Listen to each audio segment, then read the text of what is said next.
Lin Lishan, who had been smiling moments before, grew more anxious the more she thought about it. She nervously left the living room, walked a few laps around the row of diapers drying in the yard, and then stood by the front gate for a while. She was hesitating, wondering if she should go to the Cheng family to seek some comfort from the old lady, when suddenly there was a commotion at the intersection. In the crowd, she spotted two familiar figures. Weren't those her Zhou Jiao and Xiao Wu? Lin Lishan immediately turned back into the yard and hurried toward the living room. Zhengji, the kids are back. You didn't rush out to meet them? Zhou Xiaozheng teased, catching her eye.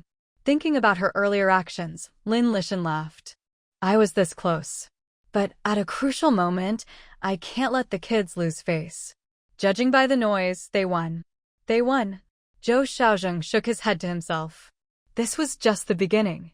His own Jiao Jiao's goal wasn't just a simple contest of pride, otherwise, why gather so many kids together? Lin Lishan nodded repeatedly to confirm what she'd seen.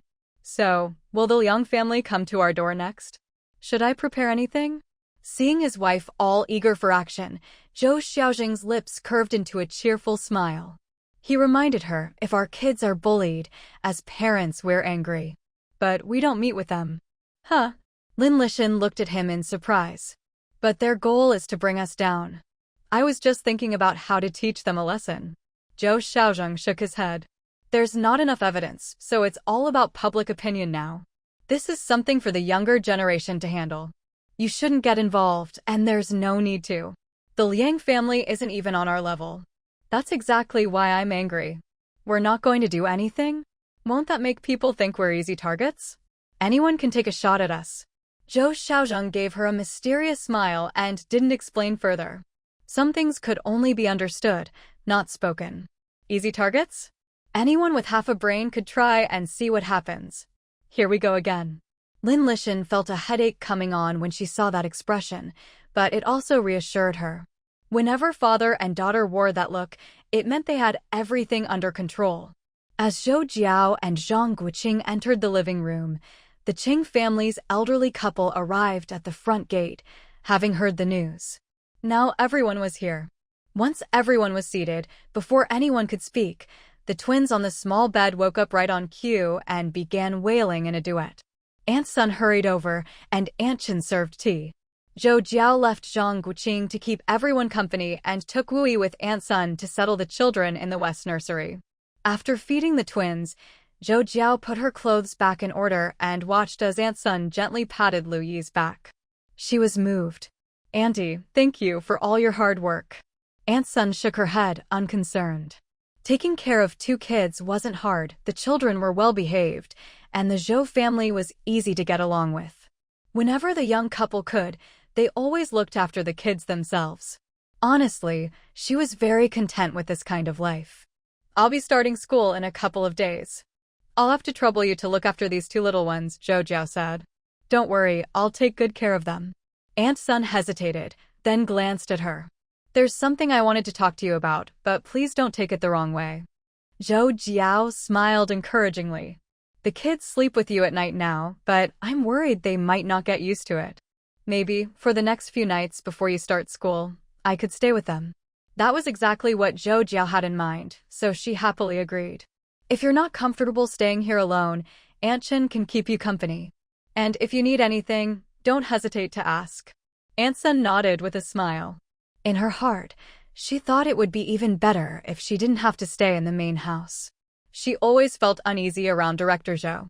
But she understood, the children were so young, of course the family wanted to keep them close. Zhou Jiao could easily guess what she was thinking, but there was no other way. Otherwise, her father wouldn't rather lose sleep than have the children stay elsewhere. People's hearts are hard to read, and the sea is hard to measure. Aunt Sun had done nothing wrong so far, but they hadn't known her long. Even a small slip could be disastrous for their family. Thinking about leaving her young children to go off to school, Zhou Jiao felt a pang in her heart. Even if she rushed home every day, the little ones would still have to endure some hardship for the sake of safety. Pushing aside her worries, Zhou Jiao and Aunt Sun returned to the living room with the children. By now, Zhang Guoqing had probably finished recounting what happened, and the conversation had moved on. Seeing Zhou Jiao come out, old lady Cheng waved her over. Aunt Chen is making noodles, aren't you hungry? I had a few bites, I'm okay, Zhou Jiao replied honestly. With a dozen people at the table and only so much food, she couldn't very well fight over it. Old Cheng smiled at her as she sat down, teasing, you two made quite a scene today. Not really. We just talked things out among ourselves. We had a round of apology drinks, and that was the end of it. After all, if you can't look at the monk's face, you have to look at the Buddha's, right? Old Cheng was amused by her words and laughed heartily. Apology drinks? Do you know how much today cost in total? Zhou Jiao just smiled. No matter how much, it can't be more than the cost of inviting 5 people to dig up our yard, right? The Liang family may not have much else, but they have money. True. Looks like you went too easy on them. Just 1,000 or so yuan, and it's worth mentioning. Old lady Cheng nodded in agreement. Just thinking about how they'd secretly dug up her family's yard for a month, she was already being generous, not to go beat up old Liang. Had you thought about the follow-up issues? Old Cheng asked. Zhou Jiao blinked at him, understanding what he meant, but some things were hard to say out loud. She smiled. There's more? Isn't it over? We had drinks, talked things out, and gave them the person they wanted.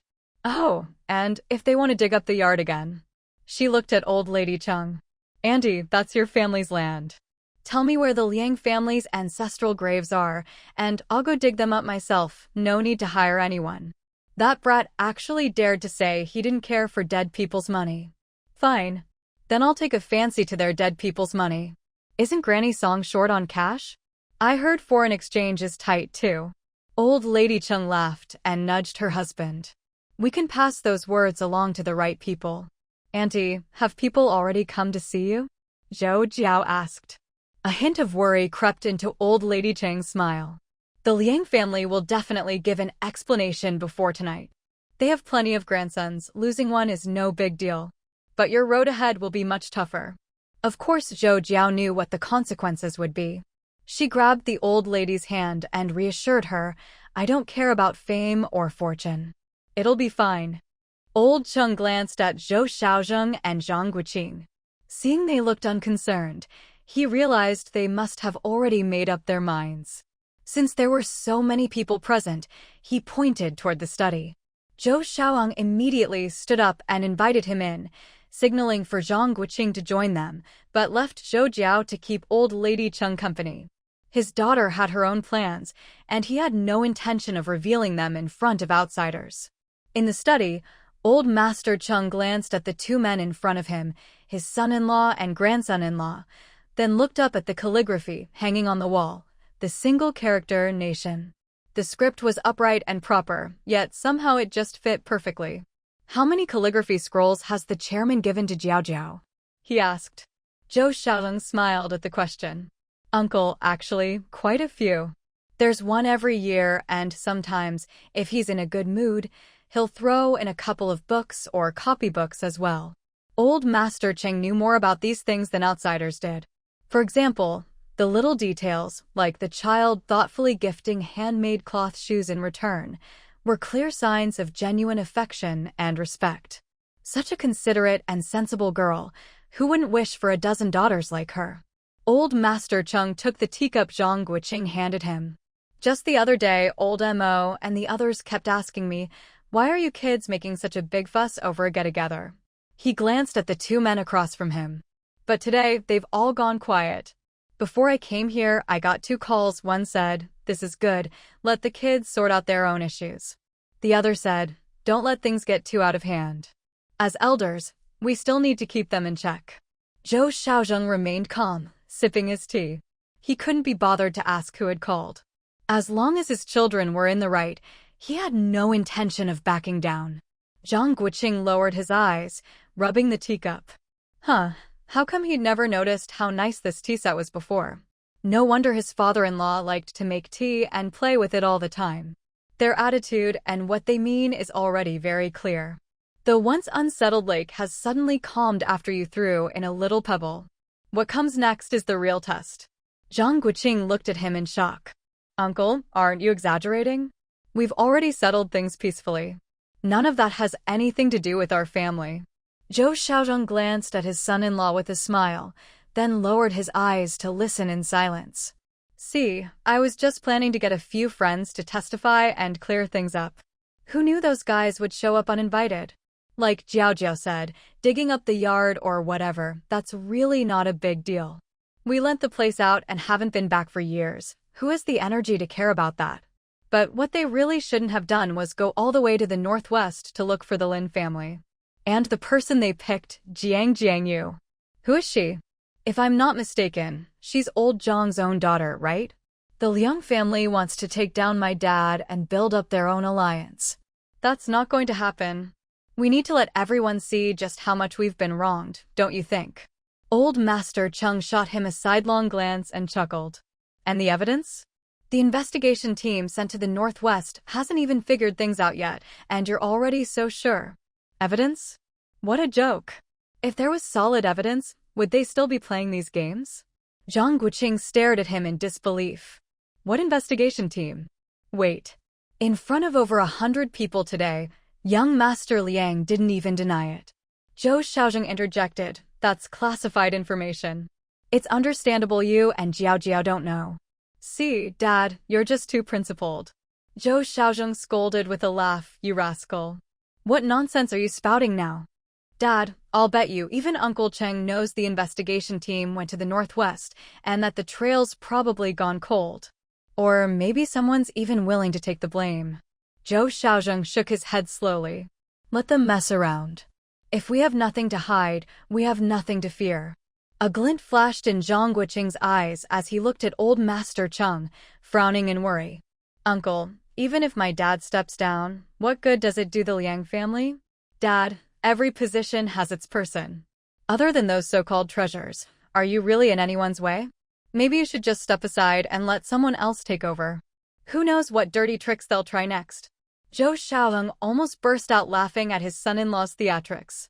This kid would probably run out and start spouting nonsense again in a minute. Now, with everyone watching them, no one dared make a move. How were they supposed to play their games now? Old Master Cheng couldn't resist anymore. He reached forward and smacked Zhang Guoqing on the forehead. Enough. Go tell that to old Mo and the others, but don't talk nonsense in front of me. Zhang Guoqing grinned at him. But I mean it. A lot of people don't get it. Contentment brings happiness. The more selfish people get, the less stable society becomes. There's some truth in that. Back in the day, when we were starving and eating grass, everyone stuck together. Old Master Cheng sighed, then changed the subject. The Liang family has deep roots and countless connections. You still need to be careful.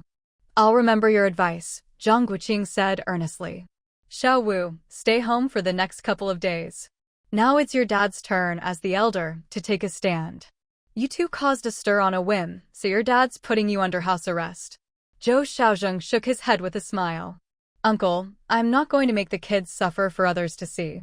On the contrary, I'll support them openly. Xiao Wu is sincere, but he's also clear about right and wrong. Jiao Jiao never makes enemies, but that doesn't mean she doesn't know how to fight back. That's just how these two are. He paused, noticing old Master Cheng's thoughtful expression, and continued, next year, they'll be starting work. I can't hold them back. People need to know that our Zhou family may be small, but none of us are easy to push around. Beep beep. An ear-piercing phone ring interrupted their conversation. Zhang Guoqing looked at his father-in-law. Another call, probably about the same old business. Zhou Xiaozhong motioned for him to answer and shook his head slightly. Zhang Guoqing walked over to the desk and picked up the phone. Hello, who's calling? Xiao Wu? I'm looking for your father-in-law. Hello, hello, hello, hello. Who is this? The signal's acting up again. Zhang Guoqing tapped the receiver on the desk, then put it back to his ear. Hello, hello, hello. Can you hear me? Damn phone, too old to work properly. I'm Liang Yug. I have something important for Zhou Xiaozhong. Hello, hello, hello. Can you hear me? Zhang Guoqing curled his lip and hung up with a clack. That old guy sure isn't shy. Just because you have a good daughter, you think you're on equal footing with everyone? If I didn't put a label around your neck, you'd really forget your place. Zhou Jiao sat calmly by the tea table, pouring tea for old Master Qing as if nothing had happened. Beep beep, the phone rang again. Zhang Guoqing picked up. Hello, who's calling? Hello, can you hear me? This is Liang Yug. Zhang Guoqing muttered to himself. Who? Liang Yug? Never heard of you. You've got the wrong number. This is the Zhou residence. You brat. It's me, Liang Jiajun's grandfather. Oh, it's Grandpa Liang. You should have just said so. If you'd said you were Grandpa Liang, I would have recognized you. So your real name is Liang Yug? That's a great name, really, it just sounds so good. All right, pass this on to your father-in-law for me. You think I can just pass it on like that? Zhang Guoqing grumbled. Grandpa Liang, you're not thinking of complaining again, are you? Let me tell you, if it weren't for your sake, I really wouldn't want to bail anyone out at the station. You tell me, isn't your grandson out of line? Always calling me Little Five to my face, but then pulling this kind of stunt behind my back. MHM, I've already stood up for you. Oh, come on, give the kid a break, will you? Can't we just let this go? My brother Liang already admitted his mistake at the time. If you keep harping on it, he'll just end up resenting me. If he did something wrong, he has to take responsibility for it. Who knew that rascal was up to so much behind the scenes? I called to explain something to your father-in-law. Zhang Guoqing quickly interrupted. Grandpa Liang, please, don't bring it up again. My wife and I have already been punished by my dad. We had to copy hundreds of lines, and we haven't even started our self-reflection essays yet. If you add fuel to the fire, I don't care if I break my wrist, but my wife can't take it. She's not in good health. Oh? You got punished? Grandpa Liang burst out laughing over the phone. Serves you right. If you ever need anything, just come to Grandpa Liang. Wouldn't I stand up for you? Zhang Guoqing winked at old Qing and his father-in-law. This old man is a real character. He really thinks we're that close. See? It's different when it's not your own grandson. You're so happy I got punished. But honestly, Grandpa Liang, your grandson really is something else, and not in a good way. He went digging up the old courtyard, fine, but how could he try to pin it on my father-in-law? Don't you think that's too much? He looked so scared at the time. I was just so disappointed in him. Grandpa Liang sighed. Little Five, what can I do? I've got a useless grandson. As soon as he got back, I questioned him thoroughly. Turns out he was just egged on by some bad friends to go dig up the courtyard. He really didn't have the guts to do anything else. Our family's just ordinary folks. We wouldn't dare get involved in anything bigger. Grandpa Liang, you don't really know your grandson. If I wasn't sure, would I have blamed him? Anyway, let's drop it. What's done is done. If there's nothing else, I need to get started on my self-reflection essay. Little Five, is your father-in-law there? Let me talk to him. Hold on. My dad was in the living room half an hour ago. Zhang Guoqing put down the phone, walked over to the coffee table, picked up his teacup, saw his father-in-law still sitting there unmoved, finished his tea, and went back to his desk. Hello? Hello? Is he there? Where's your father-in-law? He just stepped out. Maybe you can call back later. All right, then pass on a message for me. I'll call him tonight. As soon as the call ended, old Chung burst out laughing. After being messed with by that kid, calling his grandson out with every sentence, old Liang must be fuming. Just as expected, in the Liang family study, old Master Liang put down the phone and leaned back in his chair, closing his eyes in silence.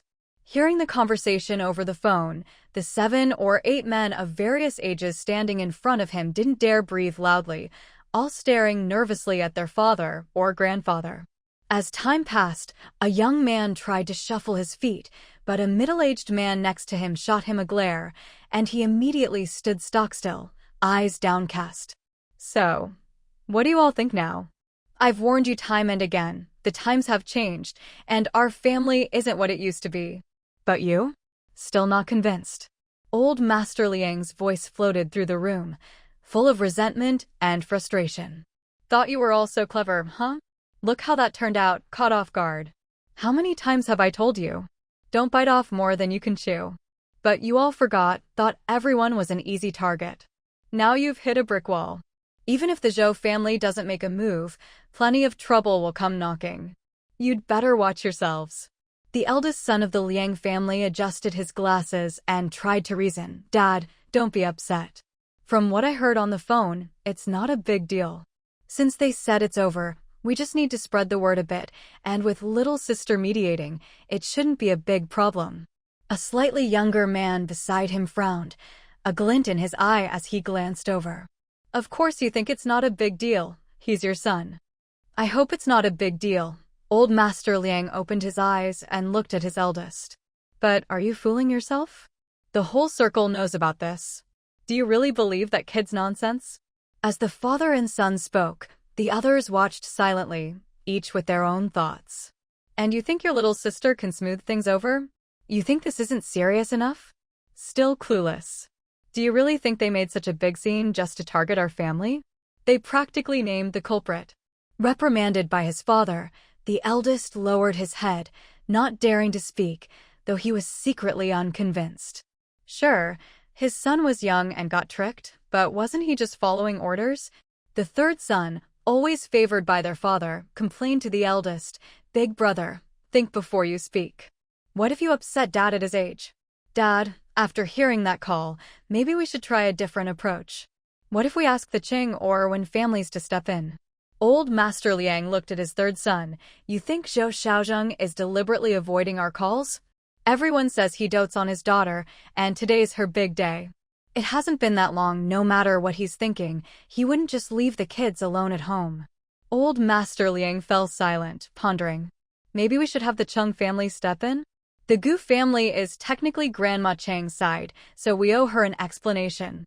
She's known for being kind and forgiving.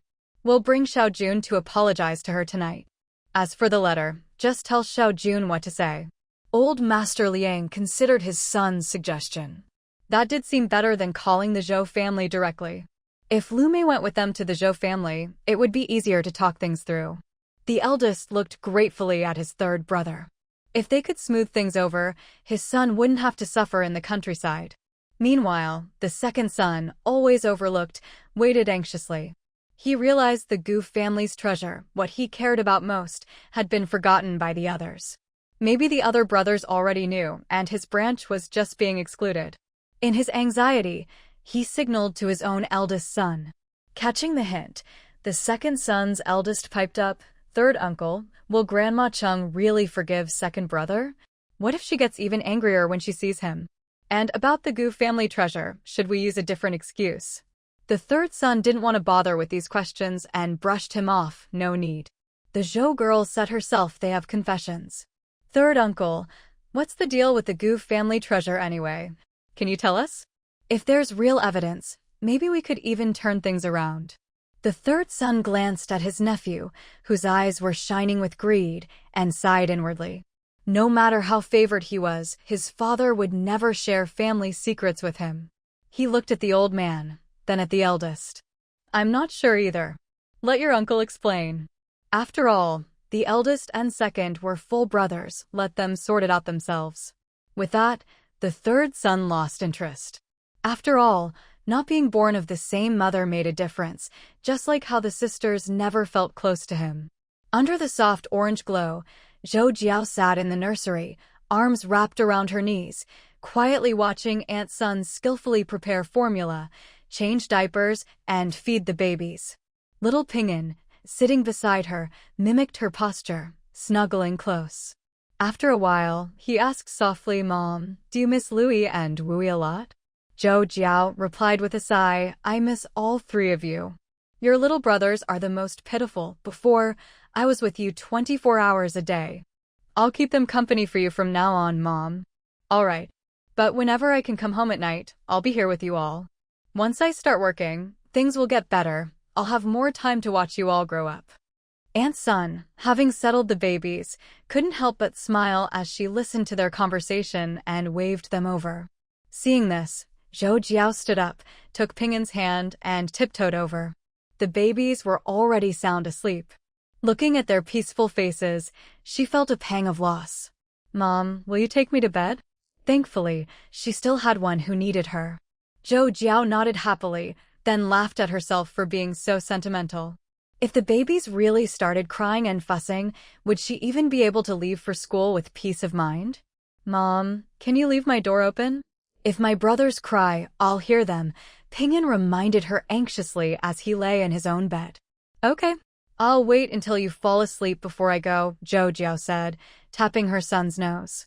This little sleepyhead, once he's out, not even thunder could wake him, and he thinks he'll hear the babies cry? Sitting by the bed, Zhou Jiao hummed a lullaby, gently patting her son. Her mind, however, was racing with all sorts of worries. Years of habit had made this second nature. Even this sensitive little one didn't notice her distraction. Compared to the troubles with the Liang family, what worried her most right now were her two youngest sons. They weren't even 3 months old yet. Who knew if they'd turn out different from other children? After what she'd been through with Pingyan, Zhou Jiao simply couldn't bring herself to leave her children for work. Wasn't everything she worked so hard for just to keep her family safe? Life, always full of choices. With a sigh, she looked at her son, who fell asleep right on time, and smiled with relief. She hoped the two little ones would be as easy as their big brother. Leaving Pingyan's room, Zhou Jiao saw Aunt Sun already resting in the next room and quietly closed the door for her. The house was empty, no one else had come home yet. For a moment, she didn't feel like going back to her room. Instead, she stood alone in the courtyard, looking up at the sky. Zhang Guoqing, who'd been dragged out by friends to watch a movie, stared at the black and white images on the screen and listened to the lively chatter all around. Despite the bustling scene, he felt strangely lonely. Just as the movie reached its most exciting part and the crowd quieted down, he slipped away with the excuse of needing the bathroom, his mind on his wife. As soon as he walked in the door, he saw Zhou Jiao gazing up at the sky and teased, checking if tomorrow's going to be sunny. Is the movie over? I didn't hear any noise. They're all still at the auditorium, Zhang Guoqing said, putting his arm around her shoulders. Are the kids asleep? Zhou Jiao knew he'd snuck back and nodded with a smile. Want to go for a walk? The streets are quiet tonight, hardly anyone around. That sounded like a great idea. They closed the gate and strolled aimlessly along the path to the little park. Under the moonlight, crickets and frogs played a nocturne for them. A cool breeze blew by. Zhou Jiao took a deep breath, and in that instant, all her restlessness faded away. Sometimes, when you slow down, you might find even more beautiful scenery, like tonight's moonlight, Zhang Guoqing said softly, his words carrying a deeper meaning. Life goes on, whether it's rushed or relaxed. The problems that seem overwhelming today might be easily solved tomorrow. 17 to 23, such wonderful years. We spent them having kids, studying, worrying about the unknown, piling invisible pressure and responsibility on ourselves, and forgetting to be kind to ourselves. Wife, it's time to slow down. Walking beside him, Zhou Jiao sighed inwardly. Didn't she know she was too tense? But life had never taught her how to enjoy the moment. That sense of urgency and crisis seemed to have been with her since birth, always lurking with every breath. You're not who you used to be. You have loving parents, a husband who adores you, and wonderful children. If you keep rushing forward, where's the finish line? What will you really gain? With Zhang Guoqing's gentle questioning, Zhou Jiao stared off into the distance, lost in thought. Yes, they had everything they needed: food, clothing, shelter. No more staying up all night worrying about tuition, no more taking odd jobs to make ends meet, no more living in fear for their safety, no more. So, what was she still anxious about? Why did that sense of pressure and crisis still surge over her like a tide? Zhang Guoqing took her hand, speaking softly as they walked. The kids are born. You've finished college. We've accomplished all the major milestones before 30 in just 6 years. What about the next 6 years? The moonlight was beautiful, and his deep, magnetic voice seemed to pull her in, making Zhou Jiao reflect with every word. Zhang Guoqing looked at his wife with tenderness and concern. There were many things he hadn't said during her pregnancy, not wanting to upset her. But now it was time for a reminder. Marriage is about sharing life's basics: food, clothing, shelter. I'm confident I can give you a safe haven, not just watch you wear yourself out worrying and scheming. They say too much wisdom brings sorrow. It just means overthinking drains you. And this silly woman, after more than 5 years of my careful care, This twin pregnancy has really taken a toll on her. In August and September, when our son complained about the heat, she was already wearing long sleeves and covering up at night. How can someone with such a constitution expect to live long? What scared me most was when she said she'd come home every day to breastfeed. It's fine when she's at school, but what about when she's interning? Sons really are debts. What she's squeezing out isn't milk, it's blood. All right, let's not think about it anymore, Zhang Guoqing said, giving her hand a gentle squeeze and pointing ahead. Wait here for me. Before Zhou Jiao could reply, he dashed off, leaving her to wander slowly in the direction he'd gone. Soon, Zhang Guoqing came running back like the wind, grabbed her, and whispered, "Shoo, don't make a sound, run." Confused, Zhou Jiao instinctively ran with him. Near their home, panting under a street lamp, she saw him holding a single, bare red rose. "Too bad I didn't have scissors. Had to pick it in a hurry," Zhang Guoqing said proudly. "Doesn't it look like a rose?" "It's for you, wife." Zhou Jiao beamed, taking the flower with both hands and grinning at him. "Moved, aren't you? I couldn't do anything at the flower show the other day, and old man he kept showing off. I finally got my chance. I heard the Queen of Roses was a gift to the old man. If he finds out, he'll be furious. Come on, let's sneak it home and put it in our room." Looking at his wife's radiant smile, Zhang Guoqing couldn't care less about old man E. He secretly decided that one day, he'd go to the Temple of Heaven and pick a whole bouquet to make his wife happy. Early in the morning, sunlight streamed through the window. The cooing of pigeons and the chirping of unknown birds drifted in and out, instantly waking Zhou Jiao from her sleepy daze. She glanced at the clock by her bed and, startled by the time, shot up at once. Her legs went weak as she got off the kang, nearly sending her tumbling to the floor. Muttering a few curses about that lecher, she hurriedly changed her clothes. Out in the courtyard, Zhang Guoqing was looking up at the pigeons, magpies, thrushes, and a couple of other unidentified birds perched on the wall and rooftop, a strange expression on his face. If he remembered correctly, he'd been seeing these birds a lot lately. They always seemed to linger around their house. But who would be keeping so many pets these days? When Zhou Jiao came out, he beckoned her over mysteriously. "I'm going to check on the boys first. They just fell asleep. Don't worry, I checked on them last night and again at dawn. They're adjusting well, so I didn't wake you." As he spoke, Zhang Guoqing pulled her under the eaves and gestured for her to look at the birds. Zhou Jiao looked up in confusion, then glanced at her husband's face. This didn't seem like one of his tricks to lure birds here. Zhang Guoqing glanced around, then whispered, "They come on their own. Every morning these days, they fly over and leave when the sun gets strong." Hearing this, Zhou Jiao's eyes widened. "Doesn't it look like 100 birds paying homage to the phoenix?" Zhang Guoqing grinned. "Too bad we're not allowed to keep pets anymore, or we could have a few more to cover things up." Zhou Jiao leaned in, glancing around cautiously, and whispered, "Is it really that mystical? Maybe there's fruit or something on the roof. Should we climb up and check?" Zhang Guoqing shook his head. "Most of the birds are gone these days, just ignore them. But make sure Ping'an doesn't try to catch and eat any that land on our roof. We're out a lot, so we should remind Dad too, just in case." "It's fine. Once it gets cold, they'll stop coming." As the couple chatted, Aunt Chin came out of the kitchen, and they tacitly dropped the subject. Even if the 100 birds thing was exaggerated, it was still odd enough to be cautious about. As lunchtime approached, Zhou Jiao deliberately lingered by the path at the gate, anxiously watching the road, hoping to spot her father. So when Zhou Xiaozheng returned home, he saw his daughter beaming, waving, and running toward him from afar. His heart, already brimming with pride and joy, overflowed. He strode forward, arms out to catch his running daughter. "You heard the news? Dad, you know too?" "Of course. I picked it up for you this morning."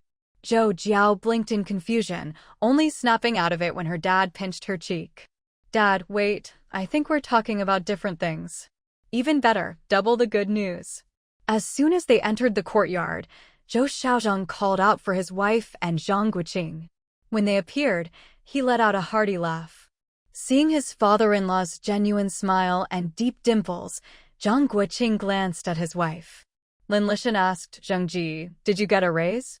"Xiao Chen, tell them," Zhou Xiaozheng said, giving his wife a disdainful look. "A raise? Just wait and see." Secretary Chen, grinning from ear to ear, stepped forward, saluted Zhou Jiao with a crisp snap. Zhou Jiao quickly returned the salute, and as she caught her father's smile, her own face lit up. She'd done it. All her hard work had paid off.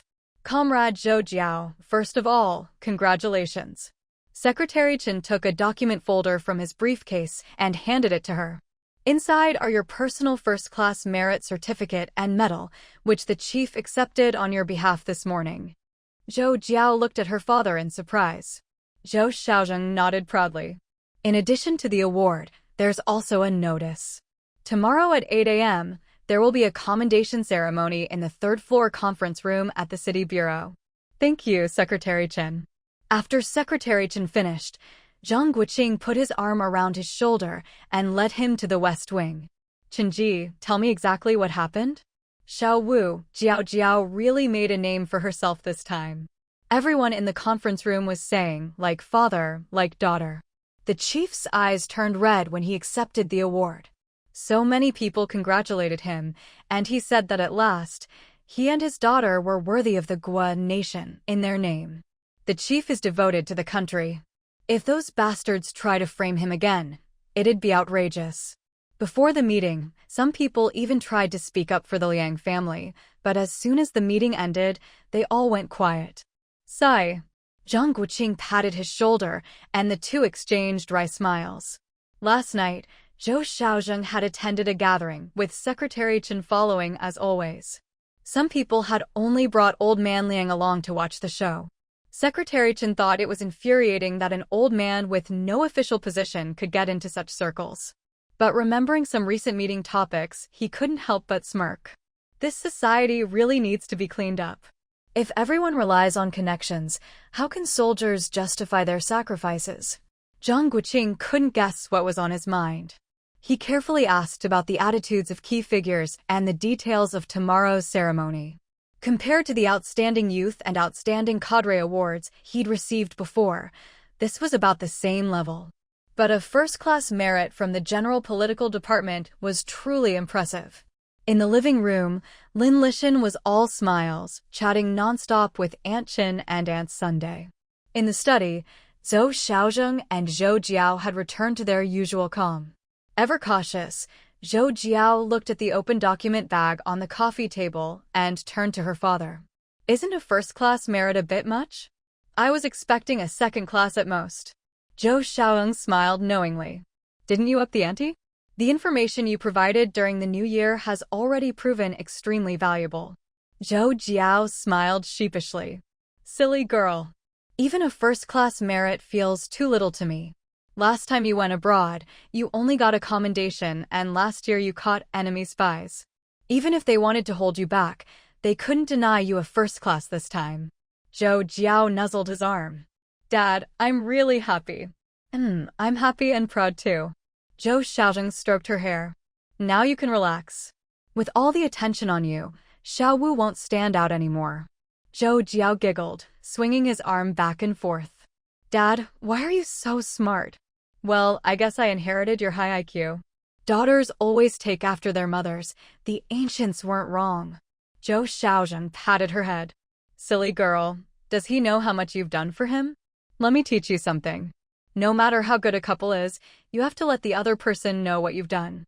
Be subtle, drop a few hints, so he'll always cherish you." Zhou Jiao nodded with a smile. "That family kid is lucky. Tomorrow's ceremony will award both of you second-class merits." "Dad, what about the other 5? Third-class merits?" While Zhou Jiao was happy for them, she also felt a bit anxious. If nothing unexpected happened, the school would surely make her a model student next semester. But she didn't want to be in the spotlight. "Let's eat first. We can talk about everything else later." Zhou Xiaozheng stood up and led her out of the study. "Everything's ready. Now it's time to slow down and take it easy." Zhou Jiao held her envelope containing the certificate, medal, and prize money. She and a few classmates walked out the main gate, waved goodbye, and quickly went their separate ways. Hey, sis, my dear little sister, wait up for your big brother. Zhou Jiao turned around and wrinkled her nose. Keep it together. You're acting like a total goof. Yi Jiafeng grinned, unfazed, and pointed at himself. Have you ever seen a goof as handsome and dashing as your brother? Take a good look, don't I look like a real catch? Absolutely. My admiration for you is as endless as the rolling Yangtze, surging on, and as unstoppable as the flooding Yellow River. When it comes to outstanding people throughout history, you're the best of the best. Yi Jiafeng burst out laughing, even more amused by her quick wit. Don't laugh yourself silly. There are countless first-class and second-class awards waiting for us in the future. Hearing this, Yi Jiafeng raised his hand in a cheer, which drew curious looks from passers-by. Zhou Jiao was so embarrassed, she wanted to pretend she didn't know this fool and hurried him along. After a bit more banter, Yi Jiafeng finally asked the question that had been on his mind. Did Xiaowu enlist in the army 2 years ago? How did you know? Yi Jiafeng immediately realized he'd guessed right. Seeing that she didn't deny it, he smugly pointed at himself. Last year when we went out for our internship, he was doing both training and interning. Last semester he was always with those national defense students. I figured it was pretty much a done deal. It's not exactly enlisting. He was selected by the higher-ups and switched from a regular student to a national defense student. Honestly, it would have been simpler if he'd just gone straight to military school from the start. Yi Jiafeng shot her a look of disdain. How is that the same? After graduation, you go to military school for a few months, come out with 2 diplomas, get the same treatment as military school grads, and enjoy 5 easy years of campus life. It's a great deal. But remembering he still needed to butter her up, he put on a fawning smile. So, what do you think of your big brother?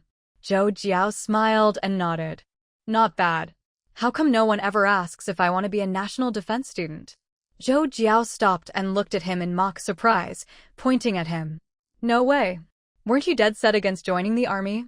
All right, drop the act, it's too fake. Help your brother out, come up with an idea for me. I want to be with Xiaowu. Zhou Jiao kept walking. Is that really necessary? We're all in Beijing, what's stopping you from seeing each other? Yi Jiafeng caught up, glanced around, and lowered his voice.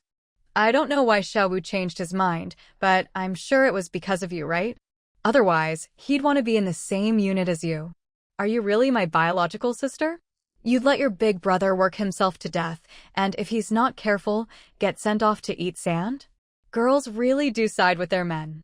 When Xiatian and Dayong graduated, I was shocked at where they got assigned. Even in Beijing, they got scattered all over the place. And the assignments didn't even match their majors. You don't know, several people in our dorm actually regret it now. Who could have guessed the authorities would tighten things up so much? Too bad it's too late now, no one dares pull strings anymore. Jiao Jiao, you're smart. Help your brother out. I asked my dad, and he told me to just enlist directly. Is that what I want? He even said I don't have to wait until graduation. Zhou Jiao quickly signaled for him to hush. Sometimes outsiders see things more clearly. Yi Jiafeng still didn't realize that with his second-class merit, excellent past performance, and being a military kid, he could probably get approved just by applying directly. Yi Jiafeng looked confused, following her gaze to the envelope with his award. You want the prize money? Sure, you can have it. Aren't you usually pretty sharp? Do you even know what honor means? Zhou Jiao gave him a playful glare. Duh, I'm only saying this because it's you, anyone else, I wouldn't bother. You need to seriously think about whether switching to a military career is right for you. This is about your future, you have to give it real thought. Yi Jiafeng stopped with her, nodded earnestly, and said solemnly, Thanks, sis. Zhou Jiao smiled and shook her head, then kept walking. Think it over for a few more days. The country needs more talent in national defense. If you apply at the start of the semester, there's still time. All right, I get it. While we're at it, let me ask, do you know where you'll be assigned yet? My granduncle said you're different from the rest of us. Zhou Jiao shook her head. I'm like a brick, wherever I'm needed, that's where I'll go. I'll see where I get assigned. If I really can't handle it, I'll just stay home and look after the kids. Yi Jiafeng knew she meant it, Otherwise, she wouldn't dare say something so outrageous.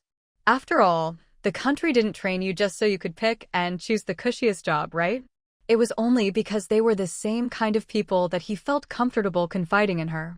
Compared to those who talked a good game but scrambled for the best positions behind the scenes, he preferred people like himself. When they got off at the bus stop, Yi Jiafeng watched her walk away before heading into his own compound. When he got home, his parents and older brother's family were all waiting for him during the lunch break. "Little brother, come here, let me see," his eldest brother, Yi Changjing, beamed as he took the envelope from him. Yi's mother and his sister-in-law helped set the table. "No rush, we can talk while we eat." "Mom, you're happy today, right?" "Happy. Happier than when he got into college. I never had to worry about your big brother, and now the youngest is making us proud too. Once he finds a wife, I'll have nothing left to worry about." "You think your little uncle will have trouble finding a wife? What about the girl Aunt Tang mentioned last time, what do you think?" Yi's mother shook her head. "That girl from the art troupe isn't right for the youngest. She's always running around and can't take care of a family. And the way she acted when she visited, girls like that are too flighty." Yi's sister-in-law finally felt relieved. She only had one brother-in-law she really liked, and she didn't want a high-maintenance sister-in-law who'd be hard to get along with. Yi's father chimed in, "No rush about the youngest's marriage. I have some old comrades with good daughters. Let's talk about it after he graduates." Yi Jiafeng rolled his eyes. He didn't want to marry any of those pampered girls. "Dad, let's set some ground rules. No one without a college degree, no one less attractive than me, no one less virtuous than my sister-in-law. Height can't be below 1.6 meters or above 1.7, and weight can't be below 90 or above 120. Yi's father, about to tap him with his chopsticks, was dodged by his quick-witted son. Yi Jiafeng grinned. "How about this? If you agree to my conditions, I'll join the military." "Deal?" "Really?" "Absolutely. I think I've got the spirit and passion of a soldier in my bones. Standing on the podium today, I suddenly realized I'm meant to be a soldier." Yi's father didn't buy it for a second and eyed his son suspiciously. "I'll apply to join the military as soon as school starts, become a national defense student, and put everything I've learned over the past 5 years to work for the country." All right, Yi's father interrupted, half amused, half exasperated. Still, compared to how his son used to refuse to go to military school, this was a big improvement. If he wants to go the civilian route, so be it. As long as he puts on that uniform, he's sure his son will come to love the profession. While the Yi family was raising their glasses in celebration, the Zhou family was having their own lively gathering. As Zhou Jiao walked through the courtyard and into her home, she couldn't help but wonder why her husband hadn't come out to greet her. Even with Miao Zhiqing visiting, it shouldn't have kept him from welcoming her at the door. Ding ding. "Welcome home, our heroine." Zhang Guoqing suddenly jumped out from the entrance. "Son, time to throw the confetti." Shredded colored paper rained down on Zhou Jiao from the hands of this mischievous father and son duo, making the whole family burst into laughter. "Mama, are you happy?" her son asked. Zhou Jiao bent down to pick up her child and took the little bamboo basket from his hands. "Thank you, sweetheart. This is so grand. I actually wanted to set off firecrackers, but oh well." Zhou Xiaozheng, smiling, waited for them to finish their antics before waving them over. "Let's eat first. Mama, Grandma Chen made lots of your favorite dishes today. She said you're so brave, even daring to catch enemy spies, so she wants to give your little heart some extra nourishment." Listening to her son's chatter, Zhou Jiao nodded along and glanced at Miao Zhiqing ahead. She smiled. "Brother Zhiqing, sorry I couldn't meet you at the station." "I'm a grown man. No need for a welcome party," Miao Zhiqing replied with a grin. "Congratulations, cousin. But you still need to be careful in the future." "Thank you, Brother Zhiqing." Zhou Jiao handed her things to her father, washed her hands, and hurried off to check on the twins. "Is Yi over the moon?" "I already told him earlier. He'll come find you tomorrow," Zhang Guoqing nodded. He almost couldn't hold it in a while back. "I figure he'll ask before school starts." He pointed to their youngest. "Look at the little one." The child was doing great, plump and fair, with bright, intelligent eyes.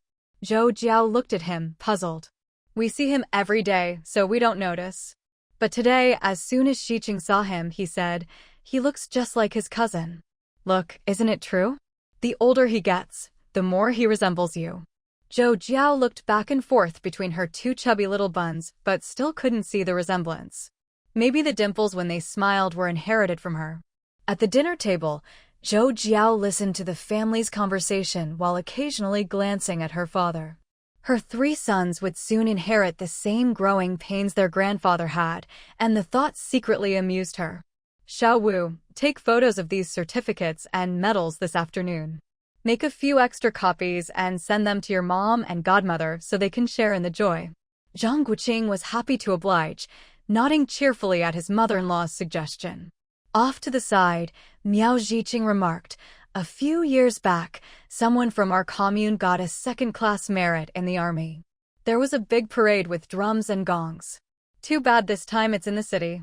Everyone knew what he really meant by too bad, it was just for show, and no one really cared about the formalities. The family laughed heartily. But, as it turned out, Miao Zhiqing was half right.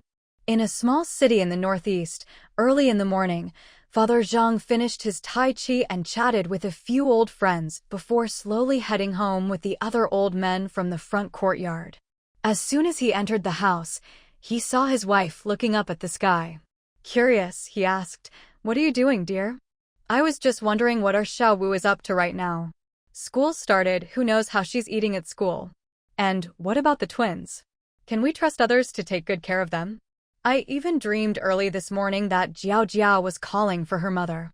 Do you think they can manage everything? Old Zhou and his wife are only home at night. Can they really look after the kids? And what about our Ping'an?" Father Zhang felt a pang of worry at his wife's words.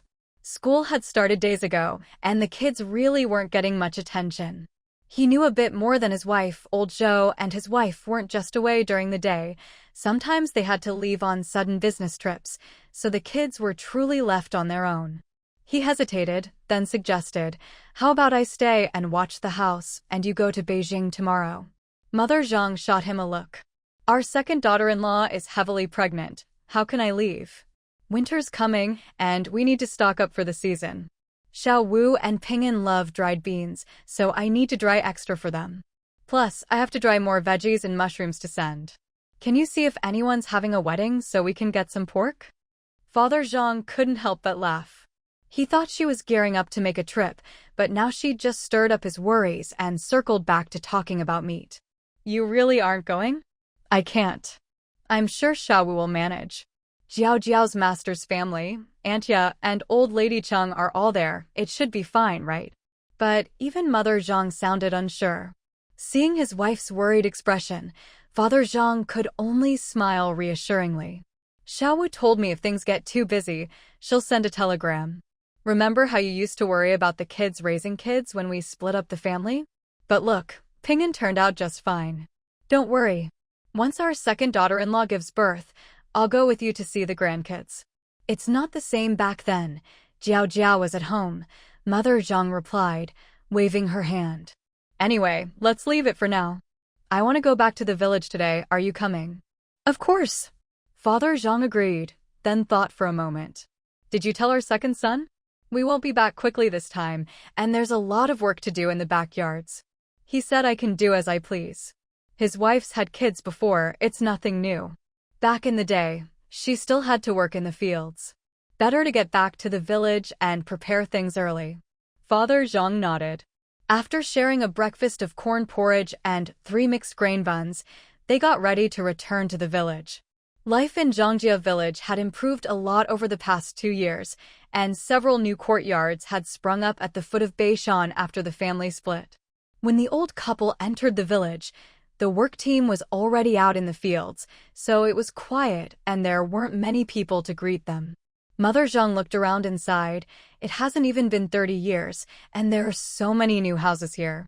We used to be able to see the road from our doorstep, but now—" "That just means the feng shui is good," Father Zhang replied. They walked past their old house without going in, circled around second Sunjang's courtyard, and went straight to Zhang Guoqing's small house, unlocking the door and going inside. Since they visited often, the yard was well kept. Over the years, the grape arbor in the front had grown into thick old vines, heavy with clusters of purple grapes. In the back, the fruit trees Zhang Guoqing had transplanted were thriving, their red crabapples and jujubes shining among the lush green vegetables and beans below. Every time Father Zhang came in, he felt his youngest son was truly blessed. Who would have thought that a patch of barren land could yield such a harvest? Just look at his second son's transplanted fruit trees. Either they died, or they barely bore any fruit. When it came to careful tending, Father Zhang almost felt embarrassed for his older son. "Still planning to sell?" Mother Zhang asked. Father Zhang nodded. Even a little is better than nothing. He'd heard that after saving for a few more years, 3,000 yuan would be enough to buy a small courtyard for Ping'an in Beijing. He wasn't worried about the twins. The 5-section courtyard and the alley house from old Lady Qing would definitely go to the two brothers. But whether Ping'an could inherit the house from his daughter-in-law was still uncertain. Some things were better left unsaid, even to his wife. After all the spending his youngest son had done these past years, the couple probably didn't have much money left. Otherwise, his son wouldn't have accepted that 1,000 yuan. His daughter-in-law was good, but she just didn't know how to manage a household. She was too free with money. Even if she started working next year, their combined salaries would barely cover expenses. Old Zhou said the 3 kids would split everything equally in the future, but who could say what would really happen? He'd better keep saving for his grandson, just in case. Father Zhang quietly made his own plans, not even telling his wife, let alone Zhang Guoqing and Zhou Jiao. A procession beating drums and gongs drew the attention of every passerby. People riding ox carts craned their necks to look, those walking stopped in their tracks to watch, and even the commune members working in the fields nearby glanced over a few more times. Everyone's eyes were fixed on the bright red banner at the front of the procession. Some passers-by read out the words as they walked. Warm congratulations to Comrade Zhou Jiao for being awarded first-class merit. The group marched straight to the entrance of Zhangjia village and, without hesitation, turned left and entered. This made the Zhou family members who had rushed over to the roadside look rather glum. Zhou Jiao was a child of their Zhangjia village. But no one dared to say anything out loud. The old team leader was busy leading his team members in the fields, all bustling with excitement as they looked at the golden wheat. With the harvest just around the corner, what could be more important than a bumper crop to fill the bellies of Zhangjia village? When he heard the faint sound of drums and gongs, he didn't pay it much mind. After all, the busy farming season was coming up. What could be more important than a good harvest? "Grandpa San, come quick. They're coming to our village." The old team leader looked at his nephew's little boy, who was bent over, hands on his knees, panting hard. He frowned. This kid's stamina was terrible. He couldn't even get a sentence out. "Grandpa, come quick. There's big news. They're beating drums and gongs, coming to our village." I'm coming." Another little boy hopped up and shouted, "Auntie Xiao Wu has won a merit. There's a big group from the commune here, beating drums and gongs to announce the good news." That did it. No more questions needed. The old team leader took off running, shouting as he went, "Keep working. Don't run off." But who would listen? As soon as Uncle Zhang heard his nephew's wife had won a merit, even though he was a bit skeptical, he ran after the old team leader. "What's going on? Why didn't we hear anything before?" "You're asking me? Who should I ask?" The members working nearby saw both team leaders running off and immediately put down their work, all turning to look at the accountant, Xiao Deshi. Some who still didn't understand asked those around them, "Who's Auntie Xiao Wu?" "Right, wait a minute. That kid didn't explain clearly. Isn't she Xiao Wu's wife? All the kids call her Auntie Xiao Wu." Xiao Deshi saw even the villagers working in the dry fields up ahead drop their work and run over, and he couldn't help but laugh and cry at the same time. He wanted to go see what was happening too. Was that so wrong? It's probably Zheng Laoer's family, right? They weren't talking about Zhang Guoqing, but his father. It should be Xiao Wu's wife, no mistake. "Let's go. This is a big event for our village." "Yeah, let's go see what's going on." "Sure too. We'll make up the work when we get back." "Yeah, don't dock our work points." Xiao Deshir watched the villagers running off, still turning back to shout instructions, and could only wave his hand helplessly. Fine, everyone's gone, he might as well go join the fun too. Meanwhile, old Zhang was really in the backyard picking fruit, planning to select some nice ones to send to his old friend Zhao Chuanguang. Last time, Zhao had sent plenty of gifts for his son. This year, apart from the ugly ones, the ones for pickling and drying, the rest should fetch a good price. Old Zhang was secretly considering whether to plant wild fruit trees in all the yards in the future. His youngest son really was clever. Good fruit was worth more than vegetables. If you stored them in the cellar for a month or two, they'd sell for a good sum. He didn't know yet that his youngest son had already decided to cut down the trees. Lost in dreams of money, old Zhang was startled when his second son started yelling in the courtyard. He looked up at the sky in surprise. The sun hadn't risen in the west, had it? Ma, great news. Our Zhao Jiao has won a big merit. Of course she did. And twins too. Zhang Laoer didn't know whether to laugh or cry. Ma, you don't understand. It's a huge deal outside. Zhao Jiao really won a big merit. Where's Dad? Quick, call Dad back. What nonsense are you talking? How could I not understand? Stop fooling around, your dad's working. I'm not lying. They're already beating drums and gongs on their way here. Zhang Laoer hurried to the backyard. Dad, hurry up, they're almost here. How old are you? Still so jumpy. Tell me, what's going on? Zhang Laoer took a deep breath. They said Zhao Jiao shot an enemy spy and made major contributions to scientific innovation. It's a first-class merit, Dad. First class. Old Zhang didn't hear anything after that. He only caught shot an enemy spy and was so shocked he didn't even notice the bamboo pole fall from his hand. He asked in disbelief, your sister-in-law has never even killed a chicken. Are you sure there's no mistake? If you said Xiao Wu, that silly boy, I'd believe it. Did you check?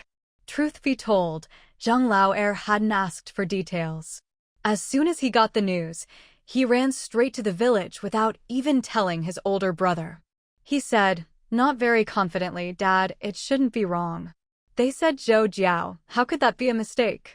Didn't Zhao Jiao go to the south for an internship last year? Mother Zhang slapped her thigh. It's definitely our Zhao Jiao. Once, that family boy was bragging about how they caught enemy spies, but when he saw me, he changed the subject. I even asked Xiao Wu about it. He said he didn't go south for the internship. Now that I think about it, he didn't go, but our Zhao Jiao did. Old Zhang didn't have time to laugh at his wife for being fooled by their son. At this point, he had to take things step by step. He looked down at his patched clothes, thinking about changing, but suddenly had a flash of insight. He didn't bother to dust himself off, just wiped his hands clean with a cloth and said, don't change clothes, let's go meet them just like this. After a lifetime together, Mother Zhang knew exactly what her husband meant. She said with some regret, too bad, I gave my pants with 2 patches to your sister-in-law. Yes, to make it easier to work in the kitchen, Mother Zhang had changed into old clothes as soon as she got to the village, but hadn't changed her pants. There wasn't a single patch on them. The sound of drums and gongs drew closer. Old Zhang stepped out the door and saw the old team leader, his own older brother, and several county officials, the commune secretary, and a middle-aged stranger coming toward their house. How did he know they were officials? Are you kidding? Didn't you see the 4 pockets and the fountain pen? In old Zhang's eyes, this one must be from the provincial capital. He knew almost every county official. This is Zhang Guoqing's father, Zhang Dao, comrade Zhou Jiao's father-in-law, Li Qinglin's father, Lin Aigua. Introduced them. Brother Zhang, this is comrade Xue Jieshi from the province. Hearing County Chief Li's words, Zhang Yuntao's father, Zhang Jifeng, and Zhuo Lin exchanged glances and chuckled quietly. Only County Chief Li would introduce people like this. Other than Xue Jieshi, everyone else knew each other. After a few pleasantries, the conversation turned to Zhou Jiao's first-class merit, and the stream of praise made Mother Zhang beam with joy. After sending off the officials, the Zhang family's reputation shone brighter than ever. The festive atmosphere made the village especially lively. The The villagers all gathered around the red banner and silk pennant, celebrating the first-class merit. As for the enamel cups and other small items, no one paid them any mind. The old team leader stood at the front, hesitated for a moment, then looked at old Zhang. "Lao heir, how about we put this in the ancestral hall?" Old Zhang was taken aback, but then remembered the certificate and medal were still at home, so he nodded with a smile. "How about asking Xiao Wu to send a letter and have him take a photo of the certificate and medal to mail back? We'll put it in the ancestral hall as an example for all the descendants of the Zhang family." Good thing it was just a photo, otherwise, old Zhang would rather leave the clan than agree. He glanced at everyone and said with a smile, "That's fine, but isn't it a bit much? Ask everyone if it's too much.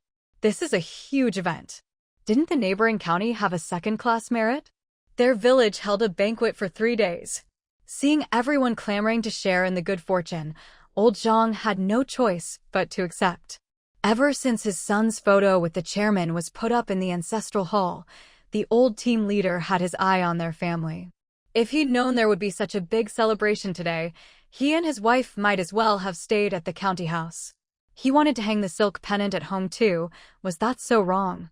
1,000 miles away in the capital, Zhou Jiao had no idea about the commotion happening back home. Ever since the new school term started, she and her 6 friends had once again received awards at the school assembly. For her, that was the end of it. Zhou Jiao threw herself back into her studies and was extremely busy. Before the first snowfall, she still had the energy to commute daily between 2 places, taking the small train and then riding her bike. But as winter set in, Zhang Guoqing went back to the army for his internship, and school activities increased. Especially the mandatory political study sessions on Monday, Wednesday, and Friday evenings, which made it impossible for her to go home. To make sure her son didn't have to stop breastfeeding, Zhou Jiao could only rush back and forth before those evening classes. Luckily, academics were easy for her. Once again, Zhou Xiaozheng caught his daughter. "Sweetie, the baby isn't lacking formula. Listen to your dad. Stop running yourself ragged.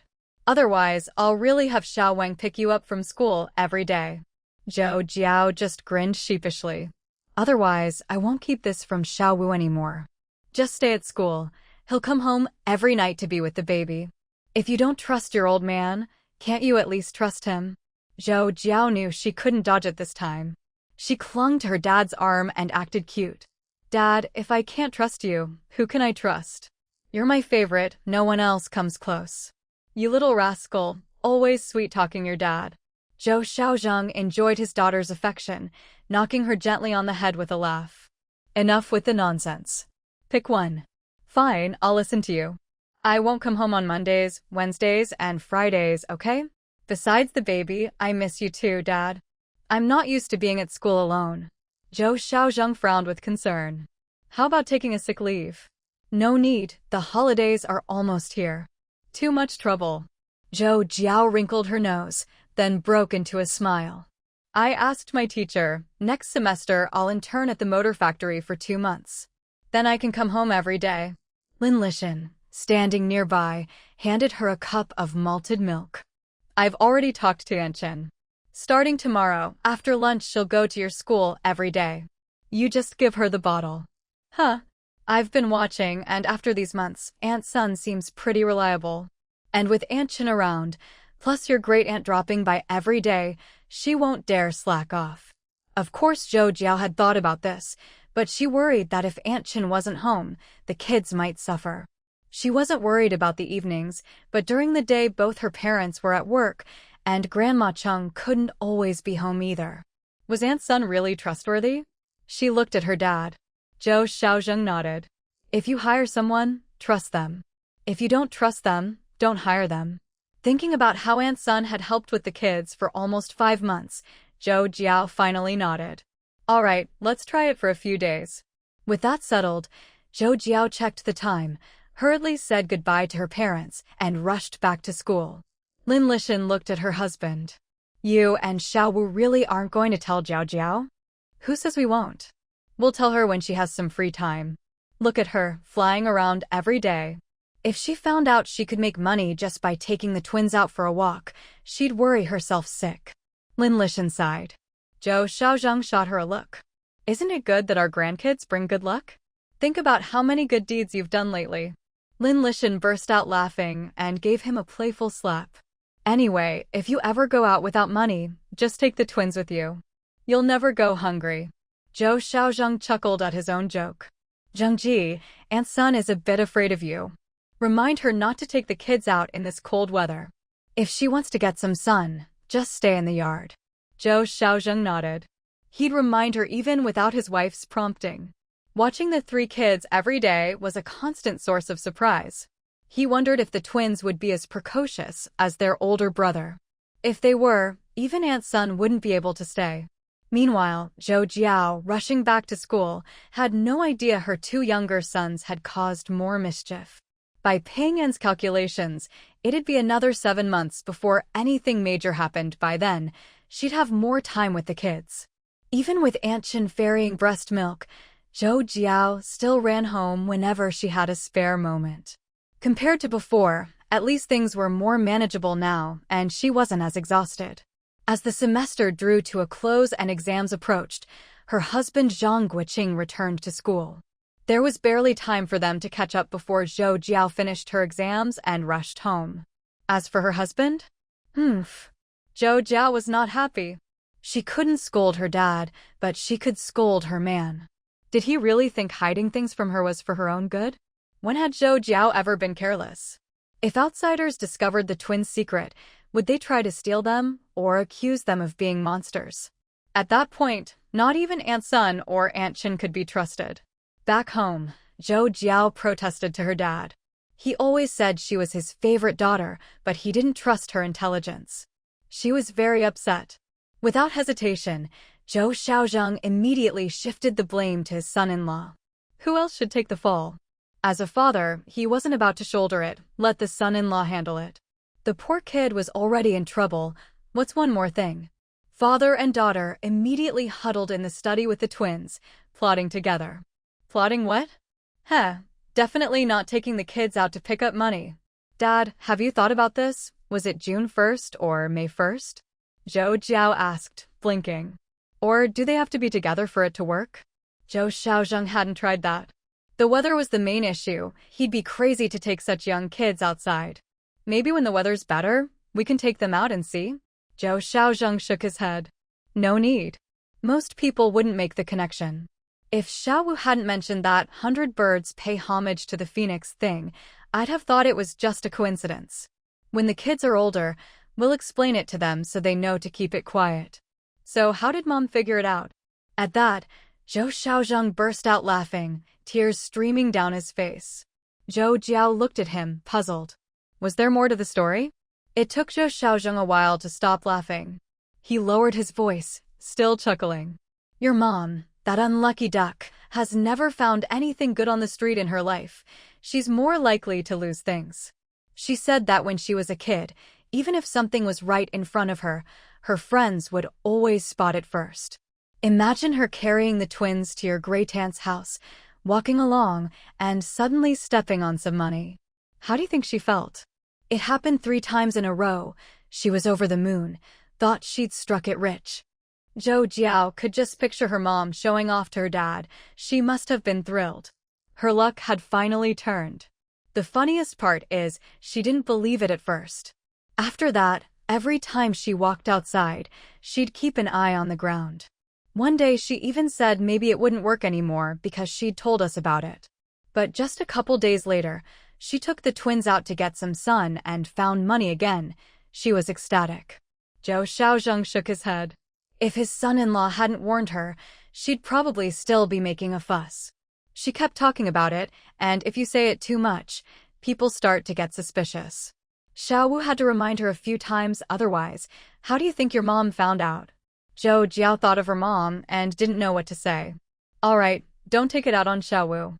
He's got it tough too, always telling Aunt Chen and the others not to take the kids out of the yard, worrying about kidnappers and all sorts of dangers. Zhou Jiao couldn't help but laugh. Men need a little discipline. If he thinks hiding things is for her own good, Will he get used to keeping secrets in the future? After attending the last meeting of the semester, Zhang Guoqing looked up at the sky. If they didn't leave now, the heavy snow would soon be upon them, and there'd be no hope of getting home tonight. He didn't need to say anything. Jia Fang, walking beside him, also knew a snowstorm was coming. The two exchanged a glance and quickened their pace in silent agreement. Once away from the crowd, they entered the dormitory building, which was buzzing with noise. They greeted everyone but didn't linger, each heading to their rooms to grab their luggage before heading out together.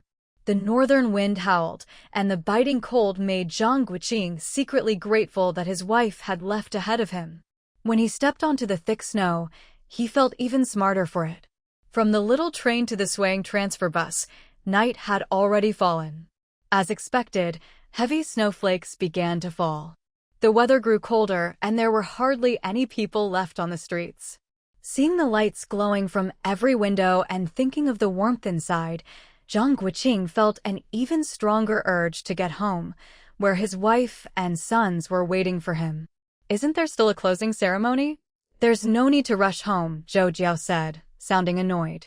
But when she saw his hands red from the cold, her heart ached for him.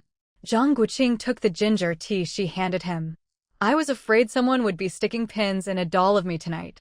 He had just taken a sip when he almost spat it out, so this was the trick waiting for him. Zhou Jiao watched him feign grievance, secretly amused, but keeping a calm smile on her face. "It's a bit spicy. Want me to get you another bowl?" "No need, spicy is good. Warms you right up." Zhang Guoqing wouldn't dare. A real man knows when to bend and when to stand tall. What's pride worth in front of his wife? After checking in on his sleeping 3 sons and chatting with his father-in-law in the study, Zhang Guoqing returned to the east wing and saw a big steaming bowl of beef noodles waiting for him. He grinned. "Not mad anymore?" Zhou Jiao shot him a sidelong glance. "All right, let me fill my belly first, then you can deal with me however you like." Zhang Guoqing joked as he ate, pointing to the cabinet. "I had someone make something for you. Eat first, we'll talk later." As he ate, he watched her take out a box from a hidden compartment. Seeing her lovingly caress it, he knew she was pleased with the gift. What woman hasn't dreamed of wearing a phoenix crown and red veil, stepping into a bridal sedan? This crown wasn't the traditional 9 dragons, 9 phoenixes, but Zhou Jiao recognized it at a glance. It was the 9 dragons, 9 phoenixes crown she'd once sketched for fun in her spare time. The top front had 9 dragons, the middle layer 8 phoenixes, the lower layer 2 rows of pearl tassels, and a phoenix standing at the back, hence the name 9 dragons, 9 phoenixes crown. Maybe due to limited resources, Zhang Guoqing had made some modifications. It was lighter in the hand, but the craftsmanship was as fine as any crown Zhou Jiao had ever seen. This is definitely the work of a master craftsman. Who would take on such a risky job these days? Must have been quite the effort. Besides wanting to make money, I bet he just couldn't let go of his craft. Zhang Guoqing put down his bowl, picked up a hot towel, and wiped his hands. "Yeah, it's supposedly a family trade." I approached him in disguise, said my surname was Jean, and he even asked if I was a descendant of the Aizenjoro clan. Zhou Jiao burst out laughing. "You dared to commission a phoenix crown. No wonder he thought that. You've got guts." "But I really like it." "Do you like it?" he asked. Zhou Jiao nodded. The crown was beautiful, but even more beautiful was the thought behind it. He'd never forgotten the joke they'd shared on their wedding night in their past life. Zhang Guoqing grinned. He'd thought of many gifts, but his wife already had everything. Ordinary things just wouldn't do. This little adventure was worth it. Where would he find such a skilled craftsman in a few years? Don't do anything so dangerous next time. All right. When did you order it? How come I didn't notice a thing? Zhou Jiao's eyes narrowed suspiciously. So he wasn't just bold, he learned to keep secrets from her too. "I wanted to surprise you, because I love you, silly girl." "Still mad?" Zhang Guoqing laughed, hugging her. "Last year when you went south for your internship, I was bored. I traded for these materials, then went to the neighboring city. I figured this would be truly memorable." Zhou Jiao shot him a look. "Weren't you afraid of being double-crossed?" Zhang Guoqing sighed.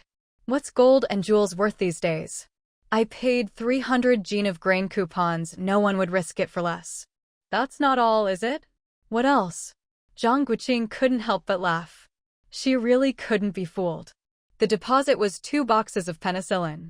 His only grandson needed it to save his life. It took almost a year to finish the crown. Honestly, the craftsmanship was worth much more. Zhou Jiao nodded in agreement. But compared to a life and food, the craftsman hadn't lost out. Seeing Zhang Guoqing smile just because she was happy, she held back from bringing up any unpleasant topics. Yes, what did other people's hardships have to do with her? Hadn't she donated enough herself? Was it wrong for her husband to use his abilities? There are matching accessories in the bottom of the box. Come on, try them all on. Zhang Guoqing let go of her, smiling as he pointed to the hidden compartment. Zhou Jiao was suddenly excited. You go to the study first, I'll change. Zhang Guoqing just shook his head and smiled. His wife was so shy, even after all these years of marriage. He didn't go to the study, just grabbed his pajamas to wash up. As soon as he stepped out of the bathroom, Zhang Guoqing looked up and was stunned, red as a lotus, dressed in crimson, delicate hands beneath a brocade veil, smiling shyly. Wasn't this exactly what the saying described? He stared, dumbfounded, at the dazzling red before him, Zhou Jiao, standing quietly in her phoenix crown and bridal cape, her smile radiant, her eyes sparkling. He instinctively clutched his chest. What's wrong? Cat got your tongue. Such a beautiful smile, such lovely eyes, Zhang Guoqing murmured softly. Wife, let's not wear this again. You really are silly. Yeah, silly. Zhou Jiao gave him a sidelong glance, spun around, and smiled back at him. Is it really that pretty? If we have a daughter someday, we'll save this for her. No way. Zhang Guoqing shook his head. Just thinking about a daughter who looks like you, and some punk taking her away one day, I'd go crazy. Zhou Jiao rolled her eyes. Aren't you being childish? If she takes after your grandmother, our daughter would be just like you. Zhang Guoqing hugged her. 3 sons are enough. I can't bear for you to go through that again. You don't know how scared I was, lying in there, not knowing how you felt. Hearing the vulnerability in his voice, Zhou Jiao gently patted him, comforting him. All right, I'll listen to you. No more kids. We'll just raise our boys well. You're the best, wife. Hee. You'd better not go running off for surgery without telling me. I wouldn't dare keep something that big from you. Zhang Guoqing instantly regretted saying that. Why bring that up now? He quickly changed the subject. It's so cold, let's get under the covers. Zhou Jiao laughed and pushed him away. Don't hide things from me in the future. I'm a little petty, a little ungrateful, and I tend to overthink. All right. Zhang Guoqing smiled and nodded. Seeing her about to take off her jewelry, he hurried over to help. Wife, I'm very considerate. Considerate? More like quick at undressing. With the mood so good, Zhou Jiao didn't want to dwell on old issues. A lifetime together as husband and wife, what matters most is understanding and cherishing each other. You forgot you promised to treat me well for a lifetime? You forgot that when our eldest was born, you said you'd listen to me for the rest of your life? The father of my children, I worry myself sick all for you.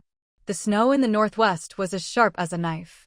Standing under the eaves in just a thin shirt, Jiang Jiangyu was so cold her face was deathly pale, her lips tinged purple, as she clung tightly to Lin Aidong's arm.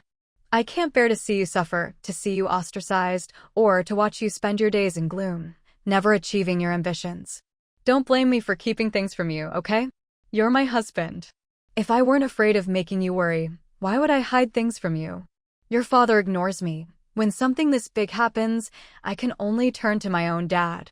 Hearing these words repeated again and again, Lin Aidong exhaled a cloud of white breath. Looking at his wife, who looked like she could collapse at any moment, he couldn't bear to see her fall ill and pulled her into the house. Once he'd tucked her onto the heated brick bed, Jiang Jiangyu clung tightly to his sleeve. Don't be mad, okay? I won't hide things from you anymore. I'll listen to you from now on, all right? Let go. No, I won't.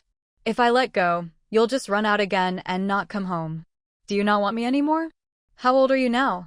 Lin Adong looked at the wrinkles at the corners of his wife's eyes and gave a helpless, bitter smile. Xiaoyu, our kids are all grown up. Don't be so childish anymore. So you're tired of me? Sigh. I must owe you from a past life. I'll go make some ginger tea. Can you let go now? Watching him turn and leave, a look of triumph flashed in Jiangyu's eyes. He might not be as capable as before, but this man still doted on her, 100%. When Lin Adong came back in with a steaming bowl of ginger tea, he habitually took out a piece of candy for her. Realizing what he was doing, he shook his head with a wry smile. Adong, both our sons-in-law sent gifts for the new year. What should we send in return? I really want to go see our granddaughters. I wonder if our in-laws would look down on us. Thinking of her two daughters far away in Beijing, Jiangyu's expression dimmed. No matter how much she doted on her sons, those were her daughters too. If anyone could stand up for her children now, it would be her own family. She wondered if they'd gone to see the kids yet. My dad called a few days ago. He and your dad went to visit the kids. They're all doing well. With Dad stepping in, I doubt the in-laws would dare mistreat Shelly. Don't worry. But what about our eldest? When are you taking his wife to the hospital for a checkup? Dad said if they wait another 2 years and still can't have kids. Jiangyu looked up in surprise. How can that be? What do you suggest then? Are we supposed to let our eldest go without an heir? Besides, he's planning to transfer out this time. Wait. Jiangyu quickly interrupted. Why didn't I know about this? Transfer where? What about you? What are we going to do? So many questions at once left Lin Adong speechless for a moment. After a while, he said, he hasn't decided yet. Xiaoyu, what do you think about me demobilizing? My dad's getting old. I want to go back and be with him. Really? Jiangyu sat up straight in excitement. If it weren't for his stubbornness about being a soldier, she would have been unwilling to stay in the Northwest long ago. If it weren't for their 2 sons being here, she'd have left already. You're okay with me going back to be an ordinary worker? Jiangyu waved her hands. Of course. If it weren't for my dad's advice this time, the work group wouldn't have praised me for my progressive thinking. They asked why I didn't catch the person on the spot, why I didn't report to the army in time. I thought fast and told them I'd made mistakes before and was afraid of being falsely accused and not believed. At this, she lifted her chin proudly. Aren't I clever? They said right away that admitting mistakes and correcting them makes a good comrade. Let's go back. Only then can we figure out how to transfer our 2 sons. But will Dad agree? Seeing his wife didn't mind him becoming an ordinary worker after demobilizing, Lin Adong was quite happy. In his good mood, he accidentally let something slip. Dad said with all my years in the army, I'd have an advantage demobilizing.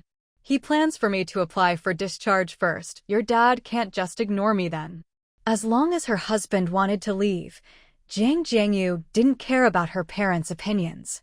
She pounded the quilt in delight and scolded, You useless man. Why didn't you tell me such good news sooner?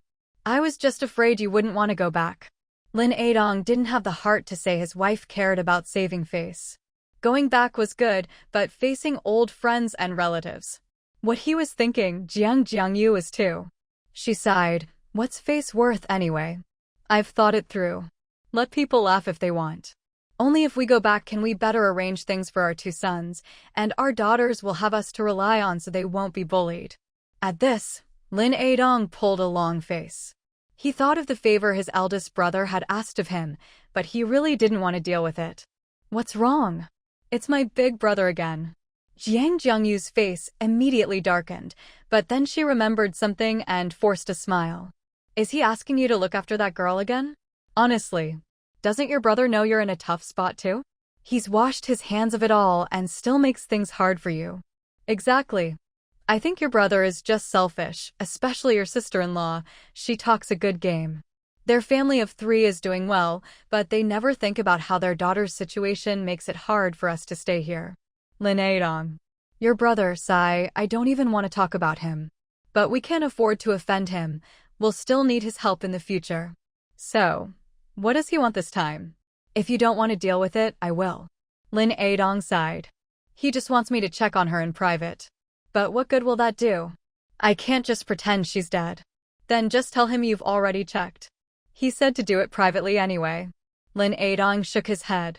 From what I gather, that girl's contacted him. Big brother means if there's nothing else to be done, at least make sure she has food and shelter and stays put to reform herself.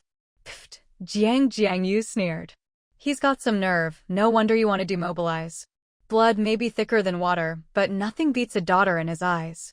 Food and shelter? Huh. Why doesn't he apply for a transfer here himself? He snuck off without caring if the old man lived or died, and now he wants to dump it all on us. Does he think he's the smartest person in the world and you owe him? Let's just keep this talk inside the house, Lin Adong frowned. Dad still favors the eldest. Don't let these words slip out. I know. I'm just feeling wronged for you. And they say I killed Mom. I've said it was an accident, but they're just guilty and pin it all on me. Like my dad said, I'm just too honest, so I get blamed for everything. Only Mom was good to us in that family. How could I bear for her to go? After listening, Lin Adong propped his elbows on his knees and buried his head in his hands. He missed his mother. Only she had understood his grievances and helped him think things through. Seeing him like this, Jiang Yu gritted her teeth. Forget it. I'm the bigger person. Tomorrow I'll go to the farm, and you should apply as soon as possible. If we can't afford to offend them, we can at least avoid them. Let's leave this wretched place as soon as we can. After a long while, Lin Adong looked up. But now, whenever you go out, people are watching you. How will you go? What will you say if people ask? I'll find an excuse to visit openly. Lin Adong was silent for a moment. All right. I'll submit my application tomorrow. You go the day after. If anyone asks, just say we're leaving soon and you want to see the child one last time. After all, she was raised by our Lin family. Seeing his wife nod in agreement, he added, take more things with you this time. It'll be the last visit anyway.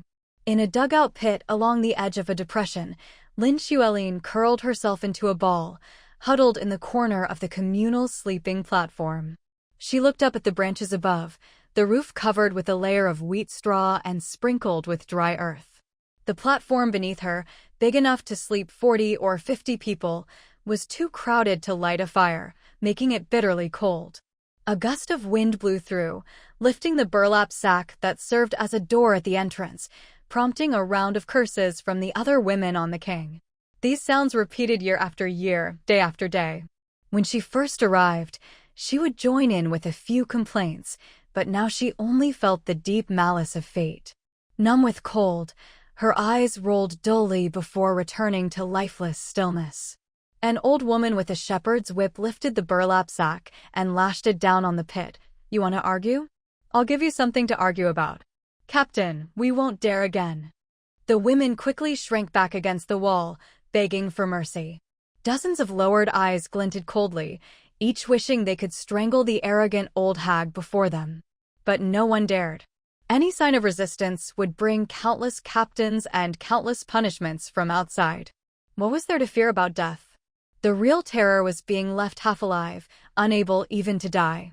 The work whistle sounded outside, cutting off the scene. As a production team member called roll behind the old woman with the whip, the women on the king hunched their necks and backs, climbing down to the ground. Each name called, each woman squatted at the door, and soon every dugout entrance was filled with female prisoners in ragged black clothes, each marked with a number. There were many prisoners here, from all walks of life, all ages, from all corners of the country. The only thing they had in common, besides their black clothes, was faces darkened by the plateau's harsh ultraviolet rays.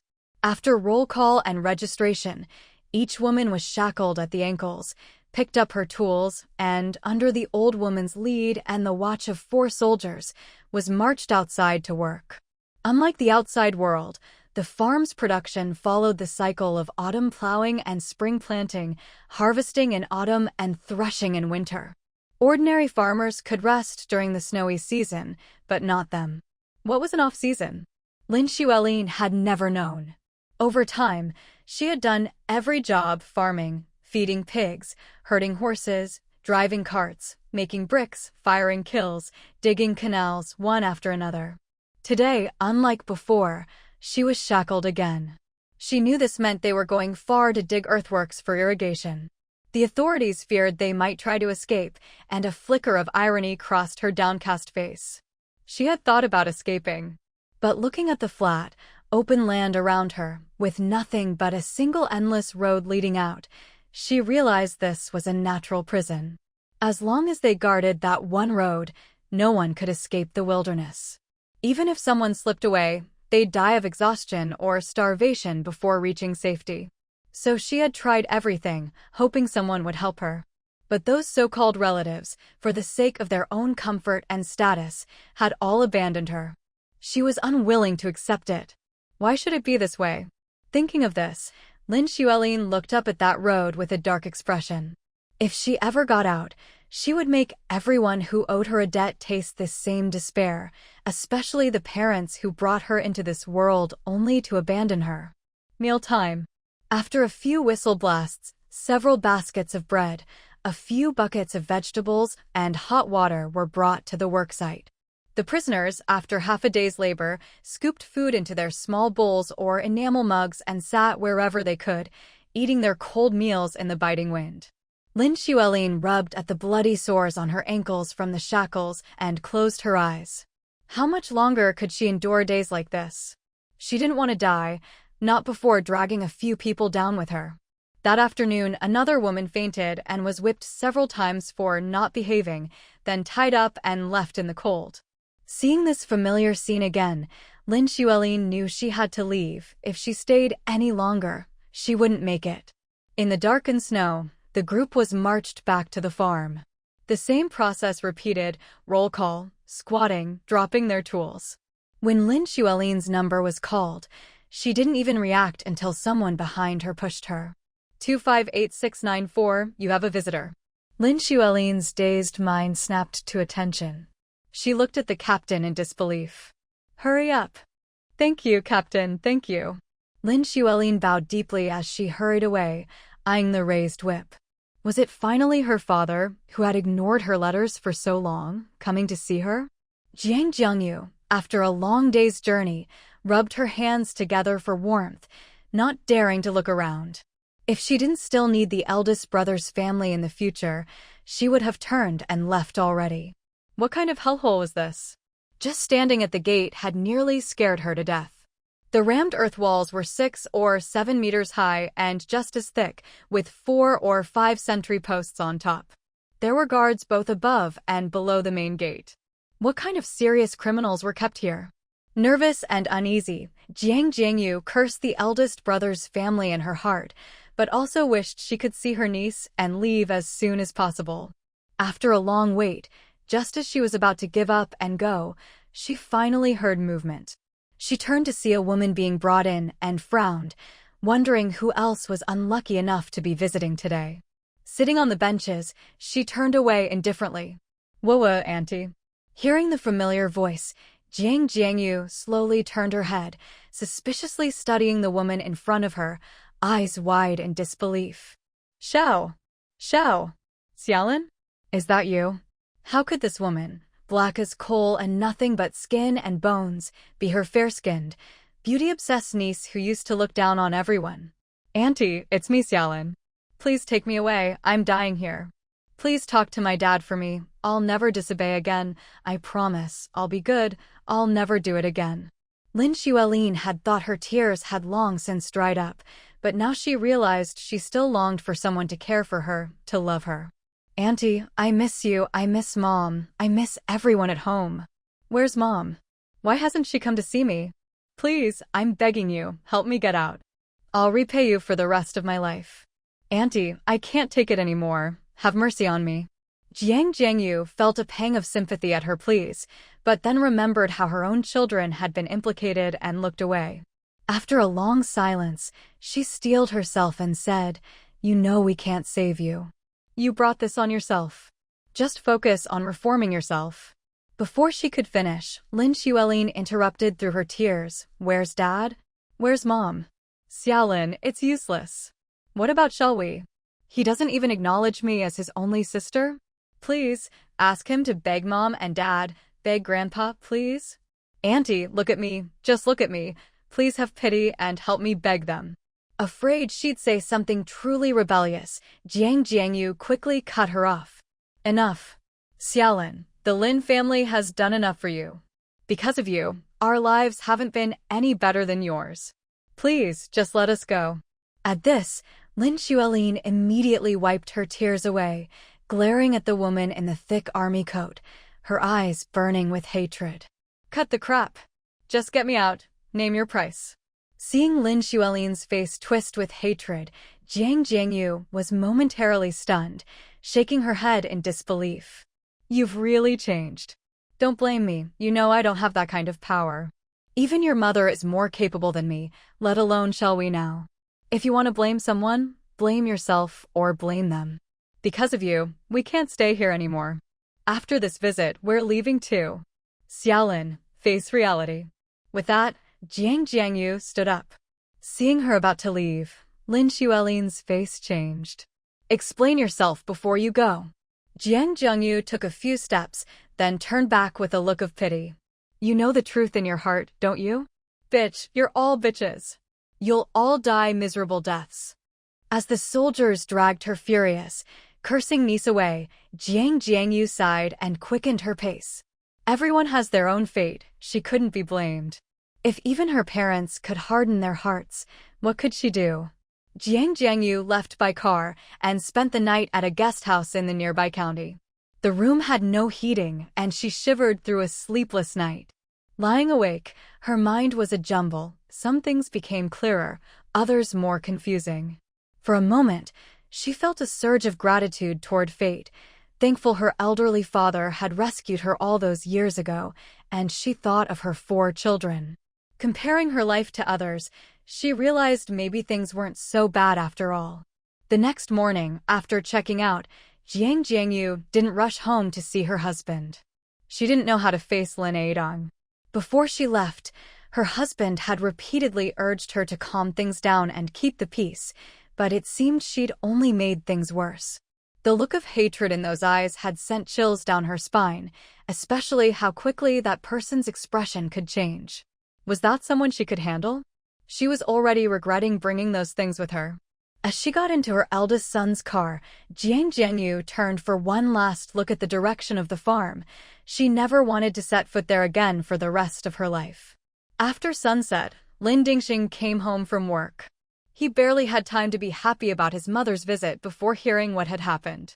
Son, do you think I shouldn't have? Lin Dingxing let out a sarcastic laugh. Shouldn't have what? Mom, you did nothing wrong. If it weren't for her, would our family be a laughingstock? Would my 2 sisters have had to marry beneath themselves? Her own parents can't even be bothered to come see her. In this freezing weather, you had to make the trip yourself. What more do they want?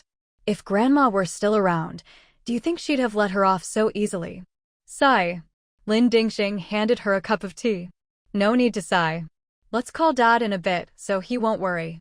If you don't go back, he'll be frantic. I really don't know how to explain it to your father. What's there to explain? You've seen the person, delivered the gifts. As for Uncle, who can he blame? Grandpa made the decision, but Uncle agreed to it. Since it's done, what's the point of talking about father-daughter bonds now? If Grandpa knew, he'd have stepped in already. Jiang Jiangyu had seen her father-in-law's methods before. He was far more ruthless than her mother-in-law, even if it was his own flesh and blood. She blinked, suddenly realizing that nothing was impossible. For the sake of Xiaowi's current relationship, to avoid affecting the children, anything could happen. Thinking of this, she felt a chill run through her and shivered. Lin Dingxing smiled knowingly. So Mom, don't get involved in their family's business anymore. If something goes wrong, they'll never blame themselves, they'll just pin it on you. It's happened before. Jiang Jiangyu nodded repeatedly. You and Dad should go back to Beijing soon. We'll leave, of course. But what about you and your brother? Lin Dingxing smiled reassuringly. Don't worry about us. If it comes to it, I can transfer jobs like Dad did. With Grandpa around, I'll be fine. He's always favored me over Xiaowi. He said that, but how could Jiang Jiangyu not worry? She frowned at her son. Then hurry up and give me a grandson. Grandpa's been urging you for ages. Don't let shall we have a child before you do. Lin Dingxing chuckled and nodded perfunctorily. I know. It's been ages since you got off work. Where's your wife? She can't even take care of her own husband, always talking about work. You've been married so long and still no child. Hasn't your mother-in-law said anything? Lin Dingxing quickly stood up and pulled her along. I'll handle it. Let's call Dad first. He's probably so worried he hasn't eaten. Mom, I've saved up a lot of ration tickets. Let's go into town and see if there's anything you like. Jiang Jiangyu rolled her eyes at him, but let him lead her out of the study. Don't think I'm nagging, but you're not young anymore. If there's really a problem with her, end it early. I don't want a daughter-in-law who can't have children. Just then, the sound of a key turning in the front door made Jiang Jiangyu grab her son and stand still, staring at the door. Mom, you're here. Qian Meijia pushed the door open and saw her husband and mother-in-law standing there. She smiled. Why didn't you help me open the door? Is there any food left? I'm starving. Jiang Jiangyu frowned. Who's going to cook? Mom, what's wrong? Seeing her daughter-in-law feigning ignorance, Jiang Jiangyu's anger flared. What's wrong? You really don't know? Do you see what time it is? Look at how thin your husband's gotten lately. Mom. Hearing her son's voice, Jiang Jiangyu got even angrier. Don't mom me. If I'd known you'd still be eating at the canteen after getting married, I wouldn't have pushed him to marry you. What kind of household is this? Dirty laundry and socks piling up, coming home every day to a cold stove. Does this look like a home to you? Mom, you're going too far. Lin Dingxing's face darkened, and he snapped at his wife. Enough. Too far? I'm too far? What did you promise me before? You said you'd take good care of my son. That's the only reason I pushed him to marry you. Lin Dingxing quickly hugged his mother to interrupt her. Mom, the neighbors might hear. Jiang Jiangyu immediately fell silent. Jia, come here, Lin Dingxing called to his wife, who was starting to wipe away tears. Mom, don't be mad. You only think I'm thin because you care. Look, it's all muscle. Lin Dingxing, did you only marry me because your mom forced you? Are you still unhappy about it? I knew you looked down on me. I can't do housework, I can't have kids. I can't do anything. Lin Dingxing looked at his sobbing wife, both amused and exasperated. Who says so? My wife is great. Mom's just in a bad mood today. She told me to be more understanding and planned to take you to the hospital tomorrow. Go comfort her. I'll cook for you both. Really? Hearing this, Jiang Jiangyu shot her son a look and turned away. No matter how dissatisfied she was with her daughter-in-law, she knew better than to make a scene and put her son in a difficult spot. Why would I lie? Tomorrow you'll go to the hospital with Mom. If there's a problem, we'll treat it early. We'll have a few chubby babies soon. Seeing her son really heading to the kitchen, Jiang Jiangyu couldn't bear it. She quickly grabbed him and followed him to the kitchen without a word. Lin Dingxing didn't stop her. He knew his mother's temperament well. He gestured to his wife to follow. Qian Meijia pursed her lips, hesitated, then slowly followed into the kitchen. She couldn't understand why did her mother-in-law always come over, even in this freezing weather? Watching his wife and mother leave, Lin Dingxing shook his head with a wry smile and sighed. He couldn't leave yet, he had to keep an eye on things. With two women who'd both been spoiled since childhood, if they really started arguing, it would be no small matter. Over at the farm, ever since Jiang Jiangyu left, Lin Xuelin, who had been in utter despair for 2 days straight, endured several lashings before finally collapsing, unable to hold on any longer. Lying feverish and delirious on the now empty communal bed, she couldn't distinguish reality from dreams. Weakly, she reached out, trying to grasp her mother Qinjingru's hand, but she was always just a little too far. No matter how hard she tried, she couldn't reach her. People came and went in front of her, her grandmother Gu Rui, her grandfather, her father, and many other familiar faces. Each of them just looked at her quietly for a moment before turning away. Only her mother stood there, weeping silently. Lin Xuelin was filled with resentment. Why did her mother only cry and not hold her? She was so cold, her whole body aching and chilled. No, it wasn't right. They had all abandoned her. No one wanted her anymore. As night fell, the exhausted women trickled back in. Each one glanced listlessly at the curled-up figure in the corner, then collapsed onto the Kong bed, huddling together for warmth. No one had the energy to pay her any mind. Too much compassion had long been blown away by the harsh winds and sands of the Northwest. Here, who but the dead could ever hope to leave? Sometimes, wasn't death itself a kind of release, even a blessing? Outside, the howling wind flapped the burlap sack that served as a door. No one spoke a word. Years of relentless labor had left them so weary that they fell instantly into deep sleep.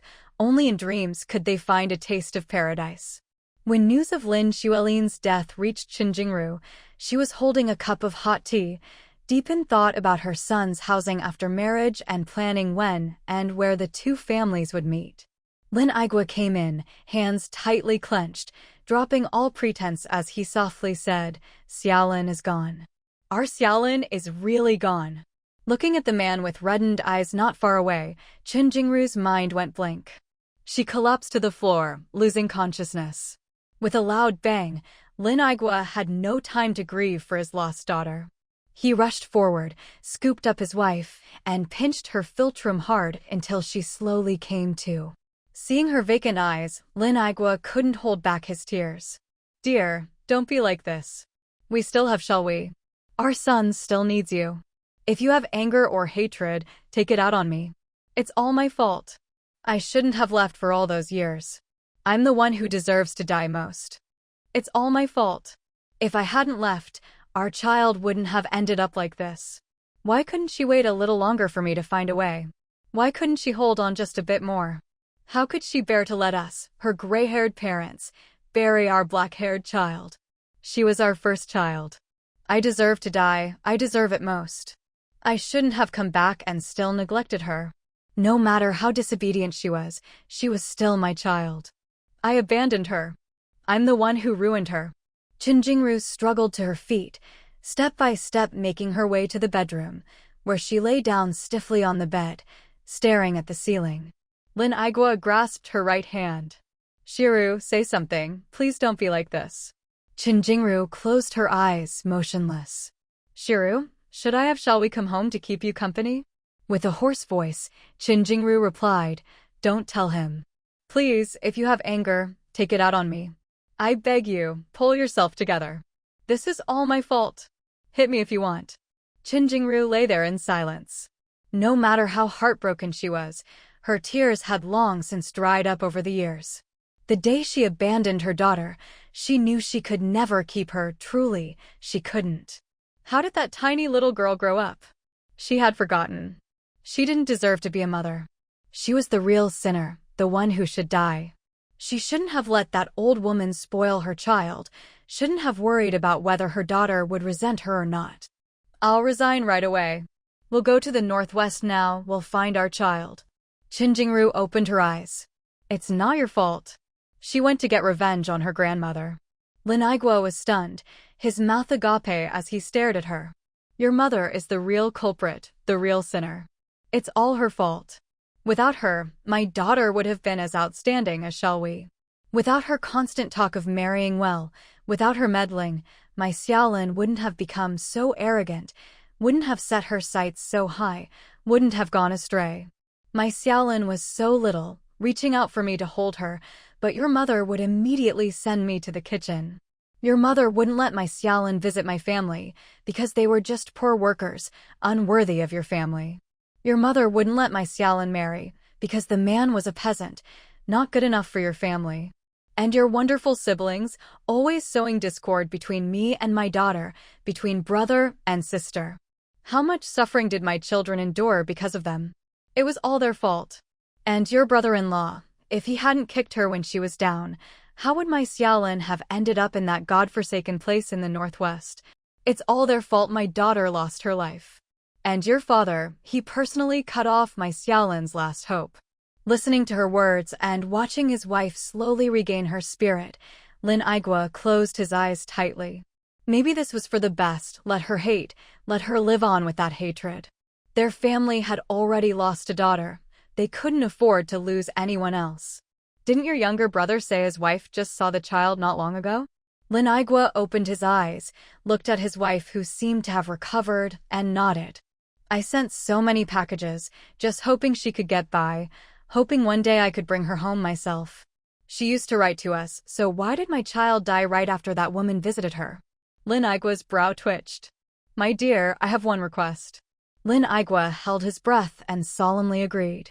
Avoid your brother. Check privately what really happened before our child died. With that, Qin Jingru closed her eyes. I want the truth. Don't worry. If someone really harmed our child, I will get revenge. Lin Aigua knew this was a kind of hatred that shouldn't be, but he still wanted to find out what role his sister-in-law had played. His daughter was a tough one. She would never have taken her own life if she could help it. That's why he'd asked his younger brother to visit her when he could, to give her hope to keep going. They'd scrimped and saved to send her supplies. With all those things, even if she wasn't living in luxury, she shouldn't have been driven to desperation. Unless she never received the things they sent. After what happened with Zhou Jiao, that possibility couldn't be ruled out. Thinking of this, Lin Aigua quickly dismissed it. Impossible. He'd always treated his brother well, and that was his own niece. Besides, this time he'd been careful to guard against that greedy sister-in-law. With Lin Xuelin's death, what would become of the relationship between the two Lin brothers? Only time would tell. For now, this husband and wife managed to survive the pain of losing their daughter. As the new year approached, they resumed preparations for their soon-to-be daughter-in-law's visit. Was it because their feelings weren't deep, or was it true that once someone dies, it's all over? Who knows if Lin Xuelin can rest in peace in the afterlife? The parents she longed for have, in the end, truly severed all ties with her, dust to dust, ashes to ashes. Every day in this world, lives are lost and new ones are born. No one really cares when a life that has nothing to do with them quietly disappears. It was the end of the year again. The children on winter break were all in high spirits, eagerly awaiting the new year. Sure enough, in the coldest days of winter, they gathered in the West Wing's reading room, excitedly calculating how much New Year's money they might get. Oh, wait, these days, you have to call it pocket money. In the East Wing, the 6-month-old twins listened to the chatter of their older siblings outside the window, waving their little arms and letting out wah-wah cries, trying to join in. Just as Zhou Jiao had expected, these two little ones, though not yet able to speak, were already experts at reading people's expressions. When they saw the adults had no intention of taking them outside, they immediately started a dramatic, tearless wail. Their chubby little hands covered their eyes, leaving just a sliver to peek through. The two brothers even managed to glance at each other, taking turns letting out high-pitched cries. Wu Yi, who had weighed a pound less than his brother at birth, now looked just as sturdy. With features resembling their mother and big almond-shaped eyes, he glanced around, and after crying for a bit and seeing that no one came to pick him up, he abruptly stopped. Stretching out his leg, he gave his brother in front of him a playful kick. Just as Louis was about to start wailing, he toppled over. That did it. Louis immediately scrambled up and lunged at his brother. Zhang Guoqing, watching the commotion, separated the two with a headache. What a pair of little troublemakers. When they got along, they could babble to each other in their own Martian language, but the moment you looked away, they'd be at each other's throats. What happened to all that talk about loving each other? It's cold outside. You can't go out, Zhang Guoqing said, grabbing a bottle of milk and waving it at them. Let's have some milk first, okay? No sooner had he finished speaking than both brothers reached out their arms, scrambling for the bottle. Not only that, but they pointed their chubby fingers at each other and launched into another round of Martian language. This little drama had been playing out on repeat ever since the boys turned 6 months old. Zhang Guoqing couldn't help but wonder if they'd be fighting like this all the way into adulthood. Zhou Jiao gave each of them a light smack on the bottom and put on a stern face. No behaving? Then you get a spanking. Asterisk and percent and hashtag yuan. Percent at hashtag. If you keep it up, no more milk, Zhou Jiao finally threatened, hiding the bottles behind her back. Sure enough, the two little guys immediately quieted down, blinking up at her in confusion. Zhang Guoqing picked up Wu Yi, chuckling. You little rascal, always the troublemaker. How could you kick your brother first? Be good now, let's see who can finish their milk faster. Louis, now in Zhou Jiao's arms, ignored his brother completely. His little head kept searching for the bottle, and as soon as Zhou Jiao brought it to his lips, he happily grabbed hold and started drinking.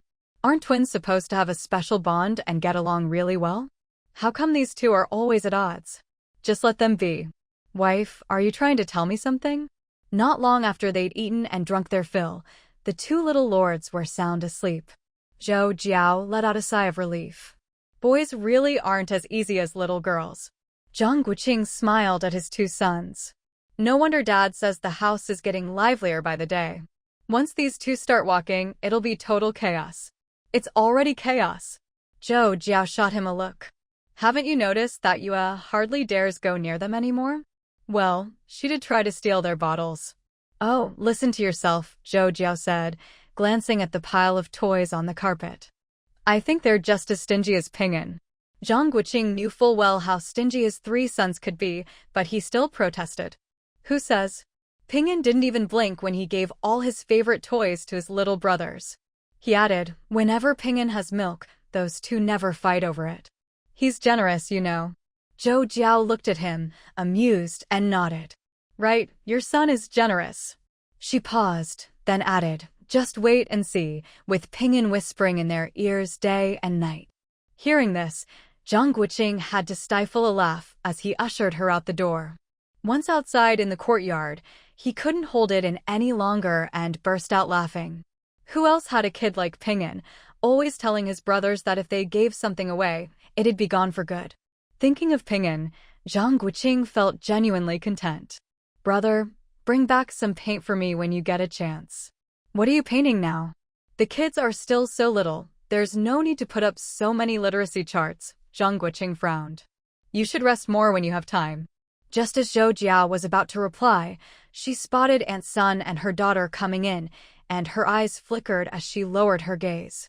Looking at pictures while learning characters is good for their development.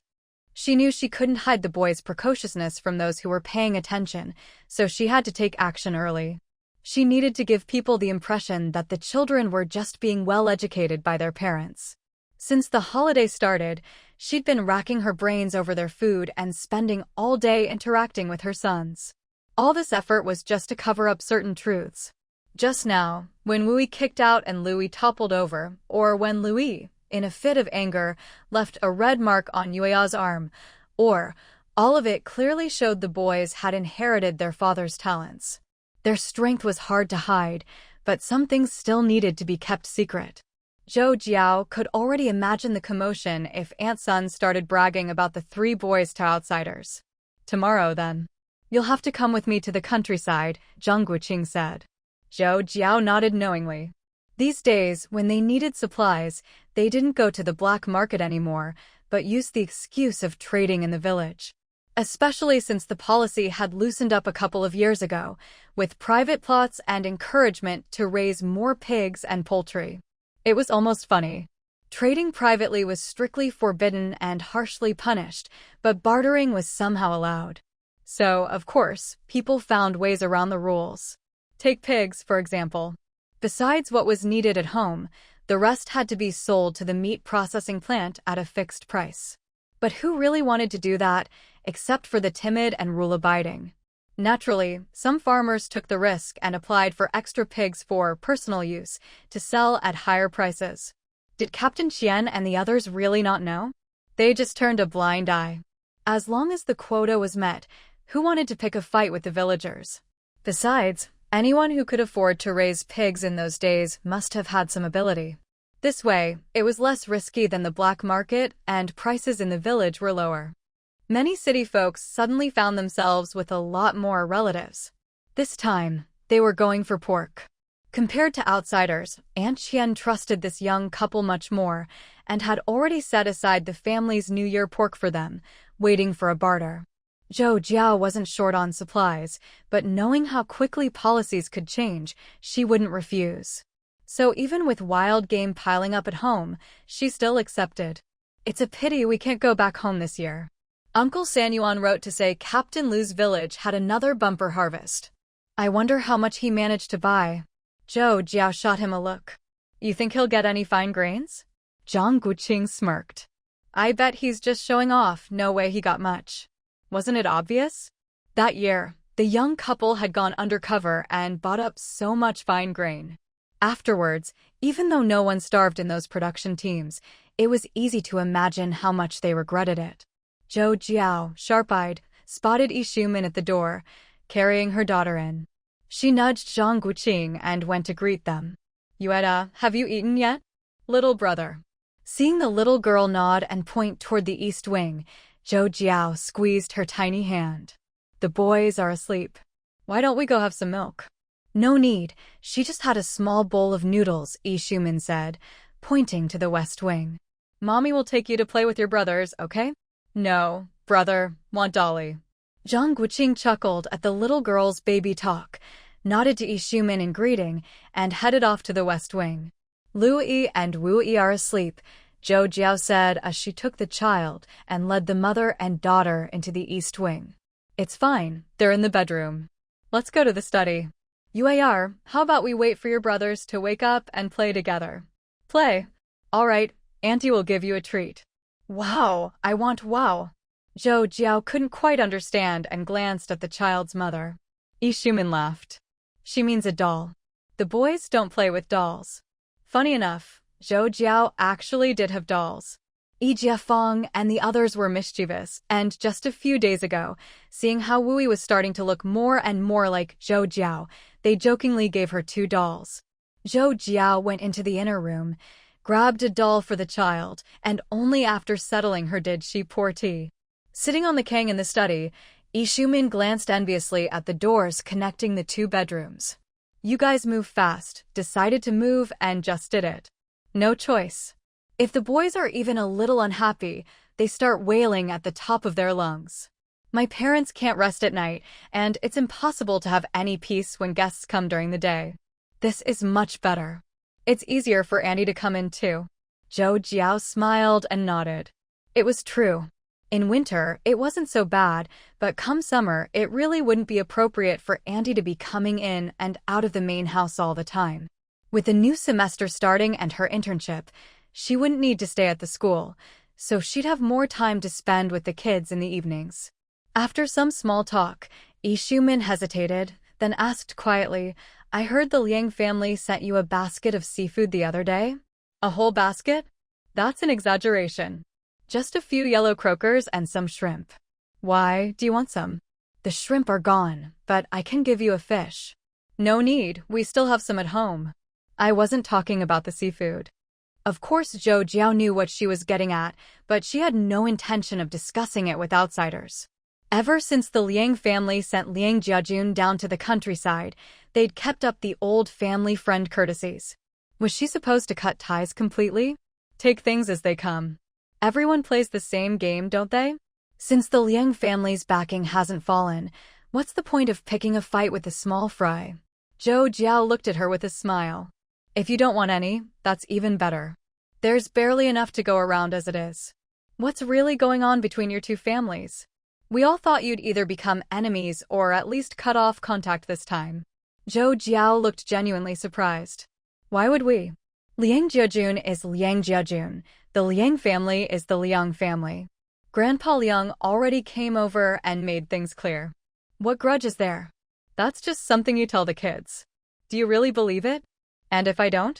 Sometimes it's better to let things go. The old man's not young anymore, it's not easy for him. Ishumin thought of her father's words and shook her head with a smile. True. If it were an ordinary family, they'd have been investigated long ago. They're just too powerful. Zhou Jiao didn't respond. Seeing the little girl trying to crawl away, she quickly scooped her up. Yueyar, do you want some fruit? Ishumin handed the child a frozen pear from the plate. Aren't you worried people will look down on you? Everyone thinks your family is easy to push around.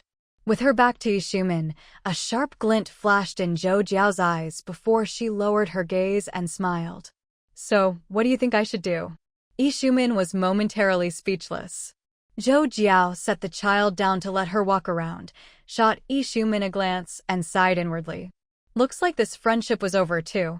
Whether Ishumin was speaking for the Yi family, the Fong family, or just herself, this kind of trouble-stirring attitude made Zhou Jiao tired. She hated it when people tried to play mind games with her.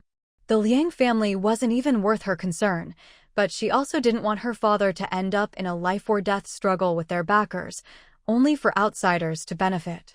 Ishumin watched her daughter and sighed. If you're too nice, people will take advantage. Sometimes you have to stand up for yourself. Did you hear something? Is their family planning to make a move against us? Ishumin shook her head. No, nothing like that. But the Liang family's third son just got promoted at the end of the year. The third son of the Liang family? Now Zhou Jiao understood why she'd brought up the Liang family. Their third son and the Fang family's eldest daughter were both competing for a position in the Commerce Bureau. So they wanted to use her as a pawn? Who did they think she was? You scared me. So he got a promotion, good for him. I thought it was something serious. Zhou Jiao deftly changed the subject. Is Xiaofei busy lately? Pretty busy. Zhou Jiao couldn't help but laugh at her absent-mindedness. Not so busy he doesn't have time to make babies, right? Didn't you say you were trying for one? Any news? At the mention of children, Ishumin frowned and touched her belly. Do you think I should see a doctor? Sure, it can't hurt. Zhou Jiao replied casually. Normally, she might have offered to check her pulse, but now she was glad her master had hidden her true identity. Who would have thought that the famous doctor who everyone was searching for was actually her master? It just goes to show you always need to keep an ace up your sleeve. Ishumin sat for a while, then picked up her child and left. On the way home, she kept thinking about her father's warning. Was Zhou Jiao really that shrewd? She hadn't seen a hint of it just now. Before she even reached the door, Aunt Fong hurried out to greet her, took the child, and looked at her expectantly, hoping for some good news. Ishumin shook her head slightly. What? Ishumin quickly interrupted, Auntie, let's talk inside. All right. Your grandmother's waiting for you in the house.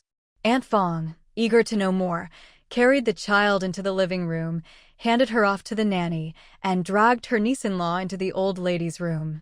After hearing everything, the old lady looked at her eldest daughter, shook her head, and smiled. Give it up. No one in this world is a fool. Mom, even if you beg your father, it won't help. Don't drag your niece-in-law into this. Some things are better left unsaid. Push too far, and you'll ruin the friendship between these kids. Ishumin looked thoughtfully at the old lady. So you think Zhou Jiao already suspects something? Not necessarily, the old lady said, sighing inwardly. This child really couldn't hide her feelings. How could she say such things out loud? Ishumin pulled a long face. It's over. What's over? You two were just chatting. Mom, so should I. Ishumin glanced at the mother and daughter, then left the room. Back in her bedroom, she lay down for a while, but still felt uneasy, so she took her child to see her own mother. As for how her father scolded her, that's not worth mentioning. Having twins was already a lot of pressure for Ishumin. Once people start comparing and getting selfish, even the closest friendships become meaningless. When it came to these so-called plastic friendships between women, Zhou Jiao had long since seen through them. That's why she'd always found it hard to truly open up to others. When Ishumin came by, Zhou Jiao just casually mentioned it to her family and let it go.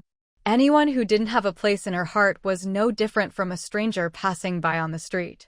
She'd get along with people if she had to, but it wasn't like she was so bored that she needed a best friend. Zhang Guoqing, on the other hand, was annoyed for quite a while after hearing about it.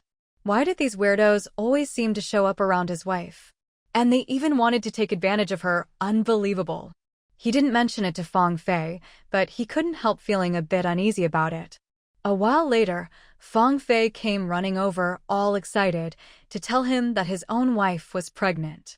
Zhang Guoqing put on a big smile and congratulated him, but in his heart he thought, any female can get pregnant. What's the big deal? This time, can you help me find some meat, bro? Zhang Guoqing shot him a sideways glance. No way. I'm already busy as a dog, where would I find the time? Your wife's only 2 months along, what's the rush? Fang Fei sighed, feeling wronged. She nags me about food every day. What am I supposed to do? That's because she's too idle. Seriously, look at how many people out there can't even fill their stomachs, and she's still coming up with all these cravings. When my wife was pregnant, the most she got was 1 egg a day, and only got to eat something nice during her confinement. Really? Your wife's seen what Zhou Jiao eats. Listen to me, buddy. With your 2 family supplies, she's got more than enough nutrition. Save up some money for the kid instead. Where are you going to find meat in this heat anyway? Fang Fei looked up at the sky, following his gaze. So, are we going to the beach this summer? Once we graduate, we'll be assigned jobs. We probably won't have time to go anywhere. As they chatted under the eaves, suddenly there was a shout, "Daddy! Daddy!" Zhang Guoqing groaned and rubbed his forehead. Here come my 2 little troublemakers again. Fang Fei burst out laughing, watching the twins toddle over and patting his friend on the shoulder enviously. You don't know how lucky you are. They're not even a year old and they can already walk. They'll turn 1 next month on the 2nd. And they're already talking. Barely. They can only say a couple of words. Fang Fei, seeing his smug look, gave him a kick. Zhang Guoqing dodged and went to pick up his 2 sons. Say, uncle. Uncle. Uncle. Zhang Guoqing laughed heartily. Let's go, let's go. Louis struggled, pointing outside. Wu pointed at Auntie Sunday car. Zhang Guoqing was no match for these 2 little guys and held them tightly. All right, when mommy comes out, we'll go for a walk. If you're not good, no outing. Louis shrieked, calling out loudly mommy. Wu didn't want to be left out and joined in, shouting mommy mommy. Fang Fei watched gleefully as sweat broke out on Zhang Guoqing's forehead, teasing the kids. Zhou Jiao's gone. She went to work. Bad. Hit. Wu, can your sons really understand that? Fang Fei asked in surprise. Zhang Guoqing nodded proudly. They know what work means. Every time we're not home, they know we've gone to work. Zhou Jiao came out pushing the stroller, and the twins immediately started struggling to get down. Zhang Guoqing handed Lu Yi to Zhou Jiao and put Wu Yi in the stroller for a bit. With the modified stroller holding the twins, it didn't take long to see their personalities come out. The older brother, Louis, never stopped chattering, mixing baby talk with clear words in a constant stream.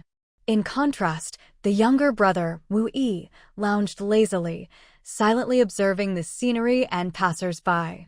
At the intersection, he pointed right and said, "Go." That way led to the daycare where Ping'an stayed. After parting ways with Fang Fei, Zhang Guoqing and Zhou Jiao had nothing else to do, so they strolled along as the kids wanted. Sure enough, halfway there, they spotted some money on the ground. Zhang Guoqing quickly picked up the dime before anyone noticed. These days, unless it was a large sum, he didn't dare hand it in after that one time at the gatehouse. After many experiments, it was now clear the real golden finger was the twins themselves, both of them together. Watching Zhang Guoqing crouch down to tie his shoelaces, Zhou Jiao was no longer surprised. Last time, when she took the kids to the alley, they'd found a black briefcase halfway there. Seeing all that cash in different denominations, they'd immediately realized it had to be public funds.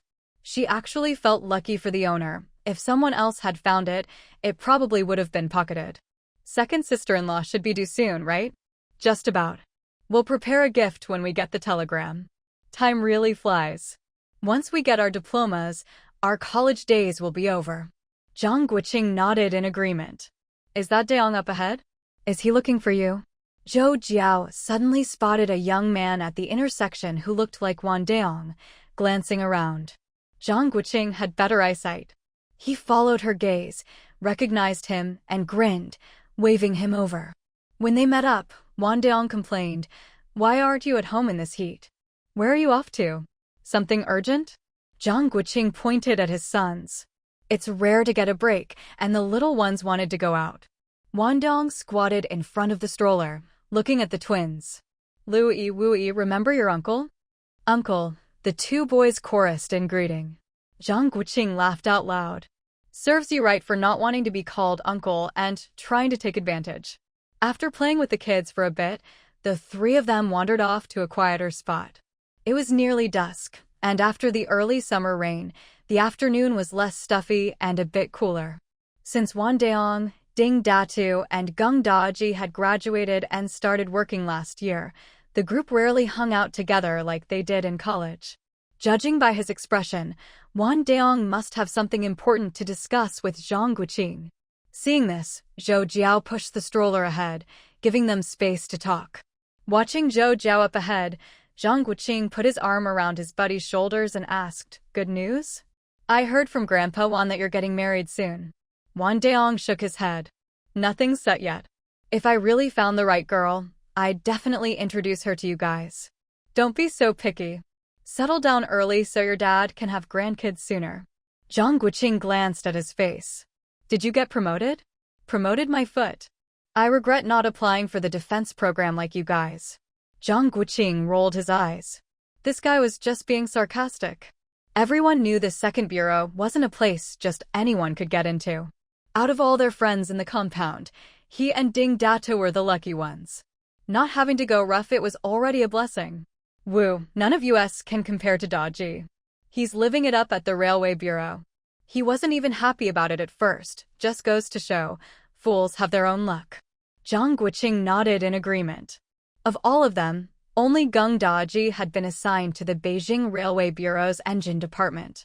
In less than a year, he'd already gotten his own room, pretty good benefits. But you don't need to envy him. Your wife is the real deal. Zhang Guoqing's eyes lit up. You heard about Jiao Jiao's job assignment? Yeah, a friend at the planning commission told me. Zhang Guoqing was overjoyed. Even though Zhou Jiao always told him not to worry, he'd been afraid they'd be assigned to different places. With all four ministries in the same building, Wang Dayong's news had to be reliable. Thanks, buddy. Thank you isn't enough. You have to treat me to a meal. My friend even delivered the documents to the school personally. I'll introduce you guys sometime. Jiao Jiao will have another connection. Zhang Guoqing quickly asked, "Is your friend a man or a woman?" "Not telling you." Zhang Guoqing grinned at his teasing look. "Is there something going on between you two?" "Not a buddy, but a friend, huh?" Wang Deong kicked him and laughed. "You sly dog. Have your wife keep an eye out for me. That girl's still clueless, always calling me big brother." With half a weight off his mind, Zhang Guoqing was in the mood to joke around. The two of them started scheming about how to get the girl into the Wan family as soon as possible. Upon receiving the news, Zhang Guoqing didn't immediately tell Zhou Jiao. Instead, he waited until the evening to show off a little in his father-in-law's study. "Dad, aren't you happy?" Zhou Xiaozheng nodded. "Aren't you going to show a little excitement?" Zhou Xiaozheng looked up, expressionless. "Isn't this only natural? Jiao Jiao is so outstanding, what department wouldn't want her? The assignment certificate hasn't arrived yet, so let's just wait and see."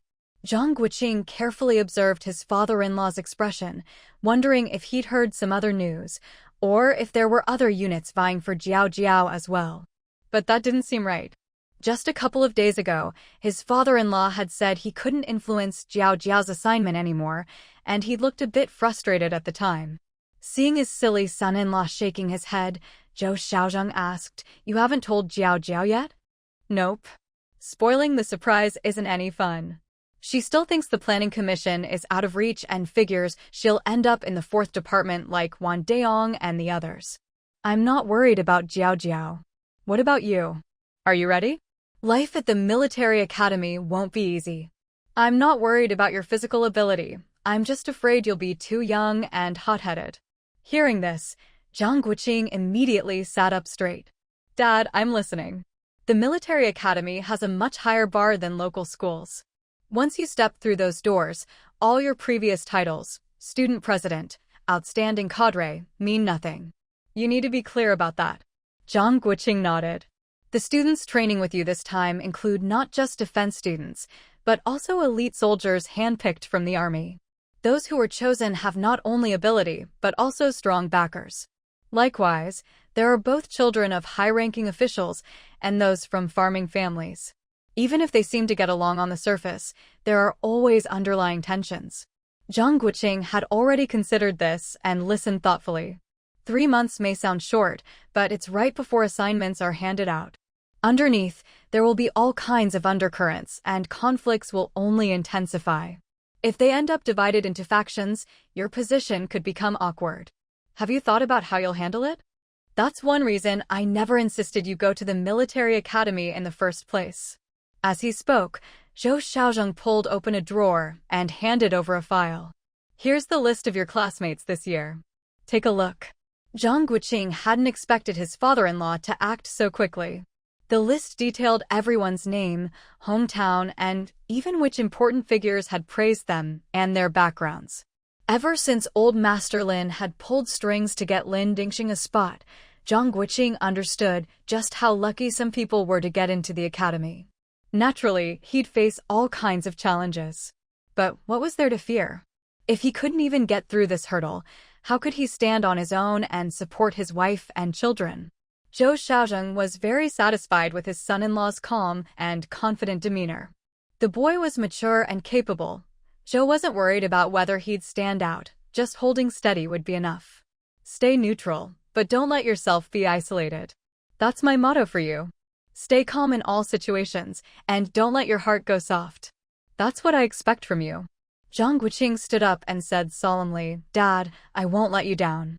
After all these years of your teaching, if I haven't improved, I wouldn't have chosen this path. Good. I believe you can handle it. I've already spoken to your Uncle Wang. Monkey is at your disposal. Ignoring his son-in-law's surprise, Zhou continued, Once you graduate, you'll be stepping into society. Things are getting tenser, and you need a reliable team at your side. Hearing this, Zhang Guoqing didn't refuse, but nodded seriously. Don't go looking for your seventh uncle at the academy unless it's necessary. He's better off in the shadows. But if there's a crisis and you can't find me, don't try to handle it all by yourself. Remember, safety always comes first. Even if you have to retreat, it doesn't mean it's the end of the road. Take this list and discuss it with Jiao. Zhang Guoqing carefully put the list in a bag. Know yourself and your enemy, and you'll win every battle. This was his secret weapon. After finishing his long speech, Zhou Jiao took a sip of tea. Seeing his son-in-law waiting, he shook his head and smiled. Don't rush off to find Jiao yet. There's something else I need to tell you. Oh, I'm not in a hurry. Yeah, right? Zhou Jiao glanced at the time. Almost time for his evening rest, so he kept it brief. Your great-uncle is about to retire. Zhang Guoqing wasn't surprised. He'd heard the old lady mention it at the end of last year. After half a year, it was about time. Your eldest cousin has gone to the southwest and retired as well. Do you think that'll ease the pressure on me? How could it? No matter how good the relationship, the Qing family was still the Chung family. Zhang Guoqing shook his head. Silly boy, at least you're not confused. Dad, my cousin told me his uncle back home was sent down last year and kept pestering great-uncle for help. I guess he had no choice. In a big family, there's always some trivial drama. Zhang Guoqing wanted to remind his father-in-law that family background was important, but seeing him in a good mood, he dropped the subject. Unlike his own complicated background, it was probably a good thing for the prestigious old Chung to retire first. The old lady plans to go back and pay respects to the ancestors after he finishes the paperwork. Do you want to go with her? Zhang Guoqing thought for a moment and shook his head. Better not. It's inconvenient to visit the Chung family. Speaking of ancestral rights, he remembered something. Dad, did Jiao mention she wants to move the Gu family's great-grandfather's grave? Zhou Jiao frowned. That's a big deal. It's almost impossible to keep it quiet, so better not. In recent years, there's been talk of leveling graves for farmland. Sooner or later, it'll happen. Best to wait. Zhang Guoqing broke out in a cold sweat. He was right, it was coming. The two chatted a bit more about local news, and by the time Zhang Guoqing returned to his room, an hour had passed. Zhou Jiao had just settled their 3 sons for the night and was about to rest when she saw him come in and smiled. Had a good chat with Dad? Something up? Just chatting. Once in the bedroom, Zhang Guoqing handed her the file bag. It was a thick stack, and he read it over twice more, determined to memorize it. Zhou Jiao didn't disturb him, knowing that the safest place for this information was in his memory. If it leaked, it would be a big deal. When he finished, she put it away in her space. That's what all this was about? Zhang Guoqing nodded. That was the main thing. He also told her about the other instructions from his father-in-law. As for the military academy, he didn't want her to worry. After hearing the less important details, Zhou Jiao casually named a few people. Pull these ones in, and the rest won't be a problem. In just 3 months, if you work yourself to the bone every day, you'll naturally fend off most of the tests. In the end, only true strength earns respect. Zhang Guoqing thought the same. No matter their background, if they wanted him to take the fall for them, they'd have to prove themselves first. After 3 months, everyone would go their separate ways. If they got along, great. If not, who cared? June is a season of harvest. As the graduation ceremony approaches, there's still one major task left: filling out the placement preferences. Job assignments after graduation are a major milestone in every university student's life, and filling out the preference form is the most crucial step. However, for Zhang Guoqing, a national defense student, and the other cadre track students, this process doesn't matter much. The school first announced the regions and names of the work units for assignment. The destinations were scattered and fragmented, with only 1 or 2 people assigned to each place or unit. Zhou Jiao and her peers could choose their preferred locations and units from the list and fill them in on the preference form. After years of ideological education and being inspired by model students of the era, the vast majority were full of enthusiasm, eager to go to the most challenging places, determined to serve where the country needed them most. Whether these declarations were genuine or not, Zhou Jiao remained indifferent. She could easily see that while some people were making grand statements, they were also busy trying to find out who had chosen Beijing. Unlike the others, Zhou Jiao simply wrote Beijing for her location, not caring much about the specific unit. When classmates asked, she honestly replied that her child was still young and she couldn't go too far. By this point, those who were close had already discussed their plans when submitting their theses. For example, Xiao Na had already decided on 3 options: Beijing, her older brother's place, or her aunt's home. What's the point of asking more? In the end, everyone had to obey the assignment. After submitting their preferences, the students were filled with excitement and anxiety, speculating about their future, discussing eagerly, and looking forward to what lay ahead. Once the graduation ceremony was over, everyone's hearts had already flown to distant places. The party branch secretary and the director of the academic office, who were in charge of assignments, didn't keep everyone waiting long. They said that assigning so many students one by one wasn't easy and required coordination with higher authorities. But Zhou Jiao knew that, in reality, the details had probably already been settled with the relevant departments before the preference forms were even filled out. The short wait was just for final confirmation. That afternoon, after lunch, Counselor Wu accompanied teachers from the academic office to personally deliver the assignment letters to each student's dormitory. When Xiao Na came running to ask Zhou Jiao where she'd been assigned, Zhou Jiao was already packing her things. She was the first to receive her assignment letter, which told her to report to the General Staff Department within the month. Zhou Jiao was both surprised and unsurprised by this result. Now that school was over, she wanted to share the good news with her father and spend time with her sons. Xiao Na burst in, beaming, waving her own assignment letter and form, and boasted, "Jiao Jiao, I really get to stay in Beijing. Congratulations. What about you? Let me see." Zhou Jiao closed the door, handed her the letter, and continued packing. 5 years had left her with a lot of things, even though Zhang Guoqing had already taken a load home earlier. She'd said she'd leave some things behind, but many held memories. Like the little bamboo tube Zhang Guoqing had specially found for her, or the yellowed notebook with a couple of lines of free verse he'd written for her when she first started school. The more she packed, the more she found to take. Even the little stool she and her husband had decided to leave behind, she planned to bring it. Not to mention the bamboo mat with a hole in it. I knew no one, but you could get into that unit. Good thing I was smart and didn't waste ink applying.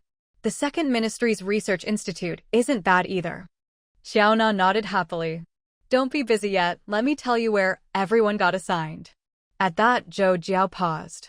On my way here, I heard from the teachers that, except for your husband and a few others. Everyone in our class has been assigned. Our classmates are really spread all over the country. It was true. Some stayed at the university, others went to oil fields, various factories, the machinery industry bureau, the water pump factory, the tractor factory, the machine tool factory, the metallurgical bureau, and the Second Ministry's Research Institute. Not only were they scattered across China, but the units themselves were also diverse. Zhou Jiao was especially interested in where Shen Yushi and the others went. As expected, the 7 who had been commended were all assigned to confidential units in their home provinces. We've all agreed to stay at school one more day, have a get-together, and exchange contact info. What do you think?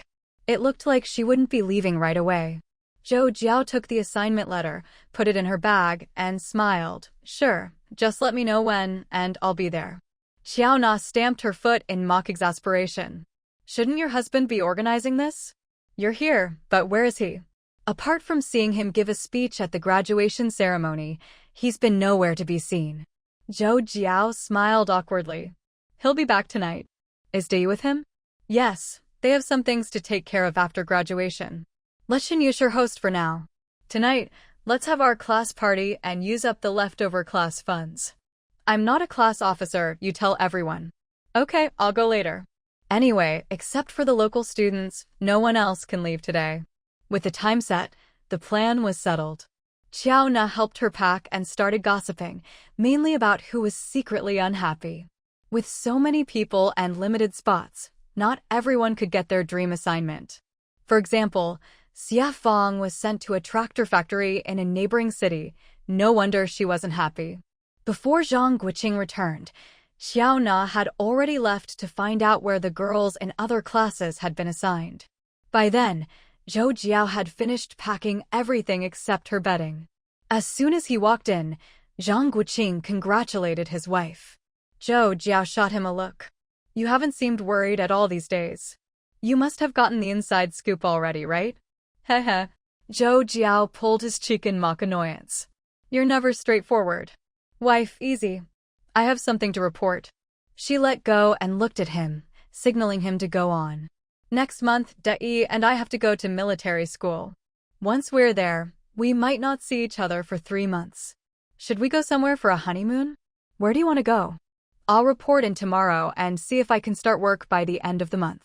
Didn't you see that a lot of classmates got time to go home before heading to their assignments? It'll be fine. Should we go to the seaside or climb a mountain? Both sounded exhausting. But seeing how excited he was, Zhou Jiao couldn't bear to say no. Anywhere is fine as long as I'm with you. You pick. Zhang Guoqing was so happy he picked her up and gave her a big kiss. Babe, you're getting good at sweet talk. This time, your man will take you on a real trip. Zhou Jiao burst out laughing. That's sweet talk? She hadn't even started yet. By the way, did your assignment letter say which department you'll be in? Zhou Jiao handed him her assignment and notice. I'll probably find out when I report in. Don't worry, any department is fine. As long as I get paid and have a few stable years, that's enough.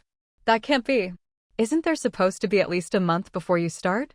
Could there be a mistake? Seeing his disbelief, Zhou Jiao almost laughed. So he'd been planning this trip all along? Who told you that rule? Was it De Yong? It's fine. I'll explain when I report in. I still have 3 sons to settle. No matter how he looked at it, the start date was correct. He shook his head, a little disappointed. Selfishly, he'd hoped for a memorable graduation trip with Zhou Jiao.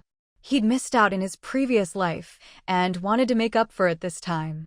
Still, thinking about his wife having a light job, drinking tea, reading the paper, and listening to office gossip, he felt pretty content. That evening, the farewell party for the classmates eventually moved from the classroom out into the campus.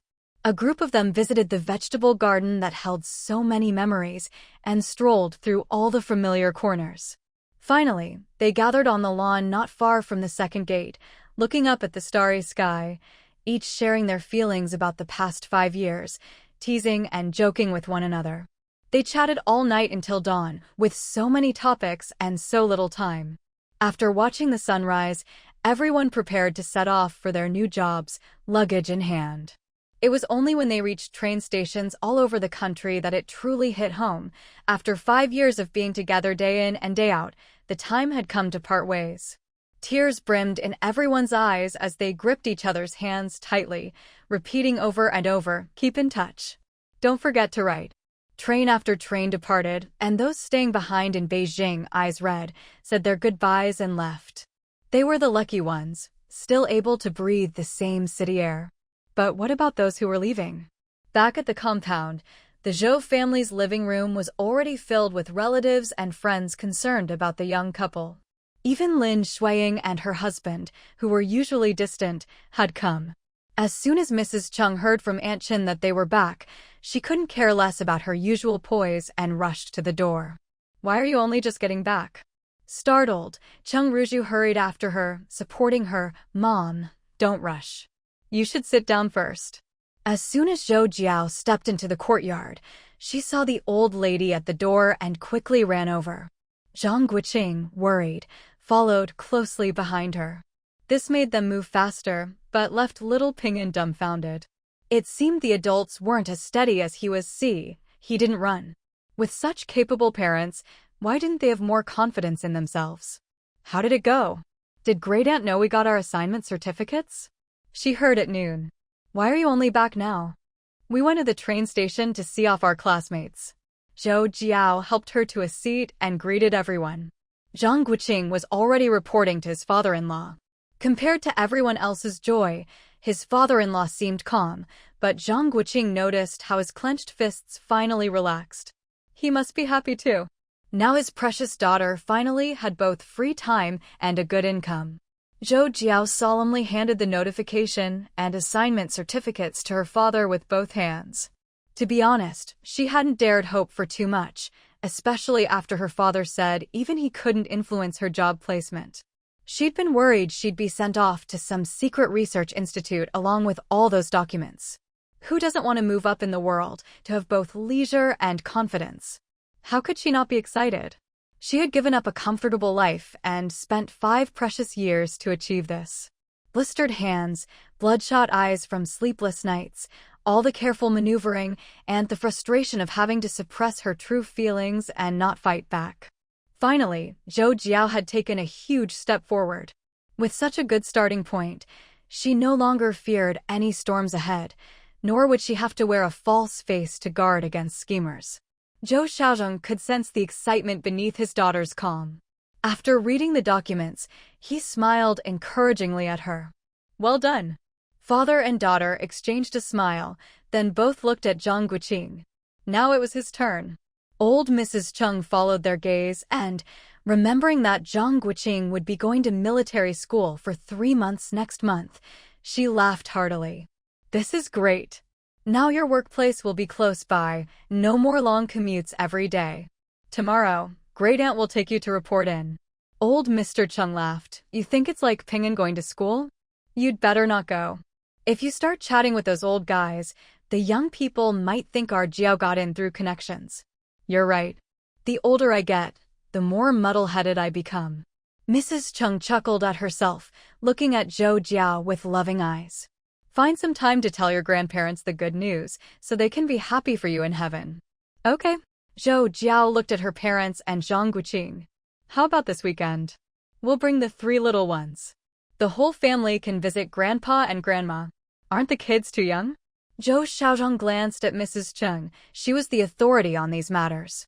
Mrs. Chung nodded. "We'll see how it goes that day." Zhou Xiaozheng nodded in understanding. With so many people around, especially Lin Shuiying, he didn't want to bring it up further.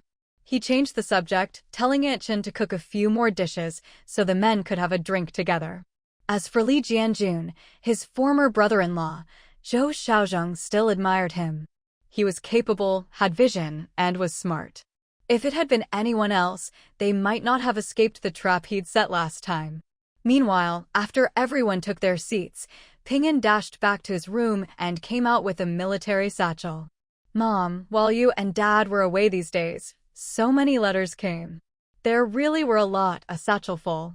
Mrs. Chung said, "You go ahead and read them. We'll chat." Zhou Jiao smiled apologetically at everyone. With their job assignments coming up, it was only natural that relatives and friends from all over had sent letters. Mom, I've already taken off the stamps. Why don't you see what Grandpa and Grandma wrote first? Why didn't you open it yourself? That's not right. Ping'an shook his head. See if there are any notes for me inside? Zhou Jiao couldn't help but laugh, patting his little head. Mom, does this mean you'll be like Grandma and Grandpa now, not having to travel so far to work? Smart boy, Zhou Jiao said, opening a letter and pulling out a slip of paper to hand to him. Here, read it yourself and remember to write back. Ping'an folded it and put it in his pocket, patting it. I'll wait a bit. I bet my cousins wrote me notes too. Zhou Jiao opened all the envelopes, not reading the letters yet, but first pulling out any notes for Ping'an and handing them to him. Then she organized the rest and put them in the satchel. Mom, can I trade my extra stamps with others? Zhou Jiao fully supported his stamp collecting hobby. She answered decisively, of course, do as you like. Besides the old ones, I can help you get new stamps too. The little penny pincher thought for a moment and shook his head. I'd rather buy them myself. Last time, Grandma bought way too many. Lin Lishan, caught in the crossfire, couldn't help but laugh and tapped his nose. You rascal, next time Grandma won't buy them for you anymore. Grandma, good Grandma, your grandson was wrong. Go ahead and buy them. Ping'an grinned, his eyes twinkling.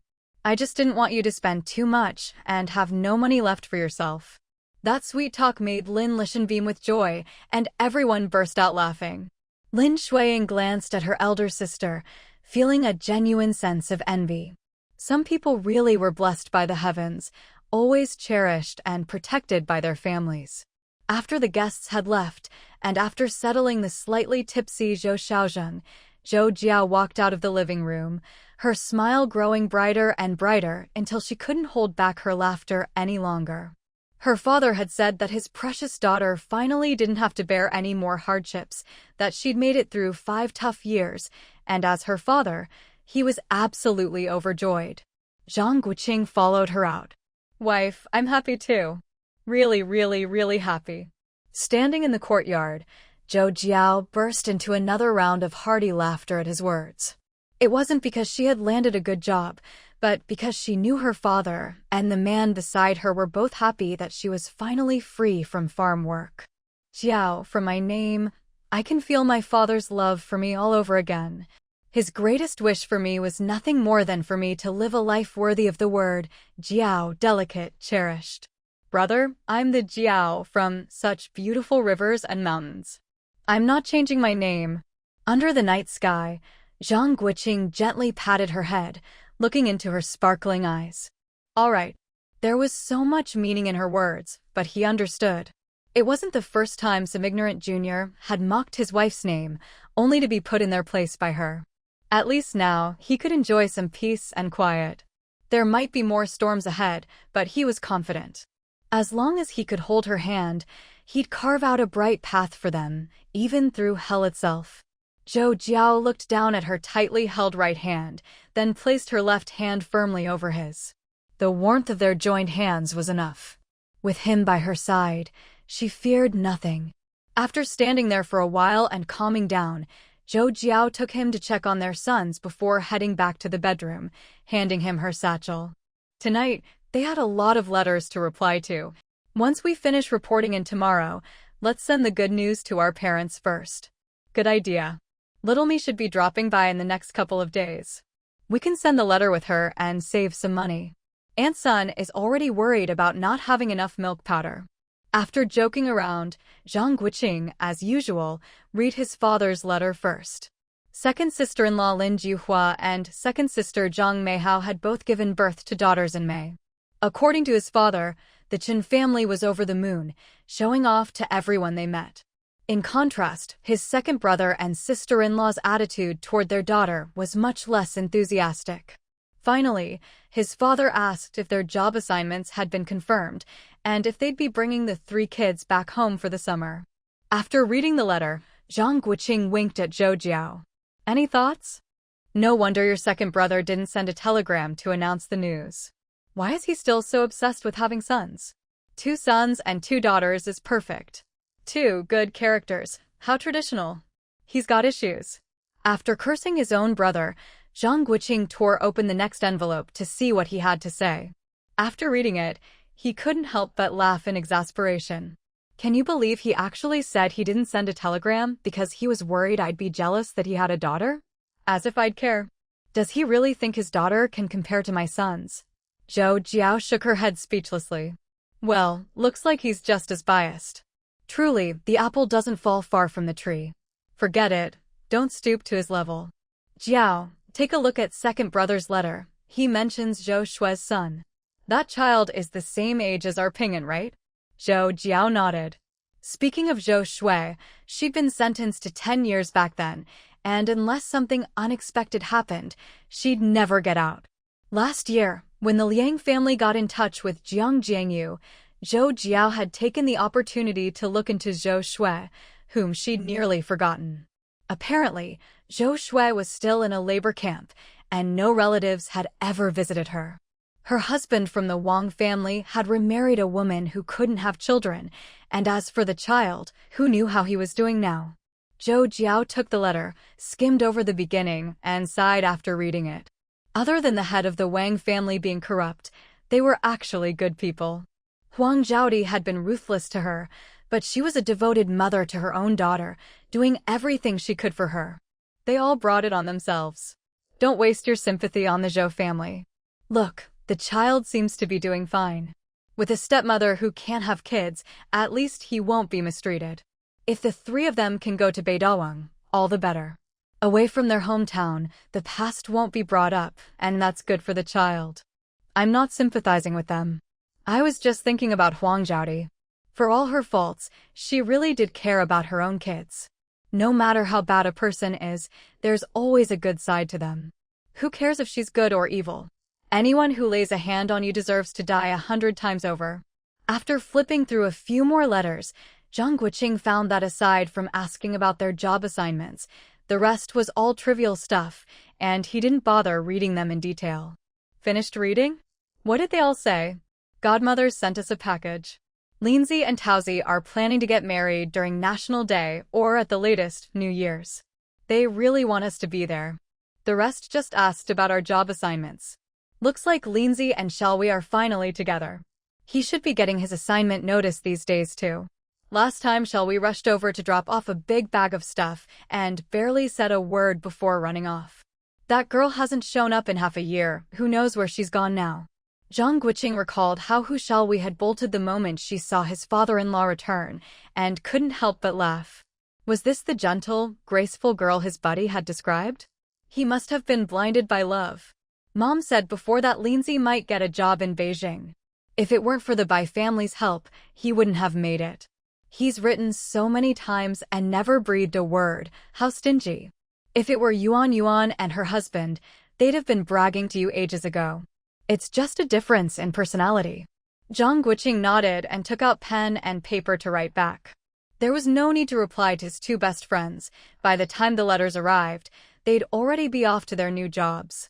Do you think, once I report in tomorrow and officially become a soldier, we should hang up a military family plaque on both houses back home? Zhou Jiao was so startled by his words that she nearly stumbled. Couldn't he be a little more subtle? Already scheming before even reporting in. And you, when you report in, check if they give you a level 22 or 23 position. With your previous first-class merit, you should get level 22, which is 56 yuan. If it's level 23, it's just over 49 yuan. With all the extra allowances, our combined salary is actually pretty good. Hospital stays are free, the 3 boys' daycare is free, and there are holiday benefits. It's really worth it. I'm going to work hard so I can ride in a car for free one day. I remember the first time I got 32 yuan, I was happy for a whole day. Thinking back, how silly. We have to tell Mom and Dad the good news. Their son's family finally has real iron rice bowls. No wonder Taozi said in his letter that he wakes up smiling. Of course. The two of them have no burdens, not even a kid, and eat out every day without a care. Watching Zhang Guoqing mutter to himself as he wrote replies, Zhou Jiao couldn't help but chuckle. This fool hadn't been this happy even when he'd brought home sacks of cash from the black market. Getting things the proper way really is different. Following his train of thought, Zhou Jiao found herself more and more satisfied with their life. No wonder Feng Fei and the others said that after all these years, they still couldn't match how quickly college graduates like them got established. In the small courtyard of the cadre retirement home, old Master Lin returned from enjoying the evening breeze. He checked the time again, craning his neck to look expectantly toward the courtyard gate.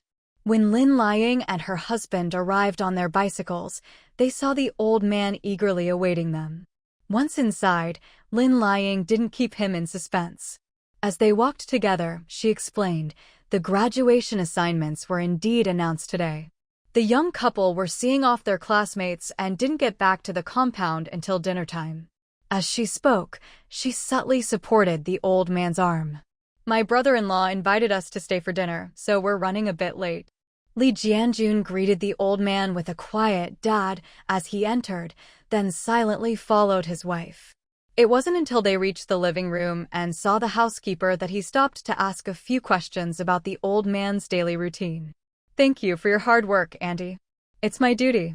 Go on in. The old master is waiting for you with the door open. Li Jianjun nodded slightly and slowly made his way to the study. At this moment, old Master Lin was asking who from the Zhou family had been present today. The old Cheng couple, Cheng Ruzhu and her husband, plus eldest sister and her husband. By the time I got there, they'd already been waiting for a while. On the way back, Xiao Wu saw us out and we ran into old Mo and a few others. They must have heard the news too, and chatted with Xiao Wu for quite a while. Under the lamplight, old Master Lin, his hair completely white, nodded. Where were they assigned? Xiao Wu was assigned to the Automation Management Research Office of the General Logistics Command. After reporting in, he'll attend military school for 3 months. Dad, he was selected as a national defense student 2 years ago. Old Master Lin chuckled and shook his head. No wonder Zhou Xiaozhang kept sending him off for military training. When false is taken for true, the true becomes false. Where there is nothing, there is something, and where there is something, there is nothing. After sighing, he looked at his daughter. What about Zhao Jiao? Dad, take a guess. Lin Liang got up to pour water for her father and husband, smiling as she waited for his answer. I can't guess. Lin Liang grinned mysteriously. The Planning Commission.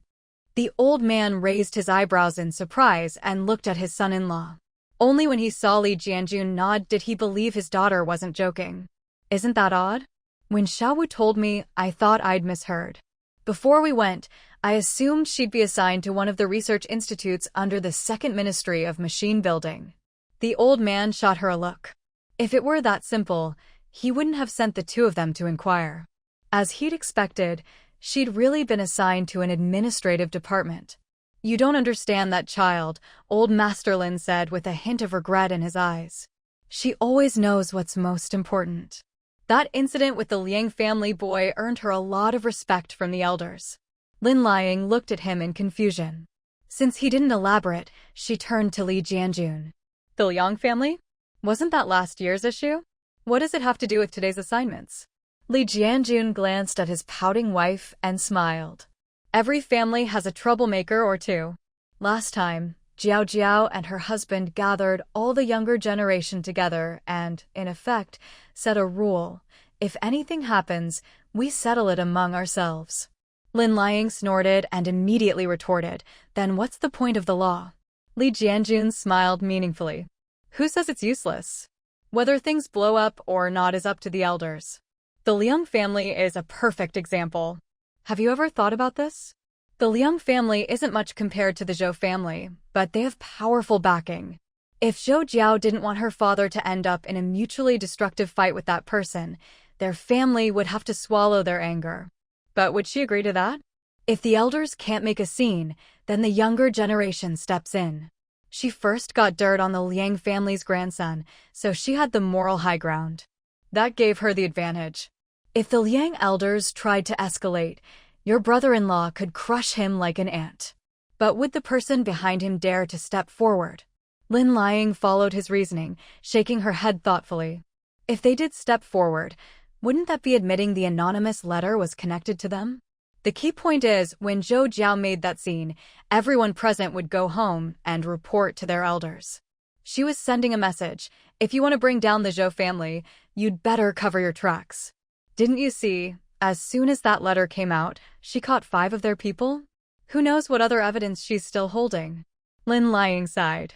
Brother-in-law really lives up to his reputation. Not only did he kill 3 birds with 1 stone, there's probably even more to it. He's as shrewd as ever.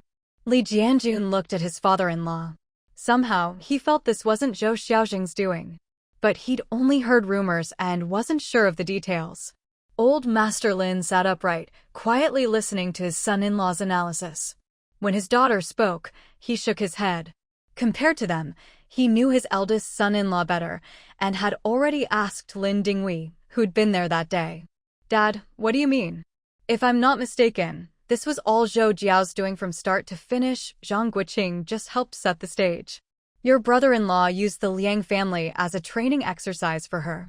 Seeing his daughter's astonished expression, old Master Lin burst out laughing. Personality determines how you handle things. If it were Zhou Xiaojing, he wouldn't care who was involved, he'd skin them alive. But this time, he really let the Liang family off the hook. The only one who could change his mind is her. I've always said I wouldn't misjudge her. Zhou Jiao isn't just smart and calm, she's also extremely politically astute.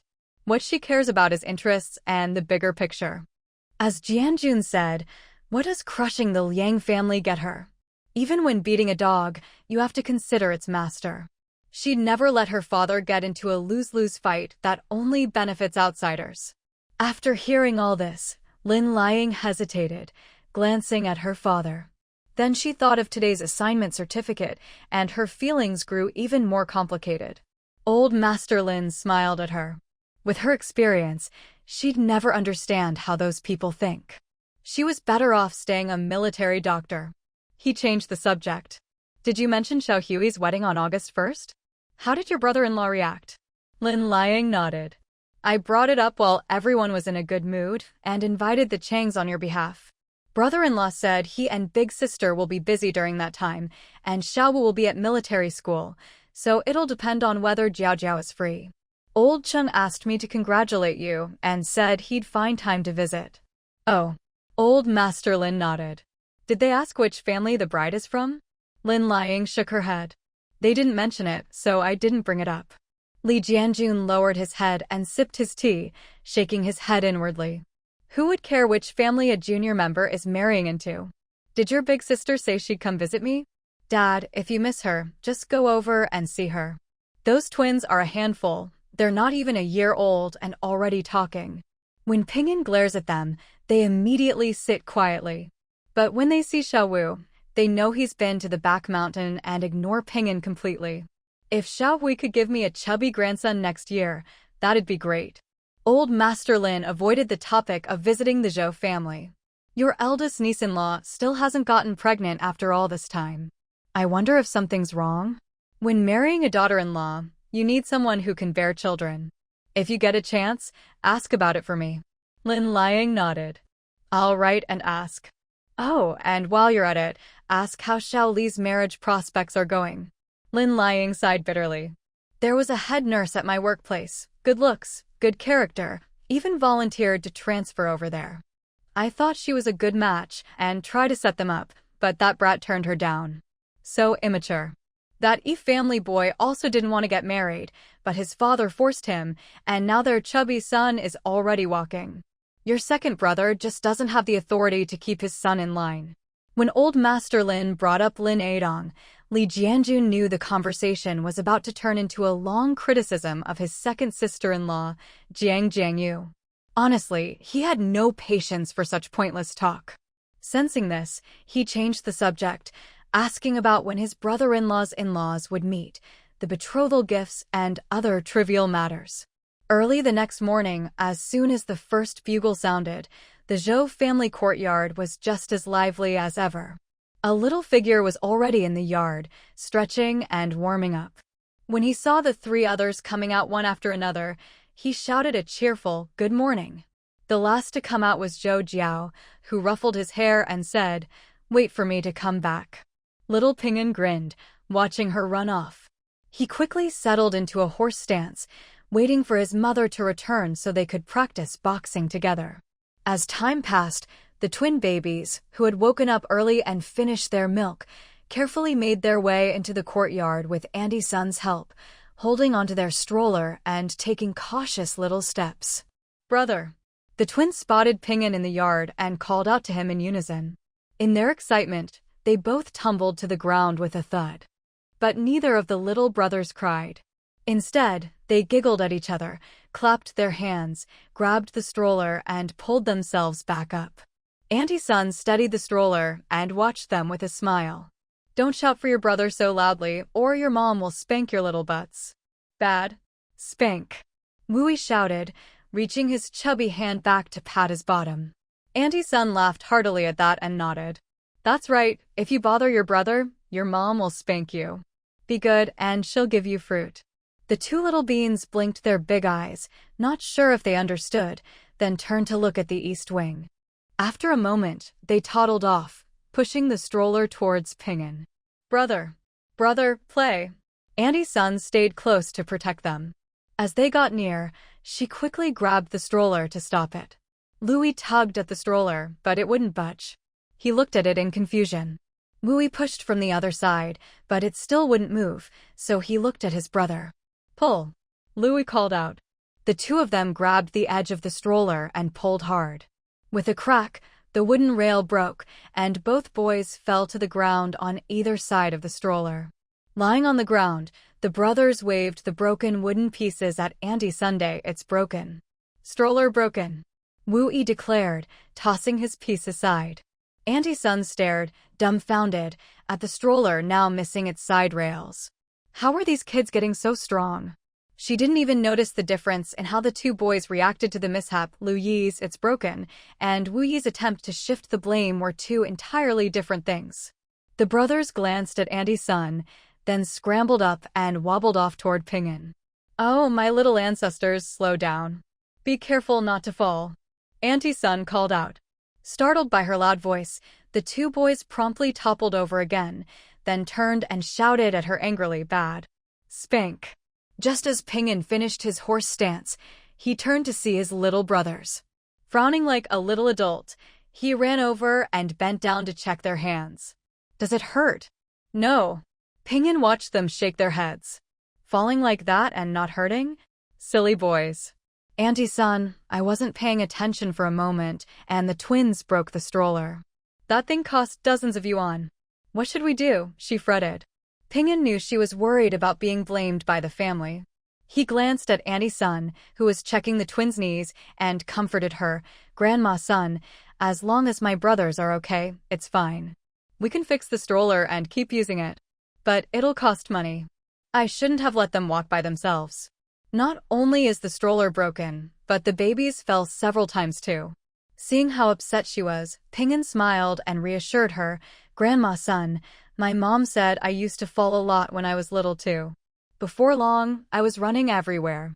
I really don't know what to say about your mom. She seems to love you all, but what kind of mother lets her kids fall and doesn't help them up? Luckily, our twins are sturdy." "Ping'an." "Louie, Wooey, do you want Grandma Sun to take you to play with the toy horse?" "No, birds," Louie said clearly, pointing excitedly at the pigeons and sparrows on the eaves. Wooey followed his brother's chubby finger, grabbed Ping'an, and pointed up. "Brother, want brother." Ping'an burst out laughing. "Those are pigeons, not your brother." "Pigeons." Seeing that his brothers really didn't want to leave, Ping'an took their hands. "Grandma Sun, could you please bring out a big straw mat so they can sit here and play?" "Sure. You watch them for a moment. I'll be right back." As she went inside, the twins kept clamoring for the pigeons. Ping'an tried to distract them. "How about I ask Grandma Chin to make you some steamed egg custard?" "I want fruit." "It's not fruit, it's fruits," Ping'an corrected. "Be good and you can have some when Mom comes back." "Bad." No more saying bad or spank. Good kids don't call names, grown-ups like well-behaved children. Auntie Sun hurried out with a straw mat and a bag of toys. "Ping'an, let me take care of the twins. You should go practice your boxing, or your mom will be upset if she sees you slacking off." I'll wait until Mom comes back to practice, Ping'an replied, glancing at her. Nothing's more important than my brothers. Our little Ping'an is so sensible, such a good big brother. Auntie Sun spread out the mat, settled the twins on it, and handed them toys. Finally, the two little troublemakers calmed down, and she breathed a sigh of relief, waving Ping'an off. Go on, I've got them. When Zhou Jiao jogged back home, she saw her eldest son practicing boxing in the yard, while the two little ones sat on the ground eating their food. She caught sight of the stroller missing its side rails and sighed inwardly. Well, it was bound to happen sooner or later. Mama, eat. Mama, hug. Auntie Sun, feeding the children, looked up and smiled. Jiao Jiao, I wasn't paying attention for a moment, and the two little ones broke the stroller. As long as they're okay. Zhou Jiao gestured at her sweaty clothes. Mommy's stinky, let me wash my face first. But before she could finish, Louie and Wooey pushed past Auntie Chen and Auntie Sun, crawling as fast as they could to grab her legs. Mama, kiss. Hug. Zhou Jiao immediately bent down and scooped up her two sons. Seeing their happy faces, her mood brightened. So, what if they're strong as oxen? She sat down on the ground and kissed her two little ones as they snuggled into her arms. Let's eat first, Mommy will stay with you. With Zhou Jiao sitting right beside them, the twins immediately quieted down, eating their egg custard bite by bite, their eyes never leaving her. Seeing this, Zhou Jiao took the bowl from Auntie Sun and fed the children herself, all the while considering whether she should find some clay for them to play with and practice their grip. After bathing all three sons and settling them in the room to play, Zhou Jiao trimmed her hair in front of the mirror and discussed with Zhang Guoqing where to find some clean clay. It wasn't the first time Zhang Guoqing had heard the term clean clay. When Ping'an was little, his wife had already sent him out to find some clay without grass or gravel mixed in. After some discussion, the couple decided that after reporting for work, Zhang Guoqing would go dig up some deep, clean clay in the suburbs, while Zhou Jiao would bring back some soybeans for the boys to practice making tofu. With her bag slung diagonally across her shoulder, Zhou Jiao strode confidently through the gates of the planning committee. She wore a short-sleeved white shirt, olive-green military-style trousers, and white sneakers, her posture upright and her spirits high. She had barely taken a few steps when someone shouted from behind, "Zhou girl, come here." Turning around, Zhou Jiao saw it was someone she knew. She quickly jogged over and stood at attention, about to greet him as usual, when she suddenly realized since he'd called her Zhou girl, should she address him as uncle or comrade? No one came with you to report in? I just happened to be going in as well. Wanna come along? She grinned sheepishly at the middle-aged man with thick eyebrows and a square face. Uncle Sue, after you, please. From now on, call me Comrade Sue, got it? Zhou Jiao waited for him to walk ahead, then followed a step behind. I'm really not used to that, but if that's what you say, I'll listen. You're always right. Smart girl. Siyuliang said with a low chuckle as they walked. Up ahead is the general office. Past that are departments like finance, organization, political affairs.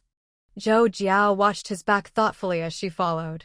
She might not know the people, but she was starting to get a sense of the layout and departments inside.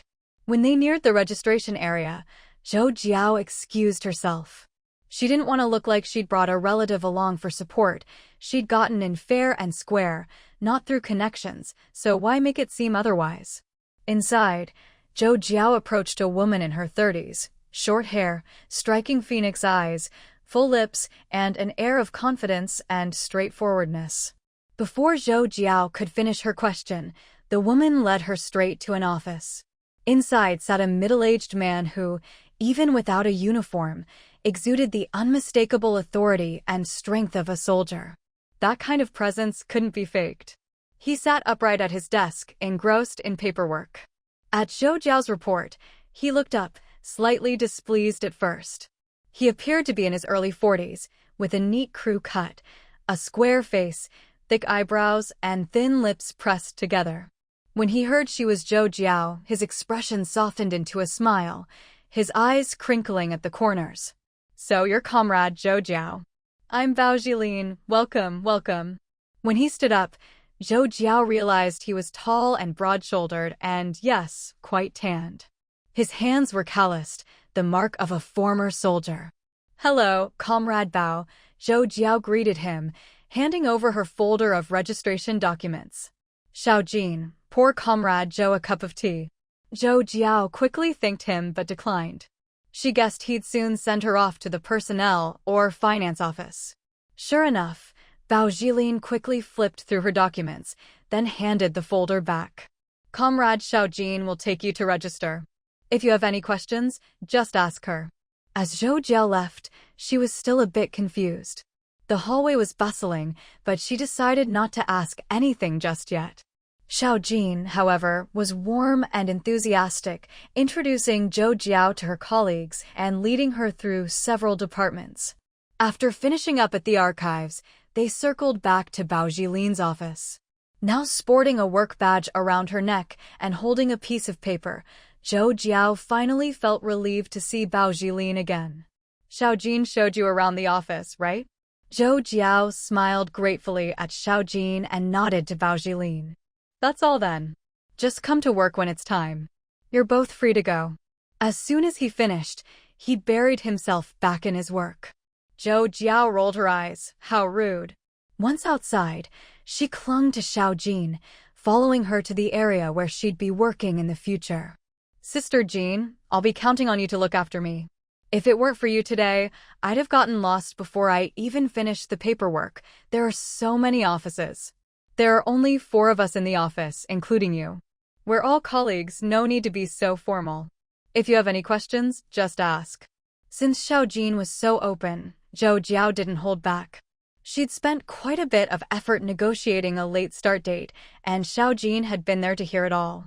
"Is it really okay if I start work a bit later? I hope I'm not causing any trouble. I'm not good at formalities, you know." Sister Jean laughed and pointed to a male colleague in his 30s. "Xinjiao, did you hear that? She says she's not too bright." Xinjiao stood up helplessly and introduced himself to Zhou Jiao. "Let me give you a proper introduction. I'm Xinjiao, Wu Shaolin's cousin, and I've had drinks with your husband, Zhang Guoqing." The man next to him, about the same age, burst out laughing. Xinjiao pointed at him and grinned at Zhou Jiao. "You might not know him, but you must know his cousin, Xiao Qiuxue. And Sister Jean here is your eldest cousin-in-law's niece." Zhou Jiao nearly blurted out, "Damn. What a small world. No wonder her father treated her differently." When Zhang Guoqing went to military school, there was a full dossier, but for her, her dad just said, "I trust you." She looked at them, half complaining, "You guys are something else. Why didn't you say anything when I came in? Now all my secrets are out." Everyone burst out laughing. "All right, since we're all acquaintances, I won't be polite. Except for Brother Shin, Sister Jean, and, what should I call you?" she asked the other man. "Jean Li Juan. Xiao Dongrue. But don't call me Brother Xiao, it sounds weird. Outside, you can call me Rueji or Dongji. Right, and remember, when outsiders are around, use comrade at work," Dongji reminded her. Zhou Jiao thanked them for the advice. Jean Li Juan seemed to take a liking to Zhou Jiao and led her to her desk. "This is your spot. Take a seat and let's chat. I noticed you didn't sign up for the staff canteen. Worried about your child? The food here is actually pretty good." Before Zhou Jiao could answer, she continued, "And about the dorm assigned to you, why didn't you take it? Are you waiting for your husband's unit to assign you housing?" Since they were all acquaintances, Zhou Jiao didn't bother to hide it. She smiled. "I have a courtyard house in my name, but I've donated it to the Women's Federation for office use." "So you don't have a place to live now?" "That's not the same as those who own property, but still want a new place. If you're not waiting for your husband's unit, you should take the dorm here." Zhou Jiao didn't want to discuss it further, but she appreciated the concern. After all, someone had to live in the single dorm assigned to her. Who in her family would that be? Jean Li Juan went on to chat about the weekly canteen menu, payday, staff benefits, and so on. Zhou Jiao listened for nearly an hour, finding Jean Li Juan more and more interesting. She was warm and sincere, but never gossiped about other colleagues or mentioned Zhou Jiao's future job responsibilities. Looking at her, Zhou Jiao almost wanted to ask if she'd been born into the wrong family. She seemed more like Zhang Guoqing's real sibling. After saying goodbye to her 3 new colleagues, Zhou Jiao realized it was already lunchtime. If it hadn't been for the meal break, Jean Lijuan probably would have kept chatting. Still, Zhou Jiao could tell this job was relaxed and suited her perfectly. Compared to Zhou Jiao, Zhang Guoqing was like a fish in water, moving around as if he were in his own backyard. Besides his usual friends, many of the older folks were already familiar with him from his interactions with his father-in-law, Zhou Xiaozheng. While Zhou Jiao spent nearly 2 hours registering for work, Zhang Guoqing finished his own registration in less than half an hour, and even had time for another half hour of chit-chat. Because of this, after finishing his registration and digging in the mud before heading home, Zhang Guoqing grew increasingly anxious as he checked the time. When it was almost 11 o'clock, he nearly went to the planning committee to look for her. Finally, Zhou Jiao strolled in, fashionably late. "Wife, it's already noon. How did it take you so long to walk just a few steps? Did someone give you a hard time? Should we switch your workplace? I think it'd be great if you worked with your sister-in-law." Zhou Jiao shot him a laughing sideways glance and handed him her work ID from her pocket. Zhang Guoqing glanced at the ID, then studied her face carefully. His wife was introverted, not good at socializing, and extremely sensitive. Did someone say something to upset her? In the living room, Zhou Xiaozheng, who had been waiting for his daughter to come home for lunch, came out when he heard the commotion, only to see this fool circling around his daughter with endless questions. If his wife hadn't called them in for lunch, he would have stayed to watch the show. When it comes to his wife and kids, Zhang Guoqing always loses his composure. Should he try to correct this flaw, or just let it be? Zhou Xiaozheng was finding it harder and harder to be a good father-in-law, especially when it came to grooming a son-in-law to take over. If Zhang Guoqing were his own son, he would have knocked some sense into this silly boy long ago. At the table, Zhou Jiao recounted the morning's events while eating. When she described the tangled relationships among 3 of her colleagues, Lin Lishan nearly burst out laughing. Zhou Xiaozheng, as always, zeroed in on the key point. "You didn't run into those people?" "There were a lot of people coming and going, so I made a point to avoid them." Zhou Jiao wrinkled her nose. "If any of them called me Little Zhou, I'd have to go over and say hello. It's not good to draw too much attention on my first day." Zhou Xiaozheng gave her a knowing look. That was just like his Jiao Jiao. "Hide all you want, but anyone who needs to know already knows your background." Zhou Jiao stuck out her tongue and grinned. "Dad, this job seems pretty easy. Why do they even bother with set hours? I told them I have 3 sons to take care of, and they actually agreed. Am I really that popular? Are they afraid I'll quit?" Joking along, Zhou Xiaozheng replied seriously, "Of course. If you don't go, they'll lose a real talent. At this morning's meeting, Uncle Sure told me you were almost poached by the Secretariat, but he stuck his neck out to keep you. You still have to go over there tomorrow, don't forget." "I still have to go there?" Zhou Jiao blinked in disbelief, looking from her father to Zhang Guoqing and Lin Lishan. She took a sip of soup and cleared her throat. "Dad, you're not joking?" Zhou Xiaozheng finally laughed out loud. "Silly girl, just go. Would I let you get the short end of the stick?" Zhou Jiao thought about it and realized he was right. She still had that little notebook in her hand. Maybe she could even get 2 salaries? The thought made her wink at Zhang Guoqing. Zhang Guoqing shook his head with a smile, glancing uneasily at his father-in-law. Hopefully there wouldn't be another last-minute assignment, either a secret trip abroad or involvement in some major event. Zhou Xiaozheng curled his lips and shook his head slightly at him. Seeing this, Zhang Guoqing relaxed, and looking at his happy wife, teased, "Level 22 or 23? Oh, she remembered her husband's reminder from last night. Even if she was a bit dazed, Zhou Jiao had paid close attention. She excitedly held up 2 fingers, "Level 22. I didn't even need a year to get officially promoted. Impressive. Come on, let's toast with this soup." Zhang Guoqing gave her a thumbs up with his left hand and raised his soup bowl with his right. His antics made the whole family burst out laughing, and everyone raised their bowls for a toast. At the Chung house, Ever since the eldest son Chung Si-jin and his wife left for the Southwest, and the grandkids boarded at school or spent holidays with their parents, the old couple was left alone and the house felt emptier than ever. Right after lunch, Grandma Chung couldn't wait for her nap. She told her husband she was heading over to the Zhou's to see how things went for the kids today. As soon as she entered the Zhou's courtyard, she was greeted by a chorus of laughter. Something good must have happened.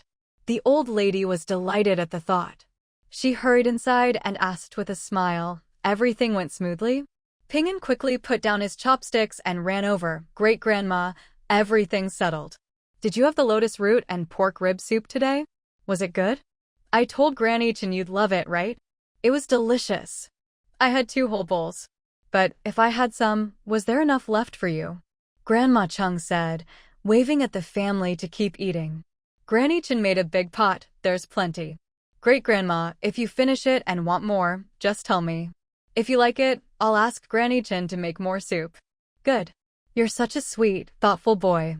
Ping'an beamed even brighter at the praise and sat with her on the sofa, chatting. "Great-grandma, I heard from my friends that their families in the countryside had a bumper harvest this year. That means no one's short on grain anymore, right? No more going hungry." Grandma Chung really didn't know. "Really? That's wonderful. I'll ask around later and let you know when I hear something, okay?" Aunt Chen, who was bringing out tea, chimed in softly. "Ping'an asked me yesterday, so I checked around. I heard this year's harvest is better than last year. At the farmer's market, cornmeal doesn't even need ration coupons now, and it's only 10 cents a jean." Zhou Jiao looked at Zhang Guoqing in surprise. If she remembered correctly, before the new year, Captain Qian said there was pork, but people were so afraid of running out of staple food that they didn't dare sell any. Had she misunderstood? Zhang Guoqing looked at them and said quietly, "After 2 years of good harvests from private plots, most people are reluctant to sell or even eat their grain. This year, with perfect weather and another bumper crop, there's a surplus. Once someone starts selling, everyone follows suit, herd mentality." "It's very likely." Zhou Jiao sighed inwardly. In the end, low grain prices hurt the farmers. And soon, the farmers' markets would be shut down again and private plots reclaimed. When Aunt Chen saw they'd finished eating and were leaving, she hurried over to Zhou Jiao. "Just leave the dishes to me. Go play in the mud with the kids." Zhou Jiao couldn't help but laugh. Zhang Guoqing pulled her away with a smile and asked in a low voice, "Have you decided on the price for the soybeans?" Thinking of the bag of soybeans she'd just brought back, Zhou Jiao really didn't know the current market rate. She decided that if anyone asked, she'd just say they were borrowed. "We'll go to the farmer's market first thing tomorrow. Heaven is really helping our sons. Buy them all, not a single soybean left behind. No point going to the suburbs, the city has more people. The farther you get from big cities, the bigger the surplus. Especially in the south, where there are 2 rice harvests a year, it's harvest season now." Zhou Jiao knew exactly what he meant. With their space, they lacked nothing. He just wanted an excuse to go out and have some fun, right? She wanted to go too, but their 2 younger sons were at a crucial age and needed to learn some things. "How about we take the kids somewhere close by, let them get in touch with nature?" "Just what I was thinking." Zhang Guoqing grinned and winked at her. After celebrating the birthdays of the Zhou family father and daughter and renting a carriage to head out to the suburbs of the capital, no one expected that the weather, which had just been clear and sunny, would suddenly change. Right before they were about to leave, a torrential downpour accompanied by thunder and lightning erupted. Compared to the usual summer sun showers, this was clearly not something that would pass in a moment. "Dad, are we really not going?" Ping'an asked. Zhang Guoqing nodded. There was nothing they could do. They had agreed with the others to postpone if it rained, and with thunder like this, the others had probably already turned back halfway. Ping'an looked outside, disappointed. "I was all ready to go." "This rain won't last for days," Zhang Guoqing said, leading him back into the house. "Are you going to the seaside with your grandpa and the others this summer?" "I want all of us to go. Even better if you could take me hunting. I feel like I'm getting rusty from not practicing." Zhang Guoqing chuckled, ruffling his buzz cut. "You're still young, no rush. We can go with you, but your mom will have to hurry back to work. Hearing this, Zhou Jiao was moved. They hadn't gone last year, and if they missed the next couple of years, there might not be another chance. How about we take you all to have some fun first, and then send you 3 boys to your grandma's? Zhang Guoqing looked at her in surprise, but before he could voice his question, he broke into laughter. She was lounging lazily against the headboard, with their 2 little sons snuggling up to her, their fluffy little heads nudging her side. Hearing his laughter, the 2 boys started rolling around on the Kong bed. So energetic. Zhou Jiao patted their little tummies. It's not time yet. The 2 little ones giggled, waving their chubby, lotus root-like arms at Zhang Guoqing and Ping'an as they came in, occasionally blowing exaggerated kisses. Zhang Guoqing helped Ping'an take off his shoes and lifted him onto the Kang, patting the 2 little boys on their bottoms. Not even afraid of thunder this loud? You guys are brave. You're willing to let your sons leave your side? If they all go with mom and dad and I go to military school, you'll be here all alone, Ping'an teased. Zhang Guoqing shook his head firmly. No way. Before Zhou Jiao could reply, he changed the subject. Didn't your master always want to take you herb gathering? How about going to Xiaomu's hometown this time?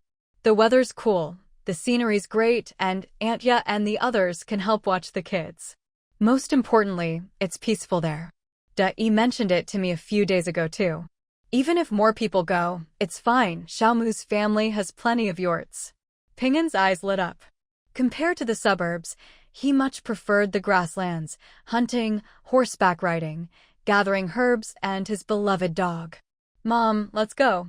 As soon as Ping'an spoke, the 2 little ones echoed in unison, Mom, let's go. The couple burst out laughing.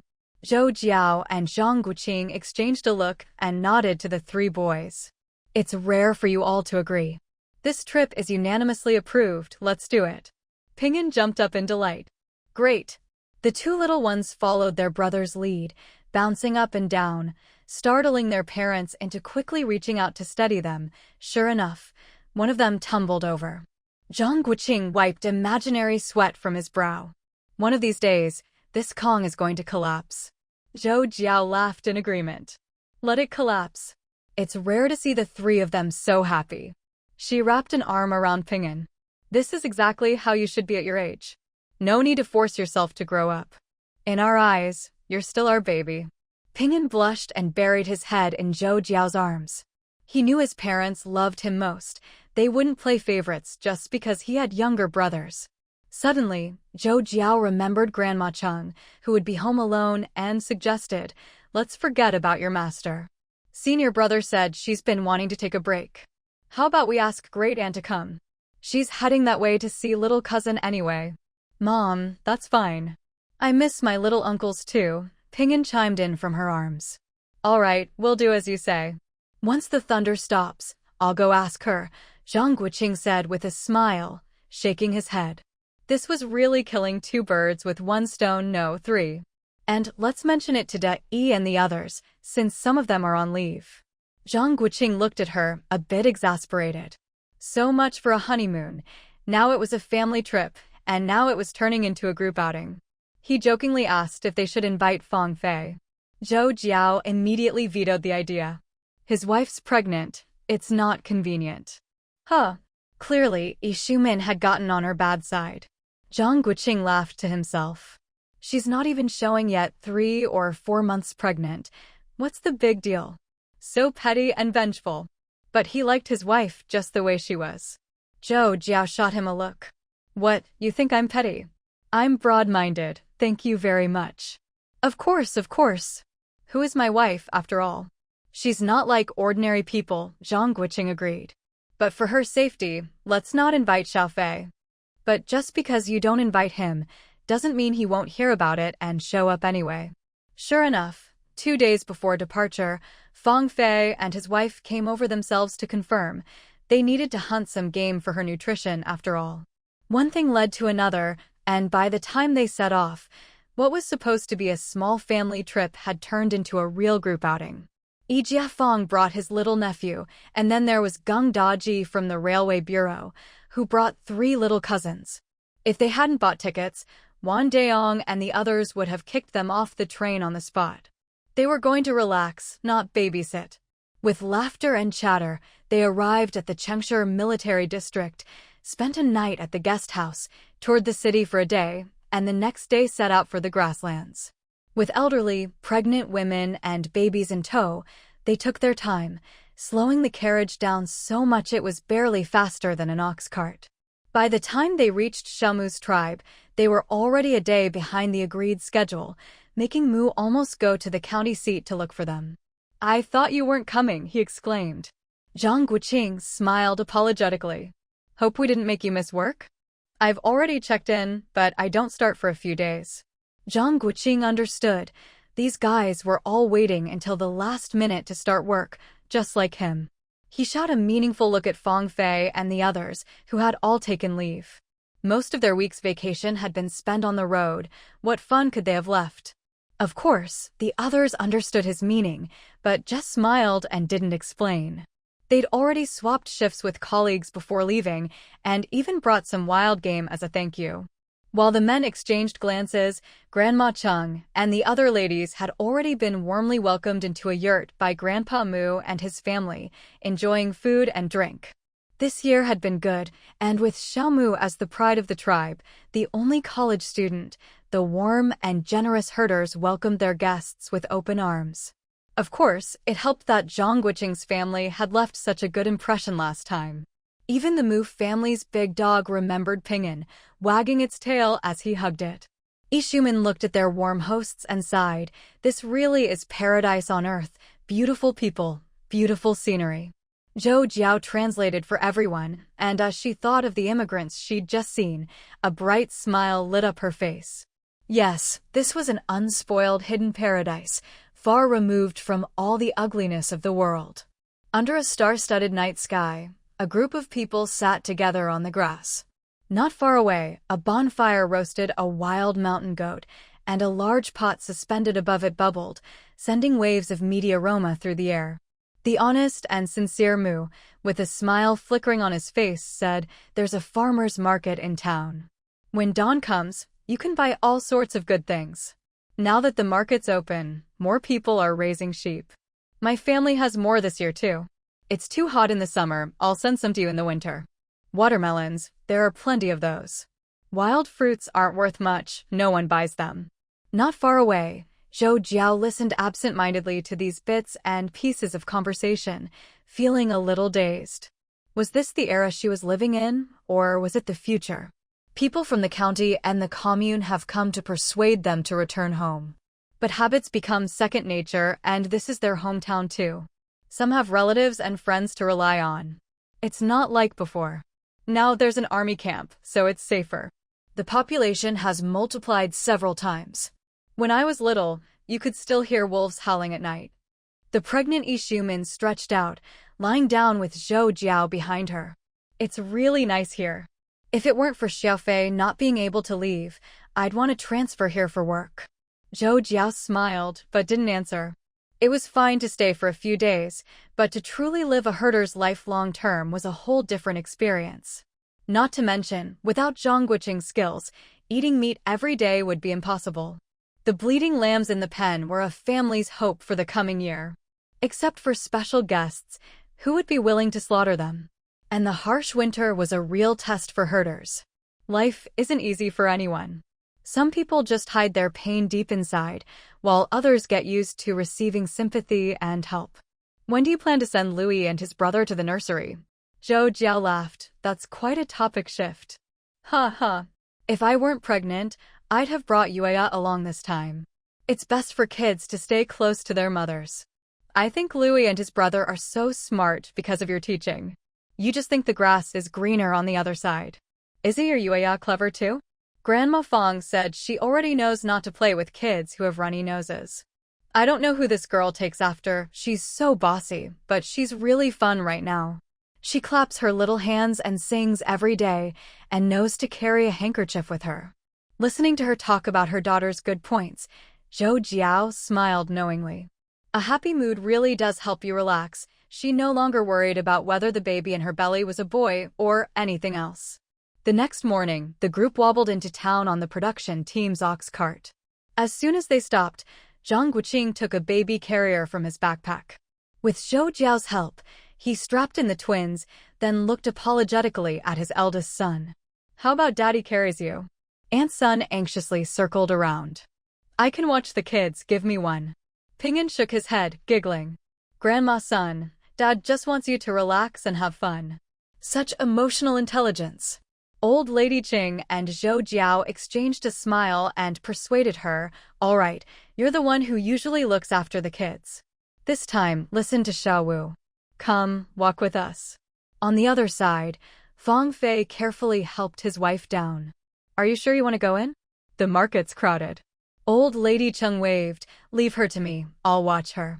You just take care of the kids." With 2 aunties plus Old Lady Cheng and Zhou Jiao, Fang Fei felt reassured, especially seeing his wife protected in the middle of the group. Zhang Guoqing, watching his sons bouncing around, gave Ping'an a look. Seeing him run off to find his mother, he finally relaxed. Honestly, he wasn't thrilled about traveling with so many people. He'd planned it out. With the old lady and the 2 aunties, they could all enjoy a leisurely vacation. Who knew the pregnant lady would insist on coming too? No wonder his wife didn't like her. She really had no sense of boundaries. Even at 4 months along, she was still a pregnant woman. Why join in the fun? Zhang Guoqing glanced sympathetically at Fang Fei. This guy once swore he'd only marry a strong woman. Young people really are unreliable. If it were him, he'd have given her a few slaps to keep her in line. Luckily, Fang Fei didn't know what he was thinking, or he'd have asked, "Where's your face?" Shameless. You don't need to slap your wife. Try just grabbing her hand and see what happens. Fang Fei had his own grievances lately. Who told this silly guy to be famous for spoiling his wife? Now his own wife kept asking him to learn from him. At that moment, he looked sympathetically at the 3 grinning brothers. "Go ahead and laugh. Once you get married, you'll understand." Inside the farmer's market, aside from the stall owners, there weren't many customers. It was almost time for work to start. Who else had the leisure to stroll around like their group? No matter where they went, no matter how old the kids were, as soon as they saw grains like sorghum and corn, they'd stop and look up at the adults. Don't be fooled by their age. They already understood what state-controlled purchasing and supply meant, and what grain and meat represented. Compared to ordinary folks, they were much better off, but it just meant they could eat their fill, with the occasional treat at a restaurant. They hadn't forgotten those years when the adults would give them the best food, but you could still hear their parents' stomachs rumbling from hunger. Zhang Guoqing walked around and found that, while there was more stock here than in the Beijing suburbs, it was just a few more stalls. Quantity added up, but it only looked impressive. No matter how good the harvest, with only 200 or 300 jin per mu, life was still tough for the farmers. Zhou Jiao, holding her son, squatted in front of an elderly man with a dark face and asked in the local dialect, "Grandpa, how much is this?" The old man's wrinkled face lit up at her question. "This corn is all from my own plot. Every kernel is good, not a bad one in the bunch. Not expensive, 12 cents a jin. Golden and plump, the quality really was excellent." Zhou Jiao smiled and nodded. "If you sell it, will your family have enough to eat?" Whether he wanted her to buy more or was just talkative, the old man replied cheerfully, "I've kept half for us, mixed with wild greens. We'll get by. Do you want it? No ration coupons needed. If you buy it all, I'll give it to you for 11 cents a jin. Go ahead, you won't lose out. If my kid wasn't getting married, I wouldn't want to sell it." Seeing the thick calluses on his hands, Zhou Jiao didn't bargain. She continued through the market, occasionally stopping to ask questions and buy a little here and there. Unlike the others, Zhou Jiao would always exchange a glance with Ping'an before buying, then ask him a question or two as they walked away. The mother and son were perfectly in sync. A single look was all it took.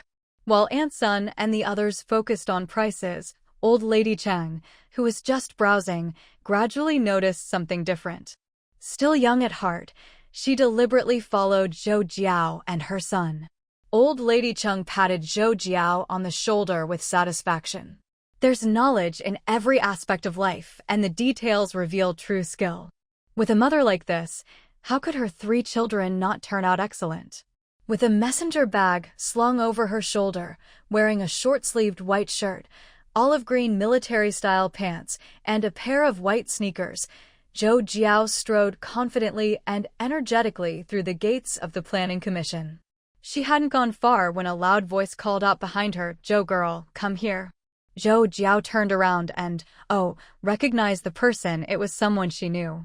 She hurried over and stood at attention, about to greet him as usual, when she suddenly realized he'd called her Zhou girl. Should she call him uncle or comrade? Inside, Zhou Jiao found a female comrade of about 30, with short hair, phoenix eyes, full lips, and a charming, straightforward demeanor.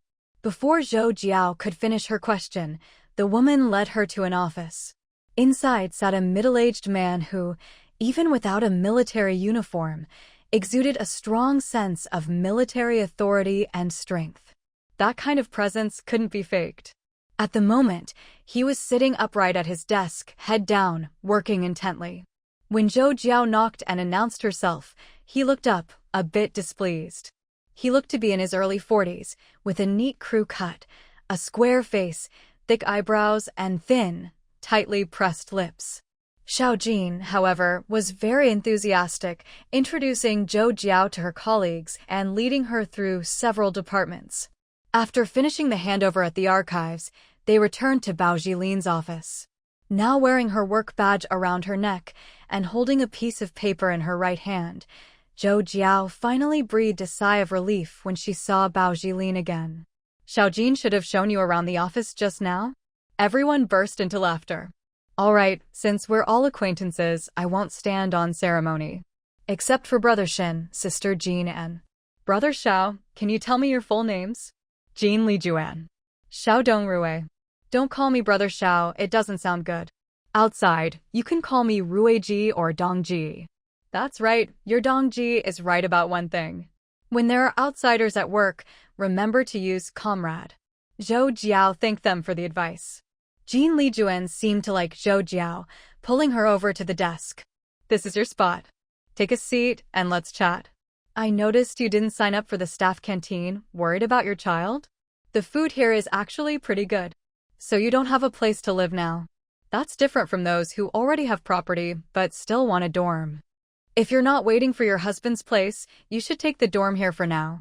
After listening for nearly an hour, Zhou Jiao found her to be quite a character, very warm, but never gossiping about other colleagues, very sincere, but never mentioning what Zhou Jiao's actual job would be. "So why are you looking for big sis?" "Wait, that's not right." Lin Lying turned to the old man. "Dad, you actually want to find brother-in-law, don't you?" As she spoke, she immediately hung her head and shook it in defeat. After a pause, she continued, "It's useless. My brother-in-law is famous for minding his own business. You know as well as I do, if something isn't within his responsibilities, he absolutely won't get involved. Besides, he doesn't have much affection for our family. Even if my sister wanted to help, she wouldn't dare bring it up in front of him." Old Master Lin looked at her with a stern face, waiting for her to finish her muttering before asking, "Are you done? Even you can think of that. Do you really think your father is that brainless?" Fine, I'll shut up and listen, okay?" Lin Adong saw his little sister butting heads with their father and couldn't help but shake his head with a smile. He poured her a glass of water and explained, "Dad actually wants to find Zhang Guoqing." Lin Lying looked at him in surprise. Lin Adong nodded to confirm. Honestly, when the old man told him, he'd found it pretty ridiculous too. Who would have thought that country bumpkin would really make something of himself? "Dad, what are you thinking? What's the use of looking for Xiao Wu? There's no way he'd risk using brother-in-law's name to help second brother.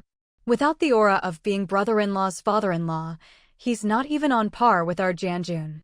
What she didn't say was that, at least, Li Jianjun's position outranked Zhang Guoqing's. Even if they ran into each other in the future, Zhang Guoqing would have to salute Li Jianjun first. And no matter how retired her dad was, his reputation still carried weight. Why would he need to go ask Zhang Guoqing for help? When it comes down to it, The only reason that kid is doing so well now is because of his father-in-law. Otherwise, who would care about him? Old Master Lin saw her unconvinced expression and gave his in-law a wry smile. He blamed himself for not raising his children better.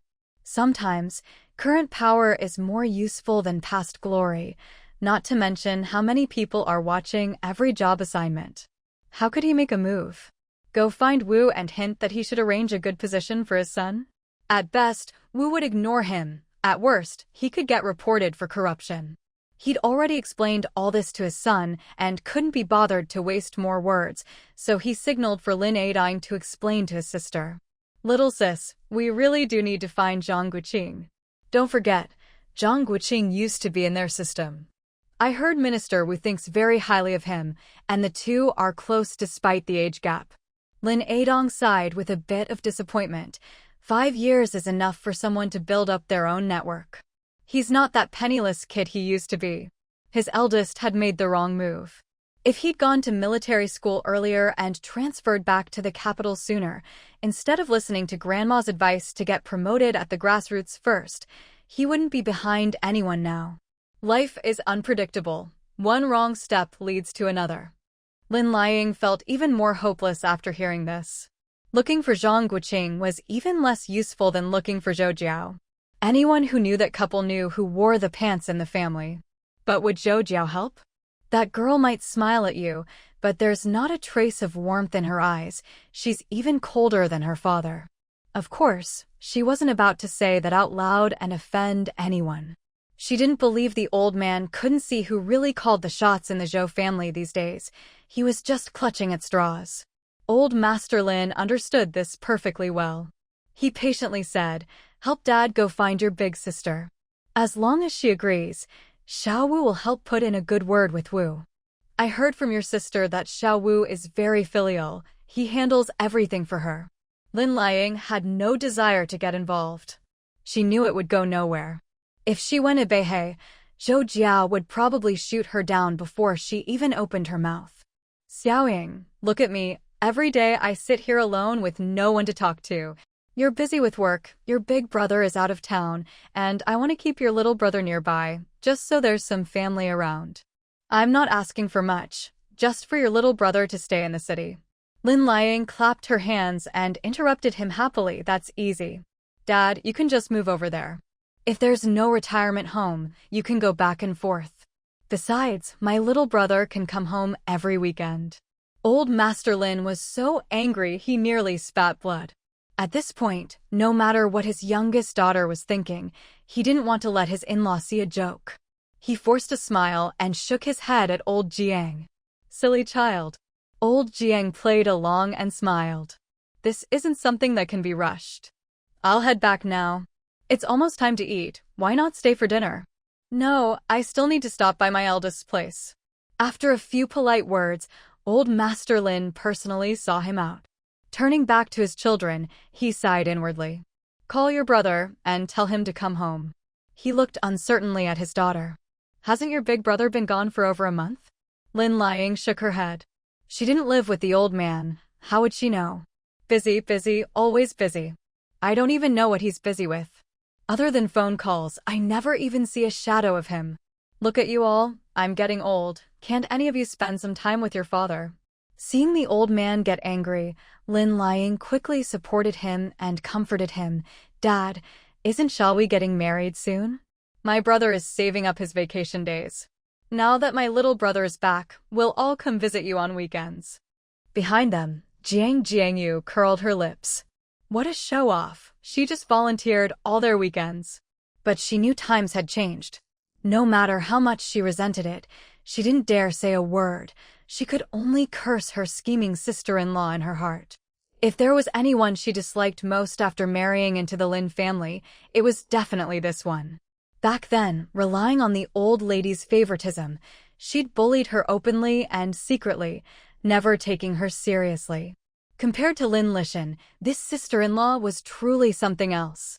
Don't think she didn't catch the meaning behind those words earlier. She just didn't want to help.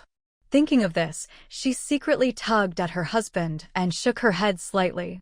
Better to go live in the suburbs, just like her father said. Distance brings peace. Lin Adong glanced at the old man.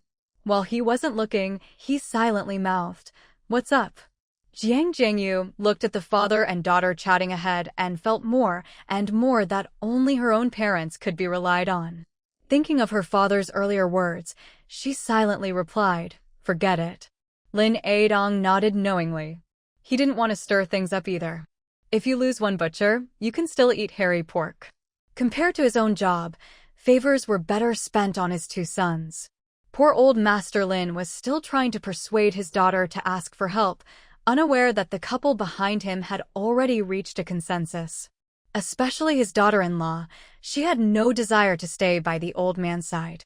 Just like old Jiang said, distance makes the heart grow fonder. If her own daughter stayed with the Lin family, who knew when she'd be used and discarded, better to quietly live her own life with her husband.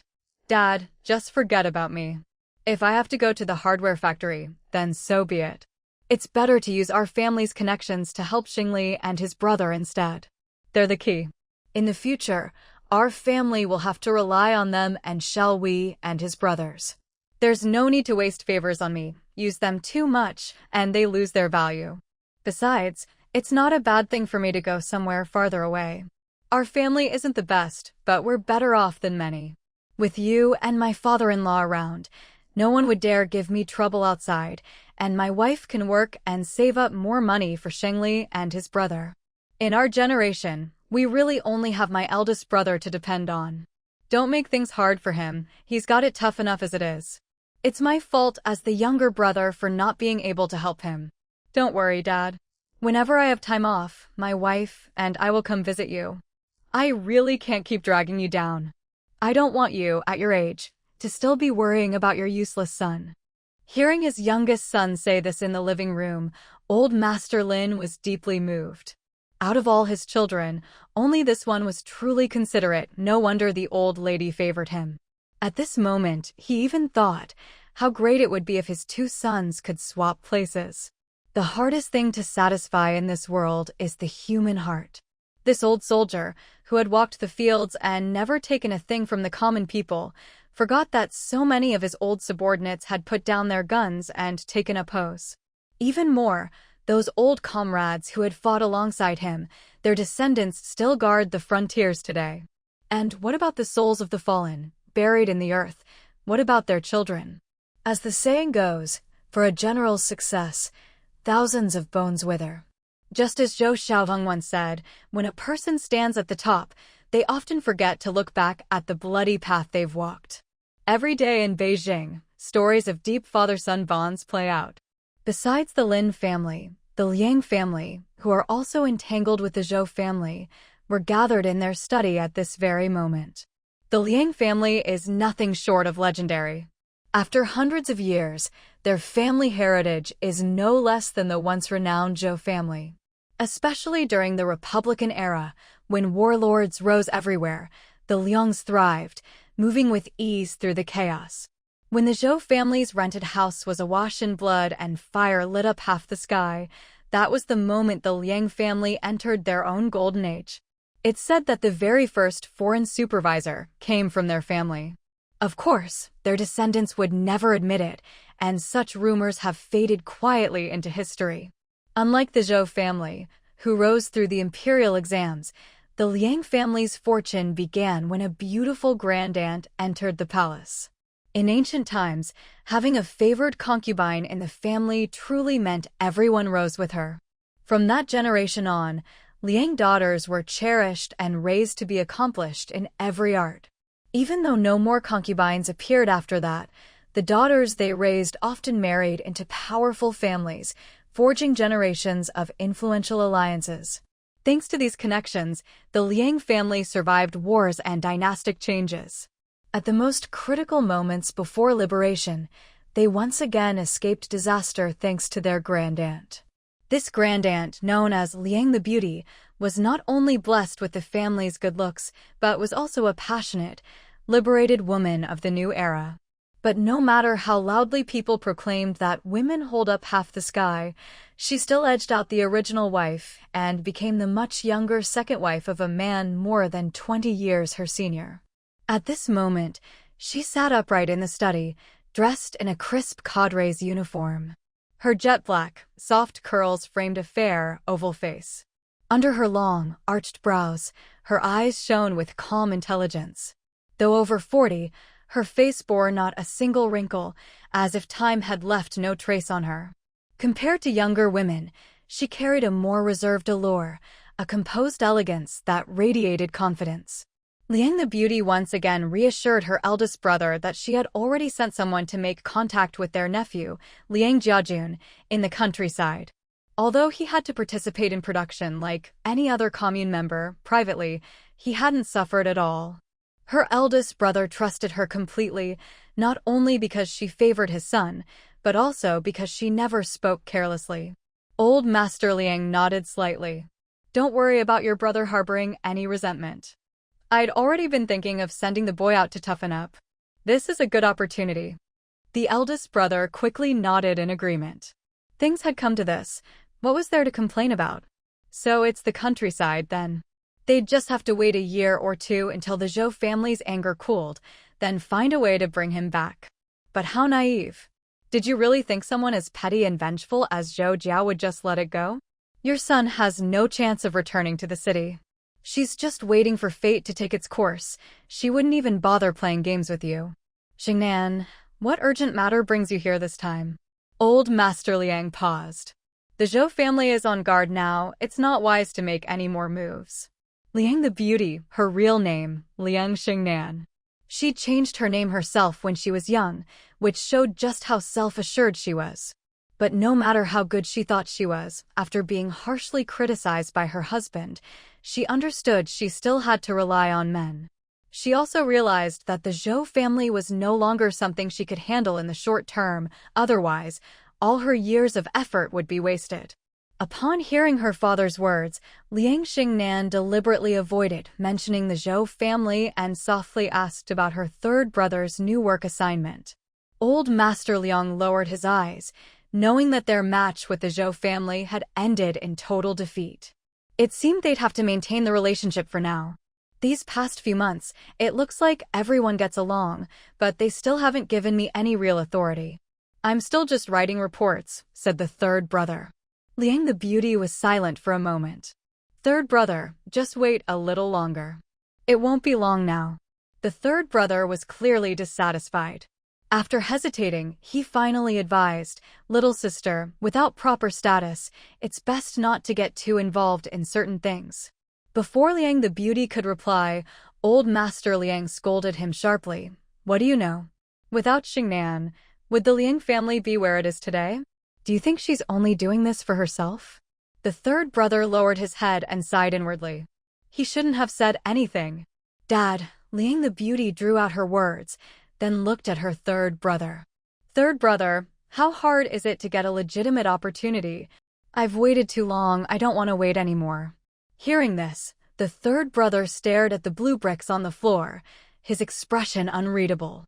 So many bricks, all neatly in place. If one stuck out, their father would either press it down or replace it. Everyone understood this principle, so why had the people in this room all lost their sense of caution? He wanted to remind them, with so many powerful wives in high places, who did they think would be the one to stand out? But in the end, he said nothing. She herself said she didn't want to wait anymore, so as her half-brother, why should he make himself unwelcome? The third brother quietly listened to Liang Xingnan's conversation with their father and elder brother, suppressing a growing sense of foreboding in his heart, and wondering if he should start planning an escape route for his own children. In all his years, he had never felt as clear-headed as he did at this moment. The Liang family had certainly benefited from having Liang Xingnan as a sister, but when outsiders struck back, weren't they also the first line of defense? Hundreds of miles away, Zhang Guoqing and Zhou Jiao had no idea that some people were already getting restless, nor did they realize that their presence as a couple had provoked someone's wild craving for power. For the past few days, Zhang Guoqing had been taking his 3 sons out hunting in different ways, gathering some meat and goods, and sending off a few people whose holidays had ended. Watching the pregnant lady leave, not only did Zhang Guoqing breathe a sigh of relief, but even Yi Jiafeng and his eldest nephew cheered loudly. Now, they finally had some real free time for themselves. After being kicked by Zhang Guoqing, the two brothers put their arms around each other, slipped away to whisper conspiratorially, and then returned to the tent grinning mischievously. Old Lady Zhang could tell at a glance that these two kids were planning to sneak out and have some fun. "You young people go play. I'll take care of the little ones for the next couple of days." But that depended on whether Louis and Wu would agree. After being taken out on wild adventures by their father these past few days, the little ones already knew who was the most fun to follow. Sure enough, Wu, whose speech was getting clearer and who could say more phrases, immediately shook his little head like a rattle drum. "I want to be with Daddy." Louis, a beat slower, blinked his big eyes and quickly chimed in, "I like Daddy." Yi Jiafeng was delighted, squatting down to tease them. "Little ones, don't make great-grandma sad. What should you do if she's upset?" The two little brothers immediately turned to look at old Lady Zhang. Seeing her beaming at them, they pointed at Yi Jiafeng and shouted, "Bad guy." Old Lady Zhang burst out laughing. "How about watching the sheep with great-grandma? The sheep are about to have babies." The boys, caught at their weak spot, immediately frowned and looked at everyone, hesitating. The cheerful laughter of the shameless adults, amused by the kids, drew Zhou Jiao, who was holding Ping'an, into the tent. As soon as she entered, she saw her two little sons wobbling over to her with aggrieved faces. She laughed and ran over to catch them. "Mama, they're bad. Everyone likes you, you know." Ping'an, being sensible, went over to sit beside old Lady Zhang. "Great-grandma, my little brother's first birthday is coming up in a few days. Grandpa said we should go back that day. When are we leaving?" Old Lady Zhang tapped his nose. "You'll have to ask your dad." Zhang Guoqing smiled. "We'll go a day early. Your Uncle Yi has already contacted the camp here. When the time comes, we'll catch a ride back." Little Ping'an winked at his dad. Time was running out. Wouldn't Dad take him out hunting one last time? These past few days, with those uncles tagging along, neither of them had really enjoyed themselves. Zhang Guoqing caught his meaning and winked back, then turned to Zhou Jiao. "Anyone coming for a consultation today? Got plans?" Zhang Guoqing grinned. "Planning to change maps tomorrow." Zhou Jiao thought for a moment and nodded. "I'll say goodbye to everyone a bit later and just let Uncle Tong know." "All right, it's settled then." With that, Zhang Guoqing glanced at the two little ones and signaled to her, "Let's hunt some meat for the Mu family before we leave tomorrow." Old Lady Zhang watched the young couple discuss their plans, grinning from ear to ear. As for where they were going next, she didn't care. After running around with the young folks, she felt much younger herself. The next morning, just as the sky was turning light, they bid a reluctant farewell to the Mu family. Two horse-drawn carriages took Zhou Jiao and her group away, heading for a large town near the army camp, half a day's journey away. Though called a town, it had everything one could need despite its small size. Not far from the guest house was the state-run restaurant, famous for its hand-pulled lamb and lotus leaf chicken. The trade market, made up of herders from nearby tribes, was as lively as a New Year's fair. Besides these conveniences, what Zhang Guoqing valued most was the good security thanks to the nearby army camp. They could rent a few horses and ride out during the day, but still had to be careful with the elderly and children who stayed behind. As they got closer to the town, the flow of people on the road increased. Unlike previous years, there were now more Han Chinese, especially more smiling children. "Shisai Bainu, hello." Zhang Guoqing, who had picked up a few words of Mongolian, was infected by the cheerful, honest locals and greeted everyone they passed.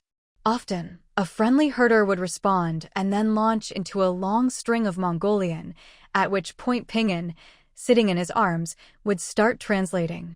Yi Jiafeng, riding with them, took the chance to tease him. This guy could chat nonsense with anyone. Especially since Zhang Guoqing could speak a bit of the local dialect, good thing he had a smart son to help out, or it would be really awkward. Sometimes, language talent just can't be forced. In just a few days, not only could little Ping'an chat with the local kids, even the twins could greet people in simple Mongolian. Yi Jiafeng was quite envious of his buddy. especially when Ping'an drew a big bow and shot a full-grown yellow sheep. He wished his own nephew could learn a thing or two. When they stopped in front of the guest house, Zhang Guoqing's sharp eyes spotted a handkerchief on the ground, wrapped around something. He patted Ping'an and gave him a look. The little guy immediately jumped off the carriage, ran over to pick it up, and held it up. "Daddy, look. You handle it." The little one held up the handkerchief and called out in both Mongolian and Chinese, "Did anyone lose something?" A crowd quickly gathered, with several people claiming it was theirs. Zhang Guoqing and the others didn't rush to unload their luggage, standing behind Ping'an to protect him and quietly watching the show. "Don't rush, everyone. Come one at a time. Whoever can say what's inside gets it. If no one can, I'll hand it over to the police," Ping'an announced, repeating it in both languages. Zhou Jiao watched her son with a gentle smile, confident in him. Listening to the men and women call out their claims, her son calmly reassured each one. She glanced at Zhang Guoqing, and the couple shared a smile. An old lady, her clothes patched upon patches, was helped into the crowd by a young woman. It's mine. That's the money we got from selling a sheep this morning." "Don't worry, Grandma. Take your time. Like I said, as long as you can describe it, it's yours." "That handkerchief. Inside there's 62 yuan, 1 dime and 8 cents, 4 cloth coupons, and a sugar coupon." Before she finished, Zhang Guoqing already knew it was hers and handed the handkerchief to his son. Watching the boy carefully ask a few more details about the big bills, he nodded in satisfaction. His son might be stingy, but he never coveted what wasn't his. That character, that courage and caution, just like himself. Truly his own child. Once his silly dad mode kicked in after Ping'an finished handling the matter, he immediately promised his son 2 days of fun. "Hunting? That's nothing. Whatever you want to do, just say the word. We are like winged heavenly horses, galloping across the grasslands. 1,000 miles of green waves roll across the prairie. The water is rich, the cattle and sheep are strong. Farewell, green grasslands. Farewell, beautiful hometown. For our lofty ideals, we soar like swallows."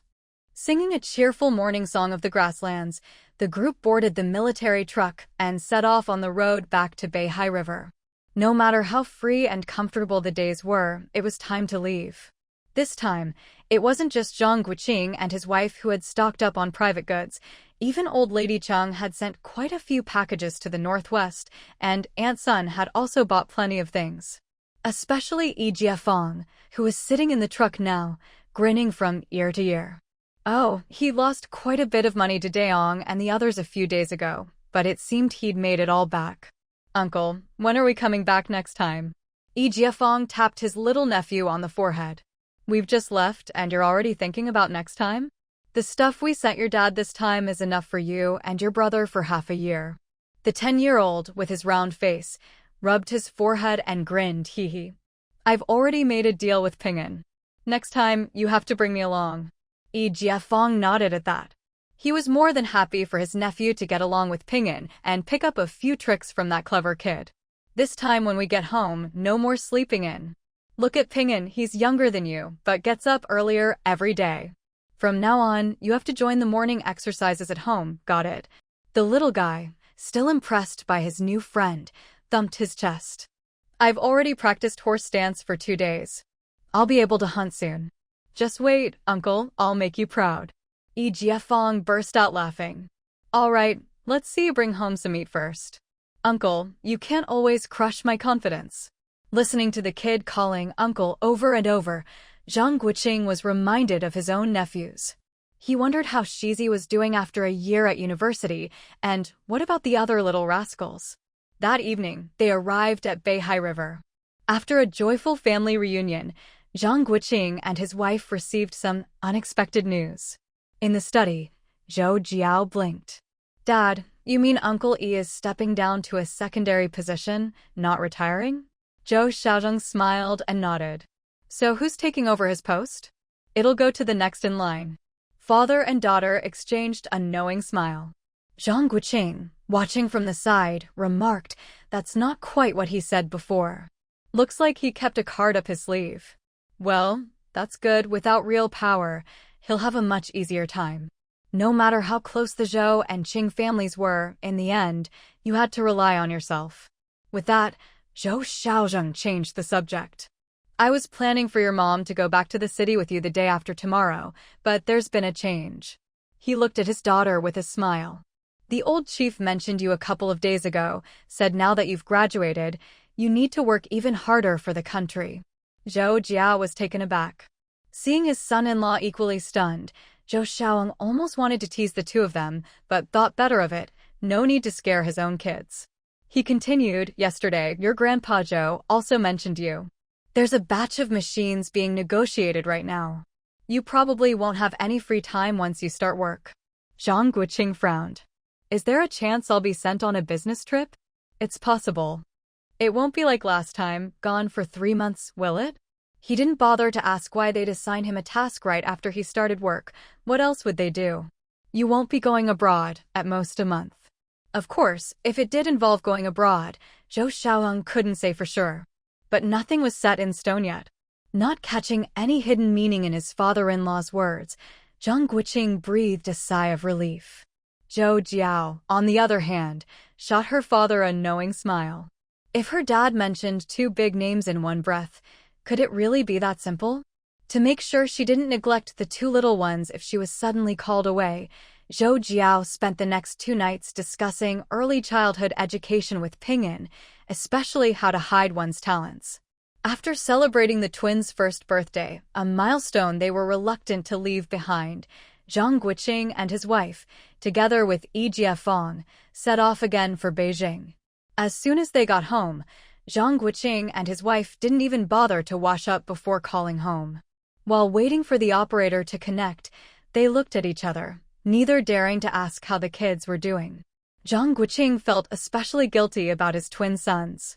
He used to think Ping'an had it tough, but compared to his eldest, he owed the twins even more. On the other end, Ping'an's voice came through, Mom?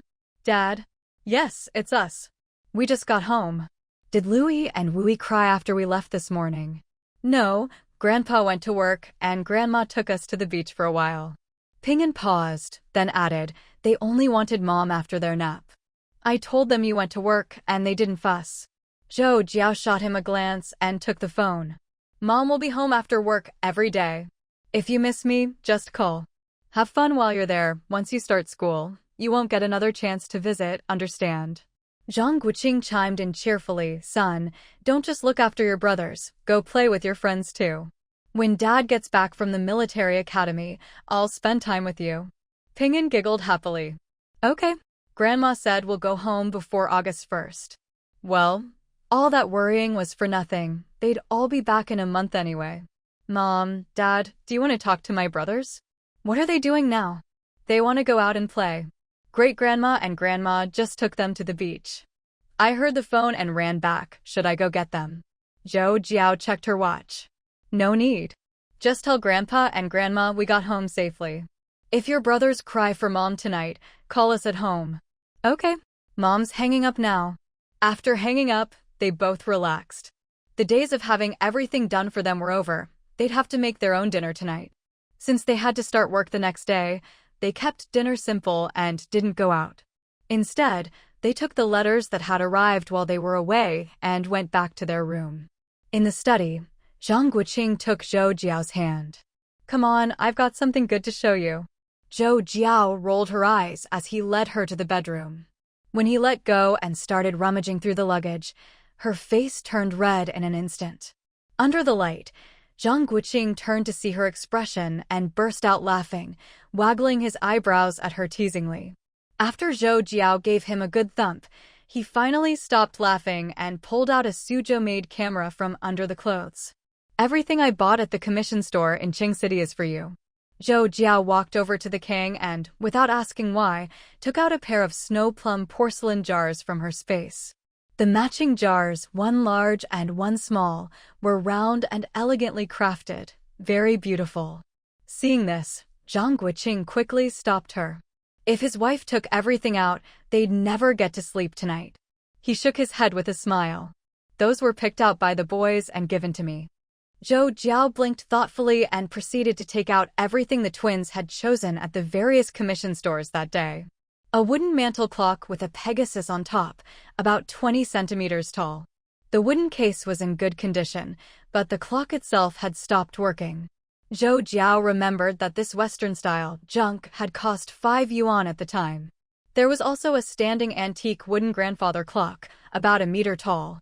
Because it was large, made of red sandalwood, and still in working order, it was pricier, 20 yuan.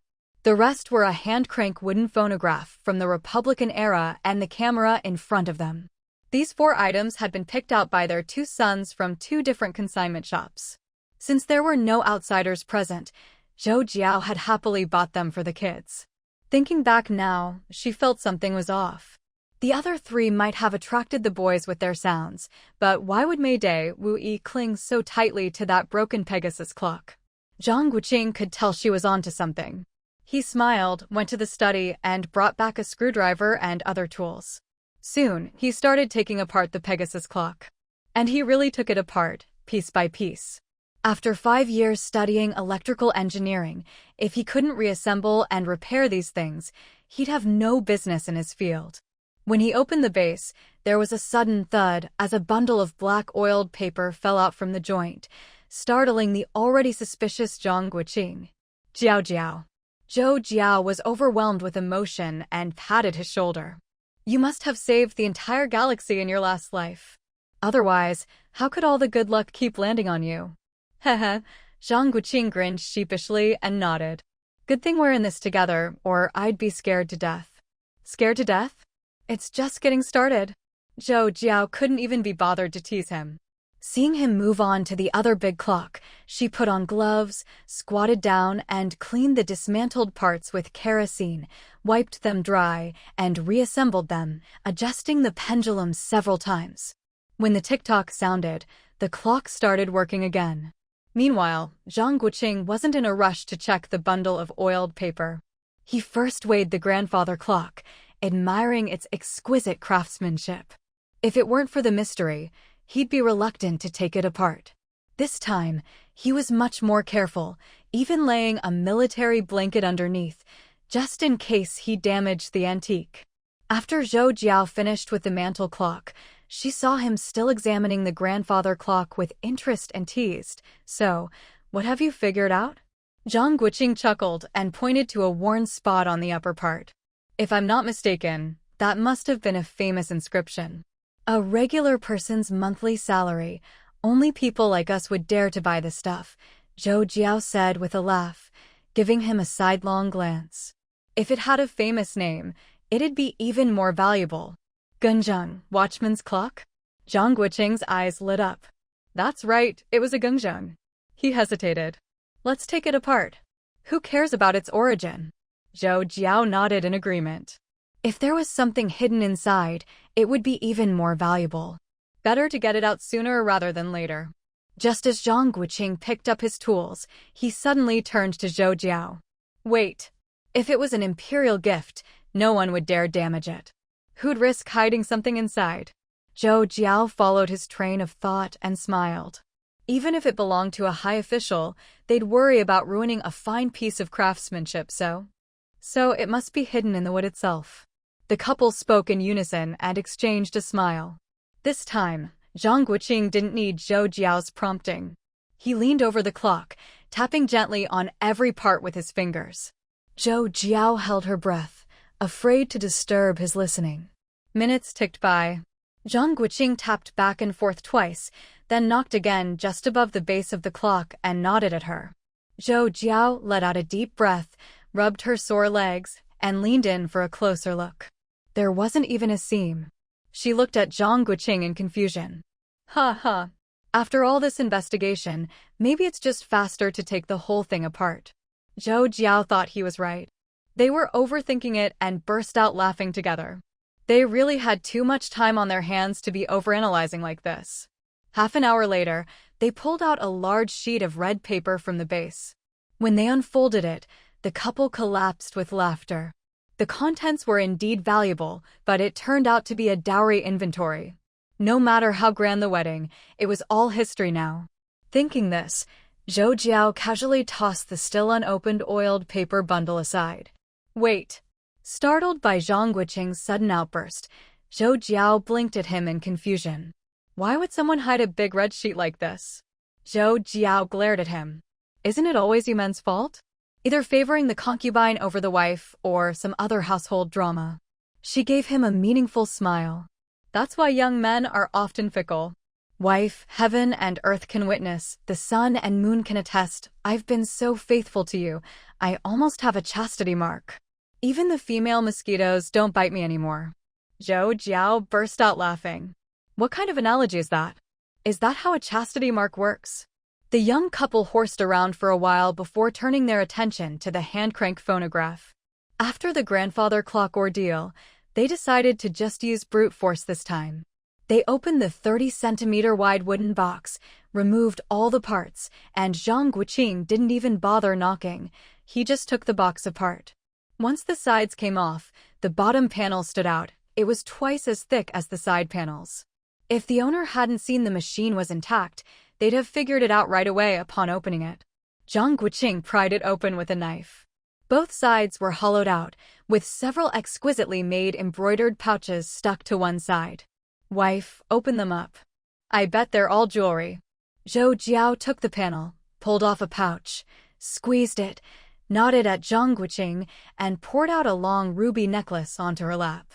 The next few pouches didn't contain jewelry, but rather some precious rubies, sapphires, fire diamonds, and a bag of gold melon seeds. Zhang Guoqing glanced over and immediately started reassembling the phonograph. He'd seen so much of the stuff, it was like pebbles on the road to him. Finally, Zhou Jiao opened the long-forgotten oiled paper bundle. This time, there was a real surprise, dozens of fire diamonds sparkling brilliantly under the light. Zhang Guoqing looked at her with amusement. You like diamonds that much? They're okay, but they're the rarest. Zhang Guoqing chuckled. I'll collect them for you when I get the chance. I'll have them made into diamond crowns, even fancier than that silly white queen's. Brother, I knew you were the best. Didn't you just say young men are fickle? Zhou Jiao stashed away the treasures, snuggled up to him, and teased, Are you that kind of person? I have complete faith in my man. Good girl. Zhang Guoqing signaled for her to put the things away. If I'm not around, you have to be careful. If you're unhappy at work, just quit. If you have a disagreement with someone, don't handle it yourself. Wait for me to come back and stand up for you. If anyone invites you out, just blame it on me and wait till I get back. I'll come home to see you whenever I get the chance. Don't stay up all night reading when I'm not home. Remember to eat breakfast before work and stay at the office for lunch. Don't tire yourself out running back and forth. The more Zhou Jiao listened, the more her heart ached. She nodded, eyes reddening. If you have to work late, call Dad to send someone to pick you up. Don't let any male colleagues take the chance to drive you. Zhou Jiao, feeling sad, was amused by his words and burst out laughing. You take care of yourself at school too, don't get into any macho contests. Thinking about their impending separation the next day, the young couple in the East Wing comforted each other, completely forgetting about the stack of letters on the study desk. A small county town in the northeast, 1,000 miles away. Not far from a courtyard, men and women, young and old, gathered in groups to enjoy the cool evening air. With palm leaf fans, pots of tea, and long-stemmed pipes in hand, they chatted in twos and threes. As the conversation went on, someone asked, Old Zhang, is your Xiaowu coming home this year? Yeah, and if he does, can he bring us something? He didn't come back last year because they had a baby, but now it's summer break. He should be coming back, right, Brother Diao? Old Zhang had been holding back his wife for days, telling her not to brag unless someone asked, so as not to make others jealous. But if someone brought it up, then it was fine to share a little. Sure enough, as the men chatted loudly, Zhang's wife, who was gossiping with the women nearby, was itching to answer for her husband. But she knew better than to butt in when the men were talking. Old Zhang grinned and replied, This year, even if they want to come back, they can't. How come? Old Zhang didn't beat around the bush and said with a smile, Well, they've graduated. My Xiaowu's been assigned to the army, he's a soldier now. Jiao Jiao's also been assigned to work at the planning commission or something. They wrote to say they're starting work this month, so there's no way to come back. They want us old folks to visit them instead. Wow, that's amazing.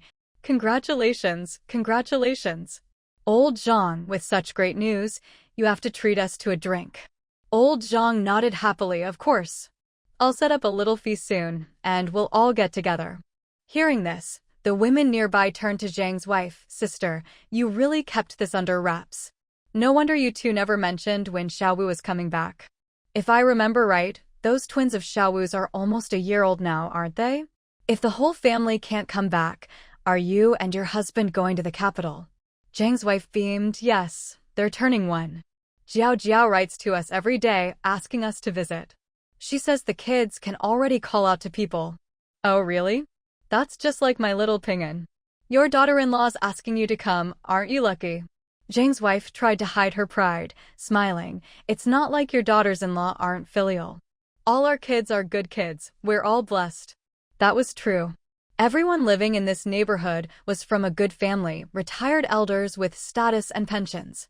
Daughters-in-law all vied to be filial, worried the elders might play favorites. Compliments always put people in a good mood, and the ladies were all smiles. When Zhang's second son led his family over, he could hear his mother's hearty laughter from afar, which made him feel cheerful too. Oh, here comes your second son. I bet the eldest will be here soon, too. Exactly, sister. You've raised your kids well. They're all so filial. Zhang's second son greeted everyone, and his family joined the chatter. Sure enough, within half an hour, Zhang Guoqing's whole family arrived too. The families lived close by. Even in winter, with snow and rain, the siblings would come every evening to check on their parents before heading home. This made the neighbors both envious and happy. Their own kids followed the example. Some lived farther away, but would still stop by after work instead of waiting for the weekend. Over the years, houses in this neighborhood had become priceless, not just for the location, but for the harmonious neighbors and happy families. Old Zhang once calculated the profit his eldest son made when he moved houses. What a windfall. He always thought his old friend Zhou had a sharp eye for good locations. After saying goodbye to everyone, Zhang Guoqing and his brother helped their parents carry stools into the courtyard. Under the moonlight, a jujube tree that Zhang Guoqing had planted years ago to please his wife was now thriving. The grape arbor was lush, and the little vegetable garden that Ping'an loved was full of melons and fruits. These had become a playground for the neighborhood kids, and old Zhang and his wife never fussed about it. After all, today the kids might eat some jujubes, and tomorrow their parents would bring over some pears in return. As Zhang's wife lit a fire rope in the yard and the family settled on the long bench, Zhang Meili and her sister arrived with their husbands. My Miao, ever considerate, pulled my Sui along to fetch a bench, then went to wash grapes and bring them out, making Zhang's wife so happy she kept calling the two girls her good granddaughters. No wonder Zhang's wife doted on these sisters. 11-year-old My Miao and 9-year-old My Sui both took after their grandmother, beautiful even at a young age, and capable both at home and outside, much more so than their mothers. Even Lin Juhua, who favored boys over girls, had to admit her eldest daughter was far better than herself. Compared to the steady My Miao, the lively My Sui was even more clever and quick-tongued. Just the other day, when her youngest daughter turned 100 days old, Lin Juhua's mother started up again, pestering her daughter to get her son-in-law to find a job for her precious son. Lin Juhua had barely refused when her mother started scolding her. My Sui, who had just come in, immediately retorted, "Grandma, are you really my grandma? Who treats their daughter like this? My mom finally gets a few peaceful days, can't you let her catch her breath? You make it sound easy to get a job. Since when is my dad so capable? Are you trying to make my parents' lives miserable? Oh, so when my mom comes home, you support her, or are you just hoping for another dowry? You brat. That's your uncle. If your dad can't do it, isn't there your little uncle? Your little aunt's family are big officials." If Lin Juhua's mother hadn't been worried about her in-laws overhearing, Lin Juhua would have stepped in herself. "Oh, so you admit she's my little aunt. Even if she could help, which she can't, her surname is Zhou, yours is Lin. You're not even related. Why should she help? She still has to call you second sister-in-law, doesn't she? So how's that not related? By that logic, should my little aunt call you mom too? Please, you can only say this kind of thing to me. If outsiders heard, they'd die laughing. My little uncle and my dad are brothers, sure, but my mom and my uncle aren't siblings. If you drive my parents apart, is my little aunt still supposed to call my mom second sister-in-law? Isn't your mom still her second sister-in-law now? Oh, so you're making trouble for my mom and my siblings just for your son? In the end, Lin Juhua had to step in and scold her biased mother, and only then did the argument stop. Lin Juhua couldn't be bothered to argue with her mother anymore. What, does she think it's still the old days, where one person's success lifts the whole family? The higher up someone is, the more careful they have to be. There are always eyes watching. Even Xiao Wu and his wife can't help their own sisters-in-law get jobs, let alone outsiders. Lin Juhua took a few grapes from her daughter, glanced at her husband who was happily chatting with everyone, and thought to herself that her mother-in-law was right. Daughters really are more considerate. Mama, they're bad. Everyone likes you, you know. Ping'an, ever the sensible one, walked over to old Lady Qing and sat down beside her. Great-grandma, in a few days my little brothers will turn 1 year old. Grandpa said we need to go back for that. When are we leaving? Got plans? Zhang Guoqing grinned. Thinking of changing locations tomorrow. Yi Jiafeng, riding with them, would seize the chance to tease him. This guy could chat nonsense with anyone. Especially since Zhang Guoqing could throw in a few phrases himself. Luckily, he had a clever son to help him out, or he'd be embarrassed to death. You handle it. The little guy held up the handkerchief and called out in both Mongolian and Chinese. Did anyone lose something? Quite a few people were passing by, and a crowd quickly gathered. Several people even claimed it was theirs. Zhang Guoqing and the others weren't in a hurry to unload their luggage. They stood behind Ping'an, watching out in case anyone tried to hurt the child, quietly enjoying the show as they let him handle it himself. Everyone, don't rush. Come one at a time. Whoever can say what's inside gets it back. If no one can, I'll hand it over to the police. Zhou Jiao smiled as she watched her son repeat the announcement in both Mongolian and Chinese. She then had his father secretly open the bundle to check what was inside. Once the silly dad mode kicked in after his son finished handling the matter, he immediately promised to let him have as much fun as he wanted for the next 2 days. Hunting? That's nothing. Whatever you want to do, just say the word. We are like winged steeds, galloping across the grasslands. Farewell, green grassland. Farewell, beautiful hometown. For lofty ideals, we soar like swallows. Singing a rousing morning song of the grasslands, the group climbed onto the army truck and set off on the road back to Beihai River. No matter how free and comfortable the days had been, it was time to leave. The little guy, still impressed by his new friend, patted his chest. I've already practiced horse dance for 2 days. Soon I'll be able to go hunting too. Uncle, just wait for me to show my filial piety. Whoever's next in line. Zhou Jiao was taken aback. It's possible. Not picking up on any hidden meaning in his father-in-law's words, Zhang Guoqing breathed a sigh of relief. Zhou Jiao, however, glanced at her father with a smile. Would he mention 2 big shots so casually if it were simple? Zhou Jiao shot him a look and took the phone. Mom will be home after work every day. If you miss me, just call. Have fun while you're there. Once you start primary school, you won't get another chance to visit. Understand. What are they doing now? They're begging to go out and play. Great-grandma and grandma just took them to the beach. I heard the phone ringing when I was outside, so I ran back. Should I go call them? Zhou Jiao glanced at her watch. No need. Just tell grandpa and grandma we got home safe. If your brothers cry for mom tonight, call us at home. Okay. All right, I'm hanging up now. After hanging up, the couple finally relaxed, only to realize that their days of having everything done for them were over. They'd have to make their own dinner. Since they had work the next day, they ate a simple meal and didn't go out for a stroll. Instead, they took the letters that had arrived while they were away and went to their room. Jiao. Zhou Jiao felt a surge of complicated emotions. She patted his shoulder. You must have saved the entire galaxy in your last life. Otherwise, how could all the good luck keep landing on you? Wait. As soon as the side panels came off, the bottom board stood out. It was twice as thick as the sides. If the owner hadn't seen the machine was in good condition, they would have realized something was up as soon as it was opened. In a small county town in the northeast, 1,000 miles away, men and women, young and old, gathered near a courtyard to enjoy the cool evening. They sat in small groups, fanning themselves with palm leaf fans, sipping tea and puffing on long-stemmed pipes, chatting away. As they talked, someone asked, "Old Zhang, is your Xiaowu coming back this year?" "Yeah, if he's coming, can he bring us something?" Sure enough, the men's voices were loud, and Zhang's wife, who was chatting with a few women nearby, was itching to answer for her husband.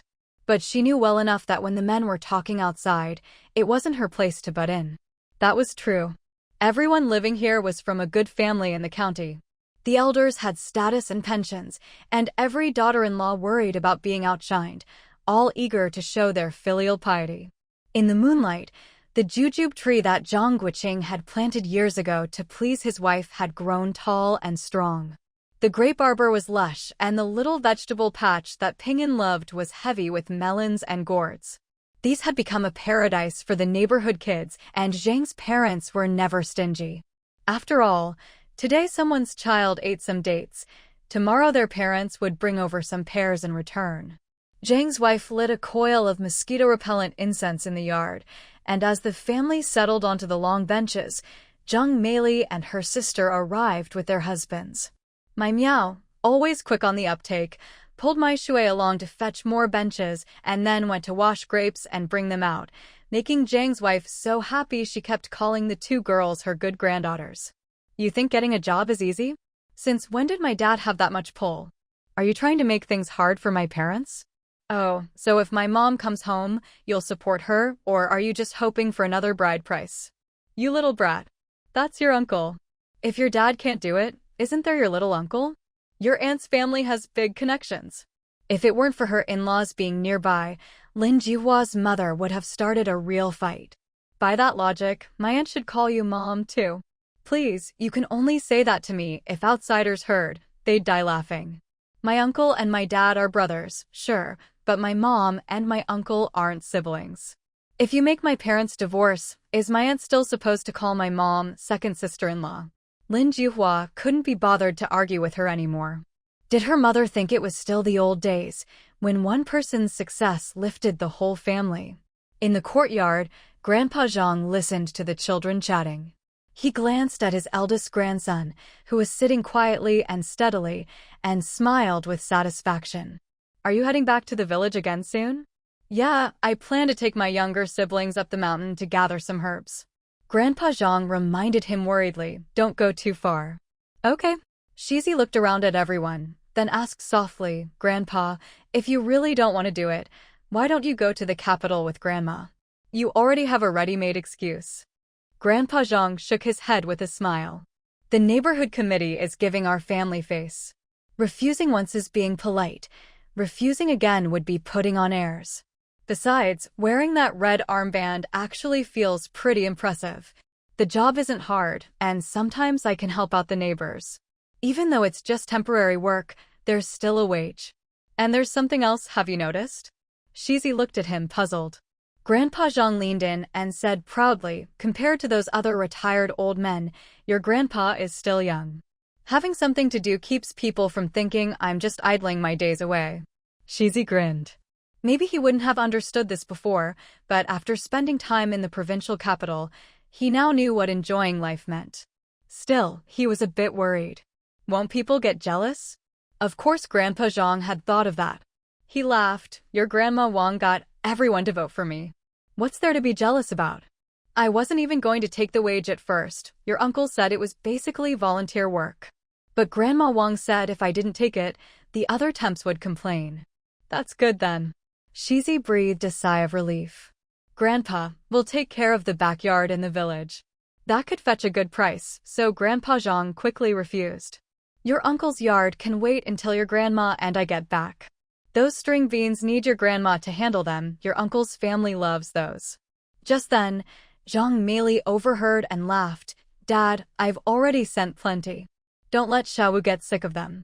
It's fine if there's a lot. Your little brother has lots of friends. These make good gifts. Zhang Meili remembered her mother telling her how many friends had come to visit when the twins were born. She nodded, thinking maybe she should buy something else to send. Local specialties fetch a high price in the city, and Xiao Wu and his wife are generous. With all the gifts exchanged throughout the year, it must add up. Even though Xiao Wu wrote that both of them have salaries, just buying formula for 2 kids is a huge expense. I wonder if Xiao Wu has received the package yet? Zhang Meili frowned, worried. The kids are turning 1 soon. Is it really okay for none of us to go? Xiao Wu said people in the city don't throw banquets for a child's first birthday. If he did, people would just use it as an excuse to give gifts and gossip. Grandpa Zhang felt bad for his grandson. If he wasn't about to start 3 months of military school training and Zhou Jiao didn't have to work, I'd have had them come back to the village long ago. Sigh. Sometimes it feels like we ordinary folks have it better. Don't say that. Your brother and his wife are just ordinary folks too. Grandpa Zhang didn't want his eldest daughter's careless words getting out. Zhang Meili slapped her own mouth, then changed the subject with a smile. I heard 5 educated youths have come to our village, right? Dad, have you met them? Mentioning those 5 young people made Grandpa Zhang laugh. How could I not? Your uncle, the team leader, is worried sick. He used to find excuses to put it off, but now they've really come. What's there to worry about? Just have them work with everyone else. As soon as Zhang Meili said this, the others listening burst out laughing. What's so funny? It's true. Now that we've started, there'll definitely be more educated youths coming. If we don't set some rules now, things will get chaotic. Zhang Lauer, the second son, laughed. Big sis, you haven't been back to the village to see. This time it's 3 men and 2 women, and none of them can even lift a hoe. With the busy season coming, you think the team leader isn't worried. Shizi added, they're all really skinny. Life in the city can't have been easy for them. Compared to us villagers, they're just a bit paler. Oh dear, aren't they basically ancestors now? Zhang Meili started to worry for the old team leader. If they can't earn enough work points to feed themselves, what will they do? Suddenly, she thought of something. Where are they living now? Zhang Lauer knew his sister would ask that. He smiled. The team has a courtyard, right? They gave them 2 rooms. But I've already suggested to the team leader that we should use this chance to request more bricks and tiles from the commune to build a few more houses. There's a lot of good stuff in the team, and the team leader wants to do it too. If we can't get the materials, we might have to put up a few mud brick houses. Zhang Meili was relieved, but asked, the team leader didn't ask to borrow your house, did he? After those old folks cleared out Xiao Wu's place last time, the team leader didn't want to ask again. But our dear eldest uncle wanted those 2 girls to stay at my place.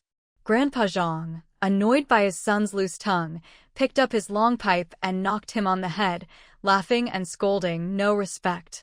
Zhang Lauer, knowing his dad wasn't really angry, grinned and continued, Big sis, do you know how I turned him down? Zhang Meili rolled her eyes. Still being mysterious, she wanted to smack him. I said, Uncle, I come back every few days. What if one night it's dark and I mistake one of the girls for my wife? Wouldn't you be setting me up? Zhang Meili immediately smacked him. You wouldn't dare. Ow, I was just joking. Those 2 girls aren't even as pretty as my wife. Why would I be interested? Only those young guys care that they're from the city. Lin Juhua gave him a resentful look. So you mean you'd be interested if they were pretty? Oops, Zhang Lauer realized he'd said the wrong thing. He quickly straightened up and replied, of course not. Old wine is the most fragrant, and an old wife is the dearest. The whole family laughed and teased him. Zhang Lauer cleared his throat and quickly changed the subject. The 5 in our team are actually pretty good. I heard the ones in the neighboring team are always causing trouble. Grandpa Zhang nodded in agreement. That's why your team leader is a smart man. He said he liked the look of these 5 from the start. His efforts paid off. Then he warned you too. When you go back to the village, don't get involved with those 2 girls. City folks, especially those educated girls, have high standards and are too clever. Zhang Lauer and Zhang Guoqing exchanged glances and agreed in unison. City girls? After a busy farming season in the village, if you're not exhausted, you'll be skin and bones. After 2 or 3 years, what's the difference between them and village girls? Besides, if they wanted to find a wife, would they really go back home and embarrass themselves? If there were any issues with their conduct, their futures would be ruined. They didn't need their dad to remind them. They knew the risks. Zhang's mother sighed. Those kids have it tough too. So young and sent from the city to a remote place like ours. Their parents must be heartbroken. One of the girls is as thin as our Zhou Jiao. Unlike what the Zhang family imagined, the 5 educated youths in the Zhang family village's production team courtyard didn't feel they'd come to the wrong place at all. They were different from those passionate classmates who believed the countryside was a vast world where they could make great achievements. After receiving the notice that they would be sent to the northeast, their families started scrambling to gather thick cotton coats and quilts, while also asking around about the customs and ways of life in the northern countryside. Compared to those with more biased families, these 5 were undoubtedly lucky. Scattered across various corners of Haishur, these 5 young people were brought together by fate, handpicked by the old team leader from over 20 candidates. Of course, the old team leader's private reason, besides the fact that kids from the same place would get along better, was that, among the noisy crowd, only a few were quiet, and these were among them. Tan Shiru, the girl who could rival Zhou Jiao in thinness, had already heard about this county from a distant uncle before coming here. This uncle had served in the provincial military district and had just retired and returned home 2 years ago. According to him, after asking around among his comrades for several days, he learned that of all the resettlement points, this county was the best because not a single person had starved to death here during those hard years. Upon hearing this, Tan Shiru's parents pulled some strings and managed to get their daughter transferred from Beidawang. Just before she left, her uncle found out some more information, but it was too late to tell her. During the long train ride, when she heard her seamate was being assigned to the Guangming Brigade in Zhang Family Village, Tan Shiru couldn't help but comfort herself that Zhang Family Village was close to her own settlement, so the local customs should be similar. But in the end, she never expected that Lady Luck would smile on her. When she heard that this was the old team leader from the Guangming Brigade, she paid close attention to him. When he cheated and picked her, she was so happy she immediately ran to stand behind the old man. She'd already decided that if it didn't work out, she'd cry if she had to, just to get in. Sure enough, just as her kind uncle had said, not only did this village have the best conditions, but it was also especially united. Before she got on the train, her uncle had told her that if she ever ran into trouble, she should run to this village. After being here for a while, she understood why. Not only her, she believed the other 4 understood too. This village had confidence and backing. Besides being a big clan where 99% of the people were surnamed Zhang, and the old team leader was famous for his fairness, the village also had powerful connections. The old ancestral hall even had a photo of the chairman hanging above the entrance. As long as the 5 of them behaved and followed arrangements, without causing trouble, it was unlikely that anyone from outside the village would come to bully them. As a girl, with no worries about personal safety, even if Tan Shiru collapsed onto the heated brick bed from exhaustion, she still wore a smile on her face. Shiru, the old team leader, just sent someone to tell us to go collect some meat. Ha ha. I never thought the wild game the village hunting team caught would be shared with us. We just had fish a couple of days ago, and now there's meat again. Sure, the work is tiring, but why do I feel like life is getting better and better?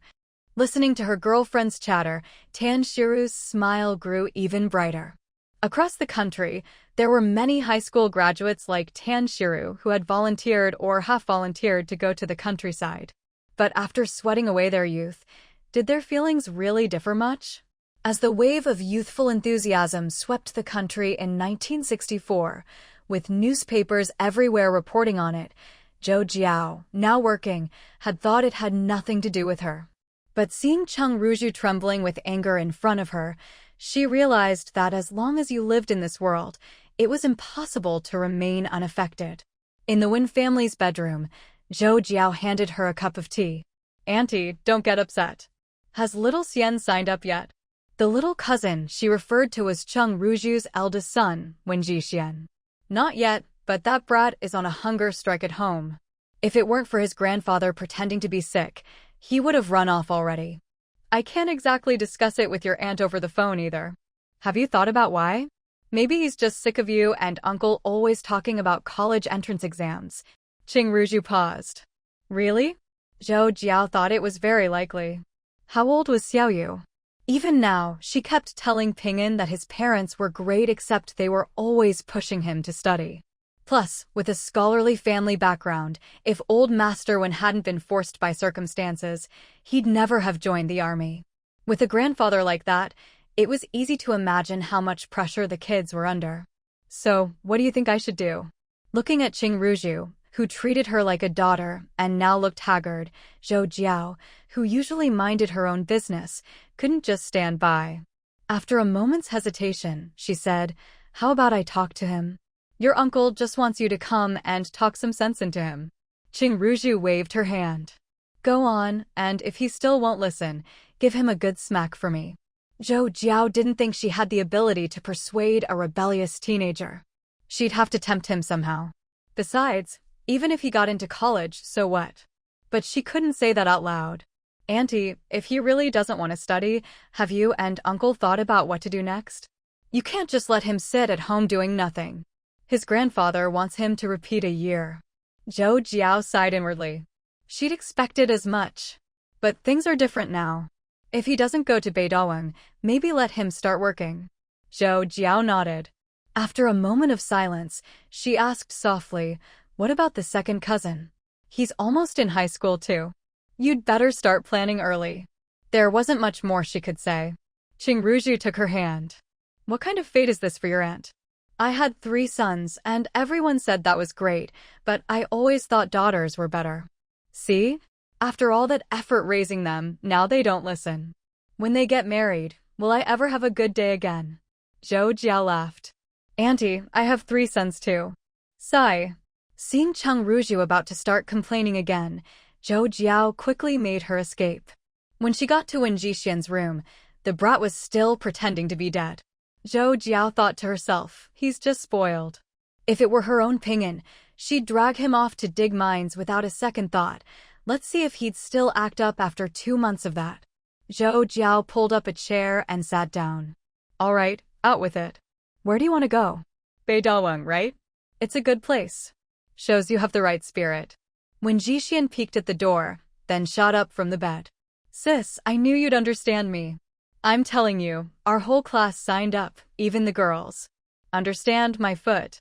Zhou Jiao rolled her eyes inwardly. "So, you're willing to travel thousands of miles for a beauty, to play the gallant protector?" When Jixian blushed bright red. "It's not like that. How's that a bad thing? It's normal to have a crush at your age. Is there someone you like who signed up too?" No. Zhou Jiao rolled her eyes at the silly boy, shaking his head so hard.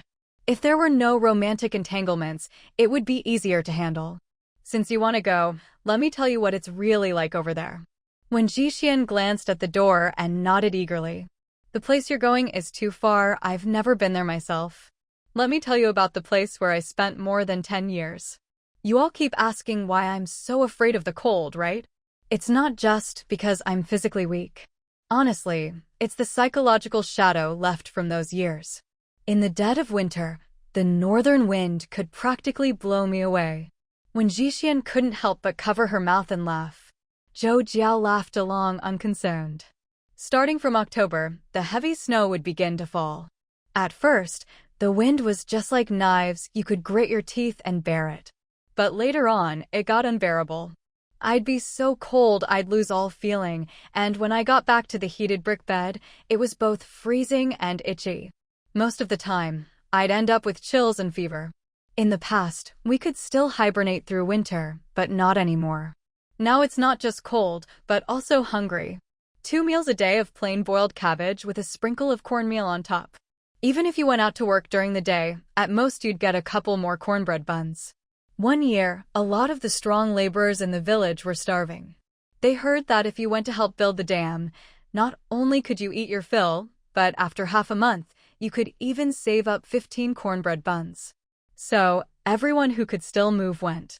After about 20 days, a few people half-carried someone back to the village.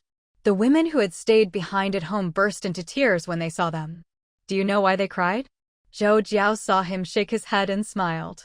One of the men had his leg frozen and crippled, and the other two had their hands wrapped in cloth strips, all covered in blood from frostbite. It was so cold that the ground was as hard as stone. Blisters on their hands would crack and bleed, and before the blood could even drip down, it would freeze. Then they'd keep digging, the wounds would split open again, and it just kept repeating. The cloth strips would turn black with old blood, but there'd always be fresh red stains too. Even with work like that, they couldn't bear to give it up. They sent the crippled one back, then turned around and went right back to work. I was curious and asked them why. They told me that was already considered easy work. When spring came, the farm work was even harder. Compared to the busy farming season, they'd rather go build the dam, at least they wouldn't go hungry. Zhou Jiao glanced at the now silent troublemaker and thought, no way you're not scared now. Oh, and I heard it's even colder up in Beidawang. If you go, make sure to bring more coats and good medicine. They're developing that area now, a huge stretch of wilderness waiting for people like you. Except for the short 3 months of summer and fall, the rest of the year is all bitter winter, and you have to work through it. You'd better bring a few extra quilts, too. With so many people going at once, you'll definitely be living in mud huts with thatched roofs. If there's no heated brick bed, you could really freeze to death. Actually, you might even end up in those straw huts that look like they'll collapse in a strong wind. Maybe you should bring a tent, just in case. Yeah, when Jixian drawled, looking at her with a wounded expression. Zhou Jiao raised her eyebrows, surprised. What? Want me to see what else I can pack up from home for you to take? You just don't want me to go. How could that be? You're way more promising than your big sister. The kid snorted and turned his head away. Zhou Jiao just wanted to smack some sense into his thick skull. She sighed and continued, Xiaoxian, I'm not exaggerating. The conditions over there are even harsher than I've described. But my teacher said there are deer to hunt and fish to scoop up over there. Did your teacher mention the wolves? When Jixian glanced at her, then lowered his head. A few of us classmates made a pact. I can't be the one to back out. Zhou Jiao couldn't help but poke at him. You just don't want to go to college, do you? Jia. Zhou Jiao quickly raised her hand to cut him off. Enough. If you keep calling me like that in that weird tone, I'll smack you, believe it or not. When Jixian burst out laughing. You silly kid. There are plenty of ways to serve your country and society. Why insist on biting off more than you can chew and running off so far? All those years of studying, did you just feed it to the dogs? Do you know what a wise man submits to circumstances means? And you made a pact? Young man, just wait and see when it's time for them to actually leave. Zhou Jiao stood up and gave him a light smack on the head, finally losing her patience after all that talking. When Jixian rubbed his head and, seeing her about to leave, asked, Jia, where are you going? Zhou Jiao waved a hand behind her. I'm going to ask Auntie to make you a bowl of noodles, young master. Go take a shower and clean yourself up. When Jixian sniffed himself and wrinkled his nose in disgust. When Zhou Jiao left the room and was about to ask the housekeeper, she saw Cheng Ruzhu already bustling around in the kitchen. See? Spoiled rotten. Jiao Jiao, you really know how to handle them. I knew those 3 rascals would listen to you. I can't take the credit, Zhou Jiao said with a smile, shaking her head. Auntie, it's better to get him started at work as soon as possible. He can still study further after he starts working. Cheng Ruzhu had been scared by her eldest son's recent antics and nodded quickly. I'll send him in these next couple of days. Then, worried, she asked, you don't think he'll use this as a stalling tactic and sneak off, do you? That's why you need to arrange his job quickly, Zhou Jiao said, worried that the kid would be egged on by his classmates and run off on his own. Take a couple of days off and bring him to my great-uncle's place. Qing Ruju understood. I'll go tomorrow then. Is there anything you want me to take? Zhou Jiao shook her head. No need. Just tell my dad I'm doing well. No one's bullying you at work, right? Zhou Jiao shook her head. Lately, she'd been busy compiling statistics and attending meetings with the higher-ups, who would be dumb enough to pick on her now. I wonder how Xiaowu is doing? Zhou Jiao smiled. Her husband couldn't leave the campus, but he wrote letters whenever he could, sometimes sending messages through others. He seemed to be doing just fine. After Wen Jixian finished his noodles, Zhou Jiao saw it was getting late. While Cheng Ruju was out, she pulled him along to the main house to say goodbye to Grandpa Wen and his wife. When they came out, she looked at the now much more obedient troublemaker. She patted his shoulder. If you really want to visit the Northeast, wait until your brother-in-law and I go back to our hometown, we'll take you with us. Don't you dare sneak off. If I catch you, you're done for. When Jixian grinned and nodded. Jia, you're the only one home now. Why don't you just stay here? No, it's too far from work. Zhou Jiao paused mid-step. Xiao Xian, remember, you're the eldest grandson of this family, the oldest of the 3 brothers. When Jixian blushed and nodded seriously. Jia, I know what you mean. You little rascal. Go back and keep Grandpa and Grandma company. When Jixian watched her ride away until she was out of sight before heading back to the main house. Inside, Grandpa Wen looked at his eldest grandson with a big smile. You saw your sister off? Did Zhou girl have anything to say to you? When Jixian grinned and sidled up to him. Jia told me to remember I'm the eldest grandson of this family, the oldest of the 3 brothers. Grandpa Wen patted his head, pleased. You still don't understand the deeper meaning behind her words. What she told you is truly golden advice. In the future, whenever you face difficulties, just repeat this to yourself. It'll help you grow up. As soon as Zhou Jiao arrived home, before she even stepped into the living room, the phones started ringing nonstop. When she finally picked up, she realized it was Cheng Ruju, calling relentlessly. After hanging up, Zhou Jiao thought for a moment and then dialed her father's number.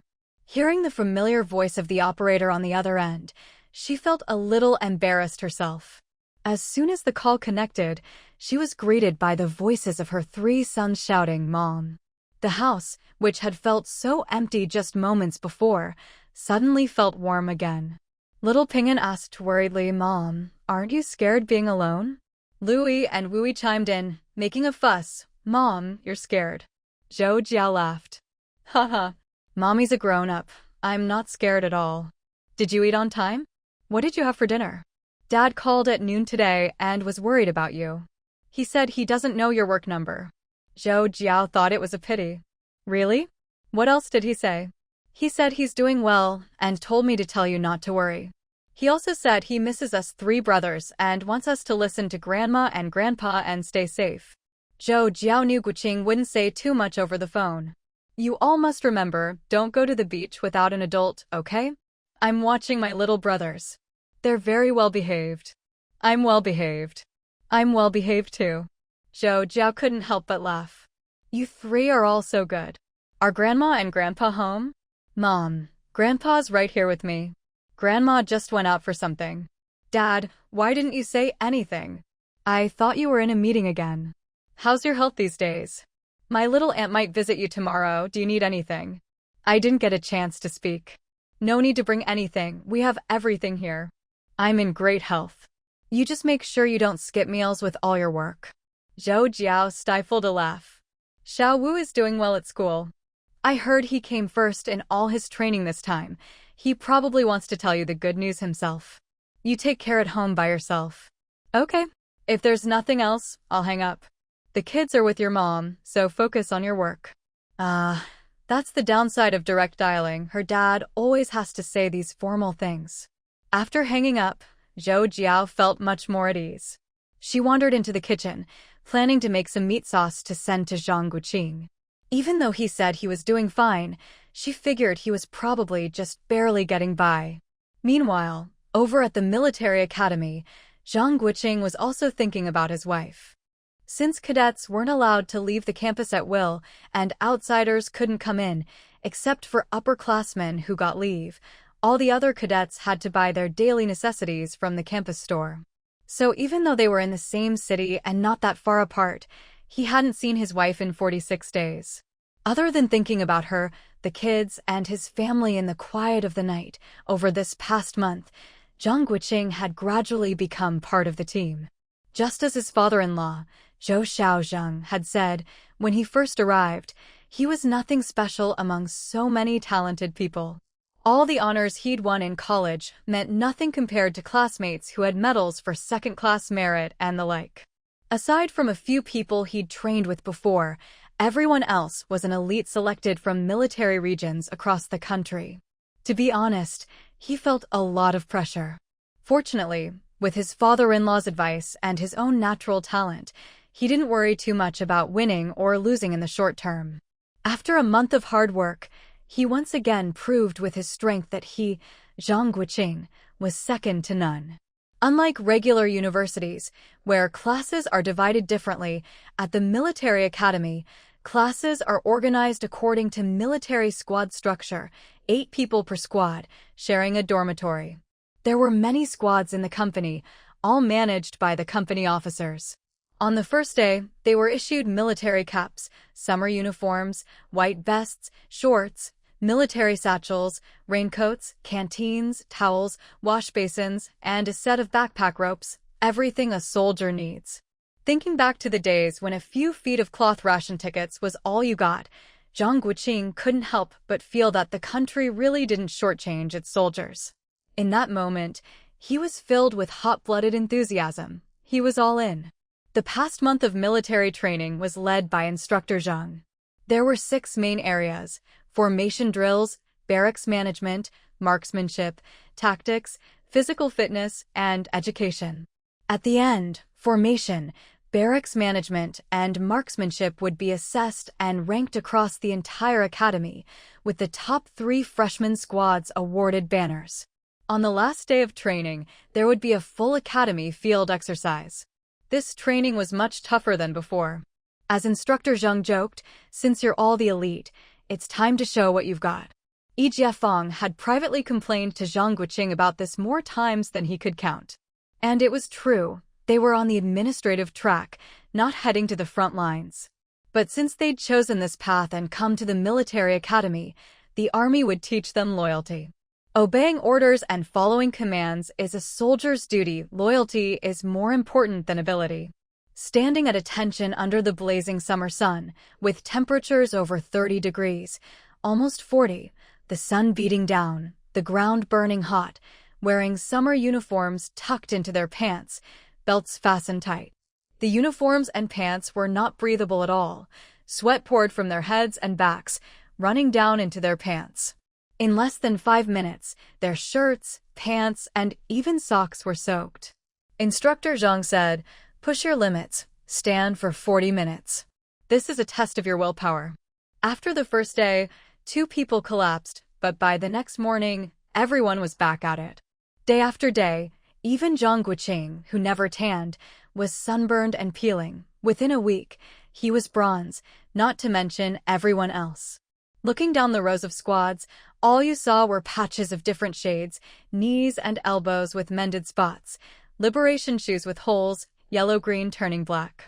At lights out, as long as no one smiled, you couldn't see a thing in the dark. Zhang Guoqing, next month let's compete again. In front of a low brick building with red bricks and blue tiles, Zhang Guoqing grinned, sure. After the guy left, Yi Jiafeng smirked, "That guy just likes getting beat." Zhang Guoqing laughed heartily. "Isn't it great? I like it when they challenge me openly. It's only shameful if they play dirty behind your back. Just don't go overboard," Yi Jiafeng advised in a low voice. "If you stand out too much, they might transfer you to the command department, and then we'll be split up." Zhang Guoqing couldn't help but laugh. Some things aren't that simple. Never mind whether his father-in-law would object, even others wouldn't let him transfer departments so easily. Before coming here, he'd worried about people trying to trip him up behind his back, but thankfully, even those with connections here disdained underhanded tricks. He liked these admirable brothers, sharing half a canteen of water on a march, helping each other to the finish line, the deep camaraderie of soldiers. No wonder they say a soldier's friendship is forged in rivers crossed together, in crawling and rolling through mud, in talking about everything under the sun. Because of this sincerity, he respected all competition. As a man, Zhang Guoqing especially liked the unyielding spirit of his comrades. Was he afraid? His goal was, even as a non-combat officer, he would surpass the so-called elites. In the past, he fought for first place without any natural advantages or resources. How could he not now? The summer cafeteria was as stifling as a steamer basket. There was no air conditioning, not even a fan in sight. Each class shared a table, every person had an enamel bowl. The food was served on top, rice underneath, both strictly rationed and served at set times. Meat was a rare sight. Once the food was gone, that was it, no seconds. As for fighting over food, Zhang Guoqing honestly hadn't seen any. A few buckets of soup sat in the aisle. The soup was a pale soy sauce color with a fancy name, broth. It was clear, with a few amaranth leaves floating on top. A long line formed beside the buckets. Everyone's uniform was soaked through, sweat streaming down their faces, each clutching an enamel bowl. No one cared if the food tasted good or not. Filling their stomachs to survive the next round of training was all that mattered. Zhang Guoqing sipped his soup, listening to Yi Jiafeng and the others joke around, pretending the broth was actually meat soup. If his wife saw how he was living, she'd probably cry her eyes out. Lately, any treats his wife sent, whether through friends or left at the mailroom, like meat sauce, had all been confiscated. Not wanting her to worry, Zhang Guoqing didn't dare mention a word. It was only 3 months, after all. Any longer, and he'd probably be greeted with tears and heartache. He sighed to himself, remembering how he dreamed last night of his wife urging him to eat meat.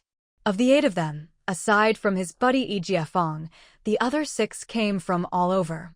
Across from him sat blockhead Zhuang Aijuan, a dark-skinned, broad-faced, big-eared guy from the northwest, always grinning foolishly.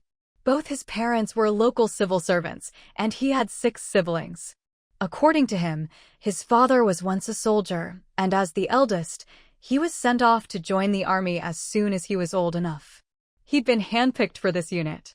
Then there was Shaozhen Wang Miaogan from Jianbei, who rarely spoke.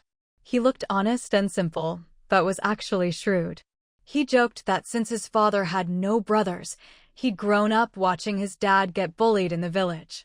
When his uncles signed him up for the army, he figured their family would finally have the whole military backing them. No one would dare mess with them anymore. That thought pushed him to get strong, master real skills, and make something of himself in the army, as he liked to say.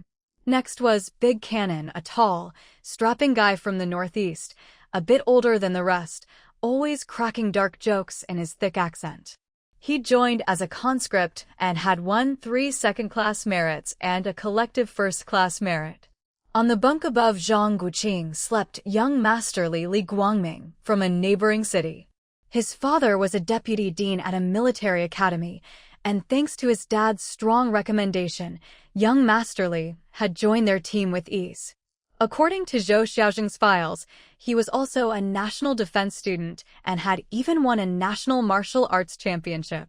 As he put it, he'd found the right path. Officially, he said, "I want to be a real soldier, make my parents proud, and bring honor to my country."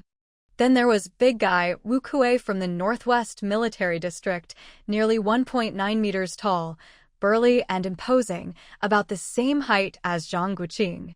He came from a military family. His uncle was a political commissar in a local city. At the class meeting, he'd said, "I want to serve my country and contribute to national defense." He, too, was a national defense student. The last was fake Southerner, who, like Big Guy, came from a military family, but unlike Wu Kuei, he'd been handpicked by the army. He said he used to get into fights at school, and his father, worried he'd go down the wrong path, forced him into the army for strict discipline. His father's words, "If I can't keep my son in line, I'll let the people's government handle it." His own official line, "I want to prove myself, make my father proud, and bring honor to the country." Blockhead, Shaozhen, Big Cannon, young Masterly, Big Guy, fake Southerner, plus Zhang Guoqing and EGF Fang, 8 in total, half national defense students, half advanced trainees. After more than a month together, the 8 had bonded over their shared hardships, becoming thick as thieves. Right now, they were joking about how the broth could taste like all sorts of imaginary delicacies. Noticing it was getting late and the conversation was turning increasingly fanciful, somehow, they'd managed to imagine the soy-colored broth as every kind of meat soup. Zhang Guoqing signaled with his eyes and stood up. They queued at the faucet to wash their enamel bowls, then headed back to the dorm together. After a quick wash and a change into sun-dried uniforms, they gathered again to chat. If you asked Zhang Guoqing, men could gossip just as much as old ladies. Their current topic, the new hand-to-hand combat instructor. Rumor had it this guy was no ordinary character. He'd come straight from the battlefield and had truly seen blood. Though a bit older now, he was still big, strong, and highly skilled. Most people didn't dare face him. Just how tough was he? Well, people said he had a tiger's ferocity, a commanding presence, and explosive power. When he drew his weapon, he was lightning fast and forceful, his movements small and precise. One strike, one hit, and most people wouldn't even know what happened before they were down. There were even stories about his legendary explosive power. According to some, a few high-ranking officers had once tested him with a challenge, stabbing a hanging strip of paper in midair. Zhang Guoqing and the others had tried this themselves. No matter how sharp or fast their knives, it was nearly impossible. The paper was too light and would fly away at the slightest touch. Even if you managed to hit it once or twice, if you weren't steady when pulling back, or if your hand was too slow, you'd tear the paper. It wasn't just about explosive force. You needed steady hands, sharp eyes, and perfect coordination. No wonder everyone was so impressed. Soon, they'd be starting this kind of close combat training for real. For Zhang Guoqing, aside from keeping his top spots in other areas, this was his weak point: tactics. Over the past month, he'd quietly dominated his peers in shooting and physical fitness. If he wanted to avoid their revenge, he'd better go learn from the best. After the gossip session, Zhang Guoqing stood in the corridor, watching the would-be soldiers coming and going. He pressed his lips together, put on his cap, straightened his uniform, and set off to find the instructor for some extra training. He knew his starting point was just the beginning compared to many others. What would the future hold? Only by training while others rested could he build up his strength. When he was tired, he thought of his wife. When he was sleepy, he thought of her even more. The more exhausted he was, the more he could spare his worrying little wife from stress. One day, Zhang Guoqing would build a fortress of safety for the woman he loved, shielding her from the wind and rain, so she could live the life she truly wanted. Day by day, time passed. At home, Zhou Jiao was busy running the household, waiting for her mother to bring her 3 sons back. When she received her second month's salary, she was informed she'd soon be sent on a business trip. After work, facing her 3 sons who ran out to greet her at the door, Zhou Jiao found it hard to bring up the subject. The kids had only just come home with their grandma, and now she was about to leave again. Ping'an, holding his 2 younger brothers by the hand, looked at her with bright eyes. "Mom, did you get paid today? Are you taking us out for a big meal tomorrow?" Tomorrow was the weekend. Zhou Jiao wasn't leaving on her trip until the following week, so she could grant this wish. "We'll wait for Grandma to get home, then we'll go out for a nice meal. Tomorrow, I'll take you all to the park." As for the unpleasant business trip, she decided to wait until after the weekend to mention it. "Look at flowers. Pick fruit." The 2 little ones immediately chimed in with their requests. "All right." Zhou Jiao nodded, smiling. "Tomorrow, I'll spend the whole day with you. First, we'll go to the park, then we'll go pick fruit at Grandpa Taisher's place." Ping'an's big eyes curved into crescents with joy, and the 2 little ones he was holding looked like they could barely contain themselves. If Zhou Jiao hadn't been pushing her bicycle, they probably would have pounced on her. The 3 brothers chattered excitedly in hushed voices, reminding each other to keep quiet so outsiders wouldn't overhear. The youngest, Wui, even glanced at the street corner before tugging his big brother inside. Every time Zhou Jiao saw the three brothers getting along so well and looking out for each other, she couldn't help but feel delighted. Not to mention Miao Lishan, who doted on the children unconditionally. Miao Lishan, a little slower, had just changed her clothes and stepped out of the living room to see the three brothers whispering together, still reminding Zhou Jiao to be careful parking her bike. "What are you three little treasures plotting now?" "Grandma, come play with us tomorrow," Ping'an said. The twins nodded eagerly. Not only would she go play, but if she could pluck the stars from the sky for them, Miao Lishan wouldn't hesitate for a second. Especially seeing the three brothers, who looked so much alike, she melted inside. "Just so happens Grandma has tickets from Old Mo's. Let's go out right now." The kids cheered with excitement. Because the twins were still young this year, and everyone was busy with work, the family rarely went out to eat together. Especially at a Western restaurant like Old Mo's, it was a rare treat compared to previous years. With its grand chandeliers, elegant silverware, and the lure of ice cream and desserts, going there was like a holiday for the kids, a real status symbol. Since her mother had suggested it and the kids were all for it, Zhou Jiao had no objections. Usually, she held back from indulging the kids, worried they'd get used to luxury at a young age. In these times, being even a little different could draw unwanted attention, so she had to be careful. Otherwise, with her wealth, she wouldn't have to wait for payday to take the kids out. After washing up, Zhou Jiao and her mother didn't bother with the bikes. They took the three kids out of the compound and caught a bus to Old Mo's. By the time they arrived, it wasn't even dark yet, but the place was nearly full. Clearly, with the nearby offices and factories all getting paid these days, plenty of people were out for a treat. The two women found a spot in a corner and settled the kids on the benches. As usual, Zhou Jiao ordered borscht, braised beef, cheese-baked fish, and cream cake, planning to get the kids their favorite cup ice creams after the meal. With soft music playing, waitresses in dark dresses, white aprons, and little white hats brought plates, knives, spoons, and forks with bright smiles. Just then, a familiar female voice approached. "Oh, what a coincidence. I didn't expect to run into you here, big sister." Zhou Jiao glanced up, then looked at her mother and smiled. She'd heard that Jiang Jiangyu had transferred from the northwest with her husband to the suburbs, but she hadn't expected to run into her after all this time. "Looks like Lin's family is doing well."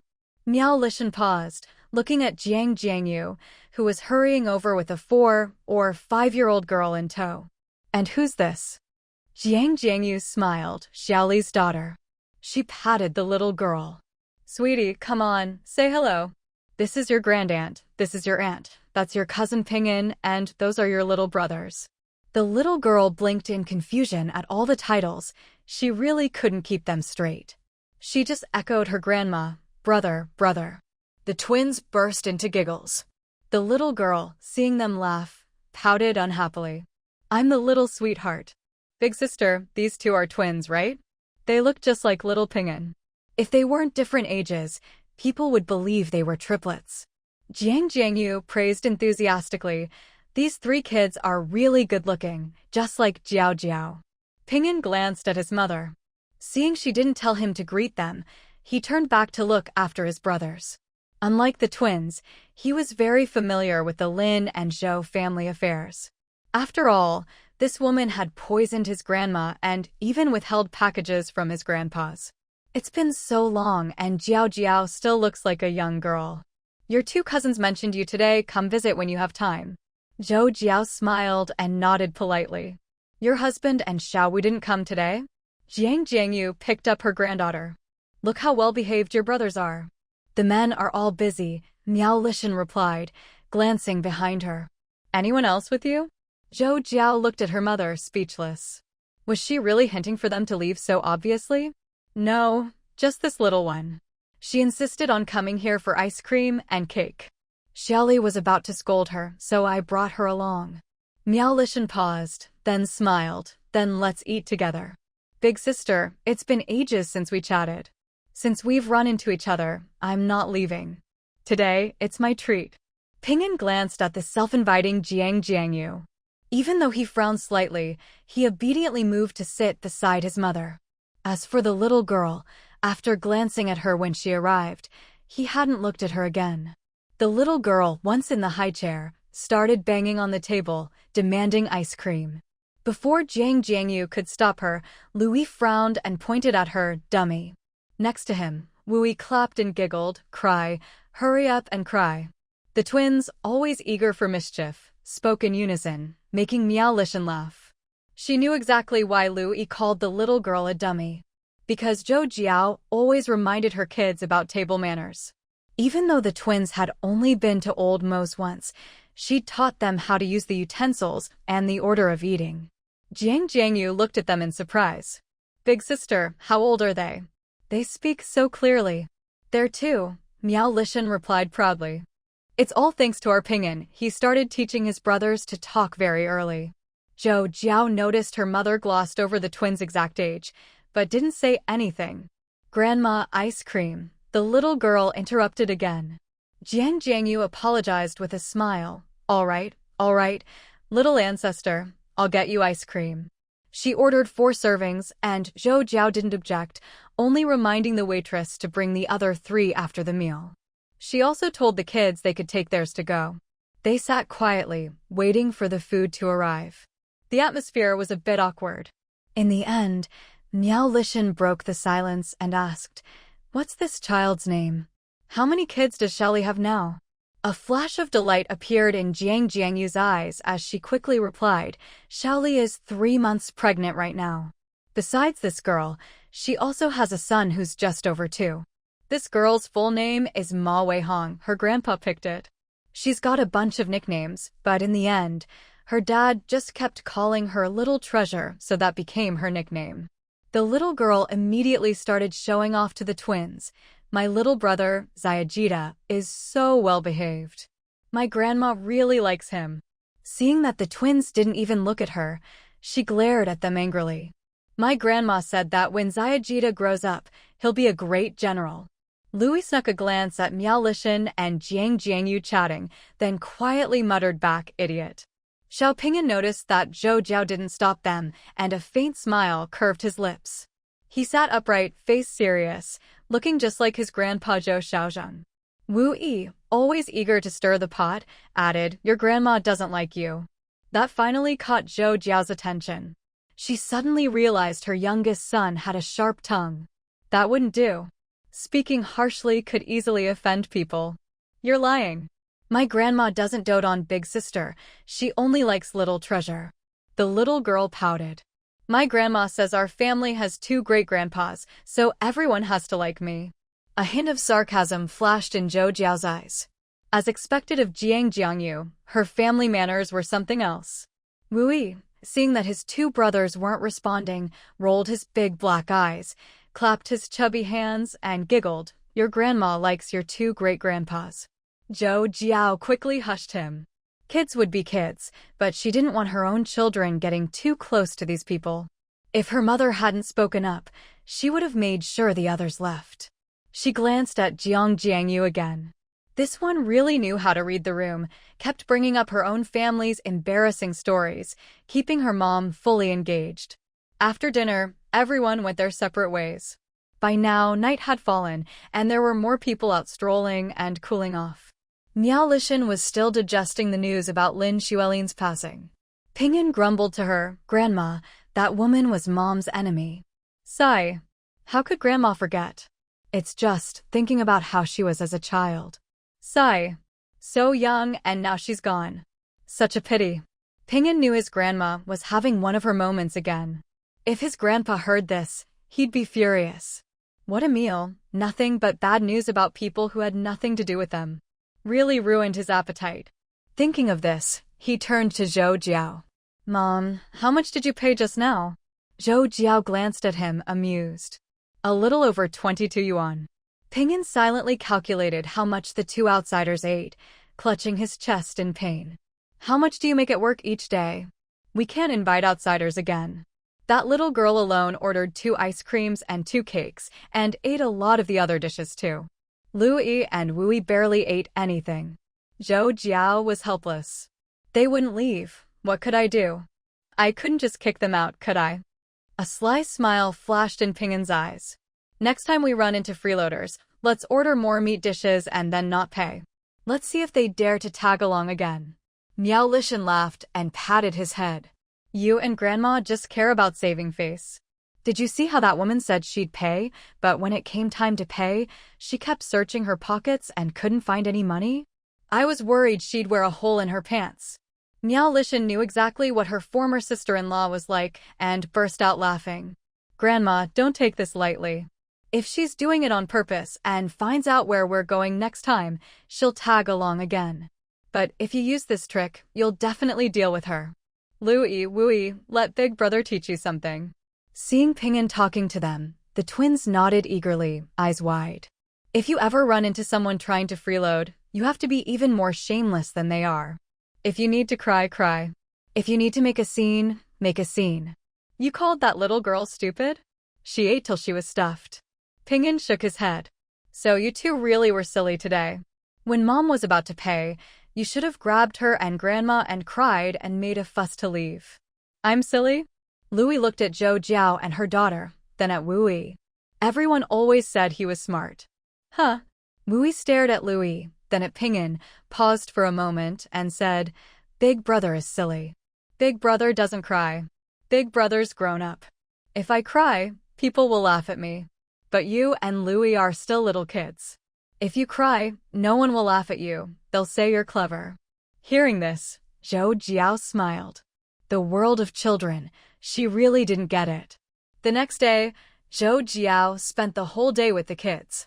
That night, as she looked at her 3 sons, she finally brought up that she'd be going on a business trip the next day.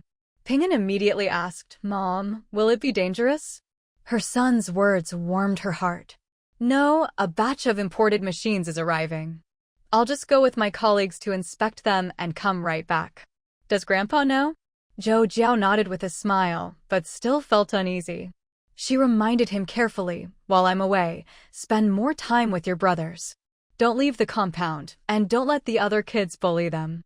Of course, if someone picks on you first, don't hesitate to fight back. Ping'an replied seriously, you and Grandpa taught me well. As long as we're in the right, and nobody gets seriously hurt, even if we fight, it's fine. Louie watched Zhou Jiao and Ping'an talking, then snuggled his fluffy little head into her arms. Wu Yi quickly pulled Lu Yi's arm aside and squeezed into her embrace himself. Zhou Jiao hurriedly hugged her 2 younger sons. Are you going to miss Mom while I'm away? I want to sleep with Mom when it's dark. I like Mom, too. Zhou Jiao sighed softly, then looked at Ping'an, whose eyes were full of reluctance. She smiled to comfort them. I'll be gone for at most a week, 6 nights at most. What gifts do you 3 want? Wu Yi looked up at her, pouting. No gifts. Just come home soon, Mom. I miss Grandpa and I miss Dad too, Louie added. Of course Zhou Jiao understood what Louie meant. Before, when she was away, her father and Zhang Guoqing would be home at night to keep the kids company. Ping'an saw his mother getting sad and patted his 2 little brothers. Grandpa and Dad will be home soon. Big Brother will stay with you. Once the 3 of us learn real skills, Mom won't have to work anymore. Lu Yi waved his chubby little arms. Big Brother, I want to grow up fast. I want to practice horse stance. Not to be outdone, Wu Yi piped up, Big Brother, I want to learn how to hunt and make money. Hearing her 3 sons' childish words, all of Zhou Jiao's sadness melted away. She deliberately patted the twins' chubby little legs. Just look at them, talking about practicing horse stance. When Zhou Jiao arrived at the port, some 500 or 600 kilometers from the capital, she realized this mission was anything but easy, especially for someone like her, who had a hidden identity. This time, besides Zhou Jiao, there were 3 male colleagues and 1 female colleague from the Economic Commission, Foreign Affairs Office, Finance Committee, and Secretariat. Before departure, the 5 of them attended a joint meeting. Only afterward did Zhou Jiao understand that while specialists would be handling quality inspections, their group of 5 was responsible for the final verification and confirmation of the next batch of orders. As for her, well, upon arrival, as soon as they got off the train, a staff member came to pick them up by car. Officially, she was there to verify documents with the other 4, but Zhou Jiao also had another task.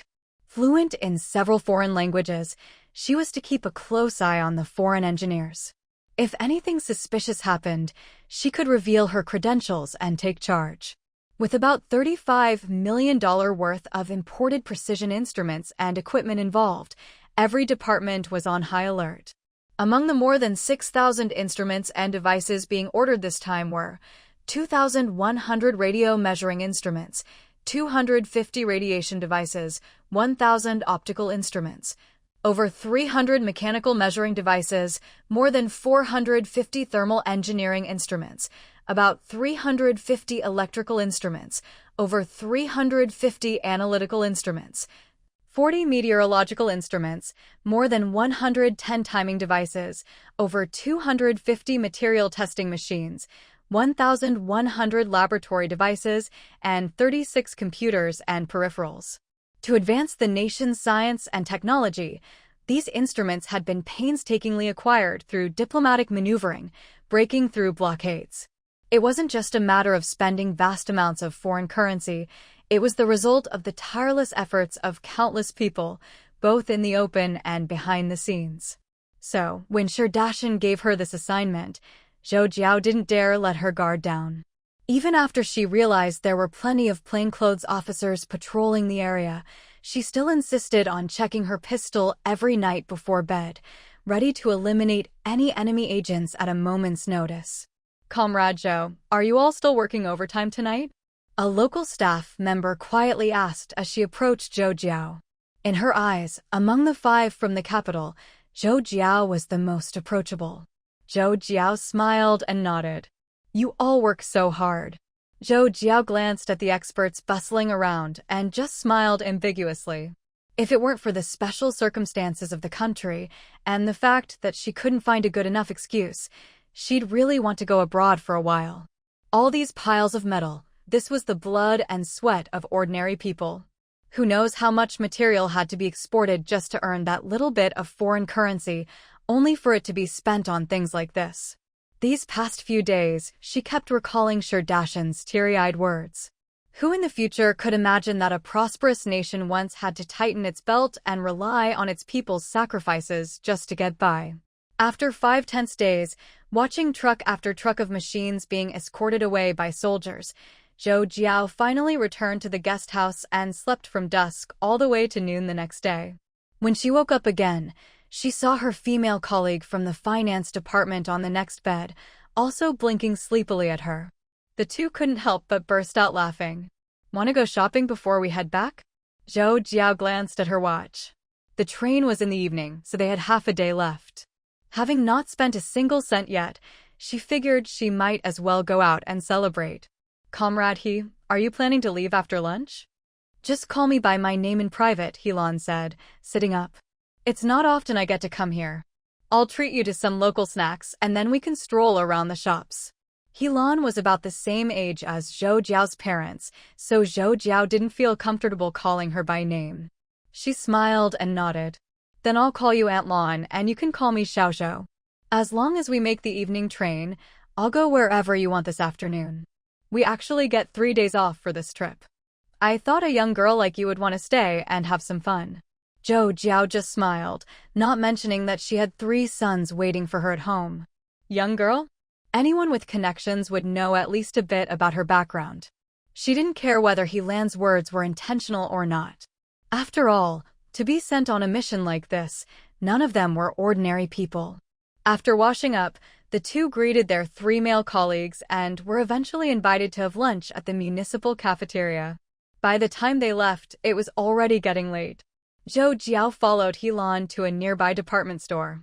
With a stranger by her side, she didn't want to buy much. Unexpectedly, Zhou Jiao noticed that when Helan paid, 2 local cloth coupons slipped out. Pretending not to notice, Zhou Jiao glanced at the food counter, catching Helan hurriedly tucking them away. After she finished paying, Zhou Jiao smiled and said, "Aunt Lan, I'm going to buy some pastries to take home." Pastries could be bought with ration coupons, so Zhou Jiao didn't need to be secretive. But she was already planning to part ways with Helan soon. If she guessed right, Helan had already traded a fair number of local coupons with outsiders during work these past 2 days. Even though getting caught doing this would be a serious offense, Zhou Jiao had no intention of reporting her, nor did she want to step on someone else's misfortune to earn credit for herself. Strictly speaking, her mission was to ensure the safe and intact delivery of the goods. Everything else was none of her business. After they both bought 2 bags of pastries, Zhou Jiao found an excuse to leave first. Seeing Helan make a half-hearted attempt to stop her, Zhou Jiao couldn't help but smile to herself. Compared to these little tricks, her own experience in the black market made this seem trivial.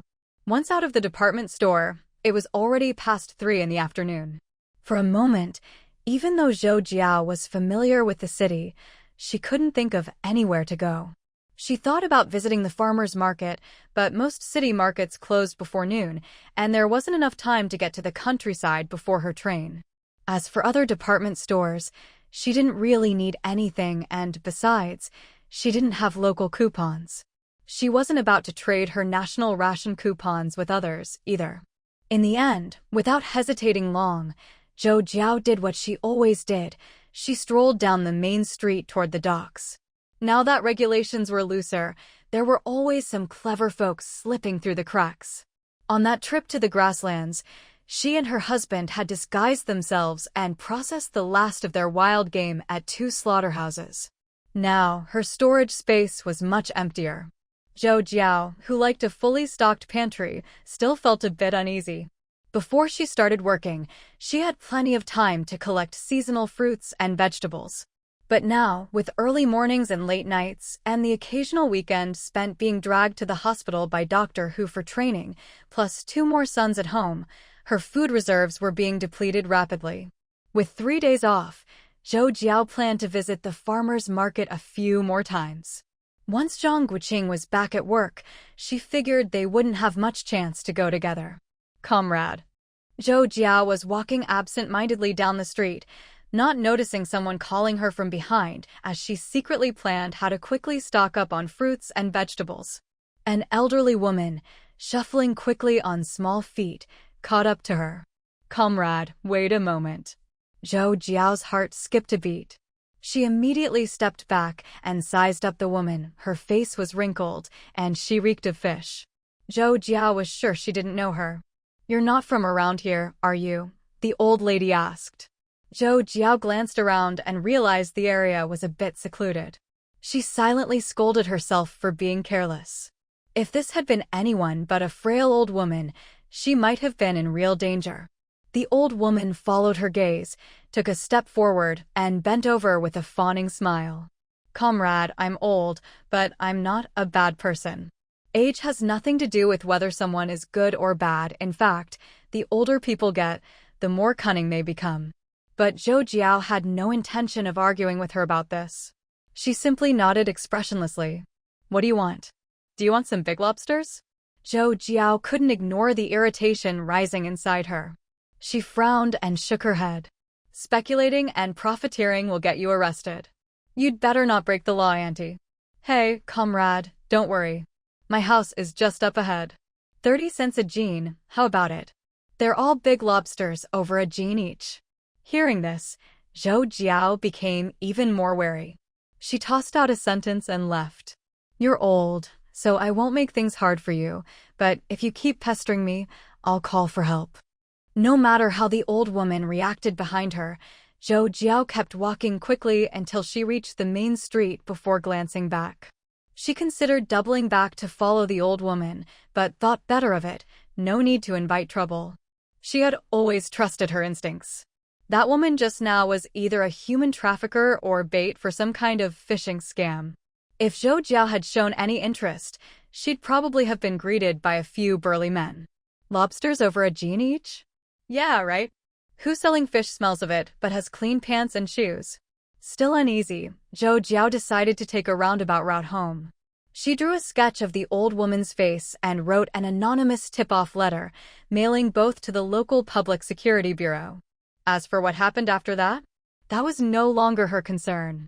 What Zhou Jiao, now back in Beijing, never expected was that her anonymous letter would help the local police, who had been struggling for leads, successfully crack a smuggling ring. The old woman in the sketch often used the excuse of having goods to strike up conversations with young women, luring them to a nearby courtyard. There, in the basement, the young women would be drugged and held. Once there were 5 of them, they'd be hidden in the hold of a fishing boat and smuggled overseas that very night. With reports of missing young women piling up, the local police were working around the clock to keep the public calm. Unfortunately, many victims' families were too afraid to tell the truth. Zhou Jiao's letter was like a ray of light, suddenly waking the police up. They finally understood why the families were so reluctant to speak out. Speculating and profiteering was a crime, after all. Who would dare confess?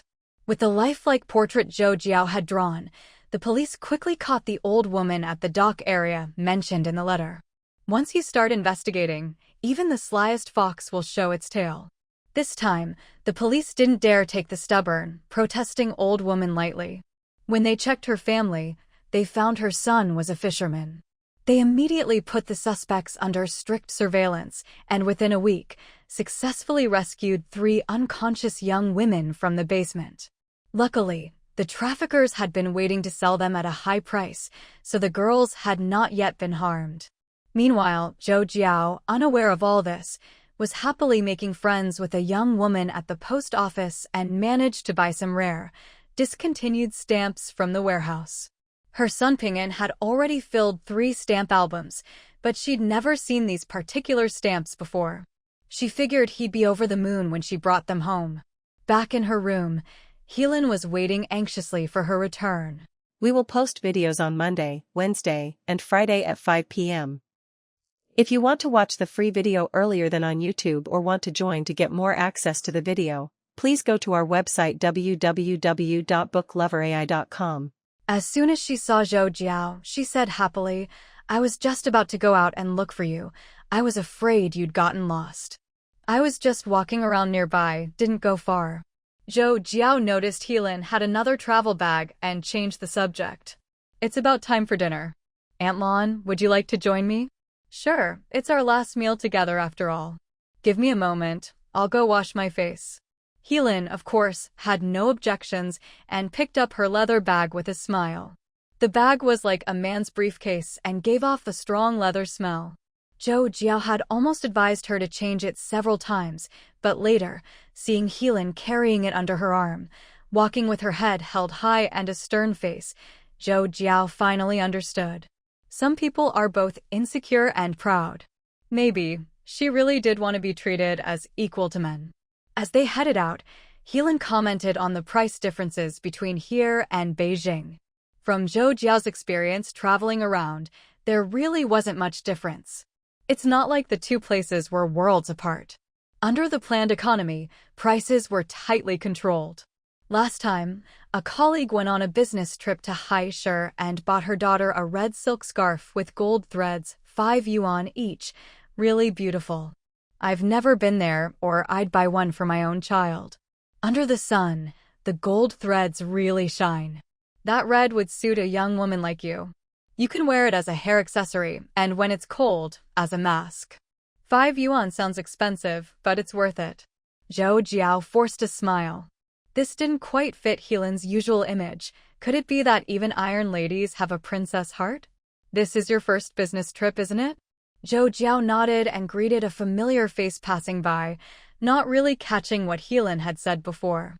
But yes, this was her first business trip since starting work. She nodded with a smile. "I knew it," Heelin said knowingly. "You're still young. Once you have a family, you'll never come home empty-handed again." Zhou Jiao didn't want to broadcast her personal life, but she also didn't want Heelin to misunderstand.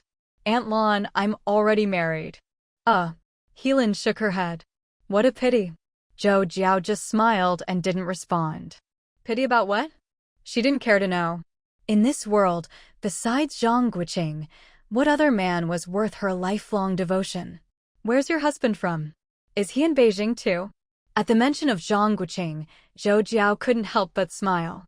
"He's from the Northeast. We grew up together. He joined the army, he's a soldier now." "No wonder you married so young," Heelin mused. "It's good for a man to be a soldier. Even better if you're not separated by distance." Zhou Zhou Jiao had no intention of bragging further. Before leaving, the five of them gathered to discuss their work summary. Only then did Zhou Jiao realize she needed to submit a report to her unit before her vacation. Did that mean she'd have to write 2 reports? Hope we get to go on the next business trip together too. If you have time, come visit me. Thanks. If we get the chance, we'll definitely come for a meal. But we probably won't have time before the new year. I heard there's going to be some kind of audit soon. I might get assigned to another task. Zhou Jiao paused at that, exchanging glances with the male colleague from the secretarial department. But since it was a sensitive topic, he only gave a vague answer. While the others were still puzzling over it, Zhou Jiao had already guessed what was coming. Judging by the timing, it was about right. Her family had nothing to worry about, especially Zhang Guoqing. He was in the clear. But she wondered if her godfather had gotten wind of it yet. With a smile on her face, Zhou Jiao quietly listened to the conversation, but in her mind, she was running through a list of all her family and friends. She didn't know if Zhang Guoqing would rush back to the northeast if he heard this news, but as his wife, Zhou Jiao intended to do her part. Blessings and misfortunes go hand in hand. Who knows if she might need someone else's help one day. Especially that old team leader who was always so selfless. Zhou Jiao couldn't bear to see such a good man get hurt. Godfather, I've got 3 days off, but unfortunately I can't make it back to see you and Godmother. How have you two been lately? I really miss you both. Your godmother was just saying yesterday that she wants to visit you and the kids at the end of the year. Xiaowu isn't working yet, and you only have 3 days off, so don't rush back. When we get a chance, your godmother and I will come see you. You probably won't be able to make it before the new year.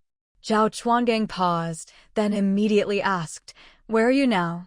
At the post office. If I call from home, Louis and Wui always fight to talk. With those two around, it's not easy to make a call.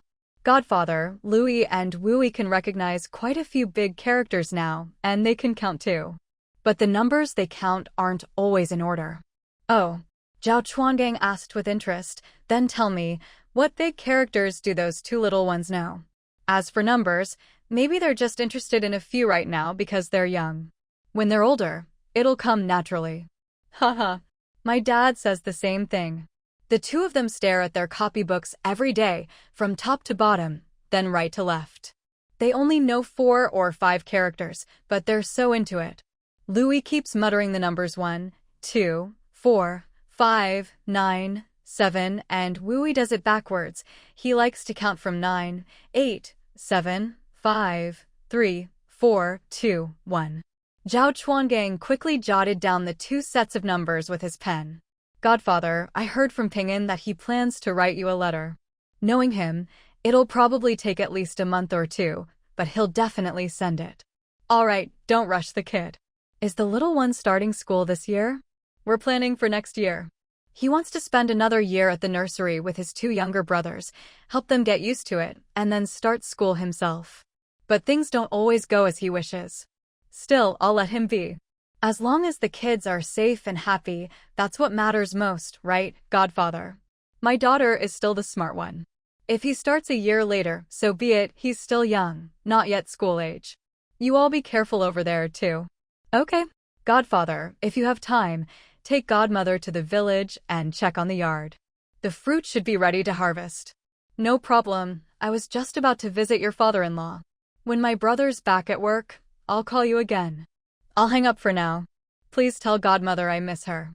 After hanging up, Zhao Chuangang looked at the 2 sets of numbers, lit them on fire, and leaned back with his eyes closed to rest. After a long while, he pulled out a cigarette and lit it. Inside the swirling smoke rings, the face that usually wore a smile now looked unusually serious. If Huang Huimin saw him now, she'd surely guess her husband was pondering something important. And Zhao Chuangang truly was. From the moment he got that call from Zhou Jiao, he could hear the hidden meaning in her words, especially since the 2 of them had a whole set of secret codes between them. Outsiders might only hear a few playful remarks about the twins, but Zhao Chuangang understood his daughter was worried about him. Thinking of this, Zhao Chuangang couldn't help but smile. After work, Zhao Chuangang, as usual, parted ways with his colleagues and strolled home. It was summer, and in the northeast the days were especially long. It got light at 4 in the morning and stayed bright until after 8 at night. At dinner, Zhao Chuangang mentioned that Zhou Jiao had called, but didn't say much else. After some small talk with his wife, he said he planned to visit his in-laws in the county. Huang Huimin nodded in agreement. I've prepared some things with the other sisters-in-law. You can take them to old Zhang and his wife. Tell them they don't need to be so polite in the future. For the past few years, except during the winter, Zhang Guoqing's father would always send over fruits, vegetables, and local specialties. She'd been wanting to return the favor. Zhao Chuangang shook his head with a smile. No use telling him. Even the others have tried. Old Zhang always says it's Xiao Wu showing respect to his uncles. He's a straightforward man. When Zhao Chuangang arrived in the county, he hadn't even reached the courtyard before he saw old Zhang, wearing his red armband, patrolling the street with a few other elders. Zhang, still on duty?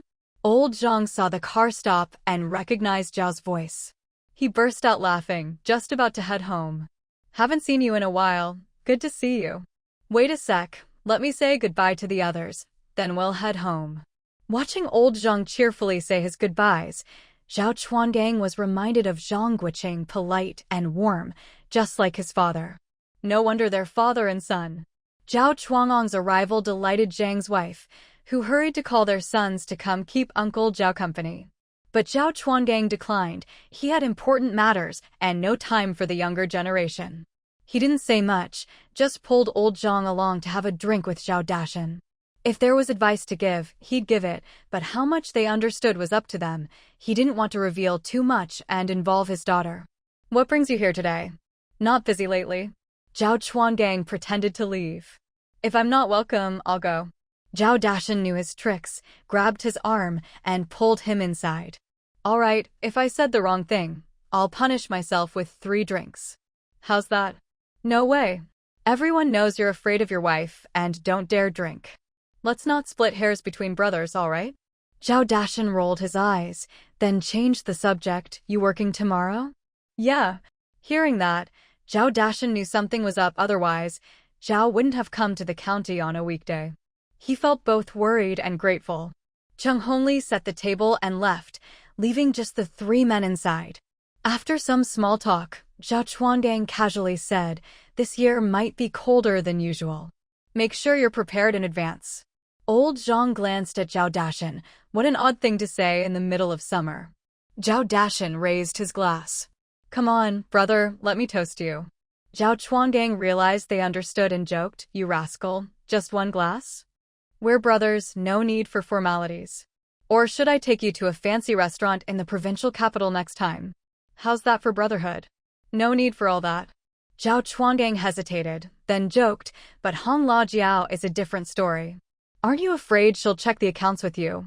You know my wife's temper. She just... Zhao Chuangang interrupted, as long as you know. Come on, Zhang, have a drink too. I'm really glad Xiao Wu opposed his big brother working in the finance office back then. Is the eldest doing well at work? At this point, even if Zhao Dashan was slow, he'd have figured it out. But he had a clear conscience, he had nothing to fear. Old Zhang nodded. His uncle Chen says he's doing well. I never expected him to be as capable as Xiao Wu. I'm happy with how things are now. Zhao Chuangang smiled. They say contentment brings happiness, and you really understand that. Here, a toast to you. After a few rounds, Zhao Chuangang excused himself, saying he had work the next day. At the gate, watching the car leave, Zhao Chuangang pulled the thoughtful old Zhang back inside. You figured it out? Old Zhang nodded. Not completely, but I get the gist. That's enough. It doesn't involve you. Once Xiao Wu officially starts work, you should hang up the home of a military family plaque. That's your department, leave it to you. No need to stand on ceremony between our families, Zhao Dashan said, waving it off. After chatting idly with Zhao Dashan for a while, old Zhang clasped his hands behind his back and slowly strolled home. On the way, he kept pondering why Zhao Chuangang had told him, before leaving, to visit Xiao Wu's house in the village if he had time. That house was just sitting there, and Zhao should know that whenever he and his wife went back, they always stayed at Xiaowu's place. The more he thought about it, the more something felt off. "Dad, where's Uncle Guang?" Old Zhang looked up and saw his two sons at the door. He drove back. Mom had prepared some things for him to take home. "Why did you let him leave empty-handed?" Old Zhang stepped into the yard and chuckled. "We'll let Shizi bring them when school starts." Your Uncle Dashin already secretly stuffed a bunch of things into his car. Once inside the living room, Zhang Lauer's eyes darted around as he asked, "Dad, it's not even the weekend. Did Uncle Guang come over to discuss something important with you?" Old Zhang was about to answer when he suddenly remembered Zuolin. He shook his head. Back in the capital, he'd met the Zhou family, and they weren't in the same camp as his old friend Zhou. If Zhao Chuangang had wanted to let Zuolin in on something today, he wouldn't have just had himself and Zhao Dashin present without inviting Zuolin.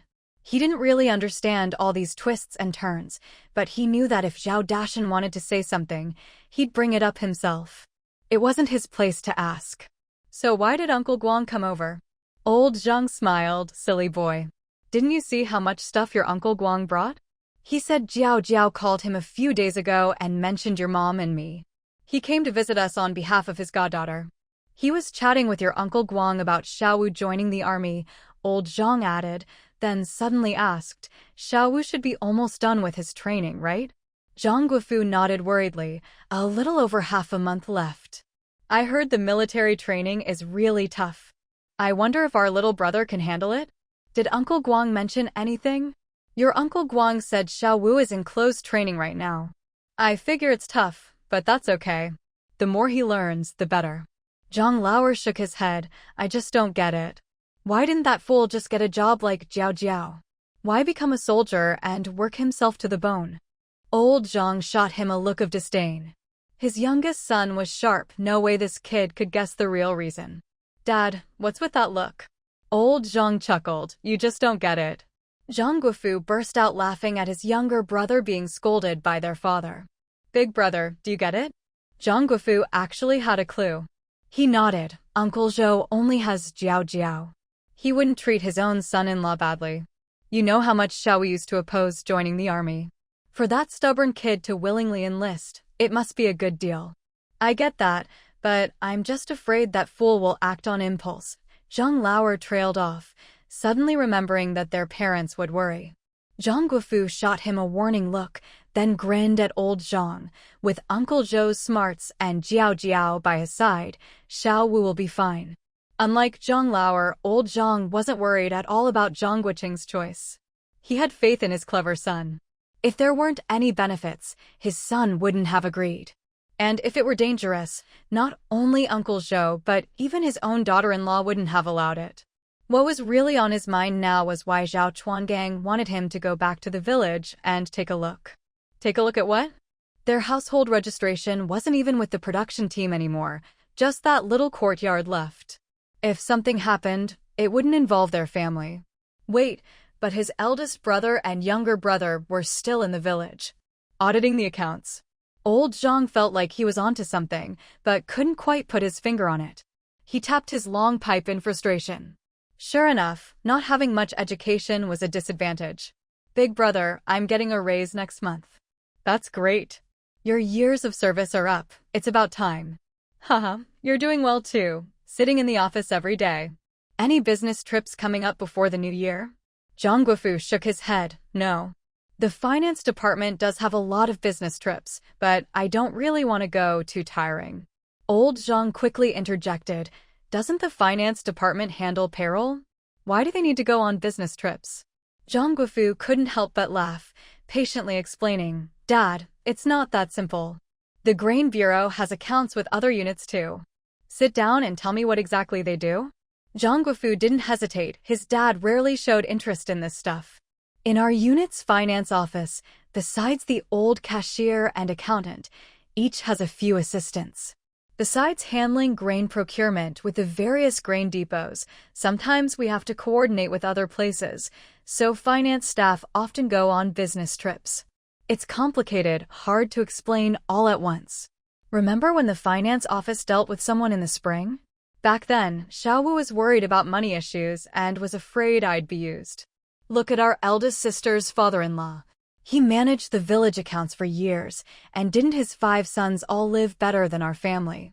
With the team leader holding all the power, he still managed to help his first 4 sons build houses, get married, and even paid the bride price for our youngest brother-in-law. Some things can't be said outright. There's a lot that goes on behind the scenes. Old Zhang waved his hand to stop him. After hearing his eldest son, he understood a bit more. The villagers always said Accountant Zhang was a shrewd man. After dealing with him for most of his life, how could he not know? Though, compared to others, Accountant Zhang was already pretty decent. Don't talk about this stuff anymore, or you'll offend people. At work, keep your distance from those folks. Since Xiao Wu already thought of this, let's steer clear. We have a roof over our heads and food on the table. Just work honestly and live upright. Zhang Guoqing nodded. Don't worry, Dad. Even if we were dirt poor, the 3 of us brothers would never do anything against our conscience. Old Zhang nodded absent-mindedly. Now he was starting to get what Zhao Chuangang meant. It was a hint to pass some word to the old team leader. Thinking that even the village was going to have its accounts audited, old Zhang's heart skipped a beat. This was no small matter. But then he remembered his eldest brother, who was the deputy team leader, and felt reassured. In old Zhang's view, his tough-at-home elder brother didn't have the guts to embezzle public funds. And since Xiaoshi too was an outsider, the Zhang clan kept a close eye on him. Besides, with the old team leader's personality, nothing would go wrong. Have you two been going out drinking with people a lot lately? Old Zhang looked at them. Starting tomorrow, don't go out unless you have to, especially you, Lauer. If you really want a drink, come have it here at home with the family. After listening to the conversation all evening, Zhang Lauer didn't think his dad was making a fuss over nothing. He walked outside, glanced at the yard, then hurried back in. Dad, did something happen? Old Zhang smiled. Nothing to do with our family. Don't ask, just mind your own business. I've always told you not to go out drinking. Once you're drunk, you start blabbing all sorts of nonsense. Zhang Lauer nodded, grinning. Got it. From now on, except for a few elders, we'll just say our wives keep us on a tight leash. Hearing this, old Zhang raised his pipe, ready to knock him with it. You rascal, you think anyone's going to believe that? Zhang Lauer quickly dodged, laughing. Don't be mad, Dad, I'm just joking. I'll tell people my stomach can't handle it. Old Zhang turned to Zhang Guoqing. Dad, I'll just say drinking too much gives me a headache at work the next day. Don't worry, good liquor is expensive these days. Except for those with ulterior motives, no one's going to keep inviting us out. A little after 4 in the morning, wisps of cooking smoke were already rising above Zhangjia village. Besides the women who got up early, the men and boys, young and old, were already busy working in their private plots, hose slung over their shoulders. From afar, in addition to the crowing of roosters from every yard, you could also hear the loud voices of families calling their men and children in for breakfast. As soon as Zhang's father entered the village with his hands clasped behind his back, someone spotted him. Second brother, why are you back so early? Have you eaten yet? Come over and have some porridge. Zhang's father smiled and waved his hand. Most families only ate 2 meals a day except during the busy farming season. How could he have the nerve to take advantage? Your wife isn't back yet? She's at the village entrance chatting with second aunt. She'll be back soon. That's good. If you need a hand, just call me. Will do. Zhang's father greeted people all around, but didn't see the old team leader anywhere. He wasn't worried, though. Since he was here, he'd stay until the afternoon anyway. When he passed by Uncle Zhang's house, Zhang's father paused and stepped inside, just in time to see his niece-in-law carrying pig slop. Second uncle, you're back in the village. Zhang's father craned his neck to look toward the main room. Where's your dad? He's out in the private plot with my husband. Come in and sit, I'll go call them back. Seeing her put down the bucket, Zhang's father quickly waved his hand.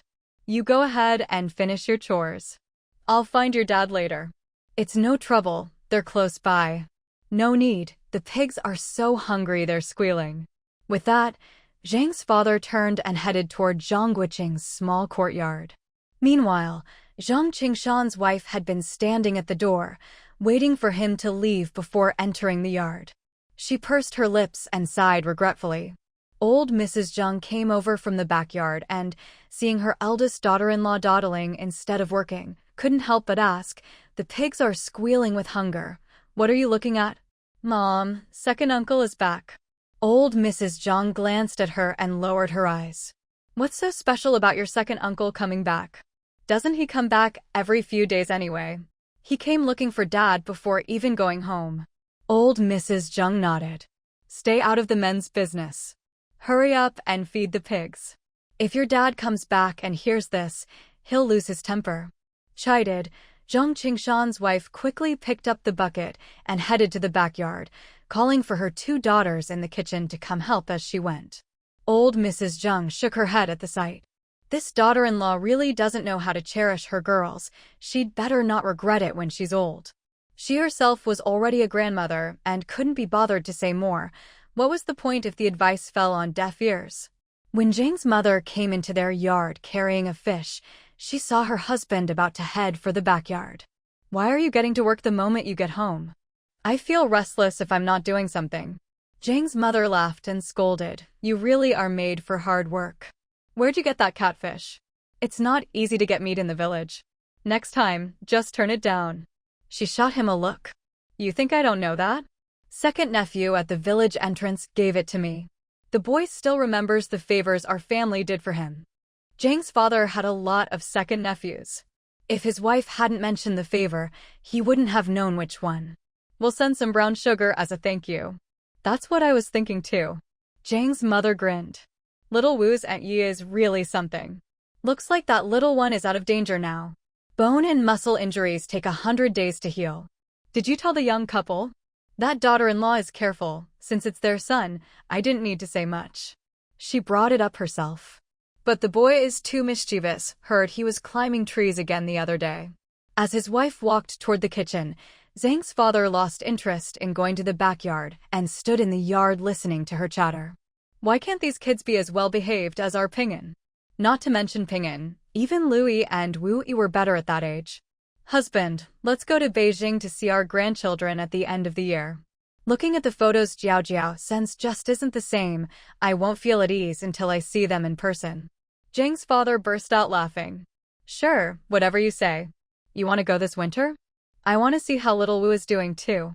Every time the old couple talked about visiting Beijing, it never actually happened. Besides Zhang's father working odd jobs, the travel expenses always made them hesitate. When the loudspeaker sounded for work, Zhang's father brushed off the straw duster his wife handed him and patted the dust from his clothes. "Come home early for lunch. I'll make catfish with eggplant for you," Zhang's mother called as she watched him leave, knowing he'd probably go help out in the fields again. "That old woman, I'm not a child," Zhang's father laughed, waving as he went. When the work horn sounded, all the commune members gathered in front of the production team's yard. The old team leader quickly called the roll and assigned everyone's tasks. Once everyone dispersed, he put his hands behind his back and patrolled from the wheat fields to the rice paddies. If he caught anyone slacking, he'd scold them a bit, then encourage them a bit. This stick-and-carrot approach had served him well for years and was still quite effective. Besides his authority, there was another key factor. Anyone he called out who didn't shape up would have half their work points docked for the day. With this two-pronged approach, the team had stayed united all these years. This system made the educated youths who had been here for several months quite happy. They'd worried that communal living would lead to division, and that as outsiders, they'd be bullied. But reality was better than they'd hoped. Compared to other places, the people here had all the best qualities of Northeasterners: warm, sincere, and down-to-earth. They often offered timely advice and help without hesitation. As the old ladies of Zhang Guoqing village put it, it's not easy for kids from the city. If we can help, we help. Such simple words often moved the 5 educated youths to tears, making them cherish this kindness even more. While educated youths and other production teams tried every trick to skip work during the busy season, these 5 still toiled from dawn to dusk, keeping up with the locals. Now, the old team leader was strolling toward the rice paddies. He planned to check on the 5 young people as they transplanted rice for the first time and remind the villagers to look after them. Since they were here, and it looked like they wouldn't be going back for a few years, he had to look out for them, couldn't have them unable to tell rice from weeds. He was quite satisfied with these 5. Raising rice seedlings in spring was tough work, and the seedling fields were icy cold, but they stuck it out with everyone else. If he hadn't forced the 2 girls to work in the wheat fields, they'd probably have fallen ill. Even after the seedlings were raised, when it came time to level the fields, a job requiring strength, the 5 insisted on working alongside the villagers. Fertilizing, pulling seedlings, transplanting rice. Even when their backs ached and their legs were bitten by leeches, they never backed down. Compared to the neighboring teams, these 4-5 kids were especially smart, hardworking, and sensible, so the old team leader didn't want to be too hard on them. Standing on the field ridge, he looked at the educated youths working more slowly than the villagers, but said nothing. Slow was good. It meant they were trying to do it right. He'd been worried that, in their hurry to keep up, the kids would be careless. At the end of the rice paddy, old Zhang watched the rice seedlings growing strong and healthy, a joy in his heart that was hard to put into words. For an old farmer, nothing is more exciting than a good harvest. It wouldn't be long before the fragrance of rice flowers filled the air, the grains would start to fill out, and when autumn arrived, the sweet, fragrant rice would be ready. Uncle Zhang wiped the sweat from his forehead and looked up to see his second brother ahead, bent over and grinning foolishly as he touched the rice stalks. He couldn't help but roll his eyes. What a carefree guy. What are you grinning about? There's none of this for you. Old Zhang straightened up, chuckling as he walked over. Were you looking for me this morning? What's up?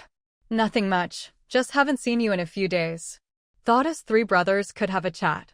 Big brother, after work, come home with our youngest for a bit. You didn't wear your red armband to patrol the streets today? Ha ha. Even patrols need a break sometimes.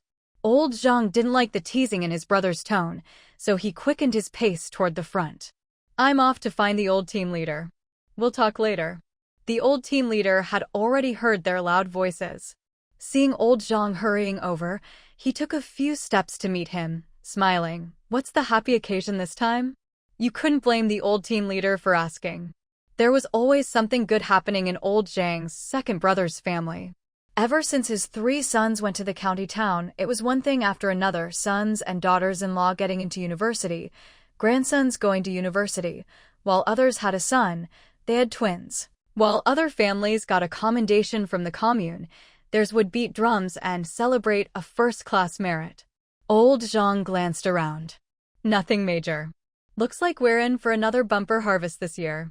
The old team leader looked off into the distance, nodding cheerfully. Should be enough for everyone to fill their bellies. What's wrong? Don't want to eat government grain anymore? Old Zhang just smiled, saying nothing. Did Xiaowu write home? No, he's still in military school. Now it's mostly our Zhou Jiao who writes. Such good fortune. The old team leader laughed. So are you going over there this year, or are they coming back? Hard to say. The young couple keeps urging me and his mother to visit, but nothing beats home, right? Let's see if they get time off. Xiaowu's twins still haven't come to pay respects at their grandfather's grave. The old team leader shook his head with a smile. People really are unpredictable. Who would have thought old Zhang, who spent his life toiling in the fields, would see a day like this? If it's convenient, let them come back for a visit. This year I'm planning to tear down those thatched houses in the village, build new courtyards along the entrance, and give the place a good overhaul. Any extra land we'll open up and plant. Old Zhang wasn't surprised by this idea. With the beverage factory, the village had plenty of cash in the accounts. Once the busy season was over and the money was distributed, every family would get a good share. Thinking of this, he pulled the old team leader aside to walk further away. The old team leader immediately understood there was something up, so he kept quiet. Once they found a spot, he waited for old Zhang to speak. I've heard some rumors, but I don't know if they're true. Old Zhang thought for a moment, but decided not to mention his brother Zhao Chuangguang. Tell me what you've heard. Old Zhang glanced at him. I heard they're planning to audit the accounts. Oh, that. The old team leader smiled. No problem. Our accounts are clear as day with Sure 2 in charge. If only it were that simple. Old Zhang thought more deeply than the team leader. Other production teams were going hungry, but their accounts still showed a surplus. If someone with bad intentions came along, they might try to frame them. The old team leader saw he wanted to say more. Is there something else? We've been poor for generations, nothing to be afraid of. Sigh. You have a point. Old Zhang decided not to mention the accounts again, but he spoke more seriously. I'm only telling you this, not anyone else. So it was to be kept secret. The old team leader promised not to spread it. After old Zhang left, he took out his long pipe, squatted down, packed in some tobacco, and took a deep drag. He looked out at the villagers bent over in the fields, tirelessly pulling weeds. He hadn't shown a hint of surprise in front of old Zhang, but inside, he was deeply unsettled. He knew exactly what kind of person Zhang Guoqing was. For Zhang Guoqing to come back and say something like this, he knew it was more than just a rumor. Things might be serious. Sigh. After all the ups and downs, finally getting a good year, he hoped nothing would mess it up again like that 10,000 gene per moo nonsense. The accounts really couldn't show a surplus. In the distance, Uncle Zhang washed his hands, watching his second brother run off to help their youngest brother, frowning. At their age, you'd think they'd take it easy. He strolled over to the old team leader and quietly asked, "Did second brother give you a hard time?" The old team leader shook his head with a smile, secretly glad he hadn't rushed off to check the accounts. As team leader, he needed to stay calm, only then would the villagers feel secure.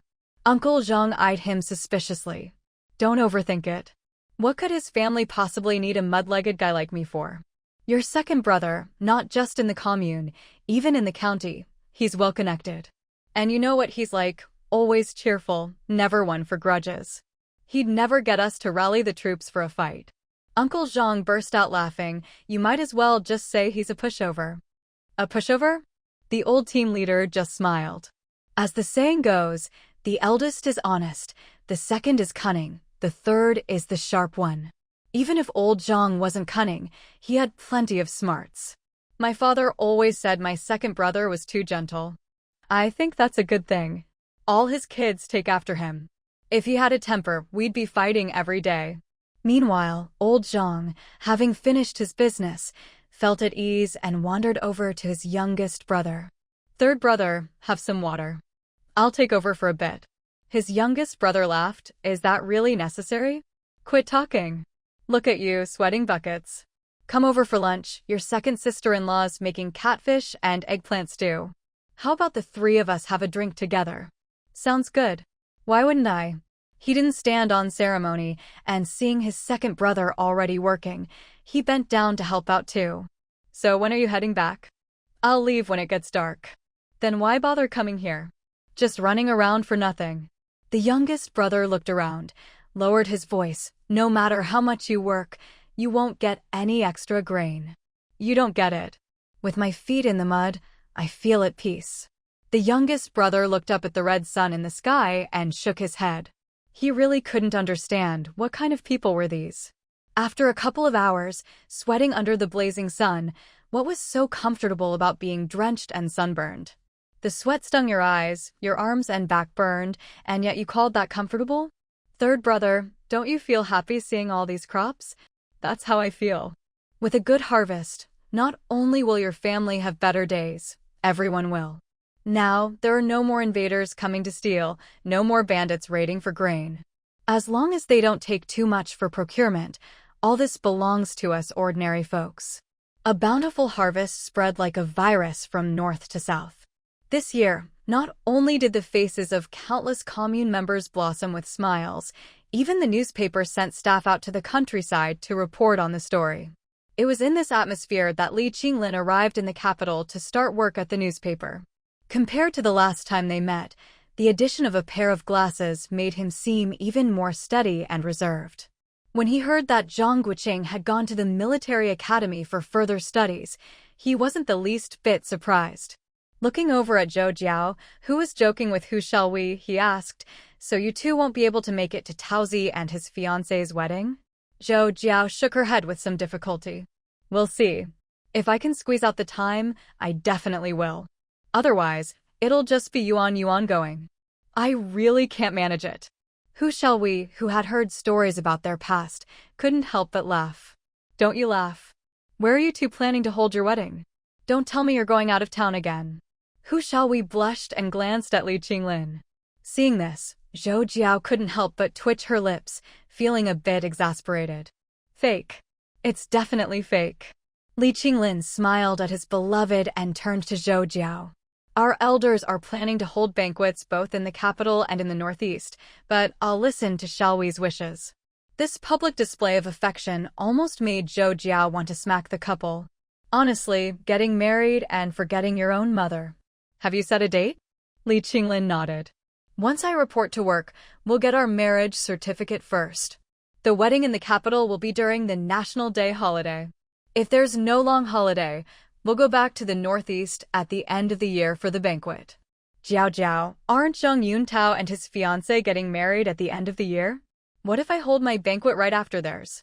That way, you and your husband won't have to make an extra trip.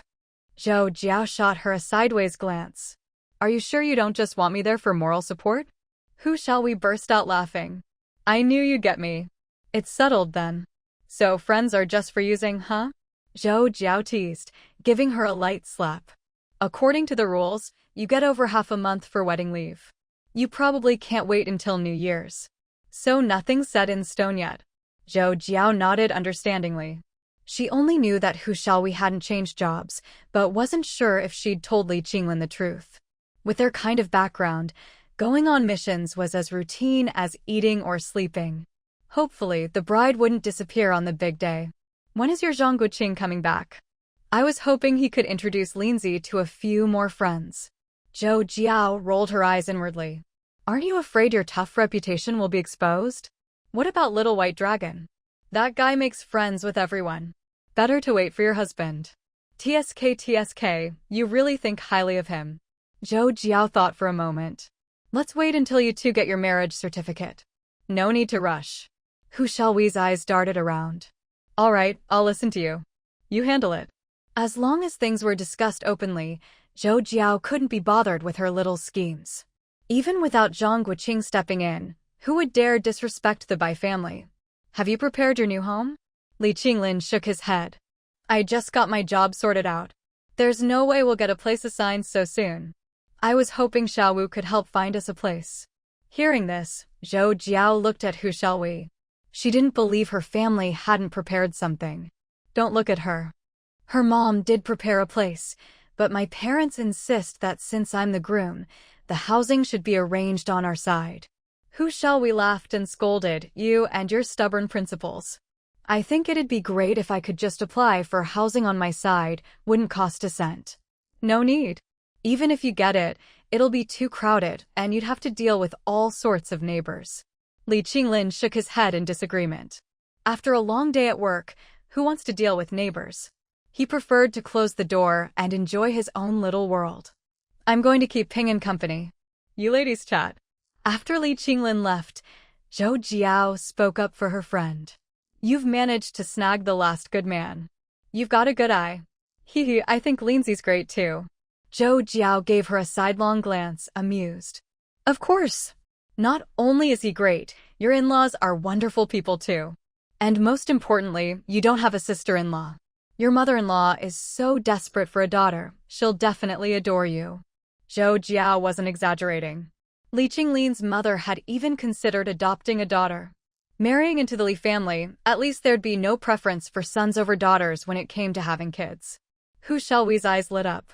Qinglin told me the same thing. I thought he was just trying to comfort me. Jiao, my mom made me learn martial arts because she was afraid I'd be bullied. I used to wonder if I should fight back if my mother-in-law mistreated me. But now, I'm more worried about scaring Qinglin. Before she could finish, Zhou Jiao burst out laughing. Love really does lower your IQ. Not to mention that her mother-in-law lived thousands of miles away, even whose mother would never let her daughter be wronged. She probably even knew exactly how old Li Qinglin was when he wet the bed. If his mom comes to visit, should I prepare something in advance? I heard your mother-in-law adores you. Give me some tips. Zhou Jiao almost laughed herself to tears. Getting pregnant early is better than anything. Every time you see her, remind yourself, this is the woman who gave birth to the man I love. No matter how she acts as her daughter-in-law, you should respect her. Spend more time together and things will naturally improve. Do more housework in front of her. What mother-in-law wouldn't love such a capable daughter-in-law? Hu Xiaowei was silent for a moment, then nodded. Your advice is simpler than my mom's, but also more practical. Why is it so hard to be a woman? Zhou Jiao was speechless at her melodrama. Some people really don't know how lucky they are. How many wish for a loving partner and a harmonious family?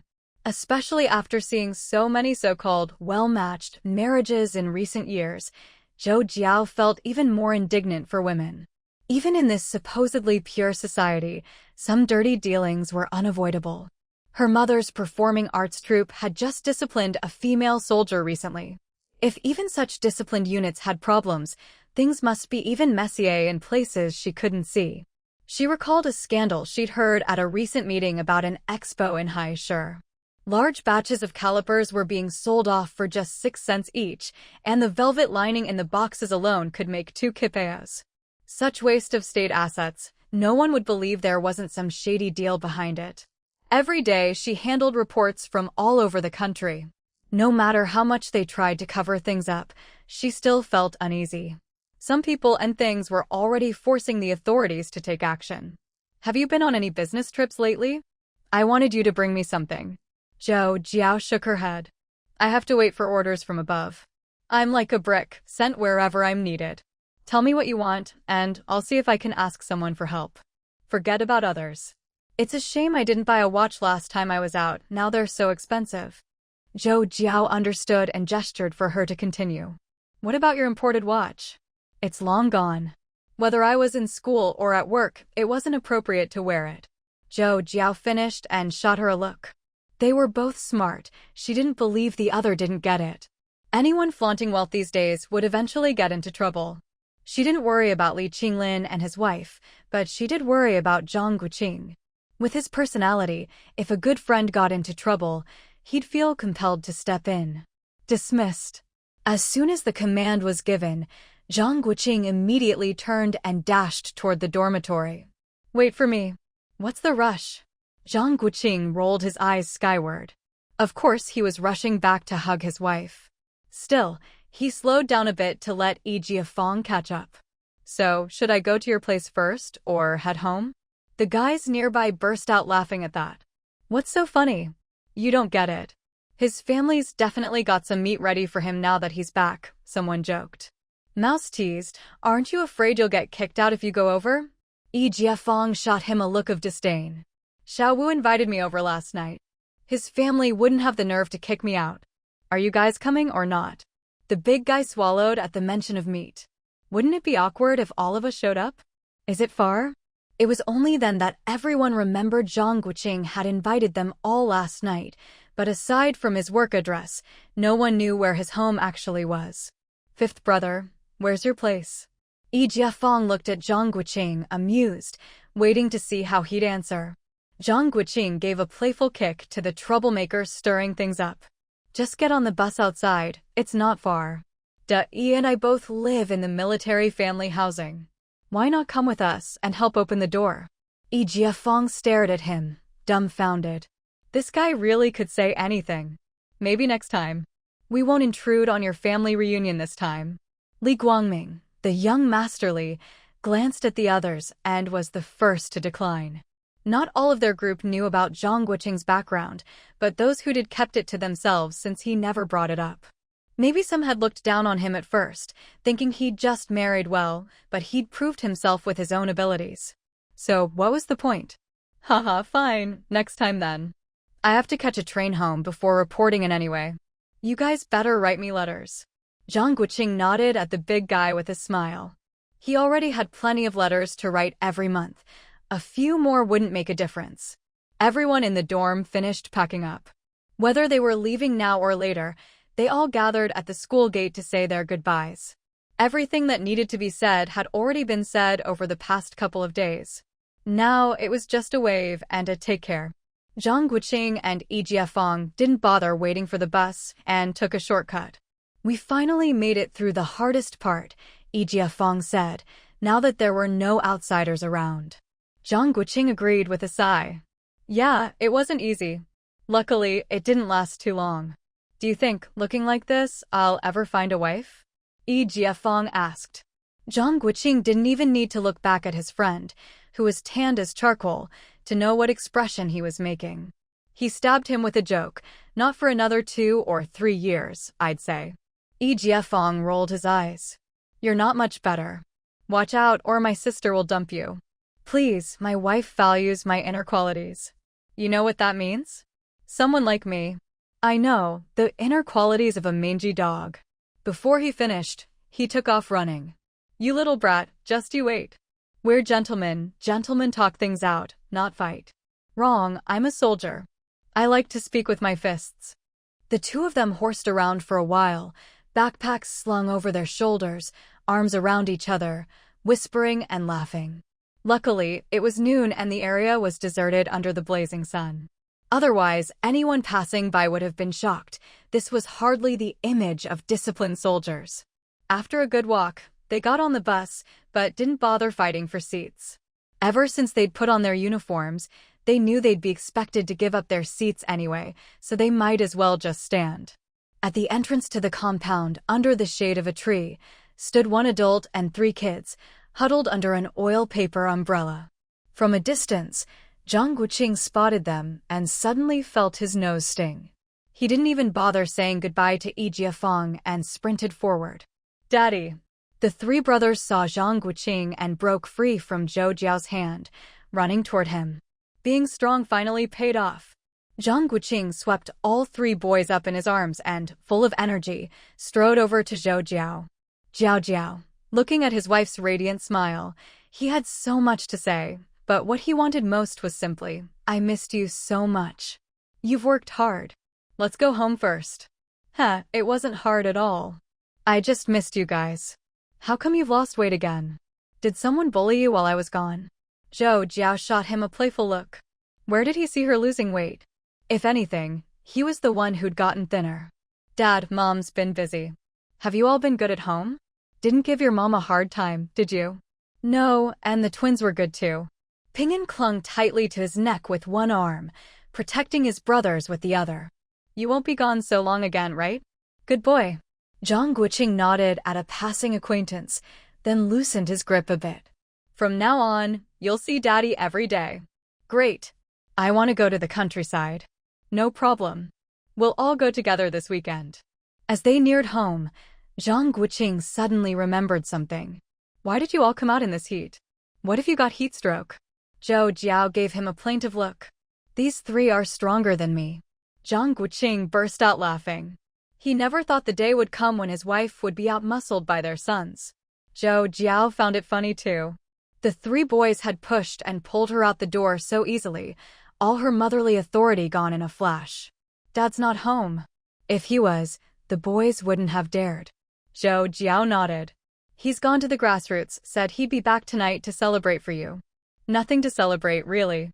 Still, Zhang Guoqing couldn't hide his smile at his father-in-law's approval, no matter what he said.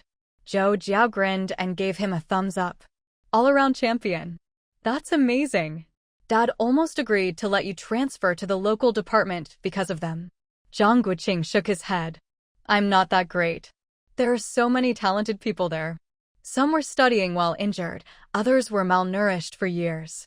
I just got lucky. Zhou Jiao looked at him with admiration. Not arrogant or impatient, he'd really matured. Zhang Guoqing almost mentioned that the real ace troops were under his father-in-law's command, but decided not to worry his clever wife. This time at the military academy, besides the training, he'd heard a lot of military gossip, especially about his father-in-law, the Northeast Tiger. He still had a lot to learn from his father-in-law. The road ahead was long. Little Ping'an wasn't having it. Besides Grandpa, my dad is the best. Daddy's the best. I love Daddy the most. See? Even the kids could tell. Zhang Guoqing laughed and kissed his 3 soft, chubby sons. My boys are awesome too. Louie, Wooey, can you both run now? Can't catch up with Big Brother. Big Brother's the best. Ping'an, seeing they'd arrived home, patted his dad and asked to be put down. It's okay if the twins run slow now, but when they get faster, they'll fall more easily. The twins, realizing this wasn't praise, shouted in unison, Big Brother's mean. Watching his three sons play together, then glancing at his beaming wife and his mother-in-law hurrying over, Zhang Guoqing felt truly grateful to the heavens. The couple went about their daily routines, working steadily, spending their free time with family, and occasionally heading out to the suburbs of Beijing to gather supplies. After attending Li Qinglin and Hu Xiaohui's wedding, the weather gradually turned cooler. Compared to previous years, their household registration book now had 2 more names, and their supply rations and workplace benefits had increased significantly. With Ping'an starting elementary school and the twins entering daycare, their peaceful days seemed to fly by in the blink of an eye. Before they knew it, the end of the year was approaching. Besides Zhao Yuanyuan and her husband, Zhao Dashan also personally called to invite Zhou Xiaoxing's whole family to come back to their hometown in the northeast for a wedding banquet, if they had the time. Coincidentally, Zhou Xiaoxing had a business trip to the northeast military district, so despite their busy schedules, the whole family started applying for leave and rearranging their shifts. Finally, on the 20th day of the 12th lunar month, Zhou Xiaoxing led the entire family onto a military train bound for the northeast. It truly was a big group. Even the nanny came along, and with the soldiers assigned to protect Zhou Xiaoxing, the whole procession left Zhou Jiao speechless. When they arrived in the provincial capital, there was even a special car waiting to pick them up. Seeing the welcoming crowd, Zhou Jiao almost regretted coming back. With such a grand entrance into the county town, she would once again become the talk of the town, which was never a good thing in her eyes. She hadn't forgotten how jealousy worked. Like his daughter, Zhou Xiaoxing wasn't fond of all this formality either. But for the sake of safety, he wouldn't refuse the privileges he was entitled to. He arranged with a few old comrades who had come to greet them to head to the county town first and attend the meeting the next morning. So, with 3 military vehicles escorting them, the group headed straight for the county. Over in the county, Father Zhang and Mother Zhang had received a telegram the day before and started preparing food early in the morning, just waiting for them to arrive. They waited and waited until almost afternoon before finally seeing them. What a long wait it had been. But when Father Zhang saw the line of soldiers standing guard outside, he was a bit confused and couldn't help but look at his younger son. They were home. What was all this fuss about? Zhang Guoqing almost burst out laughing at the sight and whispered, "There are too many people. We'll stay at the guest house. Someone will explain everything to you later." Father Zhang could only nod and pulled Zhou Xiaoxing inside. It was better to ask his in-law than his own son. From the looks of it, it seemed his in-law had been promoted again. The distant relatives of the Zhang family, who had come over to join the fun but arrived a bit late, didn't dare approach when they saw the soldiers at the door. If, in the past, they thought Zhang Guoqing and Zhou Jiao were just the younger generation and could be asked for favors, now they clearly understood what a real gap looked like. Take the Huang brothers from the Huang family, for example. They had braved the heavy snow to come over, intending to connect with Zhang Guoqing. Now their hopes were dashed. Sometimes, power and influence really do work wonders. It kept many petty thoughts in check. Meanwhile, Mother Zhang was happily chatting with her younger sister, Miao Lishan, and playing with her 3 grandkids, while watching her 2 daughters-in-law serve food and drinks. Not far away, Zhou Xiaoxing was inviting second brother, Yu, and second sister-in-law pack a couple of things and come stay at the guest house with us. I'll pass. I can just go over during the day and come back to sleep at night. It's not that far. Come on, don't be so formal with me. Zhou Xiaoxing shot him a look. Don't you want to spend more time with your son? Or with Ping'an and the other 2 little ones? Those officials will definitely come to see you. It's not appropriate for me to be there. Father Zhang cheerfully changed the subject. How long can you stay this time? Zhou Xiaoxing nodded to himself at these words. Xiao Wu managed to swap a few shifts with his colleagues for this trip. After attending Dashan's wedding banquet, he'll have to rush back the night after tomorrow. So soon, Father Zhang looked at everyone, reluctant to see them go. If you think it's too soon, why don't you and second sister-in-law come with us? Father Zhang shook his head. We still have to honor our ancestors at the end of the year, and both daughters will be coming home for the new year. Even if we wanted to go, we just can't. Zhou Xiaozheng shook his head helplessly. Was he just showing off how many kids he had? Nearby, Mother Zhang quietly asked Miao Lishan, weren't you supposed to leave on the morning train? Why are you leaving the day after tomorrow? Why not just leave the next morning? Miao Lishan smiled. Xiao Wu just started his job, so it's not good for him to take too much time off. After his father finishes his meeting the day after tomorrow, we'll take the military train back together. Since it concerned her son's career, Mother Zhang didn't dare ask them to stay longer. Big sister, if you're not coming to Beijing at the end of the year, then come in the spring. Our Zhou Jiao is away from home and can't take care of you properly. According to old Lady Chang, whether or not the Zhangs came to Beijing as in-laws, they had to extend the invitation. After all, their beloved youngest son was practically living with the Zhou family, and they couldn't let the Zhangs feel like their son wasn't their own anymore. Miao Lishan felt the old lady was absolutely right. Such a good son-in-law was raised by the in-laws, so she had to be extra careful to maintain the relationship between the two families.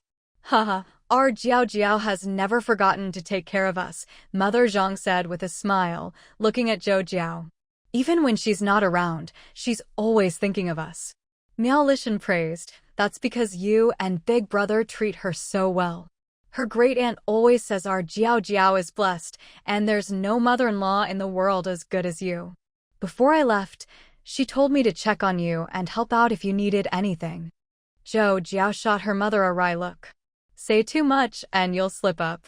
If someone with ulterior motives heard this, they'd use it as an excuse to ask for a job or money. When Zhao Dashan got the news and hurried over, he ran straight to Zhou Xiaozheng and gave him a big hug. Brother Zheng, finally I get to see you. Why didn't you come to my place first? I promised Eguang and the others we'd drink together tonight.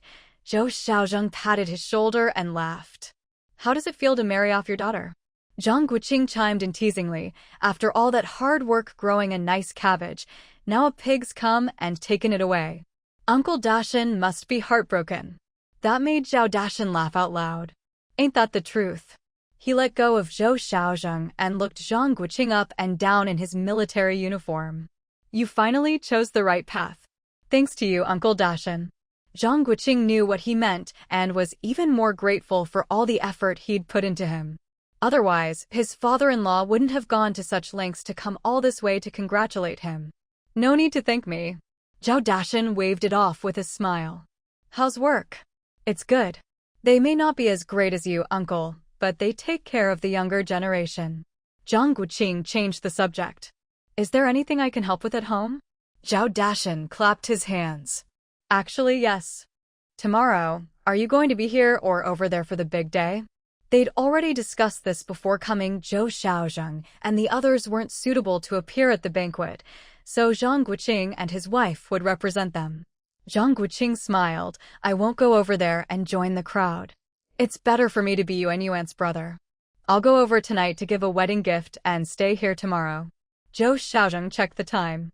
Later, let Xiao Wang drive you over. Come back early and have a few drinks with your dad and Uncle Dashan. With everything settled, after eating some noodles and seeing that it was getting late, Zhang Guoqing didn't want to waste any more time.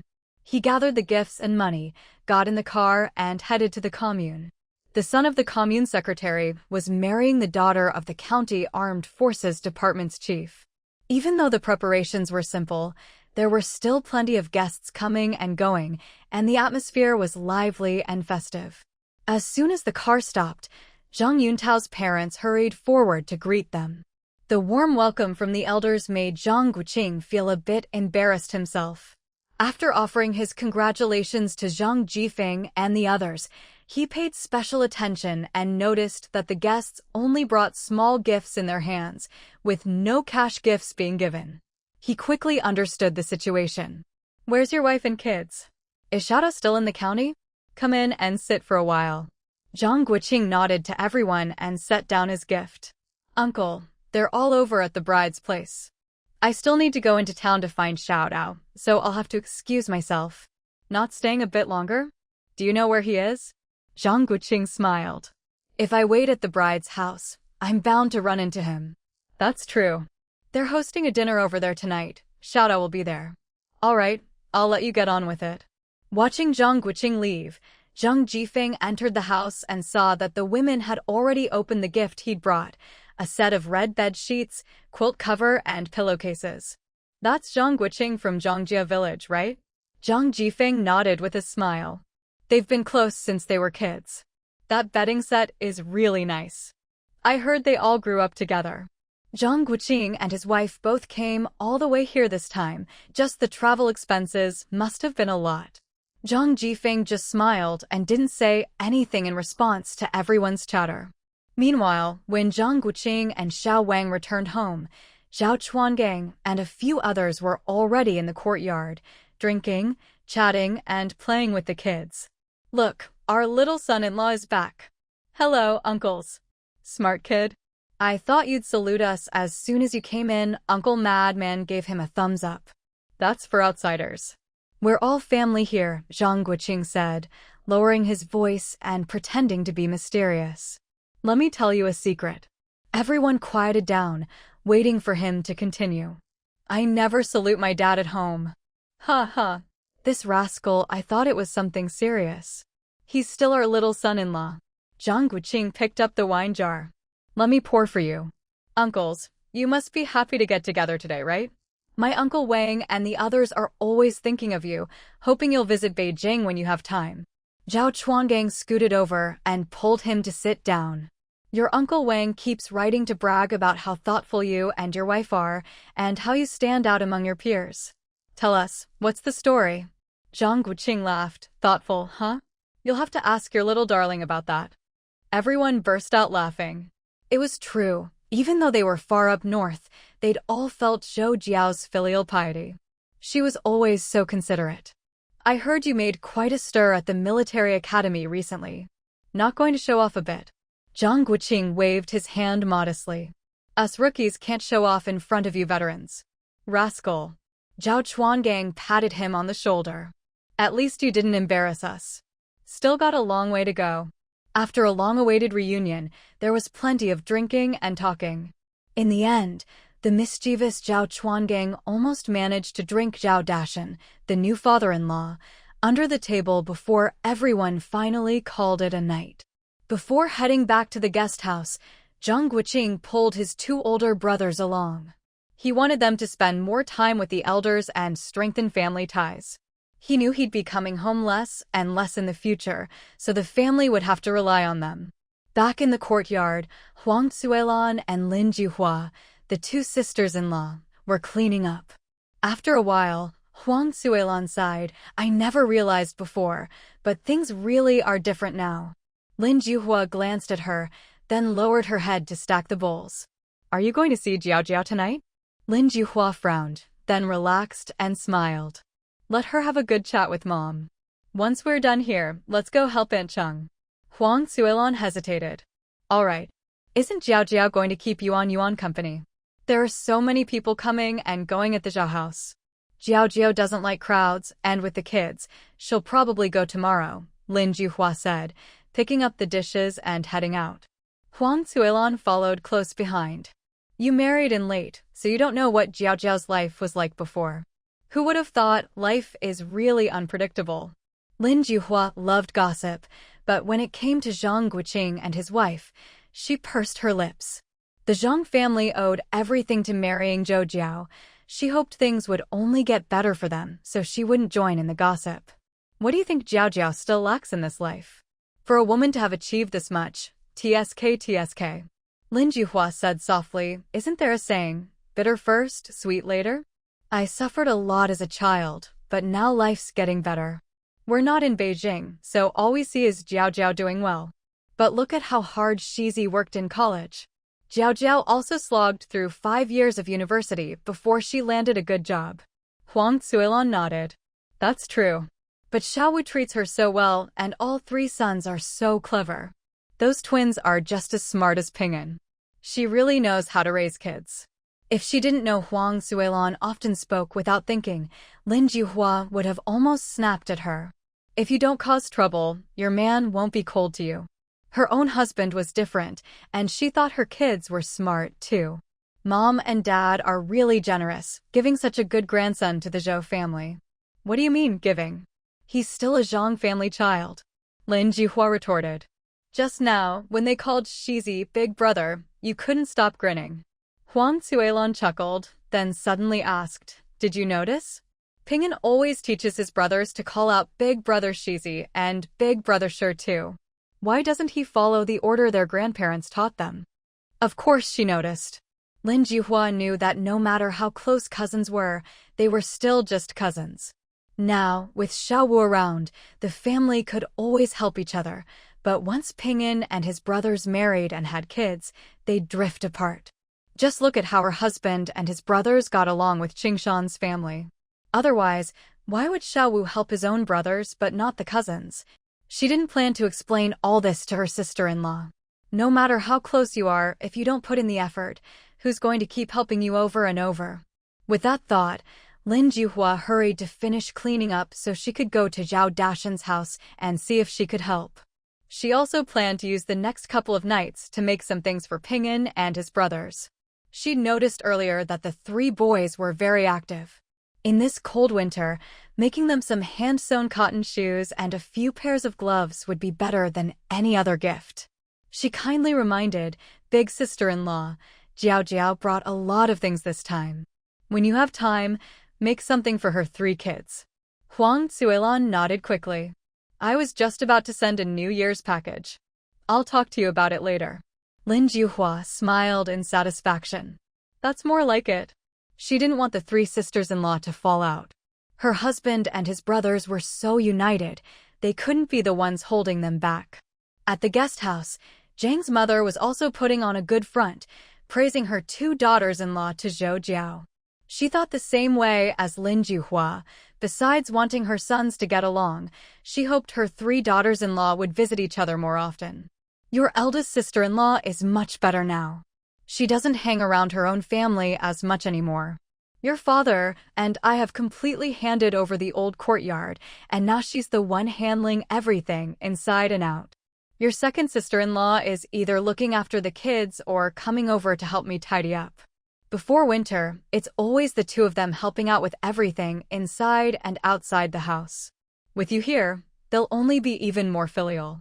I don't even have to remind them your father and I wear cloth shoes all year round, and it's always them who prepare them for us. I listen to you and don't say no. Since they're being filial, I just accept it. Zhou Jiao listened with a big smile on her face. It wasn't because the two daughters-in-law were so filial, but because it made her mother-in-law happy. Even if she exaggerated a bit, as long as her in-laws were pleased, that was enough. As they chatted, Zhang's mother asked worriedly, is anyone at work bullying you? No, everyone gets along really well. I don't believe that. You always only tell me the good news, never the bad. If you really run into someone with bad intentions, don't handle it yourself. Your father can't step in, but isn't Xiao Wu still around? Zhou Jiao nodded cheerfully. Okay, if anyone dares mess with me, I'll let my brother take care of them. Zhang's mother stroked her head reluctantly. Now your father has a salary, and your eldest and second brothers send money every month. The two of us old folks don't spend much. It's not easy for you to raise Louis and Wui, just the formula costs a lot.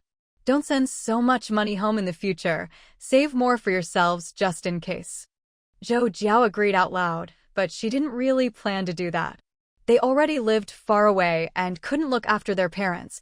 If they didn't support them financially, she'd feel guilty. When the family split up, they agreed on 5 yuan per month from each household.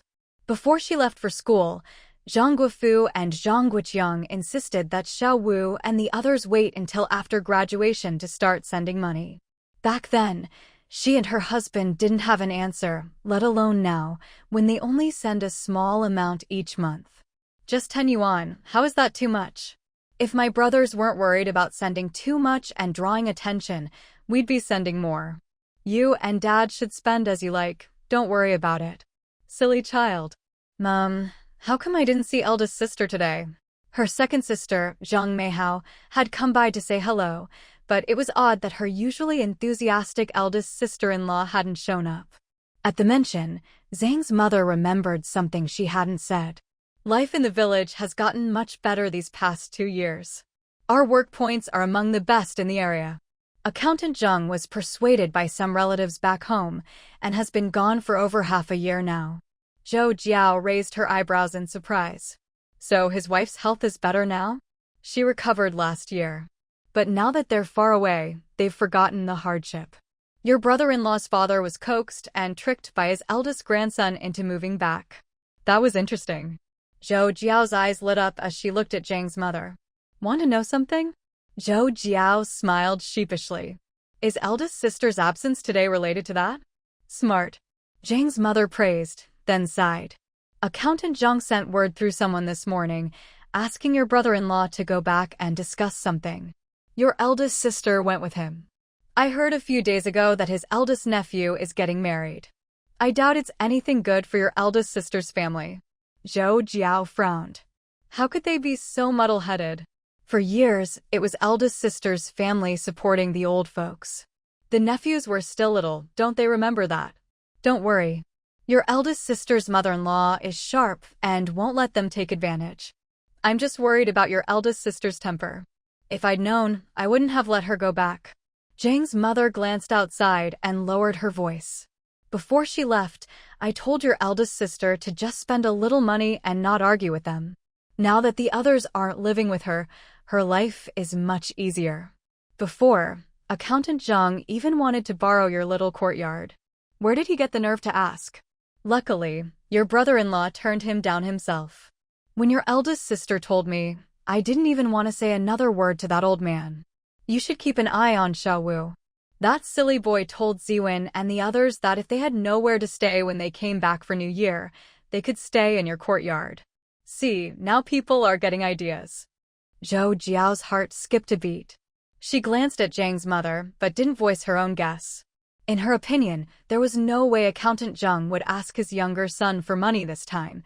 He knew there was no chance, so why bother? But borrowing the house was almost a certainty. Sure enough, over at Accountant Zhang's old house, Zhang Chunming and his wife were sitting in the main room, listening to his father and eldest brother's family go on about the bride's situation. They were actually a bit relieved. After all, they'd imagined all sorts of possibilities on the way here, but hadn't expected this greedy pair to not even mention a wedding gift. As it was getting dark, Zhang Meili, thinking of her husband who had come from far away, tugged at his sleeve, hinting that it was time to say goodbye. Zhang Chunming was just about to do so.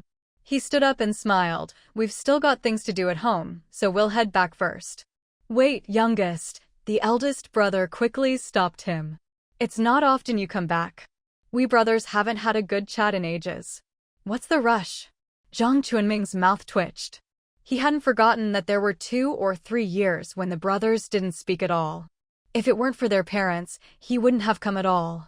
Accountant Zhang saw his youngest son wasn't sitting down, so he pointed to a stool, motioning for him to sit. Listen to your brother, stay a bit longer. I have something to discuss with you. Zhang Chunming looked at his father for a moment and sighed inwardly. So there really was something. He gave Zhang Meili an apologetic smile. Dad, just say it. Xiaowu and his in-laws are back today, and I still have to go over there. Accountant Zhang was surprised. Really? Zhang Chunming nodded. That's great. Since Xiaowu is here, it's better if you ask him yourself. Zhang Chunming was startled, and looking at the delighted faces of his eldest brother's family, he suddenly had a bad feeling. He quickly asked, What do you want with him? Accountant Zhang glanced at Zhang Meili and hemmed and hawed for a while. Your eldest nephew is getting married, and there aren't enough rooms at home. I wanted to ask Xiaowu if we could borrow. Before he could finish, Zhang Chunming interrupted, Zhou Jiao is back too. He knew his father was wary of his youngest daughter-in-law, always saying she was a sharp one. Accountant Zhang was instantly speechless. Right, he'd forgotten about that. The eldest brother's wife, seeing her father-in-law wavering, wasn't about to give up after all her effort. Before Accountant Zhang could speak, she immediately said, Younger brother, that's not right. It's not like we're borrowing your courtyard.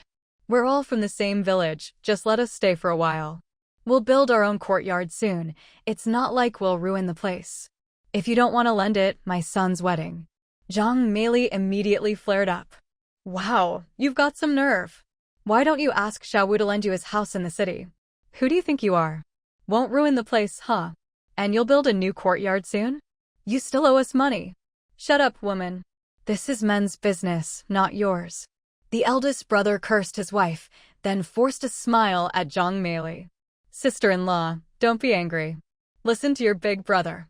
Before he could finish, Zhang Chunming quickly stepped in front of his wife and said to Accountant Zhang, Dad, please don't make things difficult for your son. With that, he hurriedly led his wife out, ignoring his brother who chased after them, and was so angry he even forgot to say goodbye to his mother. What kind of people were these? Honey, how can they be like this? Zhang Chunming patted his wife's hand comfortingly and said with a bitter smile, We were never the same kind of people as them. Since we cut ties before, let's just mind our own business. As for Dad and Mum, we'll stick to the agreement from when the family split. I'll bring them the money myself. That way, we've done right by them. Zhang Meili squeezed his hand, feeling sorry for him. After being jerked around again and again, it wasn't just Zhang Chunming who was disheartened, she was too. After all this time, had the in-laws forgotten how miserable things were when they lived at the hospital? People are never satisfied. That night, after accompanying his parents and brothers home, Zhang Guoqing learned about these matters from Zhang Meili, who had stayed behind at the courtyard. He still found it hard to believe. From his perspective, it was his eldest sister's family who had taken care of Accountant Zhang and his wife these past few years. The old couple weren't foolish, so why would they insist on lending his courtyard to their eldest grandson to get married? Big sis, could there be some misunderstanding? I remember their old house isn't small at all. There's really no need to borrow my courtyard. Besides, when a new bride joins the family, shouldn't she be close by to show filial piety? Who would have her live far away? Your brother-in-law is already angry about it. You think I'd get it wrong? Zhang Meili lowered her voice and glanced outside. You don't get it, but I've figured out their little scheme. My father-in-law has said many times that your two courtyards have good feng shui. He's just eyeing your courtyard to help his eldest grandson get married and change his luck. He thinks he's so clever. Remember, if he really brings it up to you, just tell them to ask Zhou Jiao. They're afraid of her. Zhang Guoqing burst out laughing. Be serious. I'm talking about something important here. Zhang Guoqing nodded. All right, I'll remember. But let's not mention this in front of brother-in-law, so he doesn't feel awkward. Zhang Meili rolled her eyes at him. Of course I know that. That's why you're the smartest, sis. After praising her, Zhang Guoqing added worriedly, if they're being biased, don't get upset. Just give them some money, but don't bring them to live with you in the city. What you said to second brother back then really came true. Zhang Guoqing blinked. What did I say back then? He'd already forgotten. All right, these are all small matters. I'll handle them. Dad knows what's going on. You just focus on your work out there. Zhang Guoqing chuckled to himself. Didn't they say that after the founding of the country, spirits and superstitions weren't allowed? No matter how much they try to stamp out old beliefs, they're still deeply rooted. Let's go keep Dad company. He'll be calling for us soon. As soon as the siblings entered the bedroom, sure enough, their father, who was already a bit tipsy, was eagerly waiting for them. Done with your secret talk? What's so mysterious that you can't tell me? Zhang Guoqing smiled and squeezed in beside him on the edge of the king. Dad, don't be stingy with the heated wall. Tomorrow I'll bring you more coal. Why waste money? The house is warm enough. Dad thought for a moment, then reminded him, be frugal. Don't spend all your salary. Second brother immediately muttered under his breath, liar. Zhang Guoqing turned to look at him. Second brother scooted his chair back a few steps to a safe distance, then quickly tattled, Little Five, you don't know Mom and Dad don't even heat the kang during the day. I've caught them several times, but they won't admit it. Dad, is it because you don't have enough coal coupons, or you just don't want to spend the money? It's the dead of winter, you and Mom can't neglect your health. If you get sick and I can't rush back in time, how do you think I'll feel? How much coal can you possibly use in just a few months? Dad quickly shook his head. No. Second brother immediately retorted, no what? Big brother, and I chopped so much firewood and you're still reluctant to burn it. If you end up in the hospital from the cold, it's not the money that matters, it's the suffering. Dad knew his children were just being filial, so he didn't blame them. Smiling, he explained, it's just that during the day your mom is always at your houses, and I'm not home either.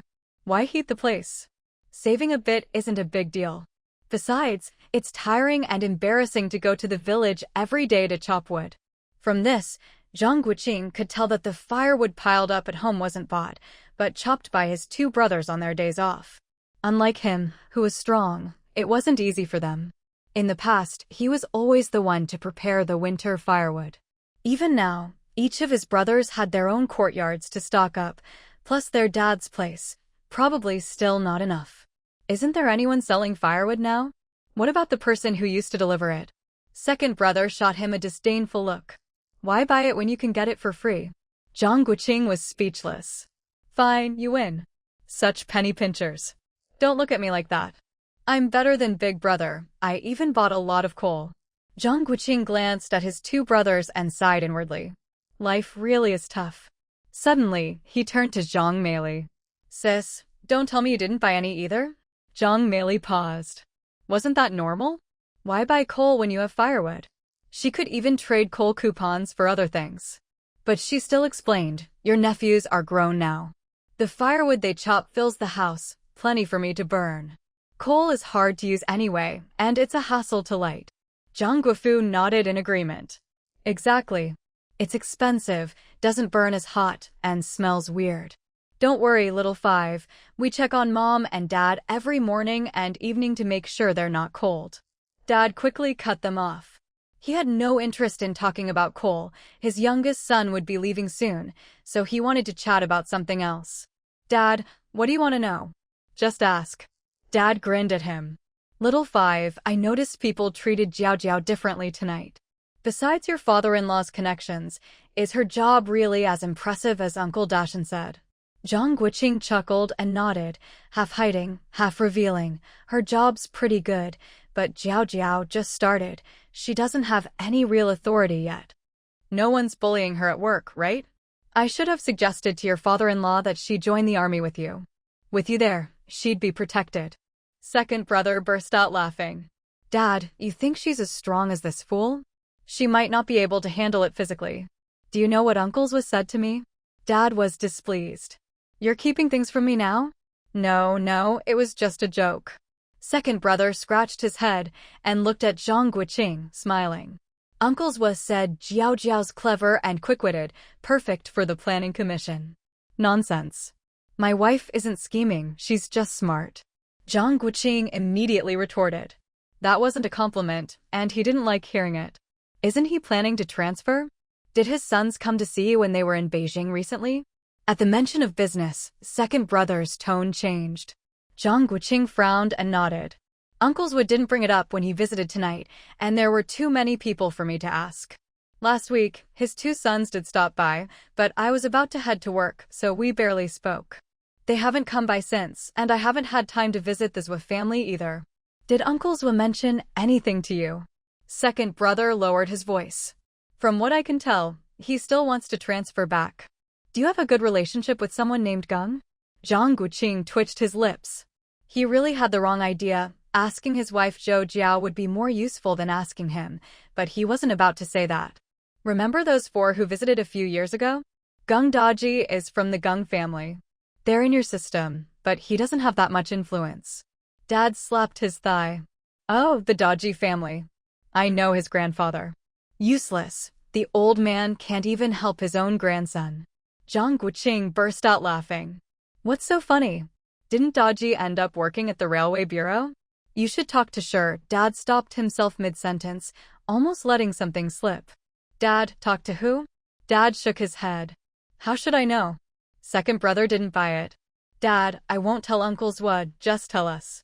Dad shot him a disdainful look. What's the point? The higher the official, the more particular they are.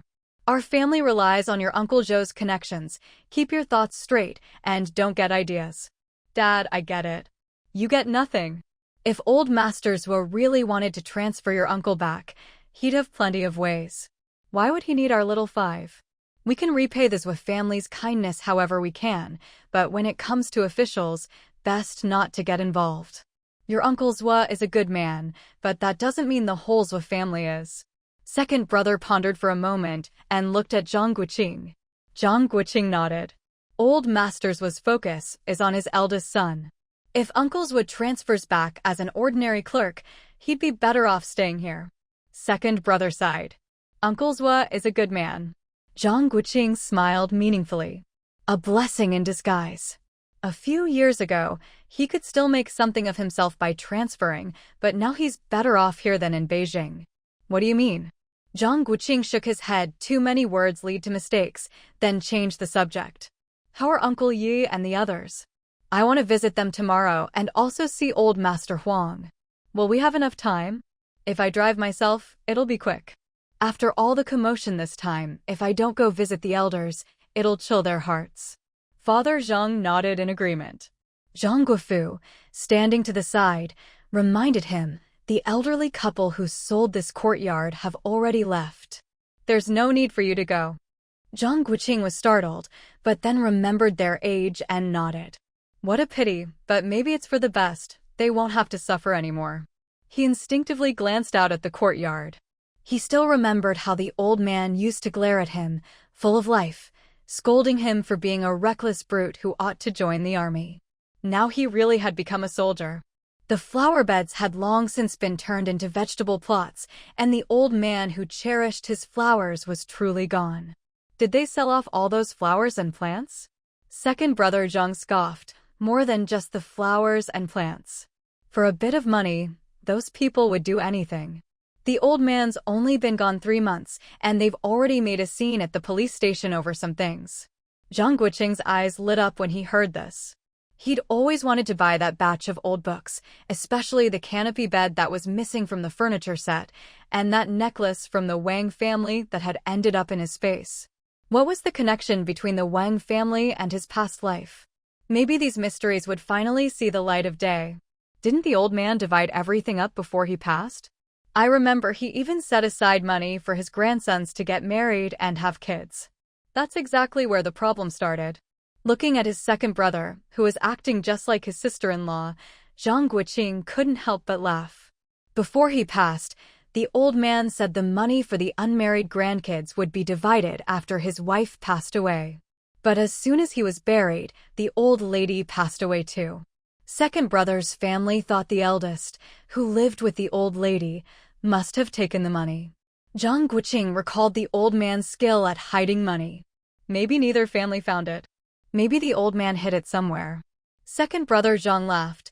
We told them to go home and look for it, but second brother's family had a little granddaughter, just over 5 years old, who couldn't attend the funeral because of a zodiac clash.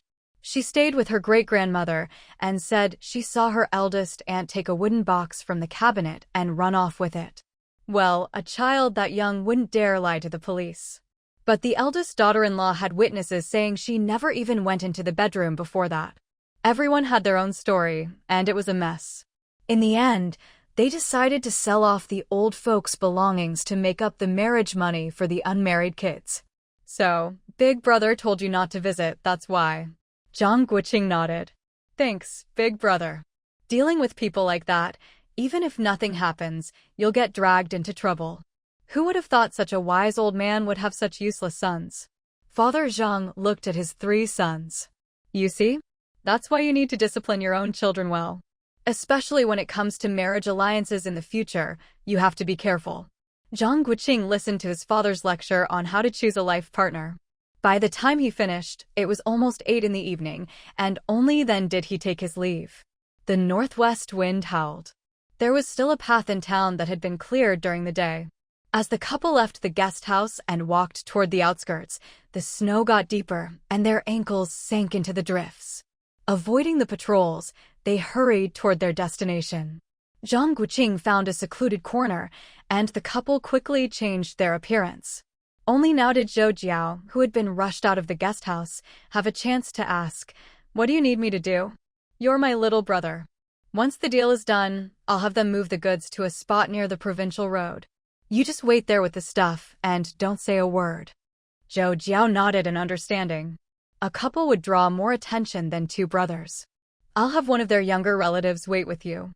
Once everything's moved, we'll settle the rest of the payment. As soon as we get the money and they leave, we'll go too. Any questions?" Zhou Jiao shook her head. On a freezing night like this, not a soul in sight, there couldn't be a better opportunity.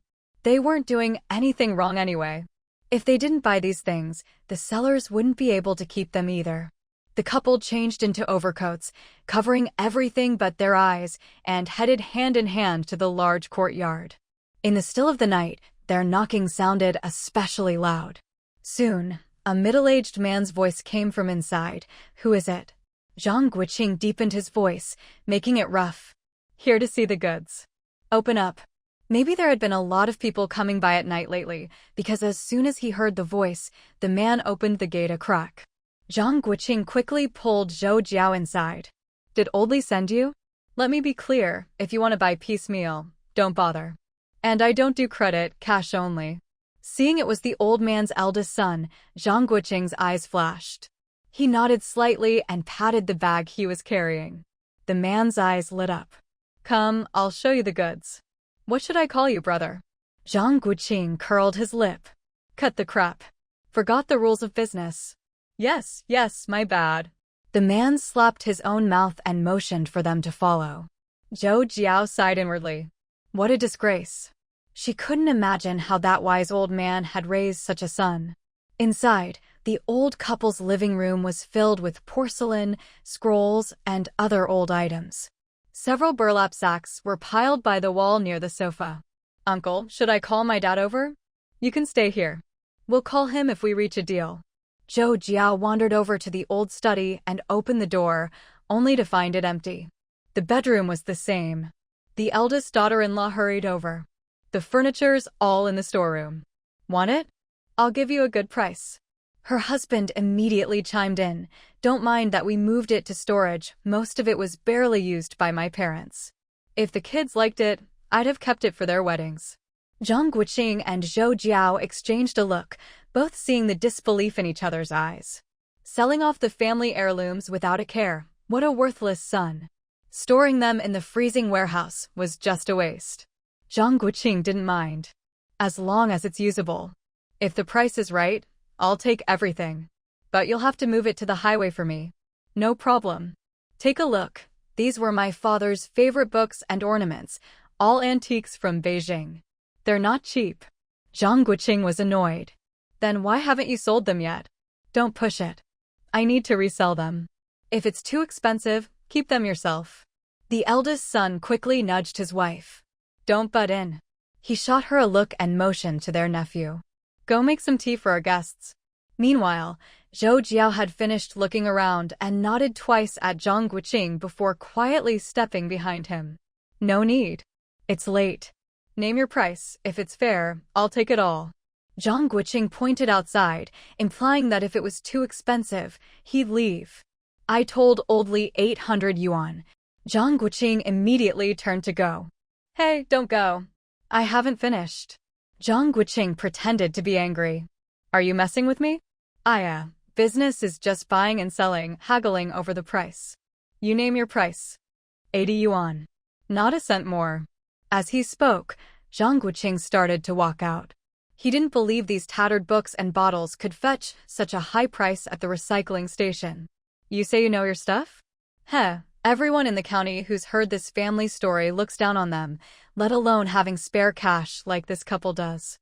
Don't be in such a rush. Just the other day, someone offered 300 yuan. "Brother, why don't you raise your offer a bit?" Zhang Guoqing frowned at the man grabbing his arm. "I don't have time to haggle with you. If I buy it for 80 yuan, I still have to go back and find a buyer. After deducting transport costs, I'll be lucky to make 10 yuan. Let's go check out those pieces of furniture in the warehouse first." No rush. After exchanging a glance with Zhou Jiao, Zhang Guoqing nodded, and the two of them followed the couple to the west warehouse. Compared to the old books, the couple felt even more heartache seeing the pile of old furniture, all dismantled and broken up. There wasn't much, just the two large display shelves that used to take up the most space in the living room, a disassembled canopy bed, and a few big wooden trunks for clothes. Zhou Jiao's sharp eyes noticed that the carvings on the canopy bed matched the set of furniture from the county town. So the old man really did leave the bed as a keepsake. What do you think? This is all good wood. Don't be fooled by the bed being in pieces, it's an heirloom. If you sand down the carvings and give it a coat of red lacquer, it'll look brand new. If this were in the south, you wouldn't get it for less than 500 yuan. Zhang Guoqing sneered and waited for them to finish before saying, "Who dares buy a bed like this these days? You'd have to have a death wish. I'd only buy it for the wood, and it'd be a hassle to move around. You don't have to move it, we'll deliver it to the road for you. Brother, you're hiring a truck for all that stuff anyway. Just take it all at once." Zhang Guoqing hesitated. "You're too quick with the knife. Forget it. All this, plus what's inside, 300 yuan total. That's not too much, right? If it weren't for the old man's last instructions, I'd be afraid to show off this bed." Zhang Guoqing saw him awkwardly cut himself off mid-sentence. The old man must have left them plenty of instructions, but he had no interest in prying. If anything, it just made him more determined to raise his own 3 sons right. After a moment's thought, Zhang Guoqing looked at the couple. If you've ever been to the provincial second-hand market, you'd know this stuff isn't worth that much. I'm not going to haggle with you. Forget 300, once everything's moved to the roadside, I'll give you 100 yuan. If you don't trust me, I can pay you half up front. Once they agreed, Zhang Guoqing started dismantling the display shelves, while Zhou Jiao helped move the trunks to the living room to pack up the odds and ends. It took 3 trips with a big handcart to move everything out the back door. The last trip was all wood, so Zhang Guoqing helped pull it to the roadside. When they finished, he didn't make things difficult for the others and handed over the remaining 50 yuan. Watching them leave, all smiles, he waited until their figures were almost out of sight, only to see the eldest daughter-in-law sneak back. "The fish is on the hook," Zhou Jiao said excitedly to Zhang Guoqing. She trusted her husband's eye. It seemed the old man really had hidden some treasures. "Big brother, good thing you're still here." Zhang Guoqing smiled. "Take a breath, sister-in-law. I've still got some things, but they're more expensive. Are you interested? They're all good stuff." "Sure, this is my business after all. No reason to turn down a deal." "Well," she glanced around. "It's not convenient here." Zhang Guoqing took the hint. "How about this? Once the truck's loaded, we'll come by your place." "All right, I'll wait for you in the courtyard." After she left, Zhou Jiao curled her lip. "She's got guts, not even afraid we'll report her." Zhang Guoqing hugged her with a smile. The other party was sure he'd been sent by Old Li, so why worry about being reported? If she didn't dare bring the stuff over, it was only because she was afraid of being cheated. The only thing left to worry about was how high a price she could get. Sheltered by the woods, the wind was less fierce, but it was still bitterly cold at night. Zhang Guoqing listened carefully to the surroundings and signaled Zhou Jiao to store the items in their space. After drinking some hot ginger tea, the couple strolled over to the old man's big courtyard. This time, as soon as they approached the gate, they were invited straight into the eldest's bedroom. After being frozen outside for so long, stepping into the warm room, Zhou Jiao couldn't help but sneeze. Seeing this, Zhang Guoqing's eyes darkened. He got straight to the point. "It's getting late. Let's see the goods." The couple had been waiting for this. Their nephew was still in the back courtyard. They didn't want the second brother's family to catch wind. The man spoke up. "I'd like to exchange some of it for national grain coupons." Zhang Guoqing nodded. 1 or 200 jin is fine, but no more. The man lifted the quilt at the corner of the kang, revealing a large chest. The woman opened a cabinet and carefully took out a wooden box. Zhang Guoqing's pupils contracted. He suddenly remembered this family's lawsuit that made it to the bureau. Looks like they'd swallowed the old man's private savings. No wonder they were so eager to sell. It was an ordinary large wooden chest, just like the ones they'd just moved from the warehouse. But when it was opened, the contents were anything but ordinary. Inside, besides a shoebox-sized carton, there was a pair of exquisitely wrapped jars in silk and 5 scroll paintings. Soon, including the wooden box in the woman's hands, everything was laid out: gold, calligraphy and paintings, antiques, jade ornaments, everything you could imagine. The couple looked at Zhang Guoqing with smug, expectant eyebrows, but were disappointed not to see any surprise on his face. Of course not, this little stash wasn't enough to make him smile. These were all passed down from our ancestors. Ever since my father died, we knew we couldn't keep them. We have no choice but to sell them for safety. Big brother, these 5 scrolls were the ones my father repeatedly told us to keep as mementos. They're not worth much, so I won't sell them. The rest is all yours. If you ask Zhou Jiao, she'd rather have just the 5 scrolls. She didn't lack for jade or antiques. She lowered her eyes to hide her disappointment. Since the other party had spoken, no matter how good the items were, she wouldn't force them to sell. She'd already seen the jars, their value wasn't high. For a moment, Zhou Jiao lost interest and signaled to Zhang Guoqing to do as he pleased. Zhang Guoqing smiled and looked at the couple. To be honest, I really don't want these. You know jade isn't worth much these days. If you can, you should keep them for your children and grandchildren. The woman let out a disappointed ah and looked anxiously at her husband. Take another look. These are all top-quality jade. Jade is good for people. It's just that no one dares wear it these days. In the past, ordinary folks never even saw this kind of thing. Zhang Guoqing nodded in agreement, smiling. But to be blunt, I'm just a middleman. Buying these doesn't do me much good. Maybe you don't know, but if you go to the countryside in Xinjiang, you can trade 2 steamed buns for a big chunk of raw jade. If I offer a low price, I feel bad. If I offer a high price, I'll be stuck with it. Zhang Guoqing settled Zhou Jiao at a table with his sisters-in-law. Everyone at the table was a familiar face, so he wasn't worried anyone would upset his wife. He then took his 3 brothers, who were determined not to embarrass Grandpa, to the front. Have some water to warm up. Where did you go just now? You must be freezing from being outside. Your eldest sister-in-law and I were looking for you for ages. Zhou Jiao took the cup Lin Juhua handed her and smiled. I just ran into someone I knew and chatted for a bit. Jiao, did you see all the wedding bedding Yuan got? Huang Suilan lowered her voice. I was stunned when I saw it in the bridal room. 1 red set, 1 green set, some thick, some thin, 4 full sets in total, all with satin covers. And that's not even counting the blankets and towels and all the extras. I heard her family spent 4 whole years preparing it all. It made my heart race. Between spending money on a daughter's education and preparing such a big dowry, who can afford to raise a girl these days? Now I'm worried about what we'll do for my Miao in the future. So shallow. Zhou Jiao couldn't help twitching her lips at that. Lin Juhua was sitting on the other side of Zhou Jiao from Huang Suilan, and with all the chatter around, she hadn't caught what Huang Suilan said. But judging by her sister-in-law's expression, it probably wasn't anything good. Seeing this, she joked, eldest sister-in-law, no matter how much you like Jiao, you can't ignore the rest of us. The table of young wives immediately joined in the teasing, and the earlier awkwardness melted away. Zhou Jiao absent-mindedly played along, her gaze drifting to the 4 men at the front table. She wondered what they were talking about. Judging by the laughter, they were having a great time. You're staying until after New Year's this time, right? Someone asked. Zhou Jiao shook her head. We're leaving tomorrow. We have to get back to work. What a shame. Next time you're back, you have to come visit me.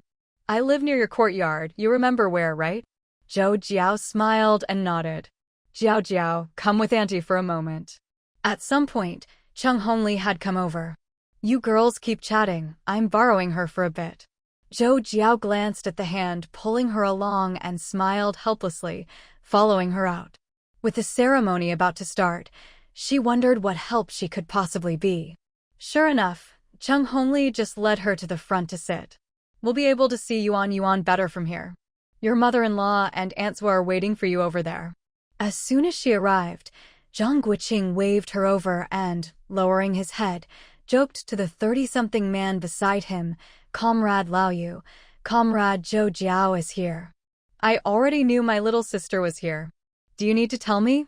The man shot him a sidelong glance. You're so cocky, my hands are itching. Go ahead, I'm not afraid of you now. Last time you played dirty and gave me a headache for 2 days. Watch yourself, I'll drink you under the table at New Year's. Zhou Lin, who was sitting nearby, raised his eyebrows in surprise at their easy banter. According to his research, this team leader wasn't from Beijing. At the same time, Zhou Jiao was also curious. She greeted everyone at the table and then sat down next to Zhang Guoqing, deliberately glancing around. Don't bother looking, your sister-in-law didn't come. Zhou Jiao stepped closer and asked in a low voice, how come I never heard you were sent here? Did you get in trouble? Of course, she was joking, being treated as an honored guest made that clear. Yushihai shot her a look and said quietly, besides me, your other brothers have also been sent to work in different places. We'll talk more at home. Heh. Anyone close to Zhang Guoqing was used to teasing him, so Zhou Jiao had ended up with a lot of big brothers, and naturally, Zhang Guoqing had plenty of self-proclaimed brothers-in-law. Zhou Jiao winked knowingly and nudged Zhang Guoqing. If he was on the investigation team, he probably wanted to avoid suspicion, but here he was chatting away. Zhang Guoqing gave her a reassuring smile. Unlike his wife, who preferred to keep a low profile, he liked to take the initiative. He'd rather make their relationship clear up front, so if anything happened in the future, no one could accuse him of favoritism. He'd even thought up an excuse, see, he's my buddy, but I still didn't show any favoritism. There's no point asking me for help. Heh. As long as there were no wrongful convictions, Zhang Guoqing didn't believe these people were all innocent of corruption or embezzlement. Despite the laughter and chatter all around, everyone at this table was sharp. Zhou Jiao, as a woman, didn't want to get too close to Yushihai, especially since he and his wife had always looked out for her. She didn't want anyone using her as a way to cozy up to him. Dishes began arriving at the canteen one after another: stir-fried cabbage with pork liver, braised pork belly with beans, sweet and sour ribs, braised river fish, and a big bowl of lamb offal soup. 4 dishes and 1 soup, plus a basket of mixed-grain steamed buns for each table. Unlike autumn, when fresh fruits and vegetables were plentiful, it was already the 12th lunar month. Having such a spread was a real extravagance these days. At Zhou Jiao's workplace, many colleagues' weddings were much simpler. Before the wedding, you'd apply for a marital room and move out of the dormitory. The work unit would provide a double bed and some furniture, which you'd pay for monthly out of your salary. The so-called wedding bedding was just the couple's quilts combined, and if you were lucky, you might get a new one or two. The wedding clothes were just your regular clothes, freshly washed and ironed. There were no banquets at restaurants, just a simple gathering with some wedding candies to sweeten the mood. As the food was served, a young man with glasses took up an accordion on the open floor beneath the portrait of Chairman Mao, playing the familiar melody of "The East is Red. The bride is coming." Amid laughter and cheers, a group of young people escorted the grinning Zhang Yuntao and the blushing Zhao Yuanyuan into the room. Zhou Jiao glanced at her 3 well-behaved brothers sitting with the elders, clapping along, then at the crowd of children pushing forward, and smiled. When the tune changed to "The Helmsman Guides Us Across the Seas," Zhou Jiao saw her daughter at the front. Cheng Hongli's eyes were already red, and only when Zhang's mother patted her hand did she snap out of it and smile. With the bride's arrival, the wedding officially began. Li Qinglin's father, Li Aigua, acted as the witness. Zhao Yuanyuan and her husband stood at the front, holding their marriage certificate like a prize as they recited their vows. Always loyal to the chairman, committed to the socialist path, united and helpful, diligent in managing the household, learning from each other, progressing together. After the solemn ceremony, Li Aigua stepped down, and the newlyweds became the focus of everyone's good-natured teasing. The traditional cigarette-giving ceremony would be held later that evening at home. A happy ending for the loving couple. The wedding banquet was both grand and lively. By the time it ended, it was already evening. Except for the guests staying overnight, everyone gradually dispersed. Congratulations, congratulations. The bride looks absolutely beautiful today. Before she could finish speaking, Zhao Yuanyuan rushed over to her. Why did you only just get here? Didn't you say you'd arrive yesterday? Jiao, I was so nervous. As soon as she said this, the girls in the room burst into laughter. All right then, don't get married.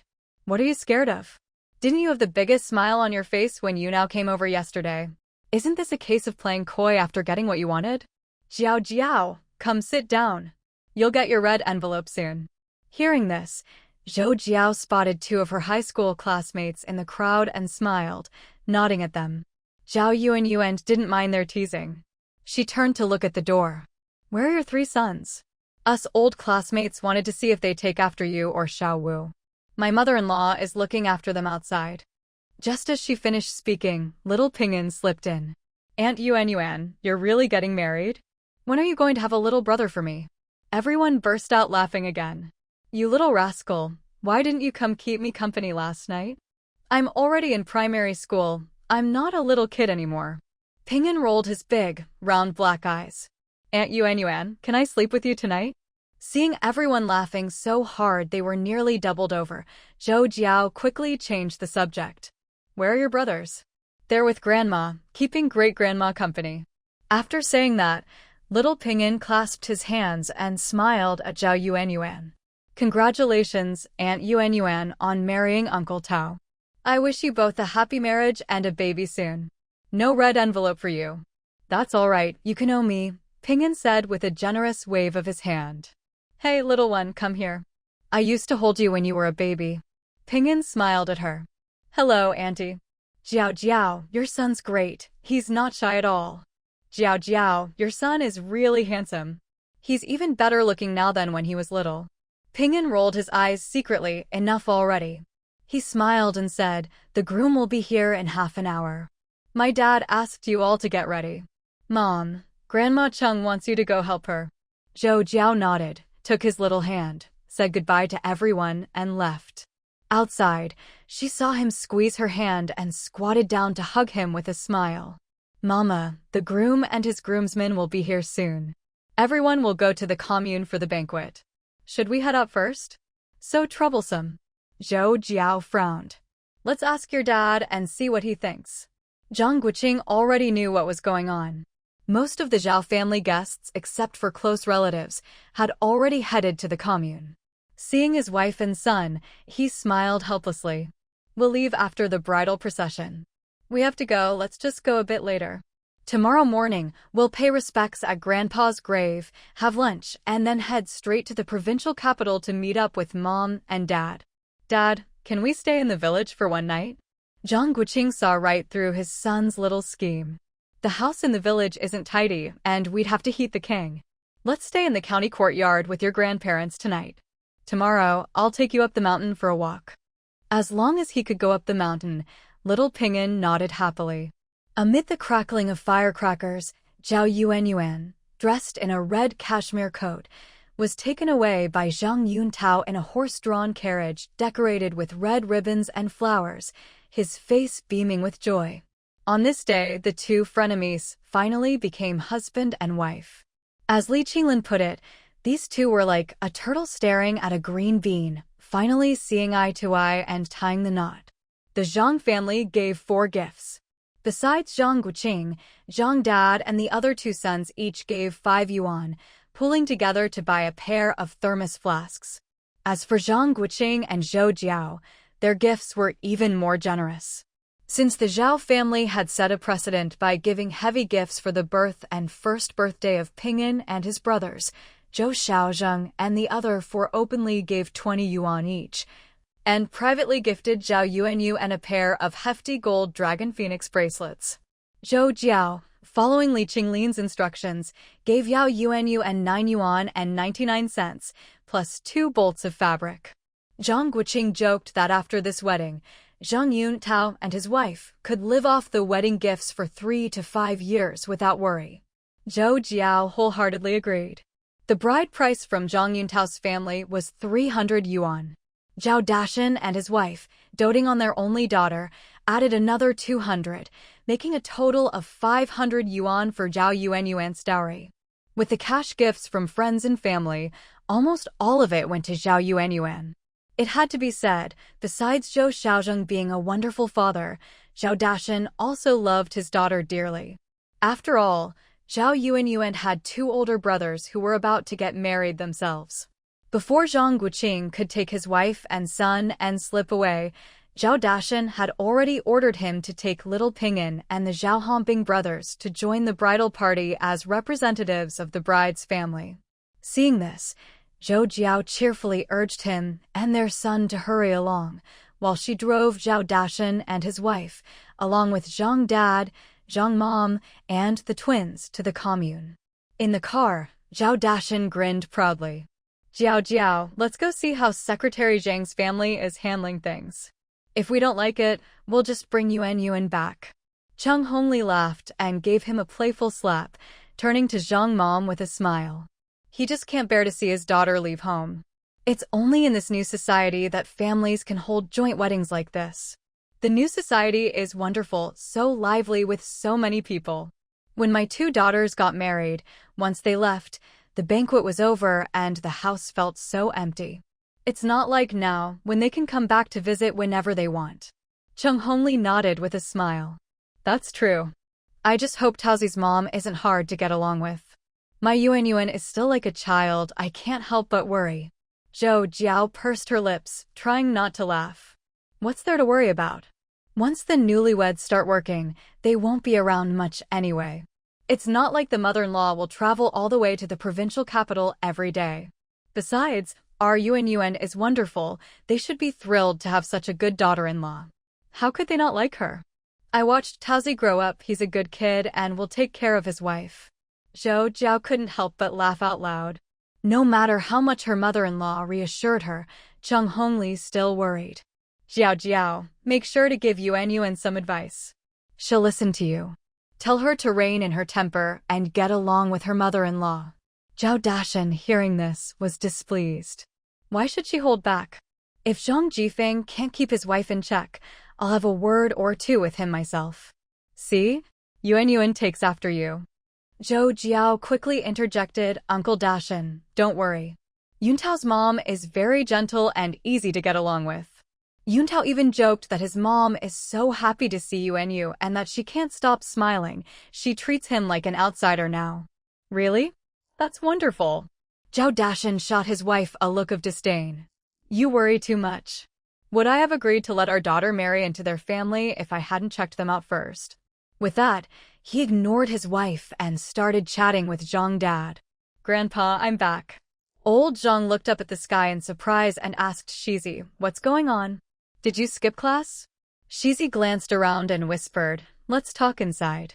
Seeing this, old Zhang didn't ask further. He turned around, hands clasped behind his back, and walked into the house. When he saw his wife about to speak in the courtyard, he shook his head, signaling her to come inside as well. In the bedroom, old Zhang took off his shoes and climbed onto the Kang bed, looking at his eldest grandson. He noticed the boy seemed troubled and couldn't help but frown. Why can't this child keep calm? Luckily, Shizi didn't know what he was thinking, or he'd be protesting his innocence. At this moment, he looked at his grandparents and asked seriously, Grandpa, Grandma, did my uncle mention anything in his letters? Old Zhang paused, recalling his youngest son's recent letters. Aside from telling them to take care of themselves, he mostly said there was nothing to worry about. He smacked his lips, then pulled out the latest letters from the Kang's drawer and handed them to Zhang Mingyuan, Shizi. Did something happen? Grandpa, let me check. I'll be quick. Zhang Mingyuan quickly skimmed through the 3 letters, thought for a moment, then said, Do you remember my classmate Li Daguang? The one you used to fight with? The kid who got into the military academy, right? Old Zhang asked, a bit suspicious. That kid's really made something of himself. If his eldest granddaughter weren't so young, he'd have tried to bring him into the family as a grandson-in-law. But that's just wishful thinking. With his looks and abilities, that boy wouldn't be interested in his granddaughter. He knew his granddaughter was just as good as anyone else's, but facts were facts. Yeah, that's him. I just came back with him. He said things are chaotic in the capital, lots of universities have suspended classes, and now many primary and secondary schools are waiting to see what happens. Old Zhang breathed a sigh of relief. Your uncle and aunt have already finished college. That's not our concern. Ping'an's at a military school. Even if classes are suspended, your uncle and aunt will take care of it. Grandma Zhang realized her husband had missed the point and rolled her eyes at him. She turned to Zhang Mingyuan. Shizi, tell Grandma, are you worried our schools here might close too? Zhang Mingyuan frowned and nodded. Grandma, do you remember what Uncle said when he came back last year? Old Zhang shook his head. His youngest son said a lot. How could he know which sentence his grandson meant? Don't keep us guessing, boy. When did you start talking in half sentences? Grandma Zhang, impatient, glared at him. Uncle asked how much grain we got each month. When Ping'an said it was about the same in the city, Uncle said it's nothing strange, lots of policies start in the capital and then get passed down layer by layer.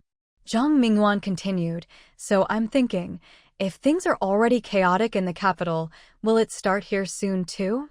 I'm not worried about myself, but what if all the younger kids have to stop going to school? Instead of answering, old Zhang said, check the last letter again, see if your uncle hinted at anything. As he spoke, he instinctively reached for his pipe. Zhang Mingyuan read it again and shook his head. The whole letter was about telling Grandpa and Grandma to take care of their health, that everything was fine where they were, and that Uncle had sent all his recent pay raises home. Last month, Aunt had gone on a work trip to Chang'an and sent a package for the grandparents, asking them to check for it. Oh, then it's fine. If anything big happens, your uncle and aunt will write. Even if they can't say it directly, Aunt's godfather will let us know. Old Zhang looked at his grandson. If there's nothing else, don't ask for leave. Go home and spend the night with your parents, then get to class early tomorrow. Grandma Zhang chimed in, yes, listen to your grandpa. And don't mention any of this to anyone else. If something really happens at your school, don't get involved. Remember what your aunt said, keep a low profile. Her words made both old Zhang and his grandson laugh, and Zhang Mingyuan nodded repeatedly. Grandma Zhang added worriedly, as for your dad, your grandpa will let him and your second uncle know. Don't worry, Grandma. Your eldest grandson will remember everything you said. Zhang Mingyuan grinned. I'll go see if there's anything to do at home, then come back and chat with you later. Grandma Zhang waved him off, watching him leave before nudging her husband. Aren't you going to visit Deshawn and the others? Old Zhang shook his head. No need. We'll just follow the policies. Take things one step at a time, no need to panic yet. Our family's been poor for generations, and our youngest is a soldier. Nothing will happen to us first. In this family, old Zhang always had the final say in big matters. Hearing this, Grandma Zhang felt much more at ease. She knew that listening to him all these years had never been wrong, especially with their youngest son in the military. Not long after they put the matter aside, another big piece of news dropped a few days later. Old Zhang stared at Zhao Dashan in disbelief. Zhao Dashan gave a wry smile and nodded again. It's true.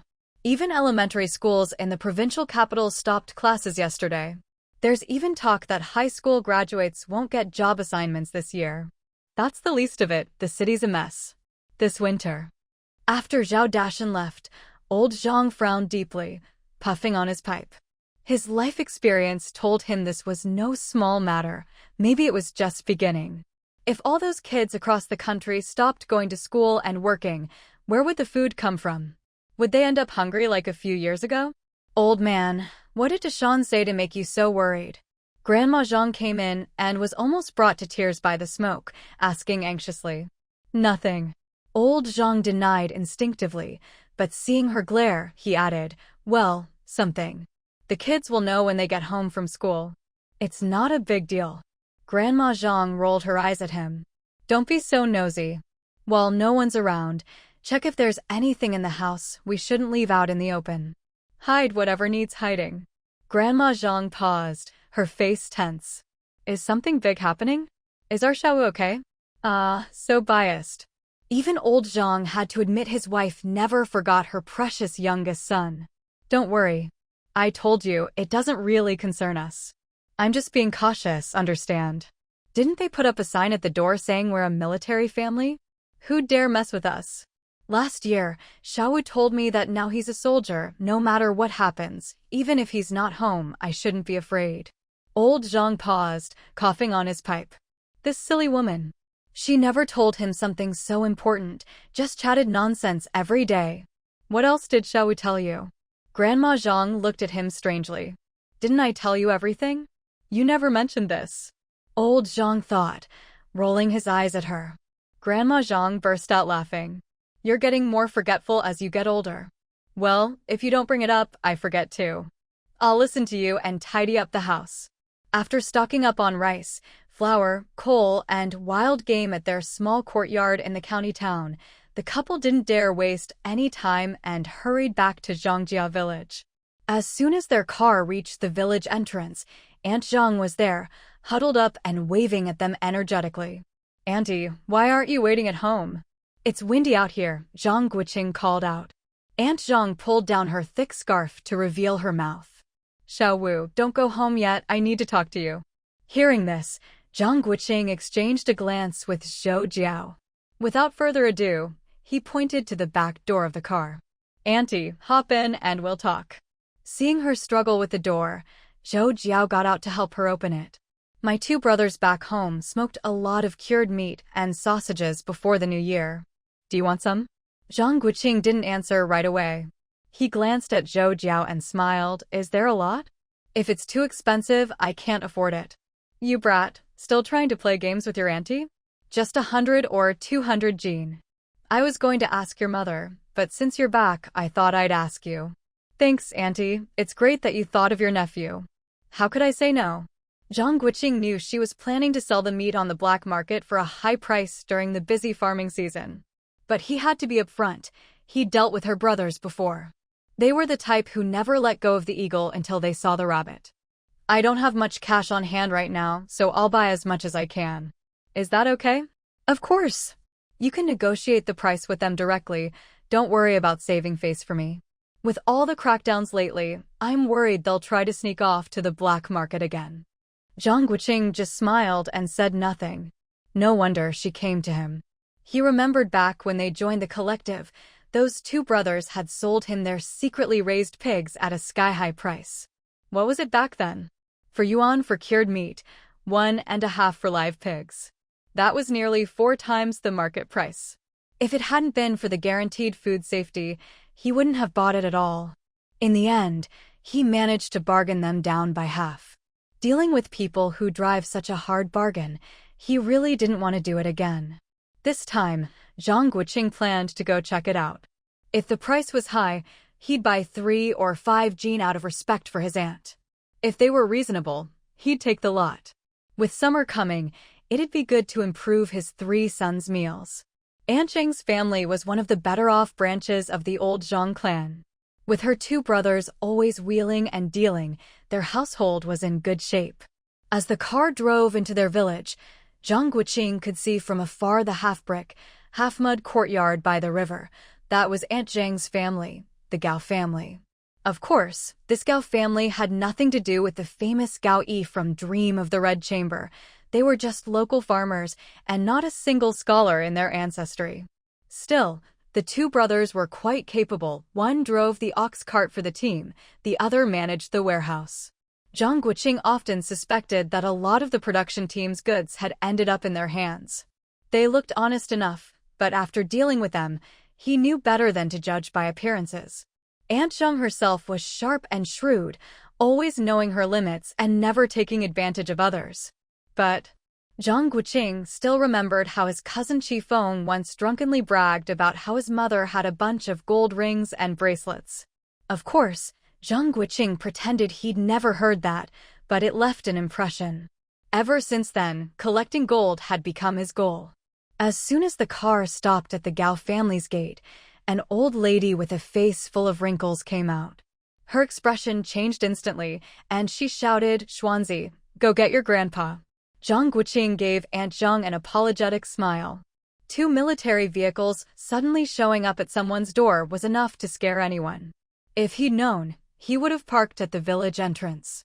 It's fine, I'll get out first. Aunt Zhang, already familiar with the drill, quickly got out and called, "Mom, it's me." "Oh, you little rascal." The old lady was about to scold her daughter, but when she saw the two young people getting out of the car, she stopped and eyed Zhang Guoqing suspiciously. "Grandma, don't you remember me?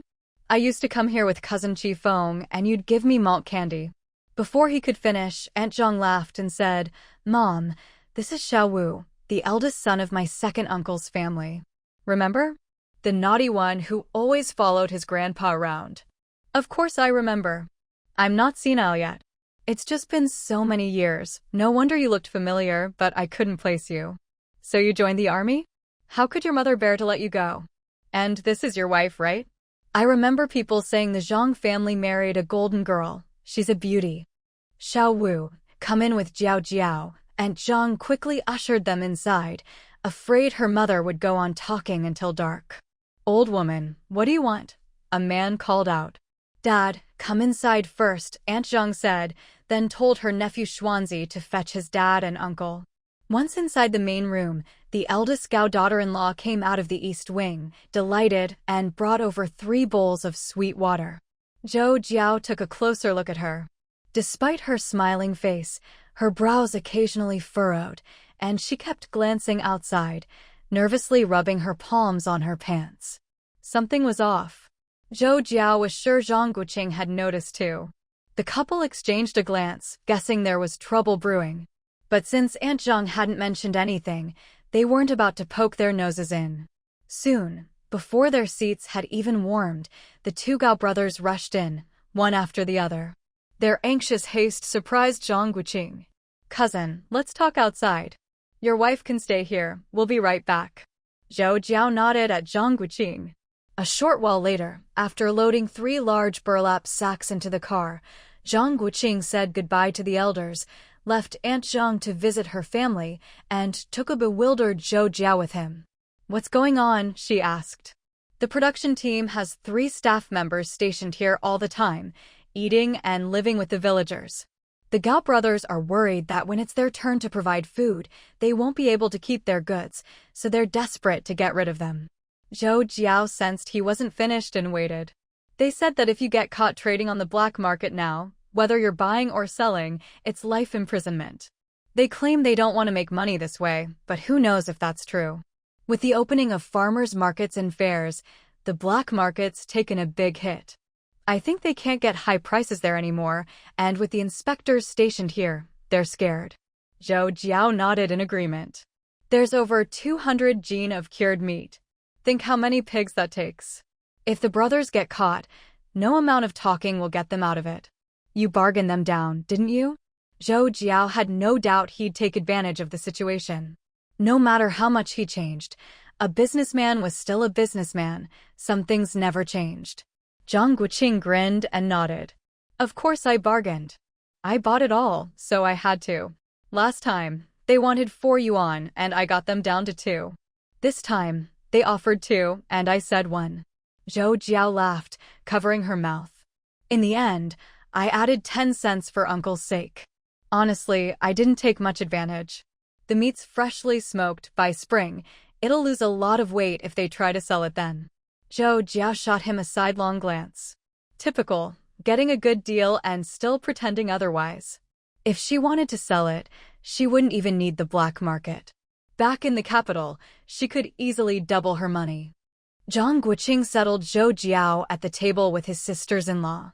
Everyone at the table was familiar, so he wasn't worried about anyone giving his wife a hard time. He then took his 3 sons, who had sworn to never embarrass Grandpa, to the front. "So short-sighted. Are you staying until after the new year this time?" someone asked. Zhou Jiao smiled and nodded. Dishes began to arrive at the canteen one after another. Stir-fried cabbage with pork liver, braised pork belly with beans, sweet and sour ribs, braised river fish, and a big bowl of lamb offal soup. 4 dishes and a soup, plus a basket of mixed-grain steamed buns for each table. Unlike autumn, when fruits and vegetables were in season, this was the 12th lunar month. Having such a spread these days was already a big deal. At Zhou Jiao's work unit, most weddings were much simpler. Before the wedding, the couple would apply for a room and move out of the dormitory. The unit would provide a double bed and some furniture, but the house and furniture still belonged to the unit, with a usage fee deducted from their salaries each month. The so-called wedding quilt was just two people's bedding stitched together. If they were well off, maybe they'd make 1 or 2 new quilts. The wedding attire was just their regular clothes, freshly washed and ironed. No banquets at restaurants, no big meals, just a few candies handed out over tea. With the bride in place, the wedding officially began. In the depths of winter, the scene on the road was quite different from the bustling crowds buying New Year's goods during the day. As the car headed toward the provincial capital, the later it got, the fewer people and vehicles there were on the road. With his beloved wife and sons in the car, Zhang Guoqing didn't dare to be careless. He kept his speed down, a far cry from his usual fast and furious driving. This time, he was extra cautious. By the time they arrived at Zhao Chuangang's courtyard in the provincial capital, the 3 boys in the back seat, bundled up in quilts and clutching hot water bottles, were already dozing off in the arms of Zhou Jiao and Aunt Chen. As soon as the car stopped, Ping'an immediately opened his eyes, looked at the figures by the gate, and called out, "Louie Wooey, we're here. Look, Grandma's over there. Grandma, we're back. Grandma, where's Grandpa? I want to go home." Miao Lishan hurried over to open the car door. All right, let's go home. My sweethearts, come with Grandma. Did you have fun back home? Did you miss Grandma last night?" Zhou Jiao looked speechlessly at the 4 generations hugging and laughing together. Grandparent-grandchild relationships really are different. How come her mom was never this enthusiastic with her? Off to the side, Huang Huimin was inviting everyone inside while trying to help Zhang Guoqing with the luggage, which he quickly declined. There were only 2 or 3 bags, after all. As soon as they entered the living room, Zhang Guoqing caught the aroma of stewed chicken and joked, "The son-in-law's home, and the chicken meets its end." "Godmother, you really went all out. It's been 2 years since you last came home. Of course we had to make it special," Huang Huimin teased. "Your mom and I went out this morning and bought 2 old hens, just waiting for you to show up." Jiao, there's a big market in the nearest township tomorrow morning. Godmother will take you to buy some good stuff." Zhou Jiao glanced at Miao Lishan in surprise. Had their plans changed? "Your godmother wants you to stay a few more days." Zhou Jiao smiled and shook her head. "I'd love to stay longer, but my vacation is almost over. Next time, when I've saved up more days off, I'll come and spend a few more days with you." "Doesn't sister-in-law know you can't leave tonight?" Huang Huimin said, looking at the confused Miao Lishan and laughing. "Didn't a young soldier come by just now? He said Guang told us to rest for now. You won't be able to leave for a while and may have to change your train tickets to tomorrow. Just as you were arriving, your mom rushed over to find you." The young soldier left after delivering the message. "I heard there's still a meeting going on over there, so your dad probably hasn't had time to let you know." Zhou Jiao nodded. The military train was faster than regular trains, and since she and Zhang Guoqing had already arranged with colleagues to be on duty during the New Year's Eve shift, there was no need to rush back this time. After dinner, Secretary Chen came on Zhou Xiaojing's orders to take Zhang Guoqing to the military district and also escorted the whole family to the guest house to rest. Since they learned they couldn't leave that night, Zhou Jiao settled the kids in, washed up, and put them to bed. They all slept soundly, not even noticing when Zhang Guoqing and his father-in-law returned. At dawn the next morning, Huang Huimin was already knocking on the door. Seeing Zhou Jiao and her mother ready to go, she gave them a knowing smile. Of course, a trip to the market for New Year's shopping wouldn't be complete without the 3 little ones joining in the fun. With Zhou Xiaojing busy with work, the rest of the family headed out to the countryside market. Walking along the dirt road, bustling with people and noisy with excitement, the festive atmosphere of the new year was everywhere. The old farmers, enjoying a rare bumper harvest, munched on cornbread and pancakes, drank coarse grain porridge, and ate pickles. They were generous in preparing for the new year. Frozen solid pears and persimmons, roasted seeds and nuts, popcorn stands lining the road, candied hawthorn skewers stuck in sorghum stalks. Homespun cloth that didn't require ration coupons, straw sandals, baskets, and sieves, dried wild fruits from the autumn harvest, dried mushrooms and black fungus, and the occasional wild game stall. Whether buyers or sellers, everyone's wind-chapped faces were flushed with excitement and satisfaction with their lives.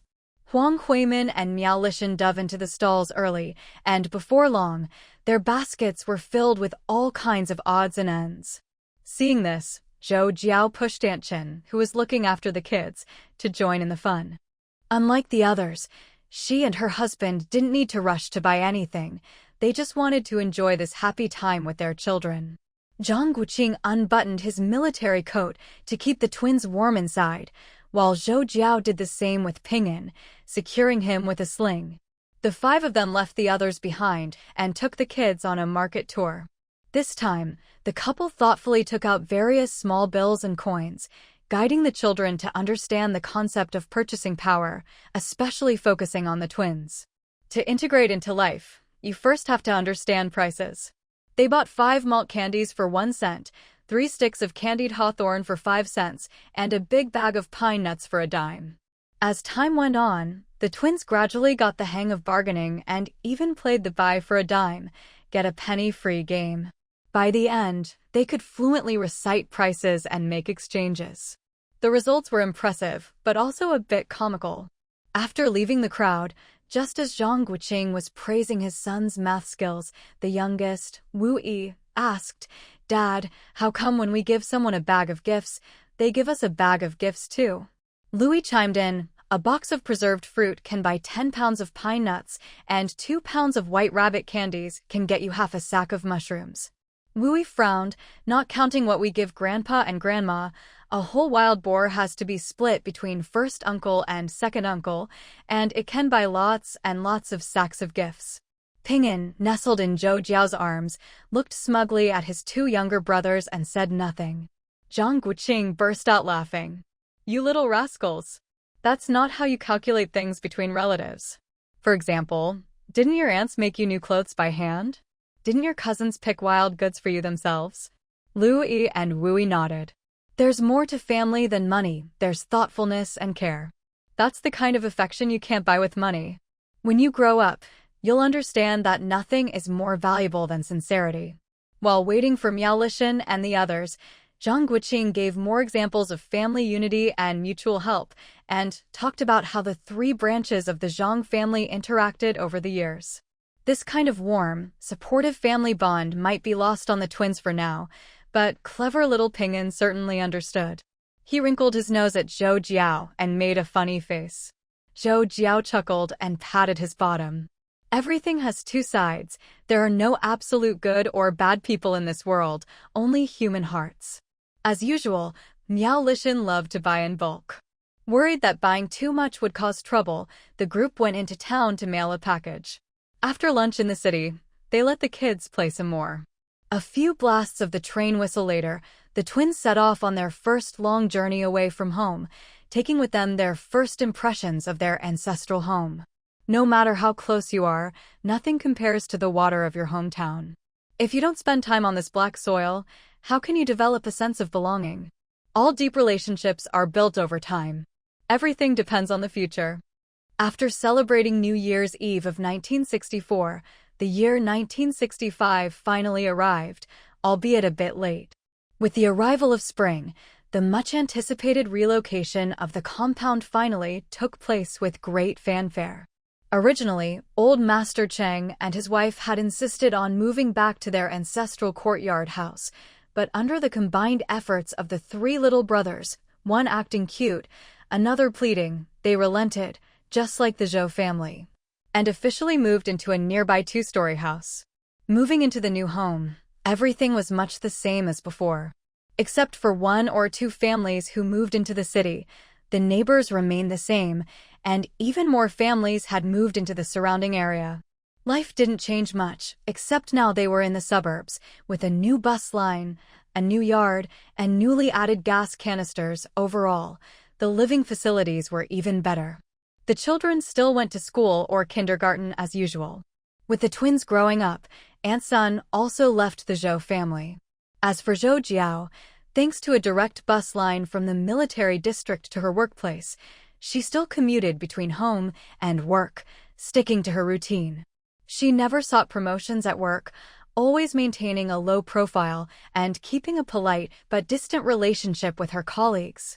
She even declined the opportunity to get a new apartment for the new year, insisting that senior staff should be prioritized. Because of this, Zhou Jiao found herself even more at ease at work. Especially after word of her family background spread privately, those female colleagues who used to envy her youth and beauty let go of their prejudices, and sometimes even invited her out shopping. That year, after Zhang Guoqing's position was made permanent, he was transferred to the logistics department. Everything seemed to be getting smoother, life more comfortable. But Zhou Jiao, always thoughtful, didn't dare to relax. She knew something was coming soon. After the new year, just as expected, Liang Marin's behavior changed dramatically. She became much more enthusiastic about socializing and started making a show of herself in public. On another day off, in a two-story house halfway up a low hill, Zhou Jiao pushed open the bedroom window and looked out at the lush green trees. It was a wonderful place, even fresher and more secure than her family's large courtyard house. If she could ignore worldly matters, Zhou Jiao would have preferred to live here in seclusion. "Honey, do you have a definite date for this business trip? If that old woman tries to cause trouble, just put her in her place. Don't worry about any so-called consequences." Zhang Guoqing handed her a cup of brown sugar water. Zhou Jiao was on her period, and he was genuinely worried about her going on a trip at this time. Zhou Jiao smiled sweetly at him. "Don't worry. My trip is different from hers. She's just going as a companion. I'm actually working. She can't boss me around." That was true. His wife had credentials and could act first and report later. If there was any danger, she could reveal her identity and scare people off. "Is there anything you want me to bring back?" "I figure this trip will take at least a month, even by plane," Zhou Jiao sighed. "Maybe after this, I won't be able to go abroad for a long time." Zhang Guoqing secretly thought that was for the best, but didn't want to discourage his wife. "Wherever you are, safety comes first. We have everything we need at home. Just be careful if I'm not there with you." He leaned in and whispered, "There's nowhere left to hide things, so don't touch any of the big stuff." Zhou Jiao burst out laughing. That car was still taking up space. She wasn't about to do anything foolish. She'd sorted through her grandparents' belongings over and over, yet the pile never seemed to shrink. If she weren't worried about safety, she'd have cleared it all out long ago. Life had taught her that nothing was more important than having enough to eat. Zhang Guoqing hugged her and patted her head. "Silly wife. With me at home, you don't need to worry. Keep plenty of medicinal powder on hand, and don't hesitate to use it if you need to." Zhou Jiao nuzzled his chest and mumbled, "Okay. If you pass through Hong Kong this time, see if you can find any of the Zhang family. If you really run into someone, never mind, let's just leave the future to the future." "All right," Zhou Jiao replied, though she thought it unlikely. In recent years, enemy agents had been causing trouble over there, so for the safety of traveling personnel, they wouldn't take that route. "Come on, let's go downstairs to join Mom and Dad." After she finished her drink, Zhang Guoqing led her out of the room. "The twins got into another fight at school yesterday. You need to talk some sense into those two troublemakers." Zhou Jiao looked at him with resignation. "You know how they are, once I start talking, they always have a comeback." Zhang Guoqing laughed heartily. That was true. Their three sons weren't the type to pick fights for no reason. Otherwise, with their strength, a slap could easily break a bone, not just leave a bruise. What was it about this time? A few older kids tried to steal Luyi's egg, so the twins beat them up. Luckily, our boys know their limits, so the others just got a few scrapes. But last night, Ping'an looked pretty serious. I think there's more to come.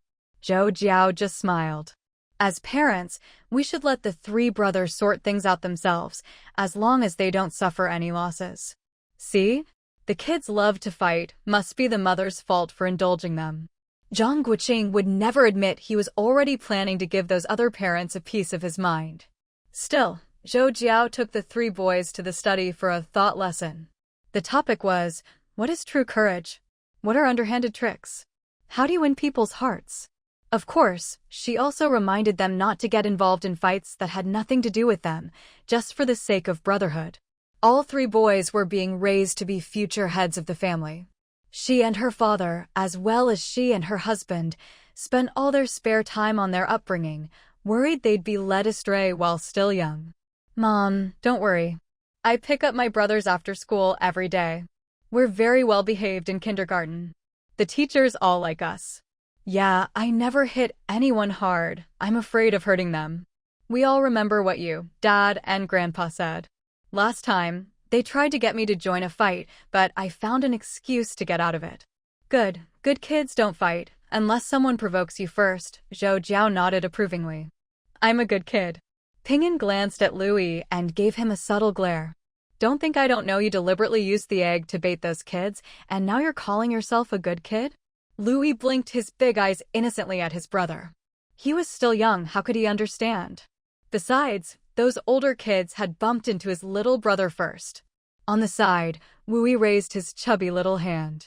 Zhou Jiao nodded at him. You can ask a question.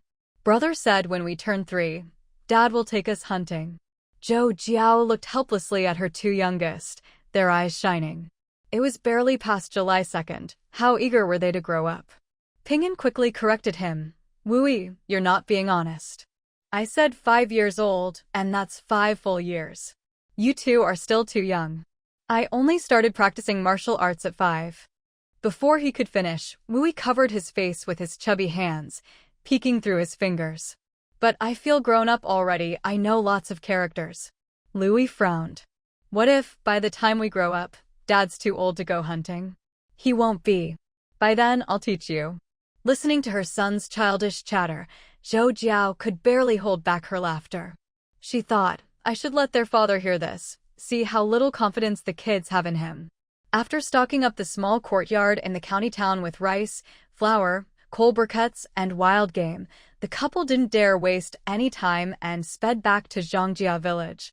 This time, Zhang Guoqing planned to go have a look. If the price was too high, he'd just buy a few jeans for Auntie's sake. If they were reasonable, he'd take the lot. It'd be good to improve his 3 sons' diet when the weather warmed up. Aunt Zhang's family was the best off among the Zhang clan. With her 2 brothers always scheming and wheeling and dealing, their household was pretty well off. As the car drove into their village, they could see from afar the large courtyard by the river, half brick and half mud, that belonged to Aunt Zhang's family, the Gao family. Of course, this Gao family had nothing to do with the editor of Dream of the Red Chamber, Gao Yi. They were just local farmers, and none of their ancestors had ever passed even the lowest level imperial exams. Zhang Guoqing often suspected that a fair amount of the production team's goods had ended up in their hands. They looked honest enough, but after dealing with them, he truly believed you can't judge a book by its cover. Aunt Zhang herself was sharp and knew her limits. She never took advantage of anyone. Something wasn't right. She was sure Zhang Guoqing had noticed too. The couple exchanged a glance, guessing trouble was brewing.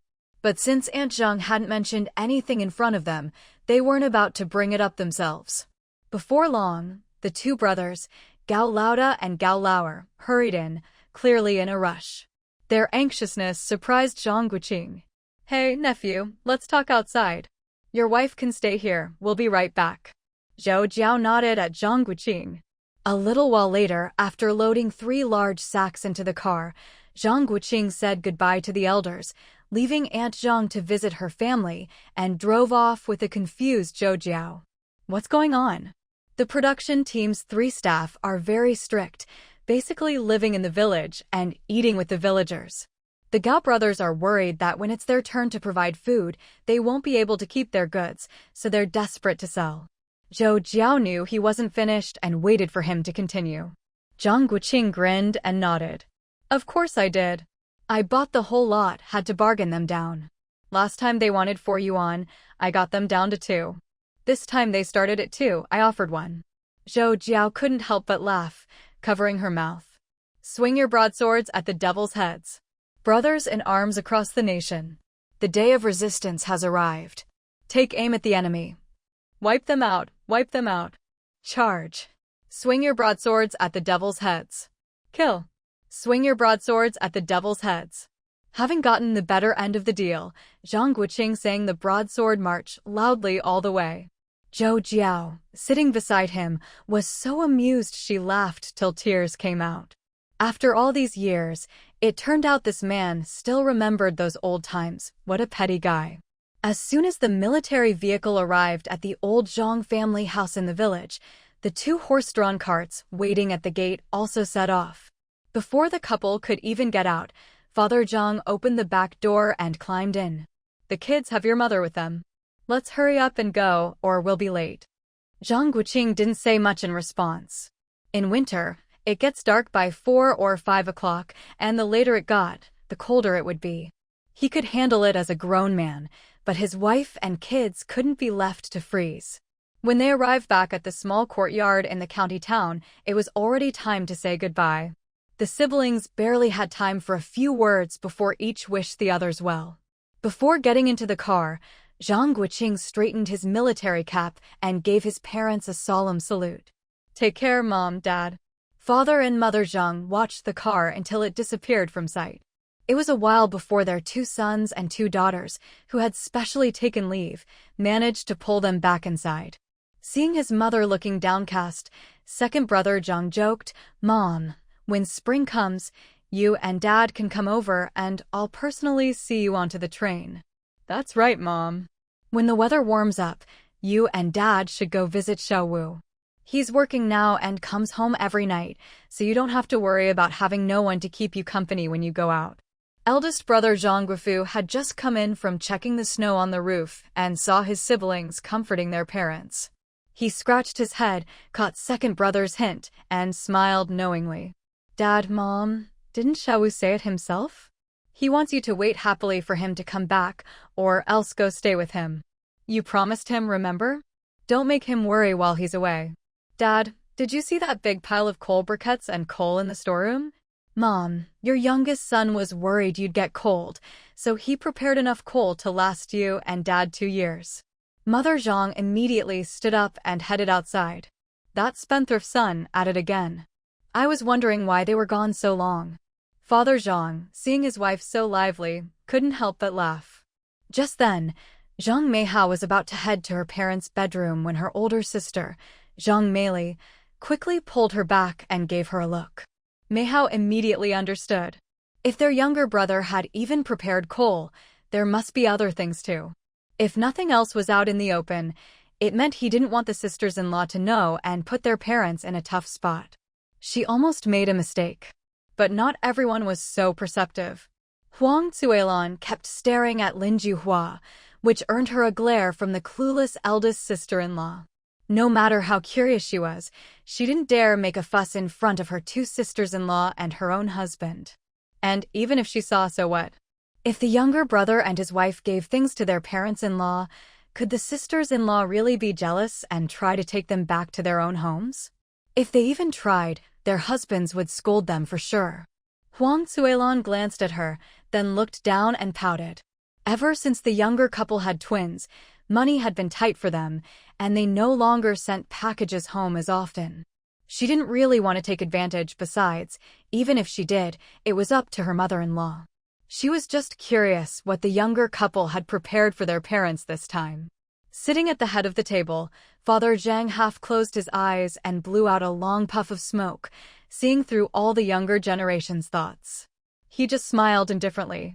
He'd never expected his other 2 daughters-in-law to be especially filial to him and his wife. Heaven had already blessed him with such a good daughter-in-law. If he demanded more, he'd be tempting fate. Mother Zhang came in and glanced at her husband. Her look was instantly understood by Father Zhang, who'd spent a lifetime with her. He smiled, just use it up.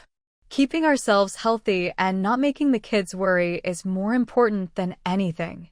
Mother Zhang, straightforward as always, couldn't stand holding things back.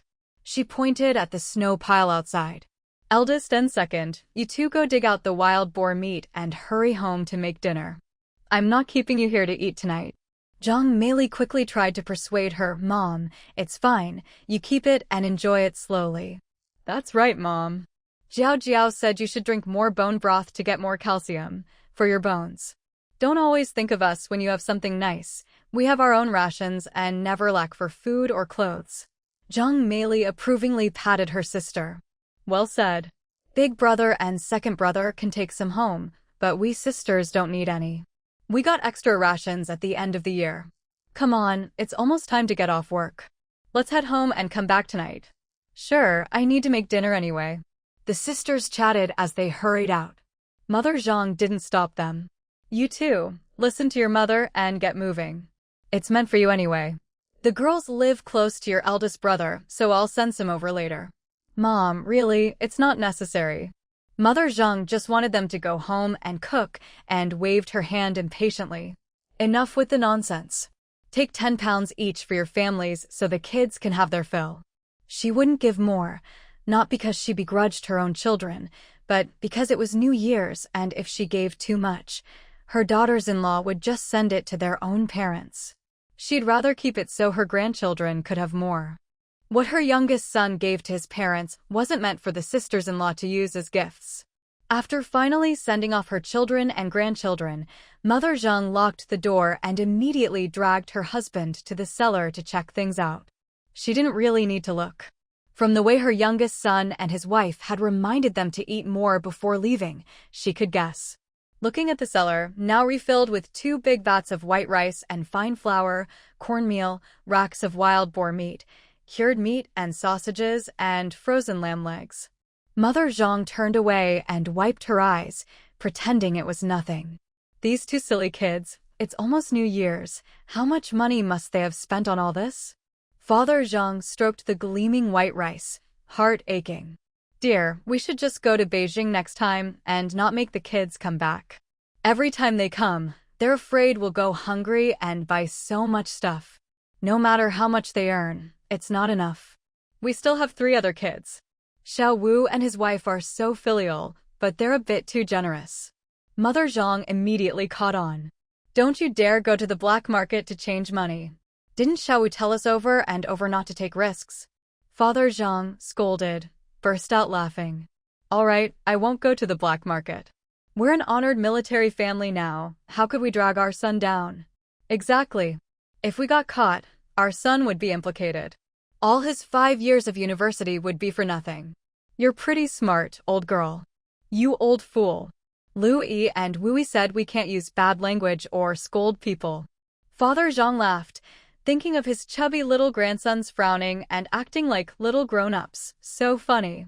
With his beloved wife and children in the car, his most precious treasures, Zhang Guoqing dared not be careless, nor did he dare to speed up. The car that he usually drove like the wind now had to be handled with extra caution. Grandma, we're back. Seeing this, Zhou Jiao joined the fun with Aunt Chin, who was helping watch the children. Unlike the others, she and her husband didn't need to rush to buy anything. Spending time with their children and enjoying the lively atmosphere was what mattered most. With the coming of spring, the long-awaited relocation of the compound finally took place. Unlike old Master Cheng and his wife, who moved back into the Cheng family's ancestral courtyard, the Zhou family officially settled into a 2-story house. Once they moved into their new home, life continued as usual. The children went to school or daycare as before.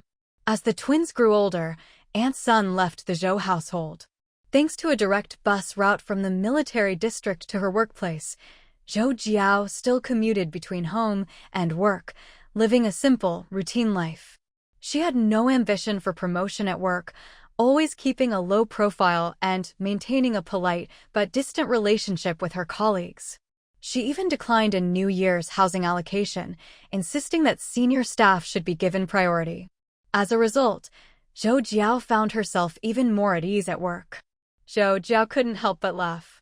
That car was still taking up space. She wasn't about to do something foolish again. She had sorted and resorted the things her grandparents left behind, piling them up layer after layer, yet they were still stacked like a mountain. I'm a good kid. Inside the small courtyard in the county town, Father Zhang and Mother Zhang went from the inner room to the outer room, from the kitchen to the storeroom, and even checked the bathroom carefully, but found nothing unusual. Standing in the courtyard, the elderly couple exchanged a glance, suddenly remembering the little storeroom in the old house. There were quite a few things stored in there. If things really got serious, it would be even harder to deal with. Xiaowu. Both of them thought of their youngest son at the same time.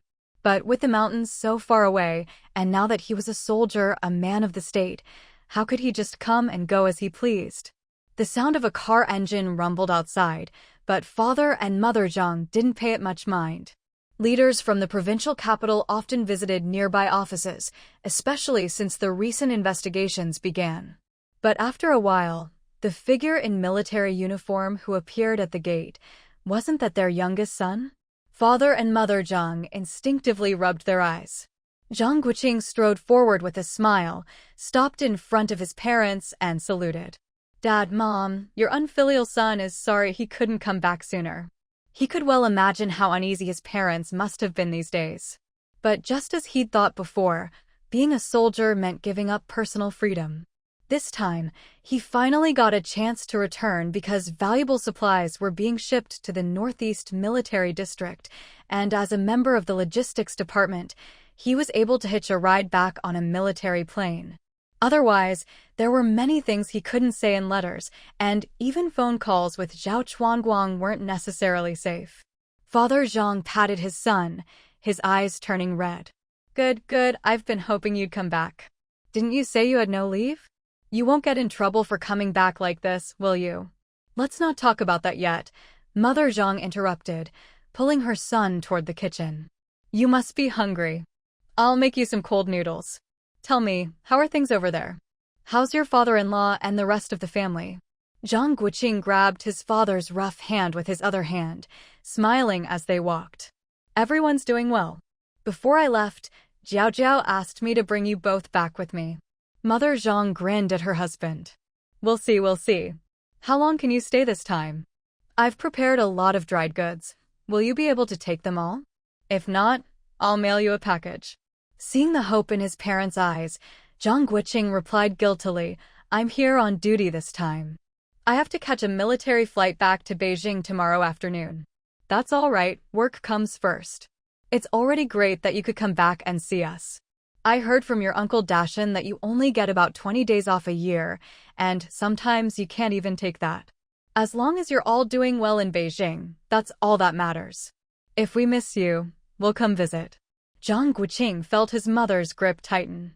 Even though she was smiling and nodding, how could he not know she was reluctant to let him go?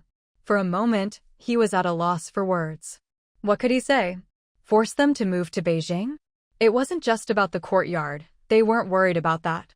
According to the current regulations, he and Zhou Jiao could be allocated a 2-bedroom apartment. Housing wasn't an issue, and supporting his parents wouldn't be a problem either. But they also had 4 children and a bunch of grandchildren. How could his parents bear to leave them all behind? Watching his mother bustling about happily, Zhang Guoqing sat at the table, listening to his father talk. From their conversation, he learned about the current situation in the county town. Luckily, he'd come back in time. When his father mentioned the things in the old house's little storeroom, Zhang Guoqing suddenly remembered the cellar he dug before going to university. It was probably time to use it. Thinking of this, he checked the time, worried that his older brother and sister-in-law might come over. Not caring about the fire he was tending, he tossed in 2 more pieces of wood, stood up, and pulled his father along. What's up? I'm taking you to see something. Mother Zhang quickly called out, Dinner will be ready soon. Don't go far. It's just at home, Mom. Dad will tell you about it later. As for keeping it secret from his mother, with his father around, there was no need for him to say much. In the woodshed, Zhang Guoqing gave his father a mysterious smile and cleared away the firewood and miscellaneous bits near the corner by the flower bed. Father Zhang watched his actions thoughtfully. When Zhang Guoqing bought this courtyard, 3 of the mud brick rooms were used for different purposes. 1 as a toilet, the other 2 for storing gardening tools, farm implements, bamboo baskets, sieves, coal, and so on. The ground was originally just dirt. In winter it wasn't much of a problem, but during the summer rainy season, it got muddy and slippery. So every time he and Zhou Jiao came back to the village, They collected stones, small ones for the toilet, and the rest, the larger ones, were neatly laid in the other 2 rooms. Later, considering certain issues, he dug a basement along the side by the flower bed and vegetable garden. With his strength and Zhou Jiao's space, and following the standard for the kitchen cellar, it was finished in just a few months. For years, he'd kept it secret from his parents, planning to use it as a backup. Too many people knew about the kitchen cellar, it couldn't be kept secret. People's hearts are unpredictable. Who knew if someone might bully his parents when he wasn't around? But as long as his parents didn't say anything, no one would ever imagine that next to the outhouse, under the vegetable garden, there was such a large cellar. And who would pay attention to how many times someone went to the toilet? Zhang Guoqing pointed to a small stone wedged among the others, then to a blue stone slab in the corner. Dad, first step hard on that stone slab 3 times, then turn this small stone 5 times. Half skeptical, Father Zhang did as instructed. When he finished turning the stone, his eyes widened in disbelief, and he quickly glanced outside, alert. Don't worry, Dad. I can hear if anyone's nearby. There's no one around now. I'll show you this afternoon. Now you know why I kept telling you not to tidy up the village house. Father Zhang nodded unconsciously, stroking the opening big enough for a fat man to crawl through, and reluctantly touching the steps. Xiao Wu, where did you find such a master craftsman? Can he be trusted? Zhang Guoqing burst out laughing. Dad, the master is your daughter-in-law. Can you trust her? What? Father Zhang blurted out, nearly stumbling on the steps. Yes, it's our Zhou Jiao. She knows a lot. She designed and modified all this, and your son just provided the muscle. We didn't dare tell you and Mom before, just in case we ever needed it. Now the situation isn't looking good, so it's time. Otherwise, I wouldn't have rushed back. Father Zhang stood there in silence for a moment, then reminded him, don't worry about anything else, but make sure Zhou Jiao's skills stay secret. If your mother asks, just say your father-in-law found a skilled craftsman to help. Zhang Guoqing agreed with a smile. His wife had run a secret room before and had read all sorts of ancient books about traps and mechanisms. This was nothing for her. If Beijing were safer, she'd have dug a dozen more tunnels like a rabbit. Xiao Wu, you really married a treasure. No, even a treasure can't compare. I'll have to offer incense to your grandfather. He always said you two were a match made in heaven. Talking about his wife made Zhang Guoqing grin even wider. But he didn't forget the main point. Dad, let me take you down for a look. There's a vent installed, so you don't have to worry about bad air if you stay long. Going down the steps, Father Zhang watched his son light an oil lamp on the wall, then turn a handle 5 times. Dad, see? It's 5 turns here, too. 5 turns up top opens it, 5 turns here closes it. If this were before liberation and the Japanese came, you and Mom could have hidden down here. That was always Zhou Jiao's concern. She'd said that if her grandfather had known some of these tricks, the Zhou family might not have been wiped out. Now, she was planning to teach their 3 sons in the future. Who knows when they might need it? All morning, neither side was in a hurry to discuss the big picture. After sharing lunch together, they returned to the negotiating table at 1 o'clock, each side maneuvering and strategizing. Who says foreigners are always straightforward and efficient? If Zhou Jiao didn't want to smack them, it'd be a miracle. All afternoon, for 2 hours, both sides sparred over who could seize the upper hand in the negotiations, who could achieve their goals while still reaching a win-win outcome. Every trick in the book was used: direct questioning, suggestive inquiries, leading questions. In the end, aside from a product description, they'd have to continue the talks tomorrow.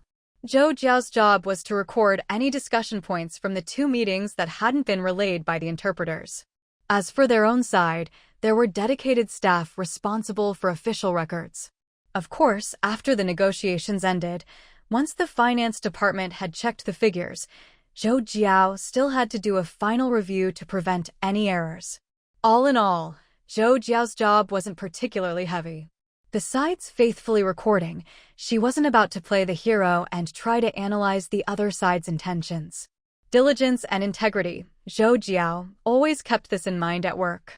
With so many staff sent abroad, each with their own responsibilities, Why offend colleagues just for a sense of achievement?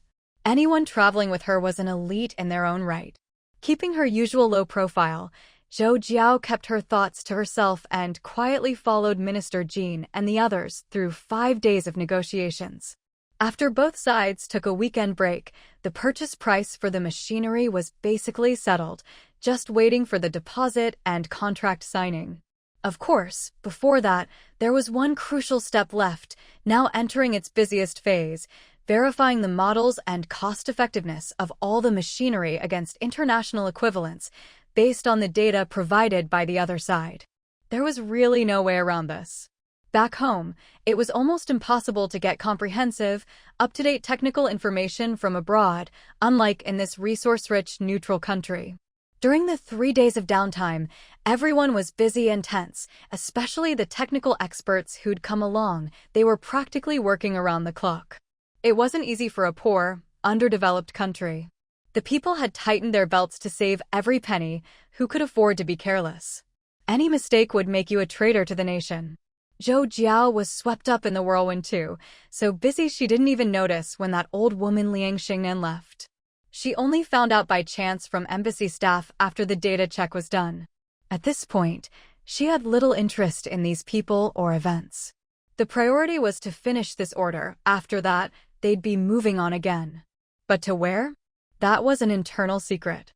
Before departure, no one dared say a word, and no one would give you advance notice. On the day they wrapped up their 20-day stay in Reliva, they finally completed their first mission. After a celebratory lunch, Minister Jin gave everyone a day and a half off. Of course, for safety, they still had to go out in pairs at minimum. After so many days abroad, colleagues had gotten to know each other, and everyone felt a strong sense of honor. Besides, with family back home and good jobs, who would risk sneaking off and staying overseas? Despite her inner grumbling, Zhou Jiao obediently followed the group out. As for the idea of a chance encounter with her uncle, she'd long forgotten about that. If there's one thing Reliva City isn't short of, it's cafes, especially with outdoor tables and chairs. After a long walk in the summer evening, it was great to sit down, order a coffee, and watch the world go by. As they walked, the group split up into smaller clusters with shared interests, wandering through malls and shops. Zhou Jiao couldn't stand just window shopping, so she found a nearby cafe to rest and wait for them. By the rules, someone had to accompany her, but who was she? She pointed to the outdoor seating. Anyone passing by could see her, so who'd worry about her getting kidnapped? Bored, Zhou Jiao finished a glass of water, then a glass of milk, and finally was scared off by a couple at the next table making out loudly. "The world's going downhill," muttered ancient Zhou Jiao as she walked away, forgetting she was in a foreign country. These passionate Westerners were already being restrained, especially after summer beers. She ran into Jean Lijuan and a few others at a handmade chocolate shop and rejoined the main group. By nightfall, the frugal travelers returned empty-handed. Back in the room, Jean Lijuan, looking disgruntled, emptied out all her cash. "I thought I'd have some left for you. Who knew even chocolate is so expensive in a capitalist country?" Zhou Jiao couldn't help laughing. "I promised the kids at home I'd bring back gifts. Am I supposed to just buy a few bars of chocolate? How much are you short?" "I've got some, take it." Jean Lijuan waved her off. "No, you haven't bought your gifts yet. You have 3 sons. You can't go home empty-handed, or they'll be disappointed." Zhou Jiao just smiled and said nothing. "My husband wanted me to bring him a watch, or maybe a camera. They're small and inconspicuous. But now, forget it." Zhou Jiao thought for a moment and gently advised, "We don't even know where we're going next. Why not hold on to your money for now like the others?" Jean Lijuan's eyes lit up. She quickly put away her money and got up to leave. "We're leaving the morning after tomorrow. I'll go ask the minister. Maybe he can give us a hint." Zhou Jiao watched her hurry out, not bothering to stop her. With so many eyes around, if she got the chance, Zhou Jiao would love to buy some Western ingredients. That chance soon came. The next afternoon, plans changed. Minister Jin took away the technical staff and older men, leaving Zhou Jiao and a few other women behind. Luckily, The embassy assigned a middle-aged woman as their group leader, and soon she was leading them by train to visit universities and large factories in nearby cities. Zhou Jiao had a take-it-or-leave-it attitude about the trip. She followed instructions, didn't speculate or gossip, and privately, whenever she got the chance, she spent money like mad. In this developed neutral country, surrounded by 4 Western developing nations and with international conferences held here every year, even cities outside the capital were just as well off. The closer you got to a neighboring country, the more their goods dominated the market. In just 5 days, not only Zhou Jiao but all the other women spent every penny they had. Those with more money splurged on luxury goods, diamonds, and jewelry like Zhou Jiao. Those with less bought watches, fabric, old cameras from flea markets, little trinkets, and so on.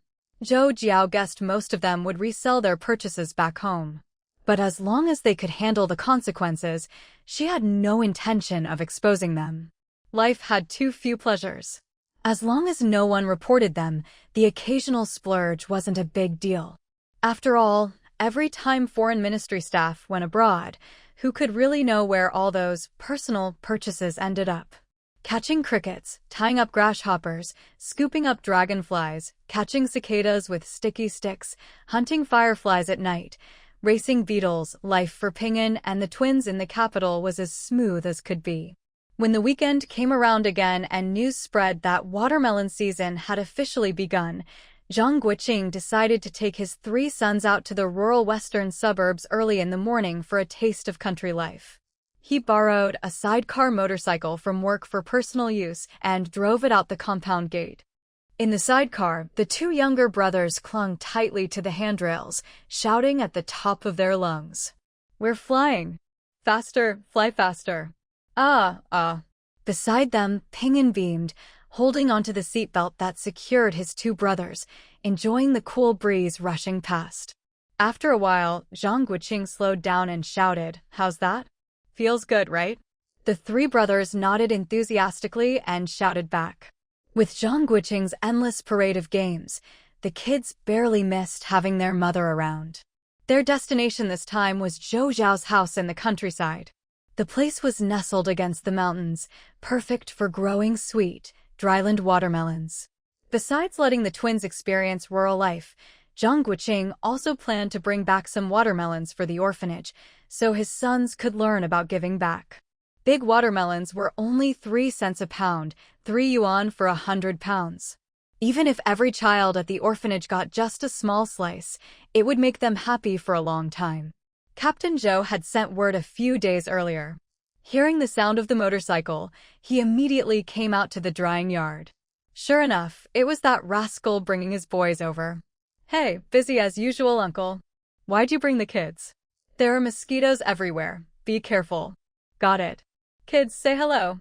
After exchanging greetings, Zhang Guoqing led his 3 sons to follow Captain Zhou, chatting as they walked. "Farm work's not done yet, right? Is everyone eating in the canteen?"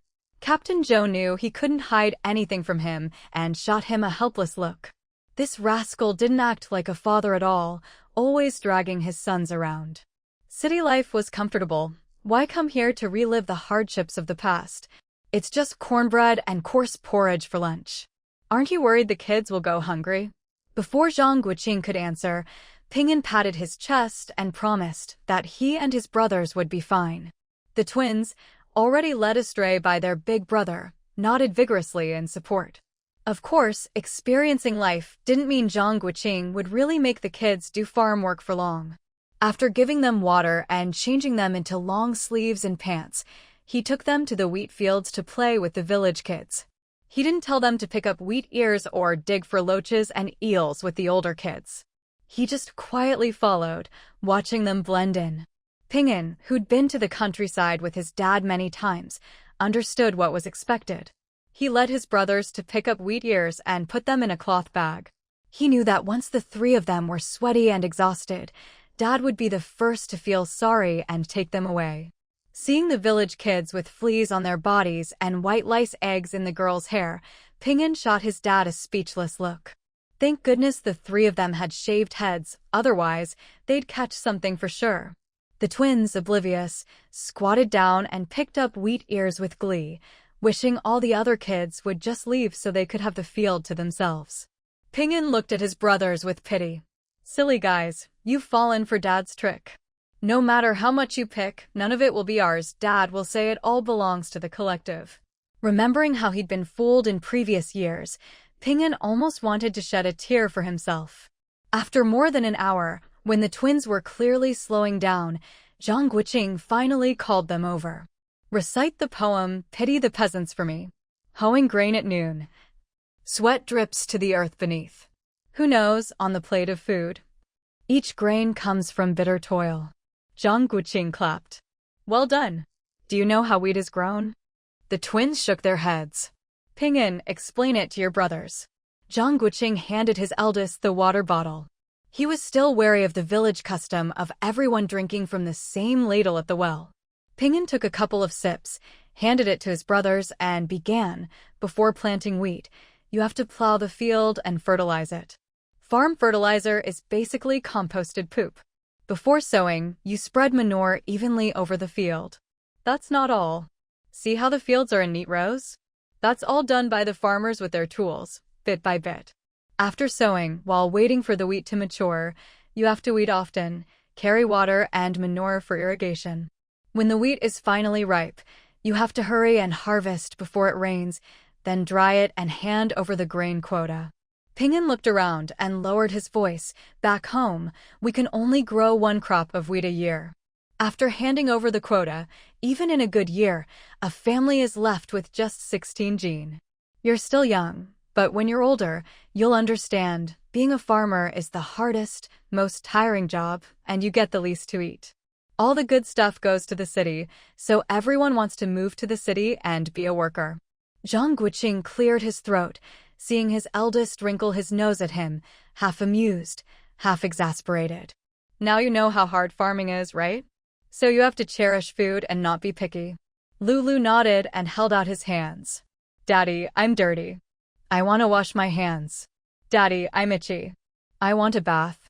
The fact that they lasted this long before complaining was already impressive. Zhang Guoqing couldn't bear to see his sons suffer. He wasn't crazy enough to want them to be farmers. As he led them to the river to wash up, he kept talking about how much wheat the field they'd just been in could yield, how much finished grain that would be, and how long it would feed the three brothers. He washed each of the kids in the river, changed them back into long sleeves and pants, and took them to the canteen for lunch, paying 4 liang of grain coupons and 20 cents for the meal. Of course, lunch wasn't just cornbread and coarse porridge. To reward the hard-working commune members, the production team had made loofah soup, a stew with a few slices of meat, and 2 plates of seasonal vegetables. Even with such simple food, everyone ate with satisfied smiles, shoveling it in with chopsticks and urging their kids to eat up. Zhang Guoqing and his sons, accompanied by Captain Zhou and a few others, didn't have to eat in a hurry, but they didn't want to delay the others' lunch break either. Everyone was tired from a morning's work. At first, the twins weren't happy with the food and pouted at Zhang Guoqing. But after Ping'an whispered that Dad had already paid and not eating would be a waste, they obediently grabbed their wooden spoons and dug in. Zhang Guoqing didn't care how much the kids ate, truth be told. Even he felt embarrassed to eat his fill. Later, he gave the kids some bread and pastries, took them to catch loaches and small fish, snapped a few photos for memories, and when the sun set and the watermelons were weighed, the outing was over. 500 gene of watermelons sounded like a lot, but stacked up, it wasn't that many. As in previous years, the watermelons would be loaded onto the production team's ox cart and taken to the city the next day, with 100 gene tied to the back of the sidecar. The orphanage was home to children abandoned by fate. Not all were disabled. Many healthy kids had somehow ended up there too. Zhang Guoqing knew all too well how sensitive these kids were, longing for love but afraid of being hurt, wanting to fit in but fearing discrimination. Having grown up in an orphanage himself, he never showed them pity. The only thing he could do was have his sons play and laugh with them. What those kids needed wasn't sympathy, and certainly not promises that couldn't be kept. People don't get to choose their birth. nor can they escape the malice that fate deals them. But as long as you hold on to that breath in your heart, what you want and what you seek can always be achieved, more or less. Zhang Guoqing, with his knowledge and experiences so different from life in the compound, tried to let his 3 sons experience things for themselves, to learn, to understand, and to cherish. He didn't really know how to teach children. He just wanted his sons to see with their own eyes, to learn gratitude, to recognize the injustices of the world, and to grow strong. When things aren't going your way, remember that most people have it tough, and even those worse off than you are still fighting to survive. When you're riding high, don't forget what you've seen and heard, and remember that from the height of glory to the depths of decline is only a step away. Zhou Jiao's return filled him with joy and relief. Having his wife by his side made him feel grounded. He finally had someone to share his thoughts with, someone who understood him. "Mama, did you buy us gifts? Is your salary enough? Do I need to hand in my New Year's money?" Ping'an hugged Zhou Jiao's neck and, even in his excitement, couldn't forget his stingy nature, slipping in a little sugarcoating. "Mama, I want a hug too." Compared to Wu Yi didn't say a word and just squeezed himself into Zhou Jiao's arms, nuzzling his little head against her. "Where did this little puppy come from?" Zhou Jiao teased her youngest, stretching out her arms to hug all 3 sons. She loved each of them dearly and couldn't bear to let any feel left out. "Mama, I missed you so much." Zhou Jiao beamed at her 3 sons. "Mama missed you too. I kept thinking about you, and whenever I saw something, I'd think, my babies would like this. So, without realizing it, I bought a bit too much." "Mama, I love you the most." The 3 brothers chorused, showering her with sweetness, making Zhou Jiao laugh out loud. Off to the side, Zhang Guoqing grunted, "Ahem. Papa, we love you the most too." Happy days always fly by. The twins were now learning to read picture books and children's stories, even picking up the 36 stratagems. In the blink of an eye, spring of 1966 arrived. That year, Zhou Jiao's family didn't go back to their hometown. Old Zhang and his wife were busy contributing to the neighborhood committee, not for the pay, but because, as they wrote in their letters, they enjoyed the feeling of doing something for the country. Zhou Jiao and Zhang Guoqing didn't quite understand the older generation's thinking, but they respected it. All they could do was send more money, write more letters, and mail family photos home, offering as much support as they could from afar. During this time, their eldest nephew, Zhang Ziwen, wrote several letters. Before his graduation last July, Zhang Guoqing had asked for his opinion and then arranged for him to be assigned to the county post office's finance department. For a 3-year technical school graduate, this was an excellent posting, thanks to his consistently strong academic record. Such assignments were rare. No wonder the boy was close to Zhang Guoqing. He'd grown up to surpass even Shizi. He had his own ideas, principles, and, most importantly, understood his responsibilities as the eldest son. Wasn't the provincial capital a good place? Many dreamed of the big city, but in his letters, he said he wanted to lay a solid foundation first and look for opportunities later. He wanted to take things step by step. Even Zhou Jiao admired this attitude. Her eldest sister-in-law had finally made it through the tough times. Last year, Zhang Ziwu, who had just graduated from high school, also started working at the supply and marketing cooperative, following his elder brother's footsteps. That left only 16-year-old Zhang Zixing and 11-year-old Yaya. With just one left, the family could probably handle things themselves. As for second aunt's family, Zhang Meihao's 3 kids were still little, so there was no need to worry about them for now. But as for the rest of the Zhang family, Zhou Jiao could already foresee a new wave of trouble coming. Zhang Guofu's 2 sons had just turned 16. If word got out that college entrance exams would be cancelled, the first to object to continuing high school would definitely be Huang Suilan. Next, her mother-in-law would object to the boys joining the army. And so, the issue would land back on Zhang Guoqing's shoulders. If he suggested the 2 nephews stay in school and graduate in 2 years, Huang Suilan would be the first to latch onto him. Zhou Jiao had no desire to carry that burden for someone else, especially with a mother like that. Why should her family take risks, hand over leverage to others, just to arrange things for her nephews. Not to mention, even arranging one job would mean owing favors and paying out of pocket for thank you gifts. Who has money to throw around? Zhou Jiao didn't even want to think about it.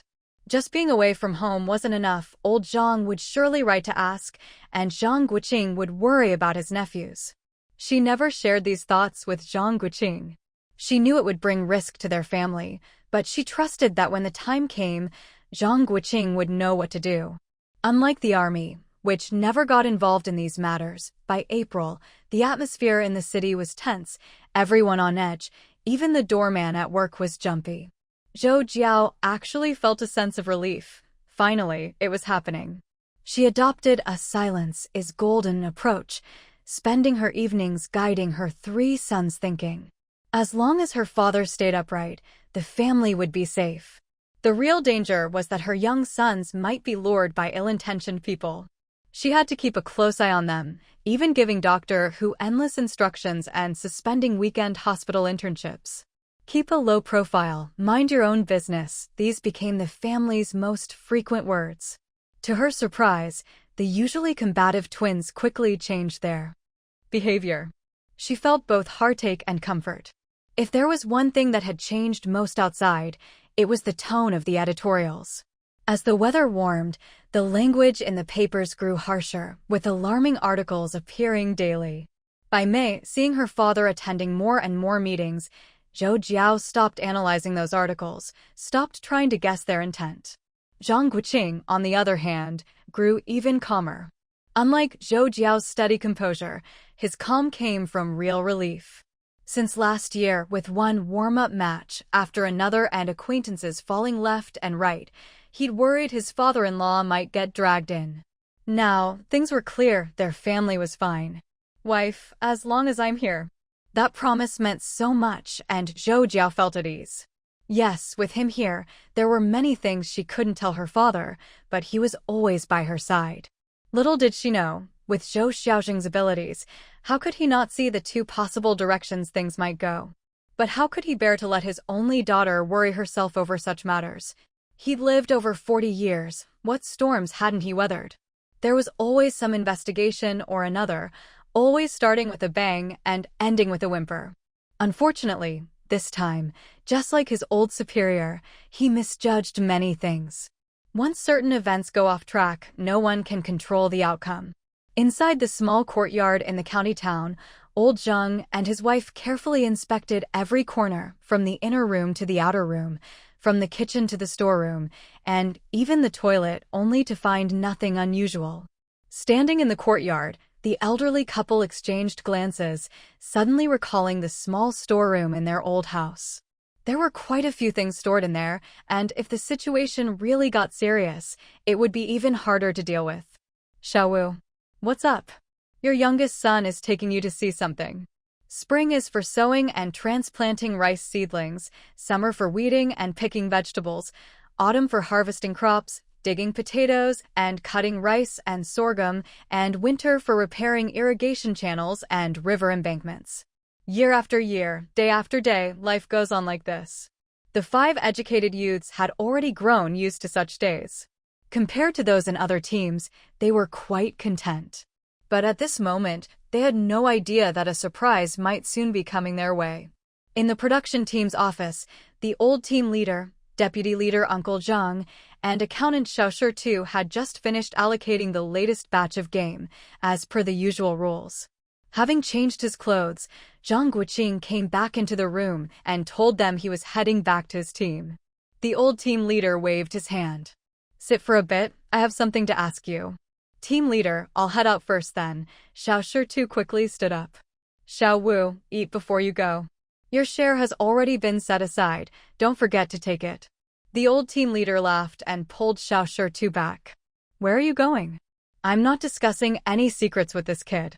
His share always goes to his parents, right? Zhang Guoqing gave a thumbs up and grinned.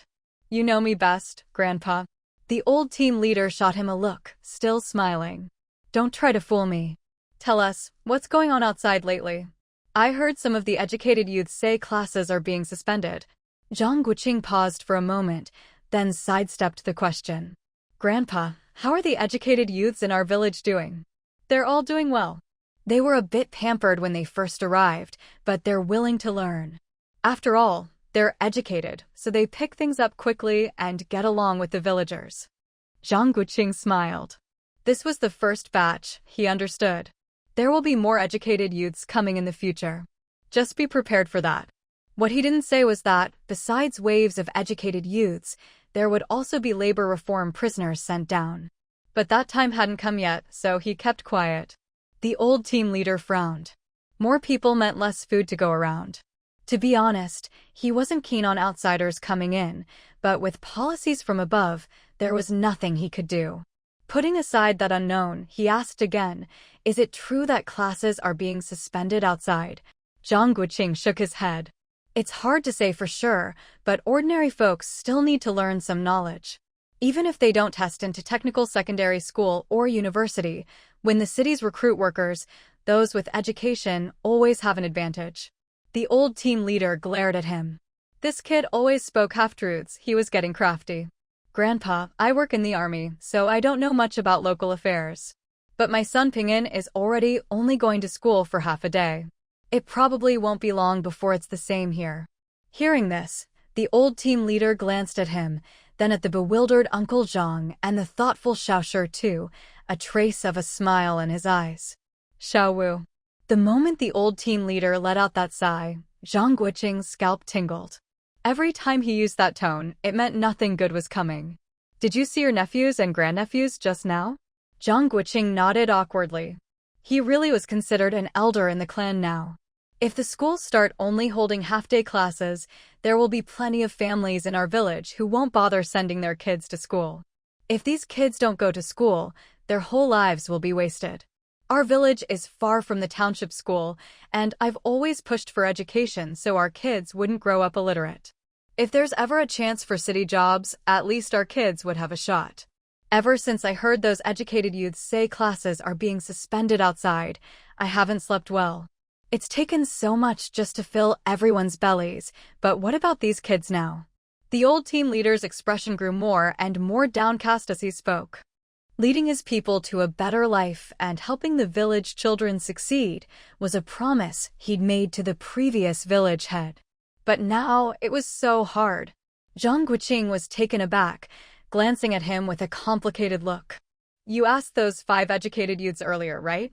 They're all high school graduates. The old team leader hesitated, glancing at the other 2 in the room. I want to set up a school in our team. Uncle Zhang was so shocked by this grand idea that he dropped his pipe without noticing. Setting up a school wasn't child's play. Xiaoshi too immediately looked at Zhang Guoqing. He had guessed some of the old team leader's thoughts. With a school, not only could the kids study close to home, but they'd also have more time to help out with chores. I'm not asking for much, just a primary school. If any of them are really promising, they can test into middle school. By then, they'll be older and traveling back and forth won't be such a worry. Zhang Guoqing cut to the chase. What does the township say? They agreed to send a principal, but the commune won't provide any funding. I'm not worried about money, the team still has some. As for desks and chairs, we can chop down trees ourselves. For a location, we'll use the ancestral hall for now. If kids from neighboring teams come later, we'll figure it out. Zhang Guoqing knew the real issue was coming. Everything else was ready. What did the old team leader need from him? I was planning to apply after the busy season, but now. Do you think it's still appropriate? After all that build-up, this was the real question. Zhang Guoqing felt torn. Given the current situation, it might be better to wait a few years, but for families who scrimped and saved to educate their kids, the sooner the better. After all, with their own people running things, nothing could get too out of hand. What's wrong? Hard to say. Zhang Guoqing smiled. Anyway, the autumn harvest isn't done yet, so let's wait and see. There's no rush. Grandpa, if you really can't decide, just call a meeting and let everyone have their say. This concerns the next generation, no one will take it lightly. The old team leader understood and nodded silently. Zhang Guoqing said goodbye to his parents and, without passing through the county seat, drove straight to the provincial capital. Everything at home was arranged, even the fruit trees in the backyard had been taken care of. He should have felt free and unburdened, but his heart was heavy. For the old team leader, for the uncertain future. There weren't many four-wheeled vehicles on the road, so the drive was smooth. Unlike Winter, this time he didn't speed, but still made it to the provincial capital in under 2 hours. Since he had plenty of time before reporting back, Zhang Guoqing wasn't in a hurry to head to the military district. Instead, he turned the wheel toward the provincial capital. He had a nephew there. Maybe he'd been away from campus too long, or maybe the atmosphere was different everywhere, but on campus, groups of students were reading newspapers and making comments. It seemed the louder the voice, the more truth it carried. Their tone was intense, their words harsh, and the summer heat only added fuel to the fire among these young people. Zhang Guoqing felt a headache coming on. The fuse had already been lit, now it was just a matter of how big the explosion would be. Luckily, when he found Shizi, Zhang Mingwan, the kid was quietly reading in his dorm. Otherwise, Zhang Guoqing would have had to drag him back home. In a courtyard house in the capital, everything was as usual. Each office and courtyard was orderly and quiet, with everyone busy with their own official duties. In the innermost office, Sherdashan finished reading the application in his hand and shot another cool glance at the young woman before him, someone who had truly earned his respect. Zhou Jiao's expression was steady and composed, not the least bit nervous. Yet in her heart, she was secretly grumbling. What are you looking at? She was determined to get credit for these years of military service. This was all part of a much bigger game. Come on, tell your uncle, are you being bullied at work? Sherdashan asked. Zhou Jiao shook her head. No, everyone's focused on their work. No one has time to pick on anyone. Then there must be some reason, right? Zhou Jiao blinked and smiled faintly. Uncle, sure, I just like the new military uniform. As if he'd believe that. Sherdashan glanced at her, teasing, tired of working at the planning commission? Where do you want to go this time? Old Jean and the others won't let you leave so easily. Zhou Jiao looked at him with wide, innocent eyes, feigning confusion and grievance. The truth was, she hadn't even started anything new yet. She'd have to be out of her mind to switch jobs now. What she wanted was a solid, authentic work record, a perfect employment history for the future. She'd barely started here. Why would she change jobs now? Seeing her like this, Sherdashan couldn't help but laugh. The stern authority he'd worn for years instantly melting away. Uncle, sure, don't you think the new military uniform looks especially impressive? It gives such a sense of honor. And I don't like that my personnel file lists me as a civilian cadre. Look, I have my military ID right here. Zhou Jiao deliberately took out her little booklet and waved it at him. Why not just ask your father about this? Zhou Jiao immediately stood up, craned her neck to peek outside, then hurried back to the desk and flashed Sherdashan a secretive smile. He watched her, amused by this rare display of girlishness. Uncle, sure, you have to keep this a secret for me. You're the boss, you have to stand firm and not let anything slip. My dad would just laugh at me for making a fuss. Zhou Jiao wasn't just playing the role of a junior from a family friend. She knew exactly how to draw the two families closer. 2 bridges are better than 1 log, she thought. Especially since Sherdashan's character matched so well with her and her father's. Having an ally meant they could achieve more together. Besides, every time she made a move, her first concern was whether it might negatively affect her father or Zhang Guoqing. Even just to avoid suspicion, she had to go through Sherdashan. All right. It's just an application, isn't it? Sherdashan didn't make things difficult for her. In fact, this was a good chance to get her salary adjusted. She couldn't keep doing 2 jobs for the pay of 1. Aside from the occasional bonus or verbal praise, Sherdashan really felt Zhou Jiao was being shortchanged. Every task he gave her, she always exceeded expectations. He couldn't let someone so capable feel unappreciated. Joking aside, this time Sherdashan was quite serious as he carefully approved the application with his pen, reviewed and approved. He then took out official letterhead from his drawer and, right in front of Zhou Jiao, began drafting a report on her contributions over the past 5 years. Zhou Jiao looked at the words "reevaluate administrative level" on the document, her gaze complicated as she glanced at Sherdashan, who was busy at his desk. She realized she'd been overthinking things again. All these procedures would be handled by the personnel office. There was no need for her to get involved. After saying goodbye and leaving the office, the stifling heat outside felt even more oppressive.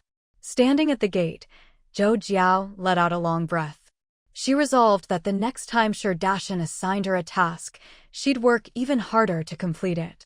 With her personal records consolidated, she no longer worried about her file being unprotected or her hidden moves proving useless at a critical moment. She, Zhou Jiao, never provoked others, but no one would ever be allowed to touch a hair on her head. With that thought, a cold glint flashed in her eyes as she decisively mounted her bicycle and rode off. Time was tight. By the time she arrived at the 5-section courtyard, Lei Tianming had already been waiting for a while. The moment he saw her, his eyes lit up, practically wagging his imaginary tail. "Jiao Jiao Jia, slow down. Have you been here long? Why not go inside and cool off?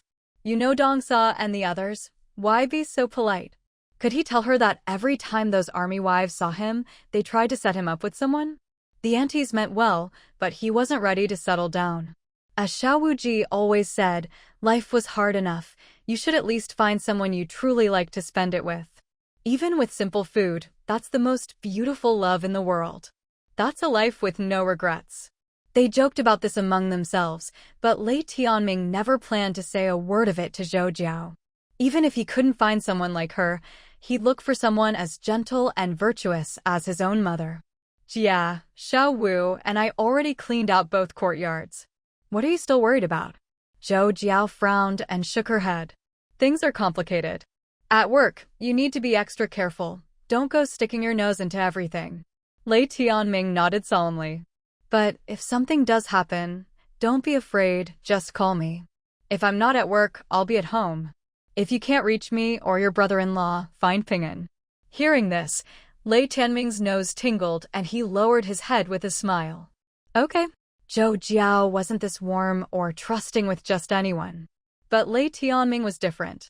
If she was right, he was probably related to her by blood. Yes, ever since he'd revealed his true background, Zhou Jiao had a strange feeling.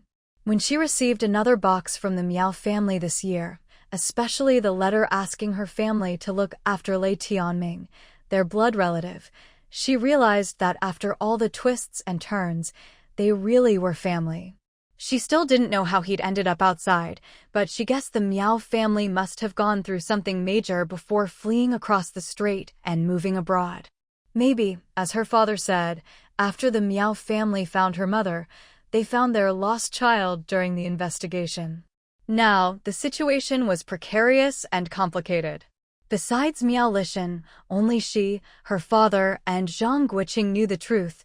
They had to keep it secret for now. It was all tangled and messy. They'd just have to wait until the day the Miao family and Lei Tianming could reunite. With her mind in turmoil, Zhou Jiao patted him and smiled. "Come on, walk with me around the courtyard again. Let's pick some fruit to take back for Xiaowei and the others." Thinking of his little sister, Lei Tianming grinned. "Jia, Xiaowei can cook now.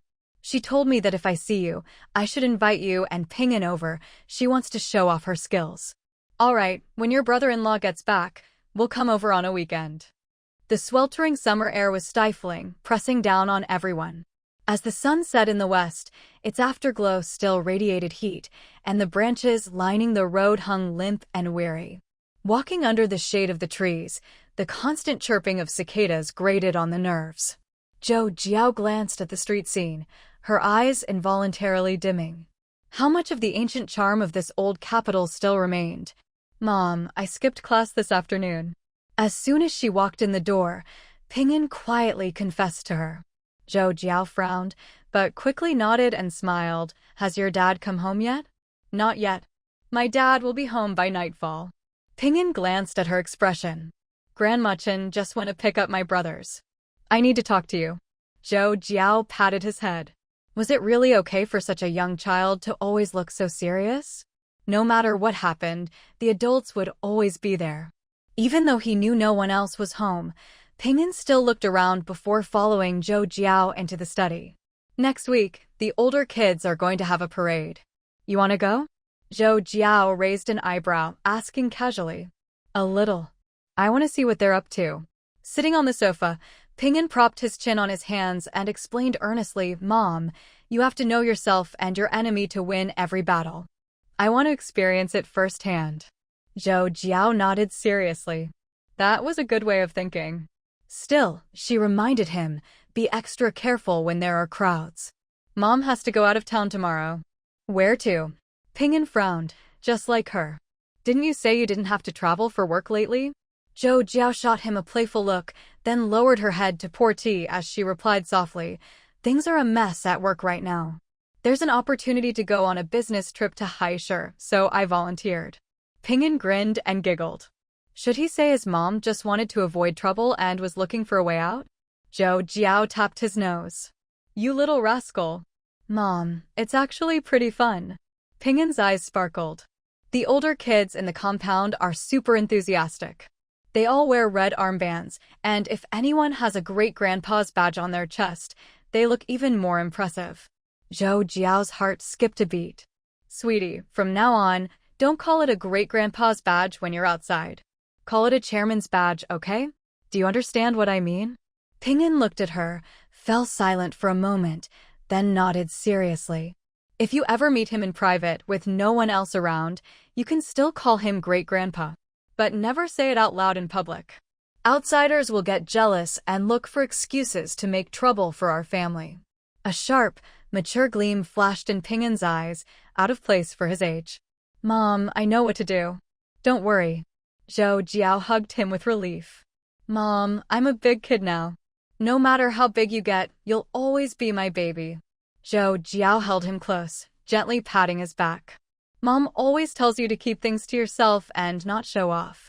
Do you feel upset when other kids brag in front of you? Ping'an hugged her neck tightly and shook his head with a smile. Not at all. It's more fun to play dumb and surprise them later. Grandpa says you can only see people's true colors from the shadows. I've taught my brothers not to talk about family matters with outsiders. If anyone bullies us, the three of us will get back at them in secret. Louis is really smart. He never shows off how many characters he knows in front of others. Wui told me yesterday that someone tried to trick him, but he saw right through it.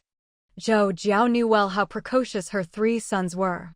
After all this time teaching them, one thing was clear, as long as she told them something was a secret, they wouldn't breathe a word, not even to their beloved great-grandmother, let alone anyone else. Just as Ping'an predicted, Zhang Guoqing came home right as night was falling. As soon as he stepped through the door, he saw Zhou Jiao sitting comfortably in the rocking chair in the yard, gently swaying, with Zhou Xiaozhang and his wife, and the three kids chatting and laughing nearby. Dad's home. Ping'an spotted him first and ran over excitedly, the twins right behind him. Zhang Guoqing dropped his bag and opened his arms, hugging all three boys. Missed you, sons. Have you been good at home? We have. Grandma and Grandpa just praised us for behaving. Really? That's my boys. Good job. After the four of them had their fill of hugging and laughing, Zhou Xiaozhang urged Zhang Guoqing to go shower and eat quickly. Otherwise, when the other young folks heard he was back, they'd come over and he wouldn't even get to eat. Sure enough, not long after Zhou Xiaozhang took the three boys back to the living room, a group of 7 or 8 young men and women arrived, filling the house with noise and laughter. Even Zhou Jiao ran outside to join them. Summer nights weren't just for strolling and cooling off. There were plenty of fun things to do, like watching outdoor movies, sneaking melons, or catching fish with medicine. Zhou Jiao's group of a dozen or so, from Fangfei to Wandeong, were either already fathers or about to get married. From Zhou Jiao to Li Xiaomei, they were either mothers or soon-to-be. Unlike playing with the little kids, they hopped on their bikes, each with a partner or best friend riding on the back, heading out for a group dinner. But first, there was a special activity. Catching loaches in the fields, fishing for a treat, buying some farm chickens, grabbing a big watermelon or some sweet melons.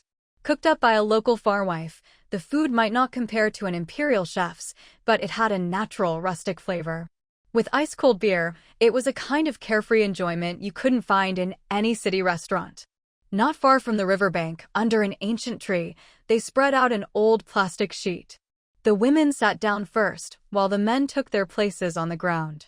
Under the full moon and starry sky, with a cool breeze blowing, the pressures of work and family seemed to melt away. While the women sipped soda or beer, the men started downing bottles, and the conversation began to flow. After some joking and teasing, the talk turned to work. But unlike before, this time the topic grew deeper, discussing social status and family background. In the moonlight, Zhang Guoqing watched the approving looks on everyone's faces and couldn't help but feel amused. Heroes raise heroic sons. The idea of good bloodlines hadn't yet been openly discussed, but throughout history, family background had always been a dividing line. The old men in the compound always reminisced about their rural days, but their children's behavior was on a whole different level.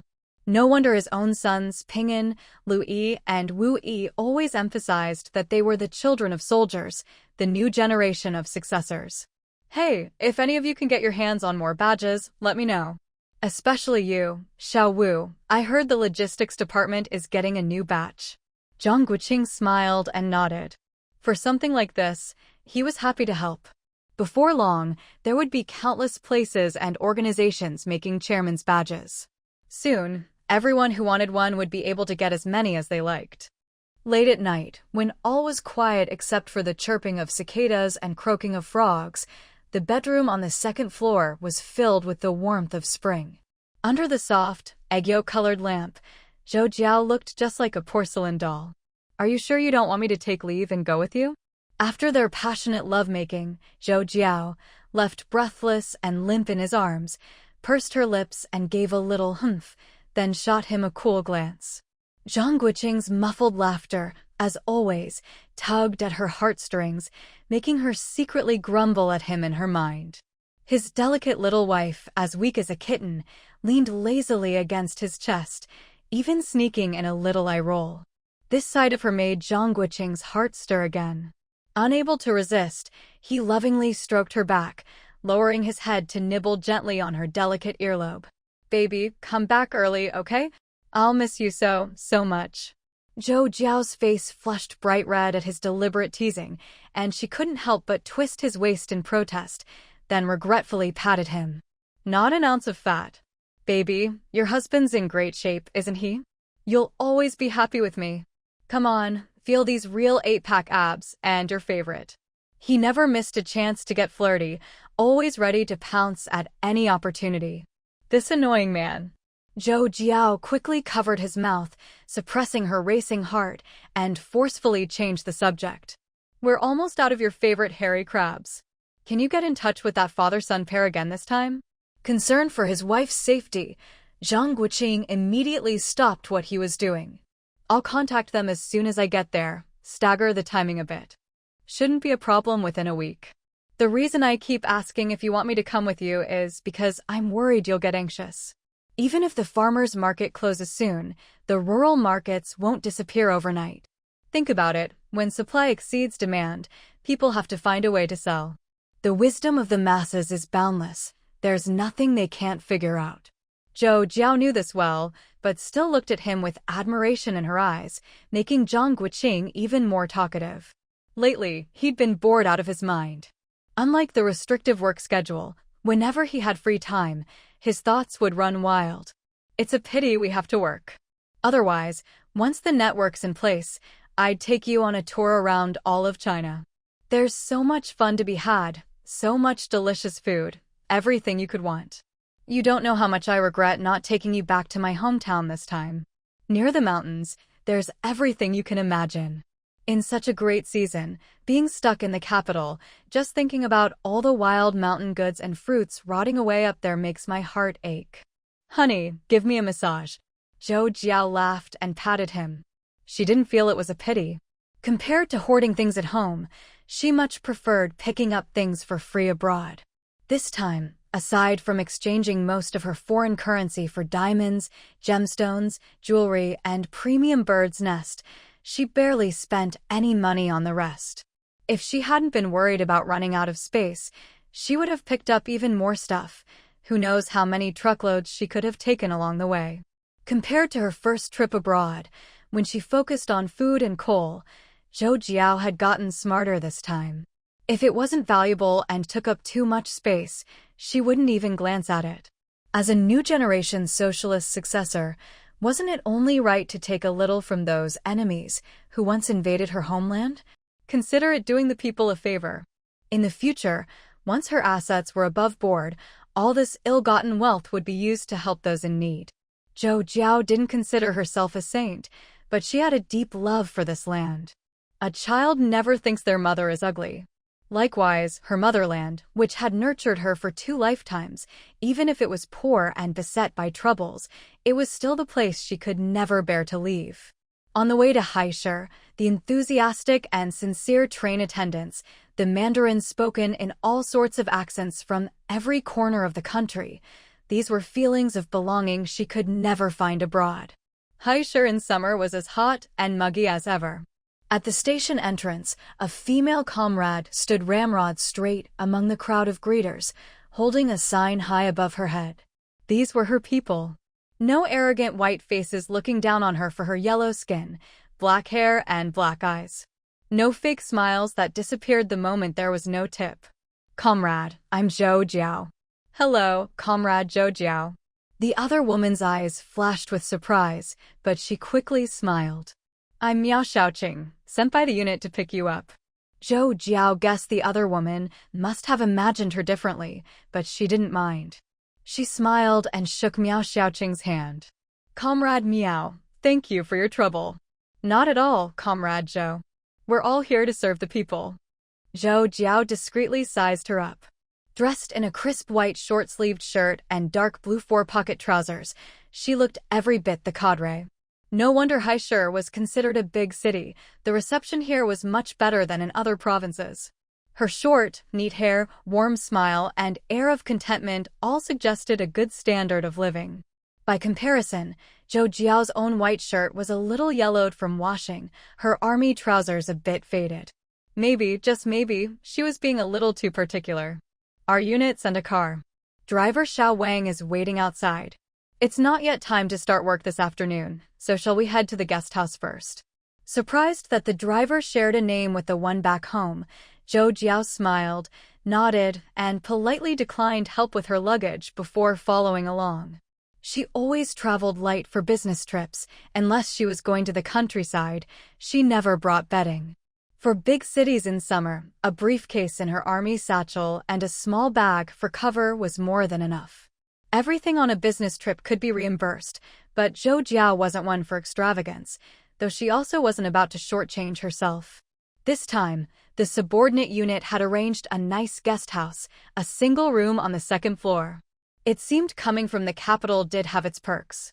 After exchanging a few pleasantries and agreeing on a time to visit the unit in the afternoon, Zhou Jiao learned that meals could be had in the canteen with meal tickets. But it was already past 12:30, and she didn't feel like squeezing into the canteen. Besides, it was probably all cleaned up by now. No need to trouble anyone. After washing up, she didn't rest. Instead, she found a nearby restaurant, ordered a bowl of noodles to fill her stomach, and took the opportunity to stroll around and listen for the latest news in Haishur. For ordinary folks, aside from worrying about food and clothing, the greatest entertainment was gathering in small groups to gossip about the latest rumors. Some so-called well-connected people could even mysteriously share stories about some distant relative of someone or other. Whenever people passed by, they'd always leave behind a few clues. If you paid attention, you could always pick up something more real than what you'd find in the newspapers. In spring, they sowed seeds and transplanted rice seedlings. In summer, they weeded and picked vegetables. In autumn, they harvested crops from the fields, dug up potatoes, and cut rice and sorghum. In winter, they repaired irrigation canals and reinforced river embankments. Inside the production team's courtyard office, the old team leader, Deputy Leader Uncle Zhang and the accountant Xiaoshi too were following the usual yearly routine, distributing the latest batch of game. After changing into clean clothes, Zhang Guoqing returned to the room and bid them farewell, ready to go back to his team. Xiaowu. The way the old team leader drew out the made Zhang Guoqing's scalp tingle. Every time he used that tone, it meant nothing good was coming. Did you see those nephews and grandnephews of yours just now? Zhang Guoqing nodded sheepishly. He really was considered an elder in the clan now. These days, if the school starts only holding half-day classes, there will be plenty of families in our village who will just stop sending their kids to school. If these kids don't go to school, their whole lives might be ruined. The more the old team leader spoke, the more dejected he looked. Leading his people to a better life and helping the village children make something of themselves had been his promise to the previous village head. But now it was so hard. Zhang Guoqing was stunned for a moment, glancing at him with a complicated expression. Didn't you just ask those 5 educated youths? They're all high school graduates. The old team leader hesitated, glancing at the other 2 in the room. I want to set up a school in our team. They agreed to send a principal, but the commune has no funds to allocate. I'm not worried about the money, we still have some in the team. As for desks and chairs, we can chop down trees in the village and make do. For a location, we can use the ancestral hall for now. If kids from neighboring teams come, we'll figure it out when the time comes. During the 10 or so days on her business trip to Haishur, whenever she had enough time to rest and travel back and forth, Zhou Jiao would do her best to return to the village to accompany her grandfather Jiang. Except for a brief visit to the Gu family's ancestral grave. It wasn't about repayment or money. She simply wanted to be there for the old man, for the love and reluctance in his eyes, and for the way he tirelessly imparted his lifetime of wisdom and experience to her. This bond between grandparent and grandchild left her in tears the last time she left the village. Maybe others couldn't understand why, even though the old man was so reluctant to see his granddaughter go, he wouldn't follow her to Beijing. But Zhou Jiao understood. Here was the wife he had loved all his life, the familiar dialect of his hometown, and the heart of a wanderer who had spent most of his years away, now finally at peace in a place he could call home. This is the power of roots. Just as her grandfather had never left his homeland, she herself had never considered emigrating abroad. When she returned to Beijing again, it was already late August. The train station was still bustling with people. After meeting up with Zhang Guoqing, who had come to pick her up, the sights she saw through the car window on the way home made her eyes dim with emotion. Should we go home first or head to your office? Zhang Guoqing asked. Zhou Jiao glanced at her watch.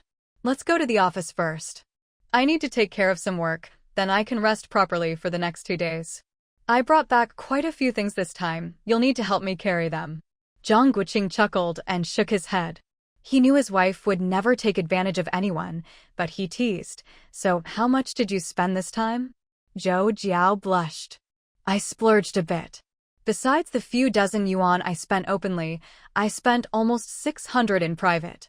Things were just so cheap I couldn't help myself and ended up buying too much. Ha, Zhang Guoqing burst out laughing.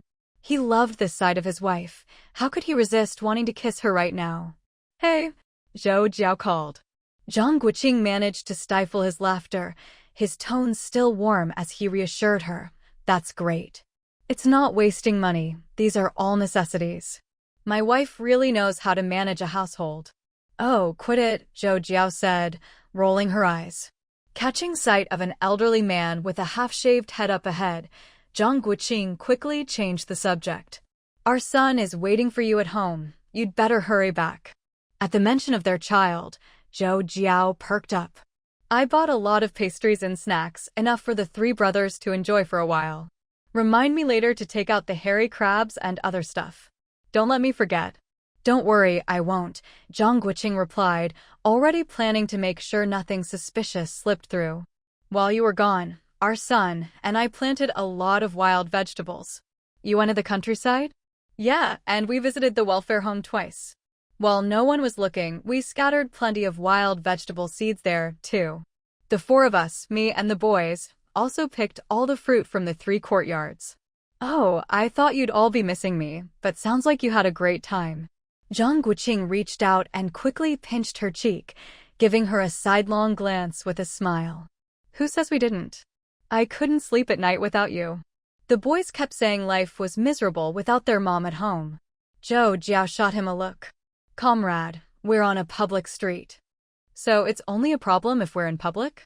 Zhang Guoqing grinned to himself, deliberately misinterpreting her words. Not bad. He wasn't one for taking risks anyway. As they neared her office, Zhang Guoqing, knowing her temperament, agreed to go next door to chat with Wan Daong while she handled her work. Watching her enter the office building, Zhang Guoqing hesitated for a moment and decided not to go into Wan Daong's office after all. Things were a bit unsettled lately, and if something happened, it could be troublesome. He waited and waited, almost a full hour passed, and Zhou Jiao still hadn't come out. Surprised, Zhang Guoqing raised his eyebrows, got out of the car, and headed inside. Inside, Zhou Jiao followed her usual routine, submitted her documents, reported on her business trip, and went to the finance office for reimbursement. Just as she was about to leave, she saw Jean Lijuan walking toward her, signaling urgently with her eyes. Zhou Jiao's heart skipped a beat. She hurried over, following Jean Lijuan to the restroom, where Jean whispered that there'd be a meeting later and told her not to leave. With so many people around, there had to be a deeper meaning to those words. Zhou Jiao nodded in understanding. After leaving the restroom, Jean Lijuan said goodbye and left. Her husband was still waiting for her. Had he come back from chatting with Wan Daong? Just as she reached the entrance, she saw Zhang Guoqing in his military uniform walking toward her. Zhou Jiao couldn't help but smile. What a coincidence. Can't leave yet? He asked. Zhou Jiao nodded slightly, signaling for him to follow her. The couple walked to the car. Zhou Jiao, shouldn't be a problem within a week. The reason I keep asking if you want me to come with you is because I'm worried you'll get anxious. Even if the farmers' market closes soon, the rural markets won't disappear overnight. Think about it, when supply exceeds demand, people have to find a way to sell. The wisdom of the masses is boundless. There's nothing they can't figure out. Zhou Jiao knew this well, but still looked at him with admiration in her eyes, making Zhang Guoqing even more talkative. Lately, he'd been bored out of his mind. Unlike the restrictive work schedule, whenever he had free time, his thoughts would run wild. It's a pity we have to work. Otherwise, once the network's in place, I'd take you on a tour around all of China. There's so much fun to be had, so much delicious food, everything you could want. You don't know how much I regret not taking you back to my hometown this time. Near the mountains, there's everything you can imagine. In such a great season, being stuck in the capital, just thinking about all the wild mountain goods and fruits rotting away up there makes my heart ache. Honey, give me a massage. Zhou Jiao laughed and patted him. She didn't feel it was a pity. Compared to hoarding things at home, she much preferred picking up things for free abroad. This time, aside from exchanging most of her foreign currency for diamonds, gemstones, jewelry, and premium bird's nest, she barely spent any money on the rest. If she hadn't been worried about running out of space, she would have picked up even more stuff. Who knows how many truckloads she could have taken along the way. Compared to her first trip abroad, when she focused on food and coal, Zhou Jiao had gotten smarter this time. If it wasn't valuable and took up too much space, she wouldn't even glance at it. As a new generation socialist successor, wasn't it only right to take a little from those enemies who once invaded her homeland? Consider it doing the people a favor. In the future, once her assets were above board, all this ill-gotten wealth would be used to help those in need. Zhou Jiao didn't consider herself a saint, but she had a deep love for this land. A child never thinks their mother is ugly. Likewise, her motherland, which had nurtured her for 2 lifetimes, even if it was poor and beset by troubles, it was still the place she could never bear to leave. On the way to Haisher, the enthusiastic and sincere train attendants, the Mandarin spoken in all sorts of accents from every corner of the country, these were feelings of belonging she could never find abroad. Haisher in summer was as hot and muggy as ever. At the station entrance, a female comrade stood ramrod straight among the crowd of greeters, holding a sign high above her head. These were her people. No arrogant white faces looking down on her for her yellow skin, black hair, and black eyes. No fake smiles that disappeared the moment there was no tip. "Comrade, I'm Zhou Jiao." "Hello, Comrade Zhou Jiao." The other woman's eyes flashed with surprise, but she quickly smiled. "I'm Miao Shaoqing, sent by the unit to pick you up." Zhou Jiao guessed the other woman must have imagined her differently, but she didn't mind. She smiled and shook Miao Shaoqing's hand. "Comrade Miao, thank you for your trouble." "Not at all, Comrade Zhou. We're all here to serve the people." Zhou Jiao discreetly sized her up. Dressed in a crisp white short-sleeved shirt and dark blue four-pocket trousers, she looked every bit the cadre. No wonder Haishur was considered a big city. The reception here was much better than in other provinces. Her short, neat hair, warm smile, and air of contentment all suggested a good standard of living. By comparison, Zhou Jiao's own white shirt was a little yellowed from washing, her army trousers a bit faded. Maybe, just maybe, she was being a little too particular. "Our unit sent a car. Driver Xiao Wang is waiting outside. It's not yet time to start work this afternoon, so shall we head to the guest house first?" Surprised that the driver shared a name with the one back home, Zhou Jiao smiled, nodded, and politely declined help with her luggage before following along. She always traveled light for business trips. Unless she was going to the countryside, she never brought bedding. For big cities in summer, a briefcase in her army satchel and a small bag for cover was more than enough. Everything on a business trip could be reimbursed, but Zhou Jiao wasn't one for extravagance, though she also wasn't about to shortchange herself. This time, the subordinate unit had arranged a nice guest house, a single room on the second floor. It seemed coming from the capital did have its perks. After exchanging a few pleasantries and agreeing on a time to visit the unit in the afternoon, Zhou Jiao learned that meals could be had in the canteen with meal tickets. But it was already past 12:30, and she didn't feel like squeezing into the canteen. Besides, it was probably all cleaned up by now. No need to trouble anyone. After washing up, she didn't rest. Instead, she found a nearby restaurant, ordered a bowl of noodles to fill her stomach, and took the opportunity to stroll around and listen for the latest news in Haishur. For ordinary folks, aside from worrying about food and clothing, the greatest entertainment was gathering in small groups to gossip about the latest rumors. Some so-called well-connected people could even mysteriously share stories about some distant relative of someone or other. Whenever people passed by, they'd always leave behind a few clues. If you paid attention, you could always pick up something more real than what you'd find in the newspapers. In spring, they sowed seeds and transplanted rice seedlings. In summer, they weeded and picked vegetables. In autumn, they harvested crops from the fields, dug up potatoes, and cut rice and sorghum. In winter, they repaired irrigation canals and reinforced river embankments. Inside the production team's courtyard office, the old team leader, deputy leader Uncle Zhang, and the accountant Xiaoshi too were following the usual yearly routine, distributing the latest batch of game. After changing into clean clothes, Zhang Guoqing returned to the room and bid them farewell, ready to go back to his team. "Xiao Wu." The way the old team leader drew out the made Zhang Guoqing's scalp tingle. Every time he used that tone, it meant nothing good was coming. "Did you see those nephews and grandnephews of yours just now?" Zhang Guoqing nodded sheepishly.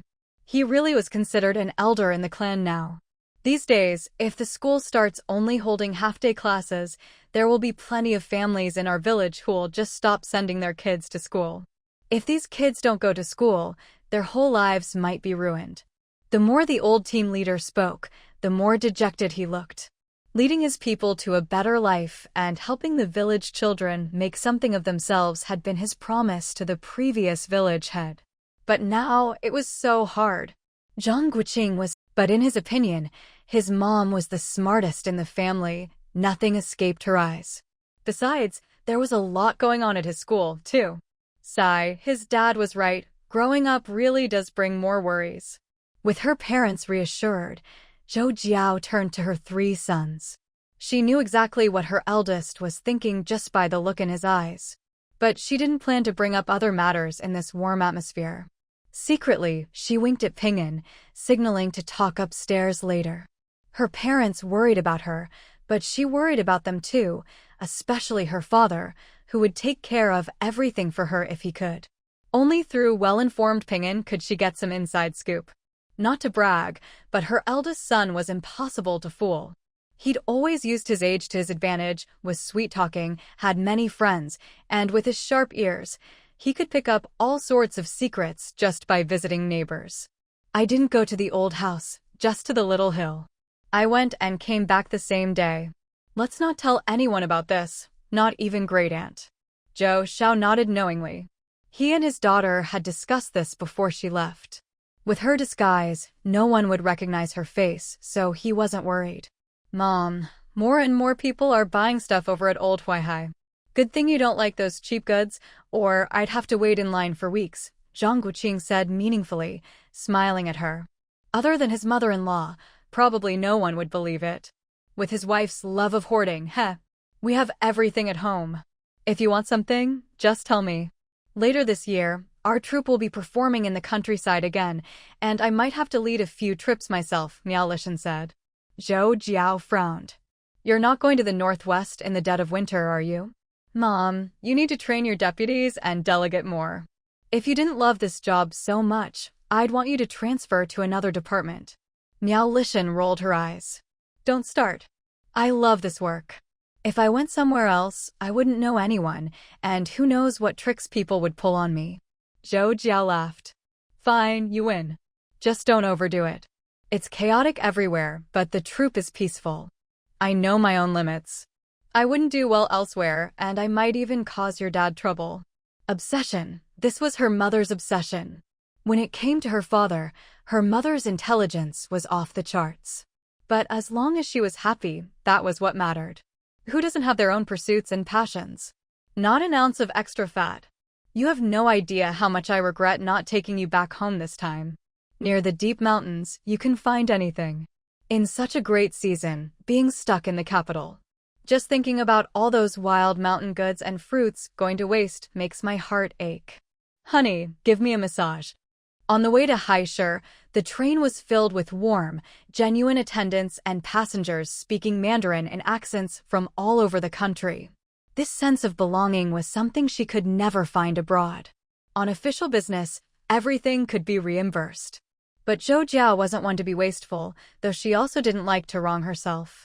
This time, the guest house arranged by the subordinate unit was quite nice, a single room on the second floor. It seemed that, coming from the capital, she did have some advantages. After a few polite exchanges, they agreed on a time to meet at the unit in the afternoon. As for meals, with meal tickets and ration coupons, the staff canteen would suffice.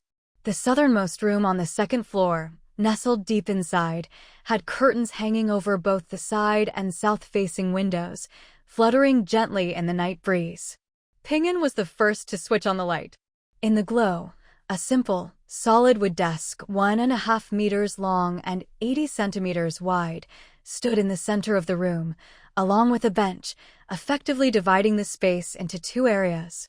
The area by the south window, stretching 50 centimeters up to the desk, had a bamboo bed laid directly on the floor, snug against the corners of the two walls, with no legs. Judging by its dimensions, it was clearly custom-made. At this, Xiaoyu was puzzled. In some small countries, tatami beds like this were all the rage. To avoid giving anyone leverage in the future, Zhou Jiao had thoughtfully modified the design. Cool in summer, with an extra layer in winter, it was perfect for the children to rest and play on. The rest of the space, from the desk to the inner wall, was dominated by a series of open, low bookshelves lining the wall directly opposite the south window, reaching up to waist height. On the top shelf sat an array of handmade military vehicles, trucks, and tanks crafted from spent bullet casings, along with Ping'an's collection of trophies. From the second shelf down, children's picture books and magazines were neatly arranged upright, making it easy for the three boys to grab whatever they wanted. The remaining blank wall space was adorned with a beautifully mounted piece of flowing cursive calligraphy. If old Chung were here, or anyone with a bit of literary knowledge, they would immediately recognize from the signature and seal that it was a personal gift from the chairman himself. Aside from that, under the warm orange glow of the lamp, the most eye-catching thing was the splash of vibrant color throughout the room, brimming with childlike fun. In the inner corner by the wall stood 6 wooden boxes in different colors, serving both as stools and as storage for toys and trinkets. Zhou Jiao wasn't worried about whether her sons could move them. She'd painted each box in a bright color: orange, egg yellow, grass green, dark green, light blue, and deep blue, according to each boy's preference. Now, each son had 2 favorite boxes, which was only fair. "Wow, brother-in-law, maybe I'll just sleep here from now on," Xiaoyu exclaimed. Zhang Guoqing broke out in a cold sweat, instinctively glancing at the 3 boys. Fortunately, the little guys were happily watching the commotion, not about to contradict him. "Ping'an, hurry and show me your room," Xiaoyu urged. Ping'an shot a glance at Xiaoyu, dodging the topic, and turned to Zhang Guoqing. "Dad, you don't need to stay with us. If anything comes up, I'll just call out the window." Zhang Guoqing looked at his 2 younger sons again, saw them waving obediently at him, already sitting down with picture books in hand, and finally relaxed. He smiled to himself. These 3 little rascals, so clever for their age. Every time they came in here, they'd always run back to grab some snacks first. But now, they'd quieted down. After Zhang Guoqing checked the windows and left, Ping'an pointed at the deep blue box. "All my toys are in here. Wanna play?" Xiaoyu stomped his foot in mock outrage. "I'm about to start middle school. Why would I still play with toys?" The 3 brothers burst out laughing.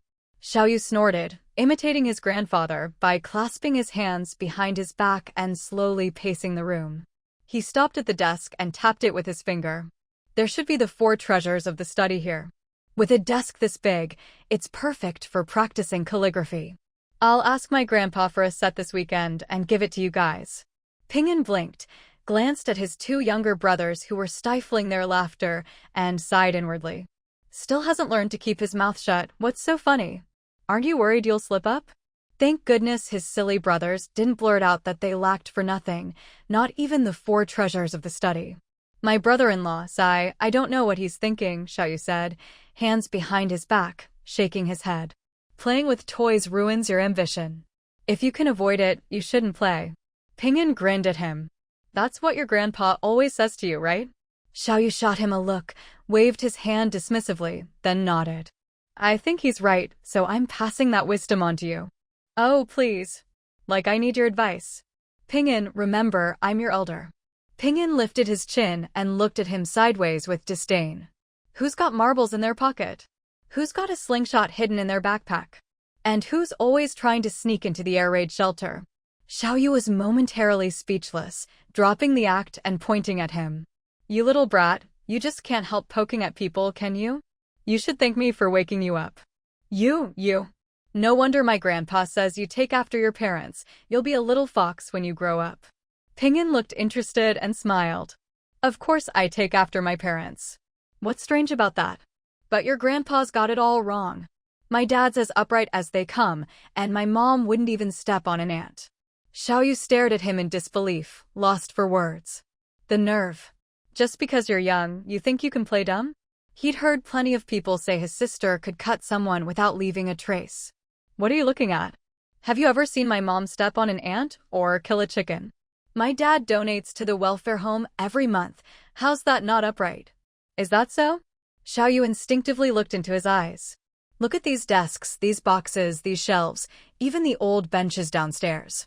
My dad bought all the old wood and made them himself." "Fox? More like a fool." Ping'an caught himself just in time. He couldn't ruin his dad's reputation. "There are 4 adults in my family earning salaries, and a lot of families in the compound don't make as much as us, but they all buy new furniture and appliances. Us? When we moved here, it was all old stuff. I feel sorry for us 3 brothers. Poor things, all our money gets spent by our parents, either sent to my grandpa's old comrades or donated to the welfare home. Look at us 3 over a year without new clothes. Even our New Year's outfits were sent by our second aunt from back home. Louis and Wui are still wearing my old clothes for Children's Day and May Day. Louis and Wui quickly put down their books, exchanged a look, and nodded seriously at Xiaoyu, even pointing at their clothes to prove their innocence. Wui added, "All the cloth coupons at home go to our grandparents back in the village." Good thing Grandpa and Grandma Zhang weren't here to hear this, or they'd be in tears. What a tragedy. Turns out their 3 grandsons were about to go naked. So you see, your grandpa's got it all wrong. Pinyin continued, his tone heavy. The grown-ups only care about the country. Just look at how much gold my mom's donated. Louis, not to be outdone by Wui, quickly chimed in, Dad and Mom always say, without the country, there's no home. Money is just worldly possession. Pinyin sighed. Other than worrying about whether the 3 of us will grow up healthy and giving us a little extra nutrition, my parents aren't exactly what you'd call smart with money, are they? Xiaoyu was stunned, nodding unconsciously, then blurted out, my sister and brother-in-law are good people. My grandpa always says you take after your parents and are clever. But my dad says your parents are the kind of people who keep their brilliance inside, carry themselves with dignity, show their talent through their actions, and have kindness in their hearts. Now that's what I call insight. Pinyin was satisfied, giving his 2 brothers a subtle, approving smile. Not bad, the 3 of them really were of one mind. Playing poor wasn't easy, but they'd have to keep it up. But Zhou Jiao understood. Here was where his beloved wife of a lifetime rested, where the dialect was familiar, and where the heart of a wanderer who had spent a lifetime away from home could finally find peace. This is the power of roots. Hey! Zhou Jiao nudged him. Zhang Guoqing forced himself to stop laughing, his voice still warm. That's great. It's not splurging, it's all necessities. My wife really knows how to run a household. Oh, stop it. Watching Zhou Jiao walk through the office gates, Zhang Guoqing hesitated, then decided not to go into Wang Dayang's office after all. Things had been unstable lately, better not to get caught up in anything. Can't leave yet, he asked. Zhang Guoqing nodded. Can you go home first? Take the stuff with you. I'll come back by myself later, who knows how long this meeting will last. I don't want you to be late for work. Zhang Guoqing hesitated. After being away so long, she hadn't noticed earlier, but it was good to leave something at the office. There was always some benefit, even if people didn't gossip openly. Still, you could sense something was up. The so-called meeting turned out to be everyone gathering in the cafeteria. They'd barely started lunch when the news came. No one was to leave. Yes, everyone, including the old man at the gate. The meeting's theme was all about those sensitive topics, solemn and heavy. The usually noisy cafeteria had become the main venue, more so than any conference room. In the meeting, everyone was fired up about the colleagues who had undermined stability, now the new enemies. It was as if someone had dug up their ancestors' graves, and they shouted slogans with passion. Zhou Jiao didn't care how much of it was genuine. When the tide comes, be it a storm or a tsunami, self-preservation will become the norm. And once again, human nature was being put to the test. She herself was no different. Watching the madness of the world with a smile, while holding fast to her own principles, that was her only demand of herself. The days passed by, and this year's autumn seemed to arrive early. The scorching summer had just ended, and already the autumn wind was bleak, the branches and leaves withering, and a chill was in the air. Pinyin, who was about to turn 8, had shed his baby fat after years of exercise. Especially over this past summer, he'd had a growth spurt and now looked every bit the little man. He stood over 1.3 meters tall, with a fair face that still held a trace of childish roundness. When silent, he looked cool and handsome. Beneath his sharply arched brows, his beautiful big eyes often sparkled with innocent joy, though their keen and steady gaze was half hidden by long, fan-like lashes. A straight nose, lips pressed lightly together, and well-defined features, all set off by a modified military uniform and a red armband, showed off his excellence in every way. At this moment, he had just left the classroom to meet up with the friends he'd grown up with. Suddenly, a little girl holding a book of quotations hurried over, barely catching her breath as she called out loudly, "Zhang Mingxian, wait up!" Pinyin glanced at her calmly. The cuffs of her faded, hand-me-down military uniform were unevenly stitched, clearly another little girl who'd altered her parents' old uniform on her own. "We're going to the city tomorrow to watch a battle. Wanna come?" Ping'an raised his eyebrows. "Sure. Great. I knew you were a good comrade. We're good comrades too. Which class are you from? Which courtyard? Yeah, tell us your name." "That's right, or you won't be able to find us tomorrow." The good comrade glanced wearily at his idle friends.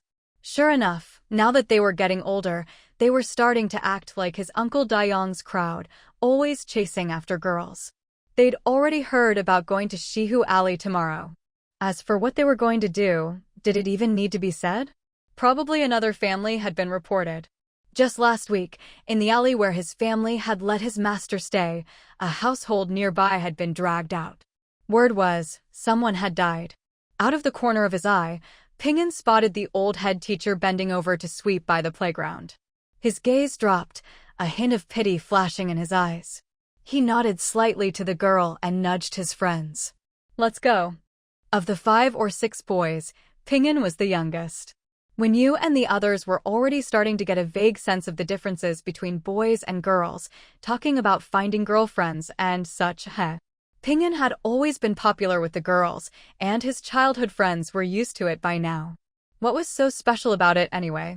Not just the older girls at school, even in their own compound, plenty of little girls were eager to become his future wife. On the way home, Ping'an noticed his friends winking and snickering at him. He just shook his head, unconcerned. He was still so young, he didn't understand these things. Joking around had its time and place. Realizing he was still a kid, the others soon lost interest and started roughhousing, speculating about what kind of battle they'd see tomorrow. But what did any of this have to do with you little brats? Hearing them talk, Ping'an pursed his lips and quickly regained his usual calm. He answered their questions now and then, while also greeting passing soldiers and their families. Unlike the tense atmosphere outside, life in the compound went on as usual. Still, Ping'an couldn't help worrying. Could his mother handle the pressure at work? He turned down his friend's invitation to hang out at their place. Watching when you and the others leave, he hurried home. He knew that at this hour, only Aunt Chen would be home, but he still wanted to wait there for the adults to come back. Just in case anything happened, there was a phone at home, so he could act quickly. Besides, he was also worried about his 2 younger brothers, who hadn't finished school yet.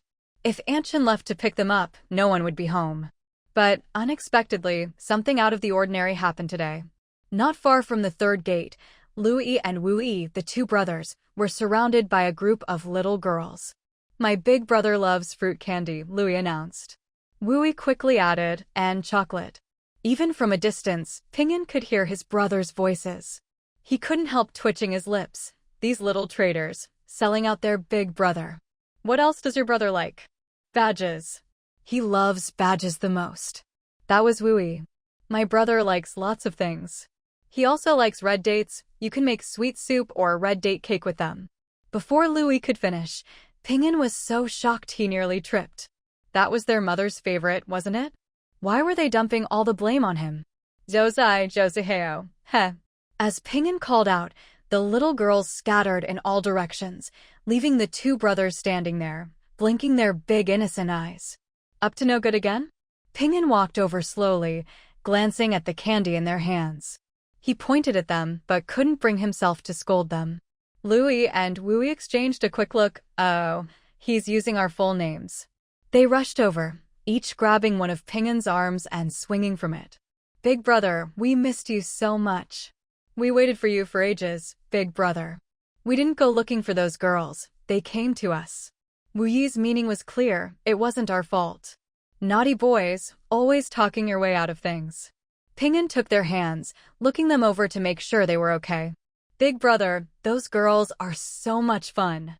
In the future, don't take advantage of others, understand? If Mom found out, she'd be really upset."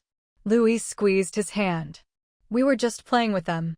I know you didn't mean any harm, but outsiders might say the adults in our family didn't raise us right.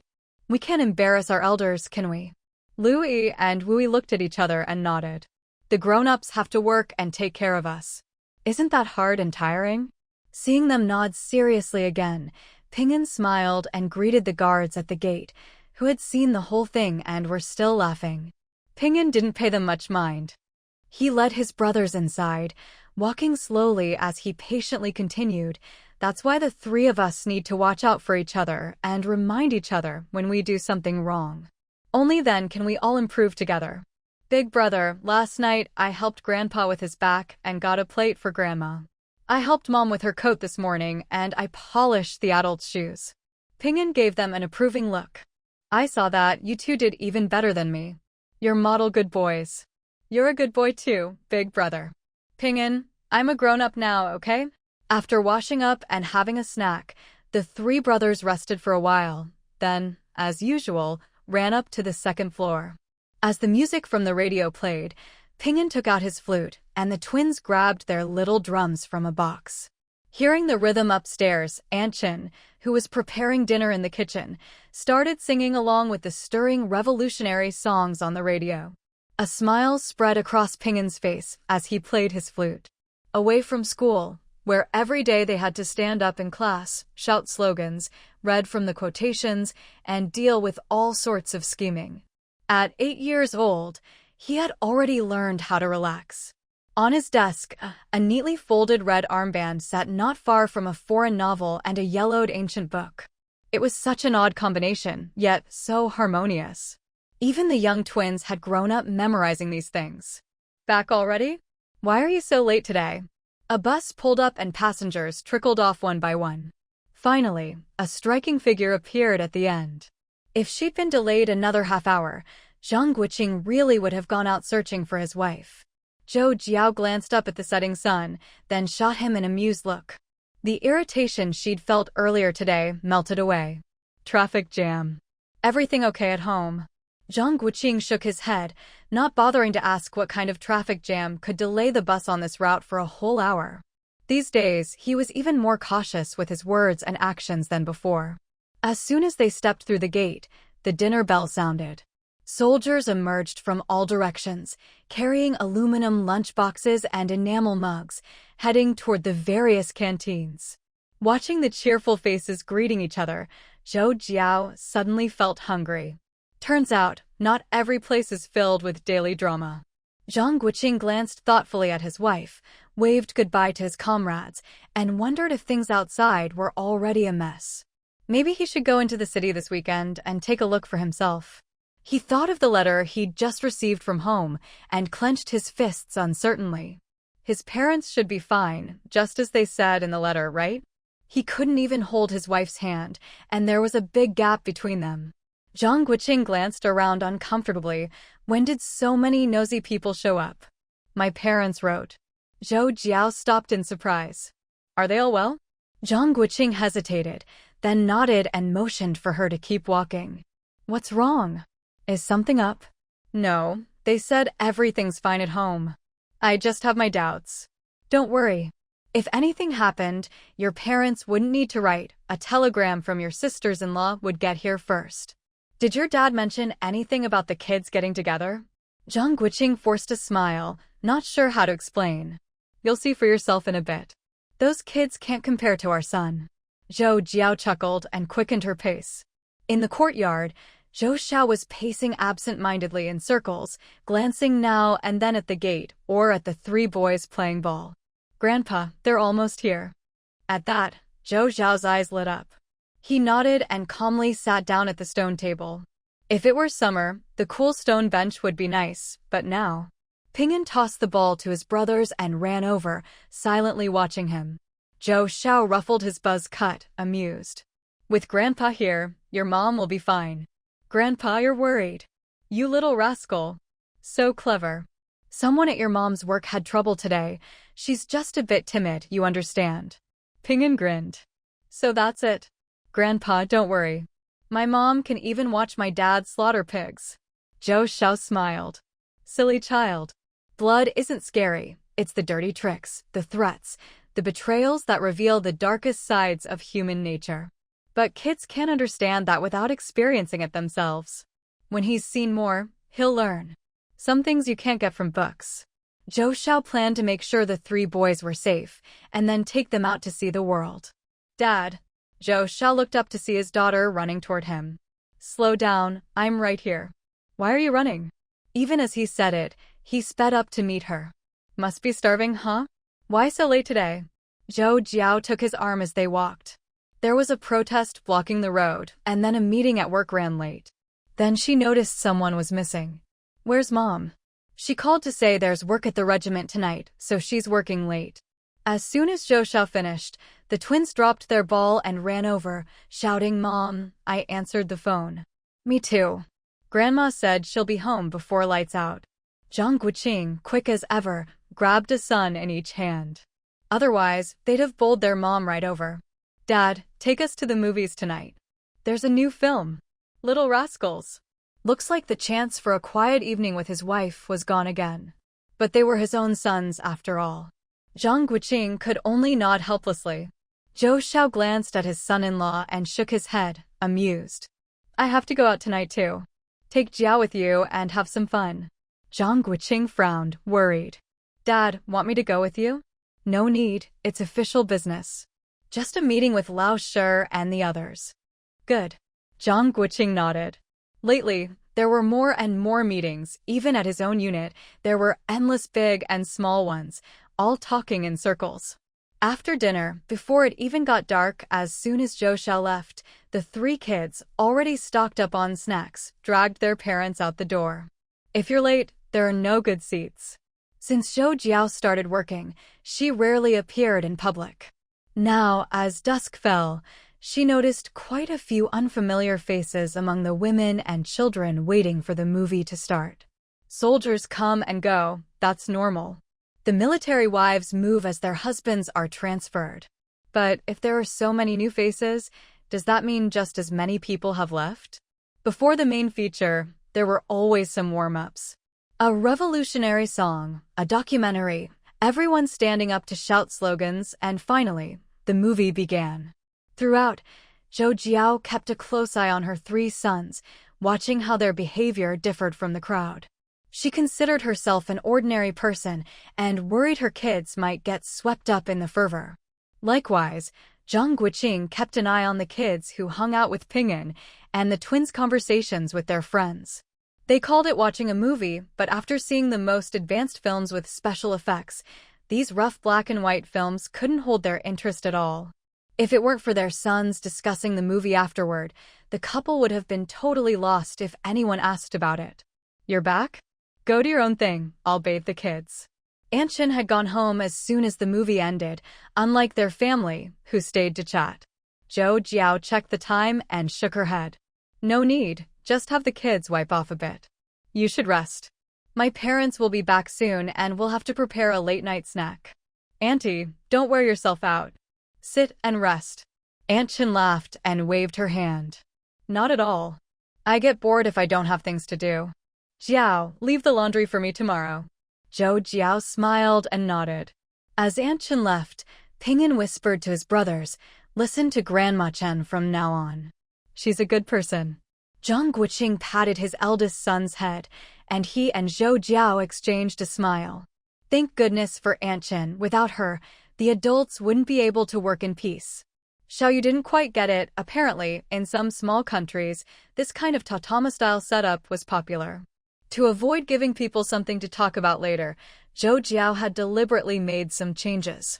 On the blank half of the wall hung a beautifully mounted piece of flowing cursive calligraphy.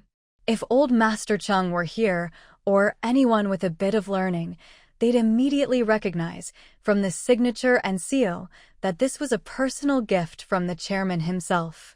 Besides that, under the warm orange light, the most eye-catching thing was the splash of bright colors throughout the room, adding a playful, childlike charm. In the corner against the wall were 6 wooden storage boxes, each painted a different color. They doubled as stools and toy chests. Zhou Jiao wasn't worried the boys couldn't move them. She'd painted each box in a vibrant color according to their preferences: orange, egg yolk yellow, grass green, dark green, light blue, and deep blue. Now each son had 2 favorite boxes, perfectly fair. Wow, brother-in-law, Maybe I should just sleep here from now on, Xiao Yu exclaimed. He smiled. My brother-in-law, Sai, I really don't know what he's thinking, Xiao Yu said, shaking his head with his hands behind his back. Toys are a waste of time. You shouldn't play with them if you can help it. Ping'an grinned. That's what your grandpa always tells you, right? Xiao Yu was taken aback, then nodded unconsciously. He blurted out, my sister and brother-in-law are good people. My grandpa just says you take after your parents and are clever. But my dad says your parents are the kind of people who are sharp on the inside, dignified on the outside, talented in their work, and righteous at heart. Now that's more like it. Ping'an was satisfied and gave his two brothers a discreet, approving smile. Not bad, the three brothers were truly united. Playing poor wasn't easy, but they'd have to keep it up. Upstairs, the little ones were scheming, but Zhou Jiao had no idea. But even if she knew, so what? The three fair-skinned sons she, her father, and Zhang Guoqing had raised together had long since turned into little black sesame dumplings, sweet on the inside, but with a dark, mischievous streak. A cool breeze drifted by, so comfortable that Zhou Jiao nearly dozed off. If it weren't for Cheng Ruzhu chatting away with her mother, she might have slipped into a nap. Parents with loving hearts always spend their lives revolving around their children. It has nothing to do with education or family background. They just can't help but plan for their children and grandchildren, wishing they could lay out a 100-year plan for them. Is that cliché? No. Now that she had sons of her own, Zhou Jiao could fully understand Cheng Ruzhu's anxiety. Even though she always said that once Ping'an and the others grew up, she'd let them spread their wings and fly, deep down, wasn't she always pondering their future paths? Wasn't she preparing to leave them a fortune? Otherwise, what use were all those material possessions to her? It's my second son I worry about most these days. He's stuck in the middle, not quite here, not quite there. Apart from half a day of classes, he just shuts himself in at home whenever he can. And yet, he's the best student of the lot. Now that the college entrance exams are on hold. Miao Lishan listened to Cheng Ruzhu's endless worries, her gaze drifting helplessly toward her daughter. She really didn't know how to comfort her. Her own Zhao Jiao never gave her these kinds of headaches. Before any problem even arose, her daughter would already have it sorted out. Not to mention, whenever Miao Lishan had something on her mind, she'd always go to her daughter for advice. She couldn't help but worry on Cheng Ruzhu's behalf. What's the point of having so many sons? The eldest is settled, but now I have to worry about his marriage. Now I finally understand why women age so fast after 40. It's all from worrying. Zhou Jiao shot her mother a sidelong glance. She had to hand it to her, so carefree. If someone more sensitive heard those words, they might actually take offense. Wasn't her aunt just showing off? No wonder these two got along so well. There was a reason for it. If Zhou Jiao weren't so sure how much Cheng Ruzhu doted on her, she'd have snapped back at anyone else who made her feel even a little uncomfortable. She was fiercely protective of her own. On the rocking chair by the stone table, old lady Cheng swayed gently, so at ease that she started snoring softly before the lights-out bugle even sounded. She didn't even notice when Zhou Jiao covered her with a blanket. With the old lady asleep, the beautiful night made Cheng Ruzhu sentimental. She'd found a kindred spirit. You really do overthink things, even worrying about your kids' marriages. If that's the case, shouldn't Auntie be even more anxious? I remember her eldest is only 2 years younger than Jiao Jiao, right? If you hadn't mentioned it, I'd have forgotten. Did you hear what my mom said? That child was betrothed as a baby. Once the girl turns 18 this year, they'll file for marriage. Miao Lishan nodded. No one took the marriage of the Cheng family's eldest grandson lightly. She'd heard old lady Cheng mention it at least 10 times. The families were well matched, but what kind of person was the girl? Zhou Jiao rolled her eyes inwardly. This conversation was getting further and further off track. And what about the wedding? Where would it be held? They hadn't even touched on the important details. Have you met the girl? What does she look like? Cheng Ruzhu shook her head. I saw her a few times when she was little, but after she went back to her hometown, which is far from Beijing, I haven't seen her since. Later, she moved around with her parents in the military. She gestured with her hand to indicate height. She was about this tall then, a very outgoing little girl, always smiling. I hear from my sister-in-law that she takes after her mother in looks. I don't know her mother, Zhou Jiao's mother replied. At that, Zhou Jiao couldn't help but laugh. Her own mother, what a reply. Unbeatable. The bugle's about to sound. I'll head back with Ruju, when Kongwen said, seeing that the drinks were nearly finished and only a few scraps of food remained. Dad, we'll leave Xiaoyu in your care tonight. Old Cheng glanced at his still sleeping wife and didn't disturb her. He said, he's my own grandson. Your mother and I have nothing else to do. You two should come by more often. I'll have Xiao Wang drive you back. No need, big brother. We'll just ride our bikes. Old Cheng waved his hand. I've already arranged for Xiao Chen to take you. No need to trouble Xiao Wang. There are some things at home you can take back with you on the way. Hearing the commotion, Cheng Ruju came over to persuade him. Dad, we have plenty at home. You keep those for yourself and Mom. If Xiaoyu misbehaves, just give him a good spanking. Old Cheng glared at her. Have your mother and I ever used the stick on you kids? Spank Xiaoyu? I think you're the one who needs it. Grandparents really are softer on the next generation. After being scolded, Cheng Ruju shrank her neck and smiled at her father. It was just a figure of speech. Besides, with her in-laws at home, even if she wanted to be strict, she wouldn't get the chance. Hearing the noise downstairs, Ping'an glanced at the clock and swept his hand over the chessboard. Auntie and the others are leaving. Let's go down. Huh? But I was about to win. Ping'an nodded perfunctorily. Yeah, next time we'll play Go. Winyu sheepishly rubbed his nose. He couldn't even beat the little one at military chess. Go? Forget it. He was getting beaten so often, he was starting to lose the will to live. He chuckled awkwardly and called out from the window, Mom, Dad, wait for me, I'll be right down. Wui looked enviously at his long legs, then regretfully at his own height. Uncle, come early for breakfast tomorrow. Wui is the sweetest, Winyu replied. Don't sleep in, or there won't be any left, Louis said coldly, barely lifting his eyelids. Louis, you're twins, how can you be so different? Not cute at all. Poor thing, nobody loves you. Nonsense. You're the cute one. I'm a real man. Pfft. Winyu snorted with laughter. You little brat, not a hair on you, and you call yourself a man? Louis rolled his eyes. Hairy people are apes. And beasts animals, Wui chimed in. Congratulations, uncle, on growing hair. You little rascals, are you teaming up to mock me? Where? Look, you've got hair all over your head. Ping'an watched the three of them bicker as they walked, a faint smile on his lips. Even the things his parents said from time to time were being picked up by his little brothers.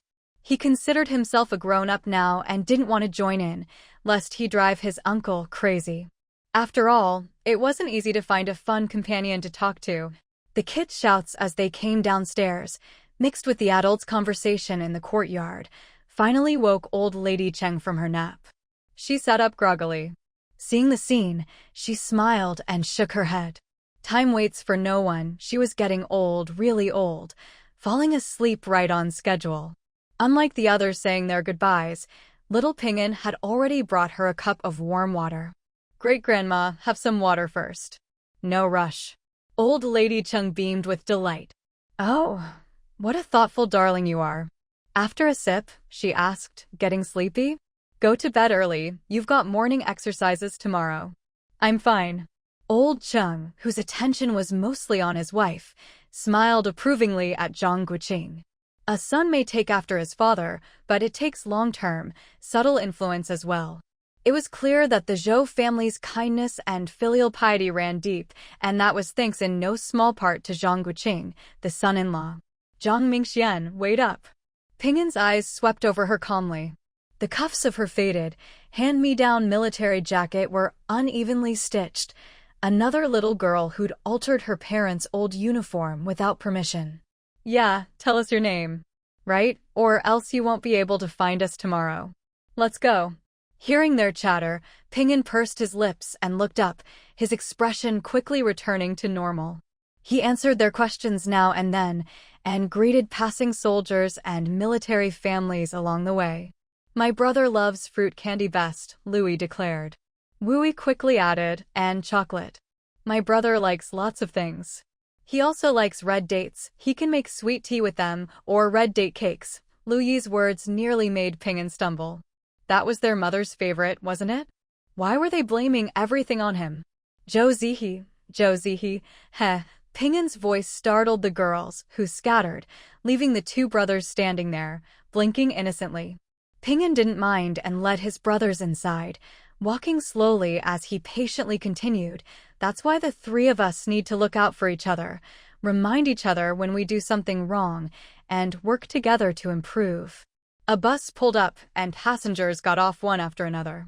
Finally, a graceful figure appeared at the very end. If she'd been half an hour later, Zhang Guoqing would have started searching for his wife along the route. Zhang Guoqing shook his head, not bothering to ask what had caused the jam, or why there'd been an hour-long gap in the bus schedule on this route. These days, more than ever, words and actions had to be chosen carefully. My parents wrote, "Grandpa, you're worried." But kids can't understand that without experiencing it themselves. Once they've seen enough, they'll naturally get it.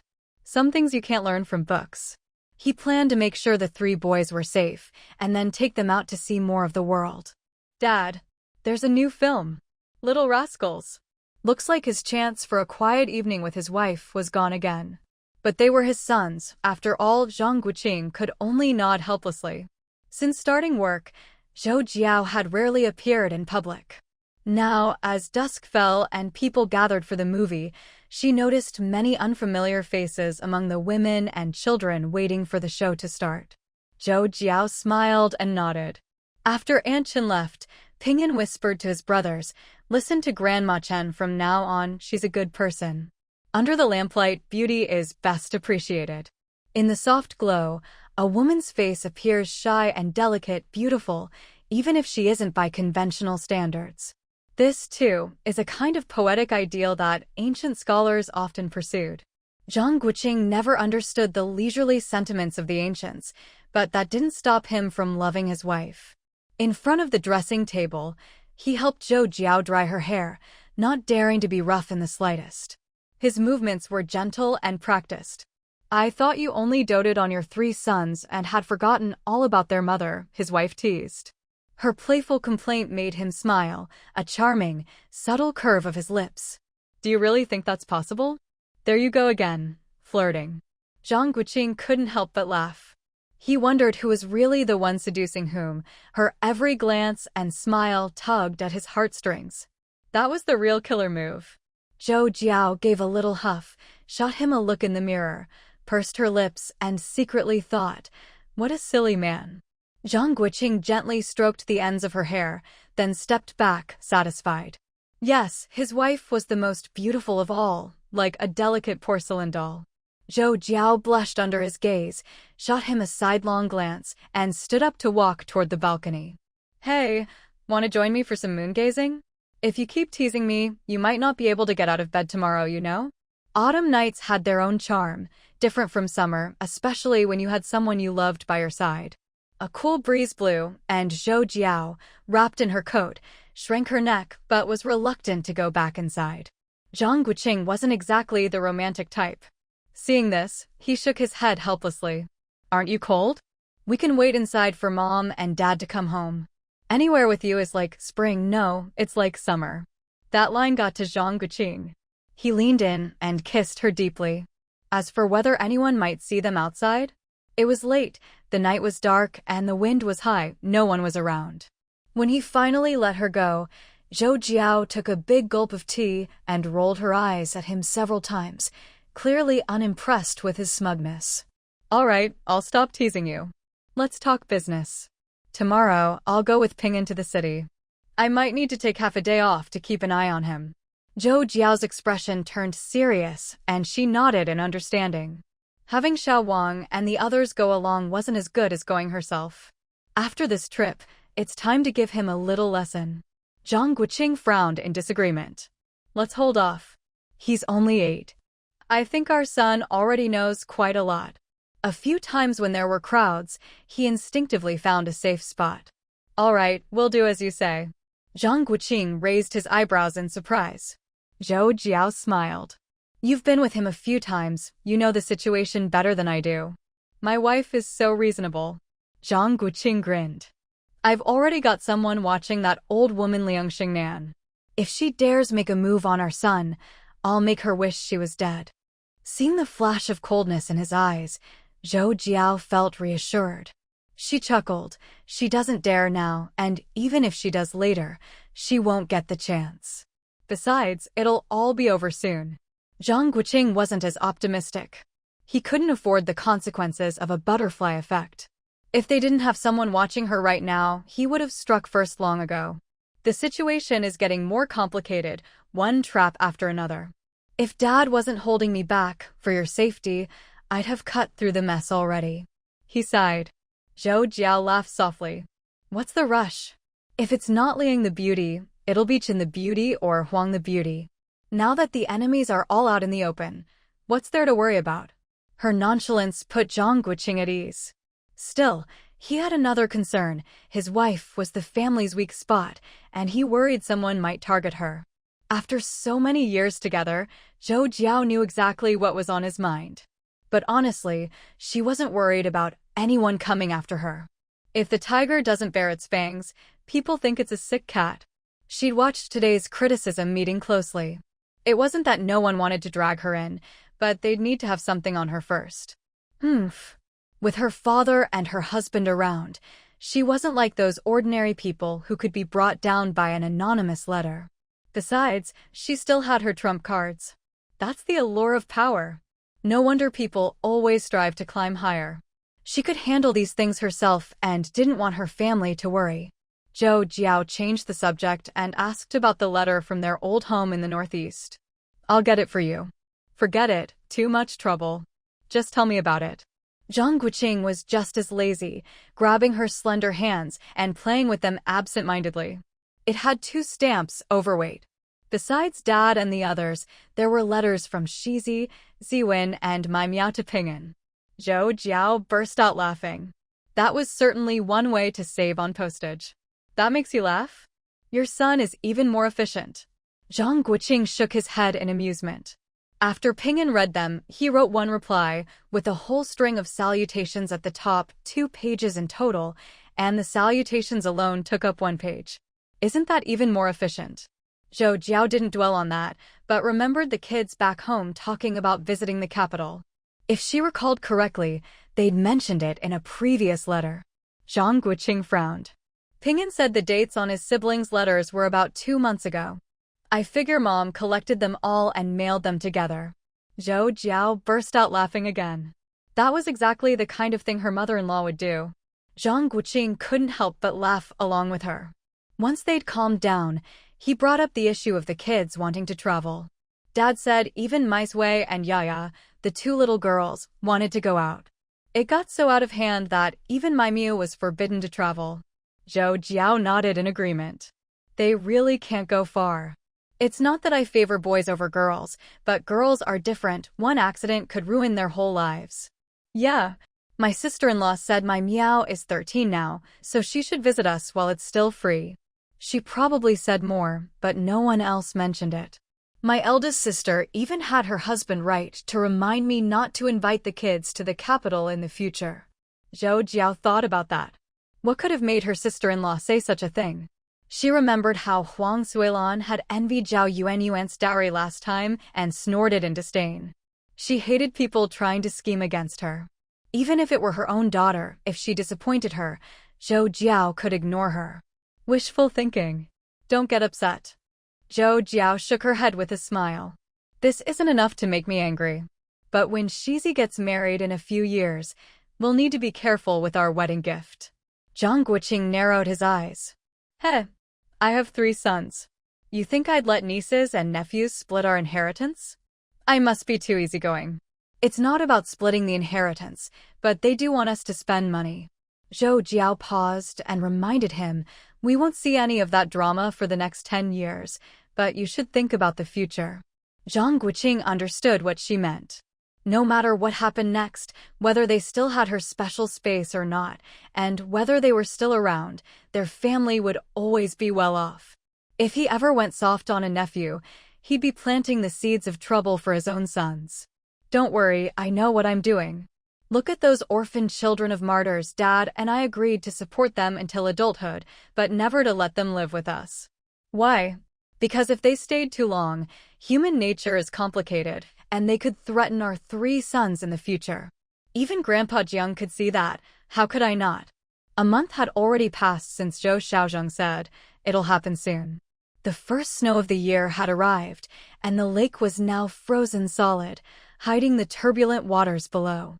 Maybe it was because the unrest in the city hadn't stopped, or maybe it was because Lady Liang was now at the height of her success, busy rallying her supporters.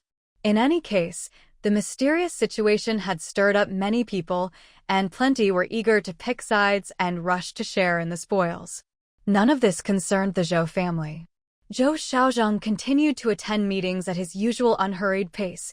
Miao Lishan carried on with her model opera performances. Zhou Jiao kept quietly observing her surroundings, living a life as leisurely as if she were already retired. As for Zhang Guoqing, aside from the logistics department being as busy as ever and helping coordinate supplies, the cold weather had him staying home more often, spending time with his wife and son. "Xiao Wu, get out here." The shout from outside was unmistakably Yi Jiafeng. Zhou Jiao couldn't help but laugh. What a pair of best buddies. They're inseparable at work, and now he's even coming over to the house. Should she consider him a love rival?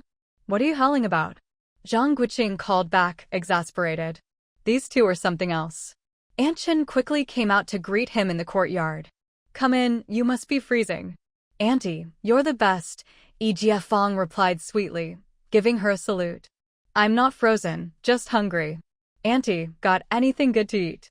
Aunt Chen chuckled and nodded. As soon as he came in, Zhang Guoqing rolled his eyes at him. "Here to mooch food and drink off me again."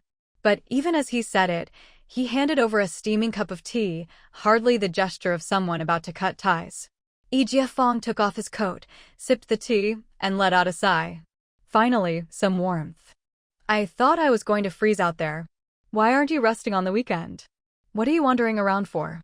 "Had to see Dodgy about something," Yi Jiafeng replied, then looked at Zhou Jiao. "Sis, I ran into something today. Want to come with me into the city?" Zhang Guoqing kicked at him, but he dodged and wagged a finger. "That's it, we're done. Friendship over. Where's Uncle Zhou?" "My dad's working overtime."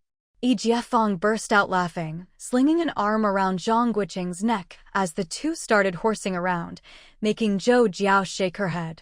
These two were just like her own kids, Lui and Wui. After their antics, the two big boys finally sat down. "Guess what I saw?" Zhou Jiao looked at him and shook her head. Zhang Guoqing gave him a disdainful glance. "Always trying to be mysterious. Say it or don't." "Really not going to guess?" "Not interested." "Really?" "Well, on my way back, I passed by the Liang family, you know, that Liang family." Yi Jiafeng trailed off, then picked up his tea again. "Here we go." Zhou Jiao and Zhang Guoqing exchanged a knowing look and continued their chess game, unfazed. "Hey, you two, that's enough already." Zhang Guoqing blinked. "What is it?" After a pause, he added, "Oh, you want to play chess? Come on, play a couple of dumb rounds with me." Yi Jiafeng snorted. "With your lousy moves? You get beaten by your wife and want to play me to feel better? No way. Not playing with you. You're worse than me. Can't handle losing. Can we just play properly?" Zhang Guoqing laughed, nudging him with his foot. "All right, enough nonsense. The Liang family, you mean Liang Jun's family?" "Yeah, who else? Want to go check it out?" Yi Jiafeng winked. Zhang Guoqing shook his head, amused. "Come on, just tell me what's going on. If we show up out of the blue, people will think we're there to gloat. Don't you want to?" Zhang Guoqing stroked his chin. "Actually, I kind of do." The two exchanged a look and burst out laughing. After hanging out together for so long, they knew each other too well. I was with Dodgy nearby, still drinking, when all hell broke loose outside. As soon as we heard something happened at the Liang house, neither of us could sit still. We went out to see, and wow, over 200 Red Guards were at the Liang family's front gate, trying to break in. There were dozens more guarding the back. Zhang Guoqing hadn't expected such a big commotion. After a while, I guess the Liang family realized they couldn't hold out. As soon as they cracked the door open, the crowd surged in. It was chaos, almost turned into a deadly stampede. Xiao Wu, I saw that among the 10 or so ringleaders, a few were from our school, Jiafeng said, shaking his head. TSK, they're really something. We leave, and these kids take over. Zhang Guoqing rolled his eyes. What, you want in? If you showed up now, they'd treat you like royalty. Forget it, I'm too old. Let the young ones have their fun, Jiafeng said with a laugh, not the least bit modest. Bro, where's your shame? Right here, looking good, Jiafeng waved him off. Don't change the subject, let's get back to business. What a pair. Zhou Jiao covered her mouth to stifle a laugh. I thought the same as you. When I saw those guys, I pulled dodgy away. Lucky it was winter and I was bundled up in my old army coat, they didn't recognize me. Zhang Guoqing glanced at the old army coat hanging on the wooden rack in the corner and nodded knowingly. This guy loved showing off, but for once hadn't worn his new coat into town. We stayed outside and didn't go in, but you could hear the crying and shouting from inside. But here's the weird thing, Liang Xingnan, the backbone of the family, never showed up. Not for over 2 hours. That old beauty didn't show her face once. Daji said just a few days ago, she was still visiting the Red Guard headquarters to offer her support. Isn't that strange? Strange? Not really. She could barely protect herself now. I heard they found a truckload of loot just in the front yard, and they were still searching the back. We left because we were freezing. The Liang family is done for this time. Furniture, books, papers, all piled up in the yard, burning. I could see the flames from outside. When I left, people were still hacking away with axes. Jiafeng turned to Zhou Jiao with a smile. Sis, wanna go see? Bet, it's not over yet. 5 courtyards to go through. Zhou Jiao shook her head firmly. After what happened before, no thanks. I figured. Otherwise, I would have called you guys. But if you really want to see, it's doable. Just bundle up and cover your face. With so many people, no one would notice. Zhang Guoqing frowned, analyzing the situation. It's the weekend. All his sons should be home. After all these years, they don't have any backup plan. Jiafeng snorted. There's always someone better out there. Judging by today's scene, someone must have set this up long ago. Otherwise, why would all the city's big shots gather at the Liang house? The living room was as warm as spring. Hearing the words, Zhou Jiao paused, lowered her gaze, and traced the rim of her cup. Fire. Back then, the Zhou family was destroyed overnight in a blaze. Zhang Guoqing, sitting nearby, glanced at his wife out of the corner of his eye, then nodded with a chuckle at Jiafeng, agreeing, that makes a lot of sense. Of course. Plenty of people have noticed this problem. Who lives on that street? Not a single person dared to step forward and say a word for the Liang family. Zhang Guoqing sighed. When immortals fight, which mortal would dare get involved? Exactly. Pity about those few guys, though. They were used as knives. Zhang Guoqing quickly cut him off. Never say things like that out loud. What if you slip up one day? How many people have gotten into trouble lately just for speaking carelessly? Have you forgotten? Jiafeng hurriedly patted his own mouth and laughed. All right, my bad. I just got too relaxed in front of you two. Don't say it in front of us either, Zhou Jiao said sternly, reminding him again and again. Remember Director Hao at Dayang's workplace? His own wife reported him. Did you forget? Exactly. How many families have fallen apart these past months because of their own children? Husbands and wives turning on each other, sons reporting fathers, daughters reporting mothers, every kind of mess you can think of. Jiafeng knew the couple meant well, so he nodded enthusiastically and promised to be careful. This 5-courtyard search, who knows when it'll end? Jiafeng was still curious about the outcome. Just sleep on it. By tomorrow, the news will be everywhere. Too bad it's the dead of winter. Otherwise, we could wait a bit longer. Zhang Guoqing suddenly pictured his father-in-law's cold face and had a realization. No matter who made the first move, it looked like things were getting serious this time. Zhou Jiao also wanted to be there to watch the drama unfold, munching on sunflower seeds. Leaving the 2 men to chat, she went upstairs. Ping'an was about to speak, but when he saw her gesture for silence, he immediately blinked in understanding. After checking in on her two younger sons, who really were napping, Zhou Jiao took Ping'an back to her bedroom and briefly recounted what Yi Jiafeng had said about the Liang family. Ping'an lowered his voice knowingly. Mom, you want to go out? Not just that, I need to do it without drawing attention. Ping'an's eyes darted. Was she up to something sneaky? He patted his chest. Don't worry, Mom. Your son's got your back. That was exactly what Zhou Jiao wanted. Every entry and exit from the compound was logged in detail, and Zhang Guoqing had to stay here. As long as she and her son came up with a good excuse, nothing could go wrong. Checking the time, Zhou Jiao sprang into action. If she waited for her other two sons to wake up, she'd never get out. I'll be leaving in a bit. Your job is to keep your dad occupied, okay? Ping'an immediately shook his head. No way. You have to take me with you. Good boy, trust your mom. Trust? Was this really about trust? What if something happened to her? Who'd give him another mom? Ping'an looked stubbornly unconvinced. Zhou Jiao. You're worried about me, aren't you? Silly boy, think about it. The Liang family's already done for. What could I possibly do? I just want to go watch the excitement. Really? Would I lie to you? Zhou Jiao tapped him on the head. You and your dad are both worrywarts. I just want to check on your Shigong. That old man. She sighed and smoothly changed the subject. He said a few days ago he wanted to go back to his hometown. I'm worried he'll sneak off this weekend. I was planning to check on him before work tomorrow. If I can watch the drama at the same time, all the better. But with Dai downstairs, if I say I'm going into town, he'll definitely tag along. If I don't say anything, your dad will come looking for me. It's such a hassle. Ping'an glanced at her. Mom, you know you always talk more when you're nervous or hiding something? Zhou Jiao widened her eyes. I'm just explaining to you. I'm your son, don't you think I know you? Shouldn't it be that since I gave birth to you, I know you better? Son, if you keep this up, you'll have no friends. Zhou Jiao grumbled.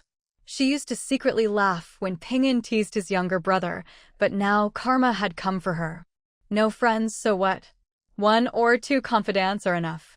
If I lose them, so be it. I'm busy, I don't have time for others. Zhou Jiao threw up her hands in defeat. Fine, I surrender. I won't go. Ping'an burst out laughing. You little rascal. I was going to ask your Shigong to come with me and see if we could stir up some trouble, but now you can help me keep your dad busy. Zhou Jiao half joked. Think about it. If something really did happen and your dad wasn't with me, who would believe it was me? Ping'an shook his head.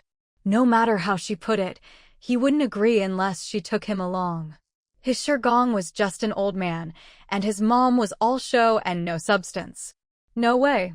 A glint of triumph flashed in Zhou Jiao's eyes. Kid, you're still too green to outsmart your mom. Soon, you'll see what it means to get dragged in, whether you want to help or not. Zhou Jiao picked up a ball of yarn and started casting on stitches as she chatted with him. This time, I'm knitting you a blue sweater. Do you like the color? No need, I already have plenty. Don't tire yourself out. Most of your sweaters are red. Army green uniform with a bright red sweater? Red and green? That's an eyesore. Zhou Jiao shook her head in mock disgust. Ping'an grinned. Mom, you should knit one for yourself. I'm just a kid, doesn't matter what color I wear. So now you're not calling yourself a big boy anymore? Zhou Jiao smiled. I have plenty of nice clothes, and I wear them underneath. It's different for adults, no one cares what you 3 brothers wear, but if I put something on, those jealous types start getting ideas. My hands aren't tired.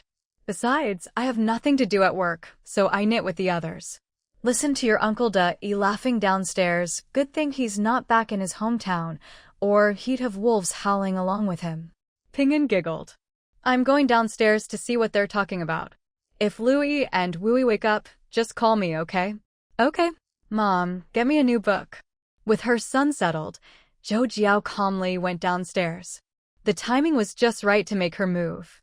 She chatted with Aunt Chen in the kitchen for a bit, and when Zhang Guoqing wasn't paying attention, Zhou Jiao slipped out of the house off on her secret mission. As for what happened after she left, she could count on Ping'an to handle it. Zhang Guoqing had been wondering if he should take advantage of the situation, but with old Tai around, he couldn't just kick him out. He was still secretly plotting how to sneak out of the compound without signing out. Little did he know that while he was distracted, his wife had already slipped away. As soon as Yi Jiafeng left, Zhang Guoqing headed straight for the kitchen, muttering to himself, what could Zhou Jiao be doing in there for so long? She could have cooked a whole banquet by now. Zhou Jiao went upstairs a while ago, Aunt Chen said. Zhang Guoqing grunted in reply, turning away with a puzzled look. He'd been chatting with De Yi, but most of his attention was on his wife. Had she really gone upstairs? As soon as he was out of Aunt Chen's sight, Zhang Guoqing immediately quickened his pace, practically turning 3 steps into 1. He already had a bad feeling, though he still clung to a sliver of hope. Upstairs, the moment he saw Ping'an, he asked, "Sweetheart, reading a book? Is your mom asleep?" Ping'an's eyes widened. "My mom's not downstairs?" Zhang Guoqing's heart sank. She really had slipped out. Not wanting to scare his son, he forced a smile and pulled the boy into the room. "She's not downstairs, so she must have gone to the Chang's." Ping'an looked miserable. No wonder, no wonder. "I'm so stupid, I fell for it." "Son, if your mom sets her mind to something, even your grandpa could get fooled. There's nothing to beat yourself up about. Now, tell Dad, did she go into the city?" Ping'an nodded. Seeing this, Zhang Guoqing grinned. "I'll go after her and bring her back." But as he was about to leave, Ping'an grabbed his hand. "Dad, you can't go. Let me do it." Zhang Guoqing didn't think for a second that his eldest just wanted to sneak out and play. The only explanation was that Ping'an was worried about his mom, which meant his wife must have told him something. Now, he wasn't in such a hurry to leave. He sat back down, his smile fading. "Tell Dad exactly what your mom said to you." Ping'an was nothing if not precise. He recounted their conversation in detail, even mentioning how they'd been knitting together. "Your mom even left me a backup plan." Zhang Guoqing gritted his teeth, wishing he could tie her legs together with a rope. Ping'an felt wrong too. "Exactly. Mom said she did it on purpose, said those things in front of me just so I'd pass the message along. The moment your mom asked you to help keep me calm, you should have come straight to me. Silly boy, your mom's as sly as they come." After saying this, Zhang Guoqing stood up again. "Right now, even if your mom wants to act, she can't be that quick. I'll go stop her. You look after your brothers, and whatever you do, don't run out looking for us." "Dad, wait. Mom said my job was to keep you steady. Think about it, she must have known you'd try to chase after her. Wouldn't you going now just ruin her plan?" Of course it would. His wife was definitely out there looking for an opportunity. If he went in and out of the compound, his movements would become suspicious and leave evidence. But if she acted alone, with all those cheat codes at her disposal, who would believe that she could pull it off by herself while he and her father were both at home? Zhang Guoqing scratched his head in frustration. Damn it, he really couldn't go. He couldn't even ask outsiders for help. He'd have to rely on his wife to handle it herself. "Dad, let me go. I'm small, I won't attract attention." "No way. We have to trust your mom. Do you think she's the type to act recklessly? She'd never make a move without a plan or an escape route." Zhang Guoqing patted his son. "Don't worry. We have to believe in your mom, she'll be fine. Now, let's make sure our stories match." Ping'an didn't believe for a second that his dad wasn't worried, but he let it go. Meanwhile, Zhou Jiao had already left the house. Just as she'd said, she went to visit her mentor in the alleyway courtyard, checked the household supplies, and then left with the ration books for the 3 of them. Of course, she didn't actually join the long queues. Instead, she wandered around the local department store and food supply points, getting a sense of the situation before casually stashing the ration books in her space. After wandering for about an hour, a young female student of around 18 appeared not far from a small 2-story building. She looked sallow and thin, with a few freckles on her face, wrapped in an oversized old army coat, a badge pinned to her chest, a red armband on her arm, and a winter hat and scarf covering most of her head. At the gate, people dressed like her came and went. The girl, speaking Mandarin with a strong Lingnan accent, chatted with a group of victorious female students and entered with them. "You stayed in the capital to see too?" "That's right. A lot of our teammates are just like you. Don't worry, we'll definitely get to meet them." "Yeah, They said it'll be in the next few days. Inside a large hall set up like an auditorium, there were rows of benches. Soon, the place warmed up and many people took off their hats. The girl did the same, revealing a nervous face as she rubbed her hands together, eyes full of envy as she listened to her new companion's boast. Even if Zhang Guoqing were here, he probably wouldn't recognize this country bumpkin as his wife. What an actress, she was a natural. On the way, Zhou Jiao had considered many options and decided that disguising herself as a Red Guard from the All China is One Family movement was best. Right now, students coming to the capital could ride the train for free, and at the peak, there were reportedly 200,000 arrivals in a single day. Someone as insignificant as her was just a speck of dust in the crowd. During this time, Zhou Jiao also checked out the exhibition her son had mentioned. There was a lot on display. Apparently, one room was so packed with items it was being used as storage, waiting for the authorities to deal with it. For now, these things were still here, but who knew what would happen to them in the future? The gold was already gone, and aside from what would go into the national treasury, plenty of people were probably helping themselves. The Liang family's spoils of war hadn't been fully dealt with yet. From what she overheard, it sounded like they were planning to use harsh methods to force out hidden assets. Seizing an opportunity, Zhou Jiao joined a transport team heading to the Liang family compound. When she arrived, most of the manpower was still concentrated there. She saw many familiar faces, but didn't dare get too close to the inner courtyard. The freezing weather was the perfect disguise. With only her eyes exposed, she quietly observed everything. Everyone from the Liang family who wasn't out of town had been taken away. In the front and middle courtyards, fires blazed for warmth.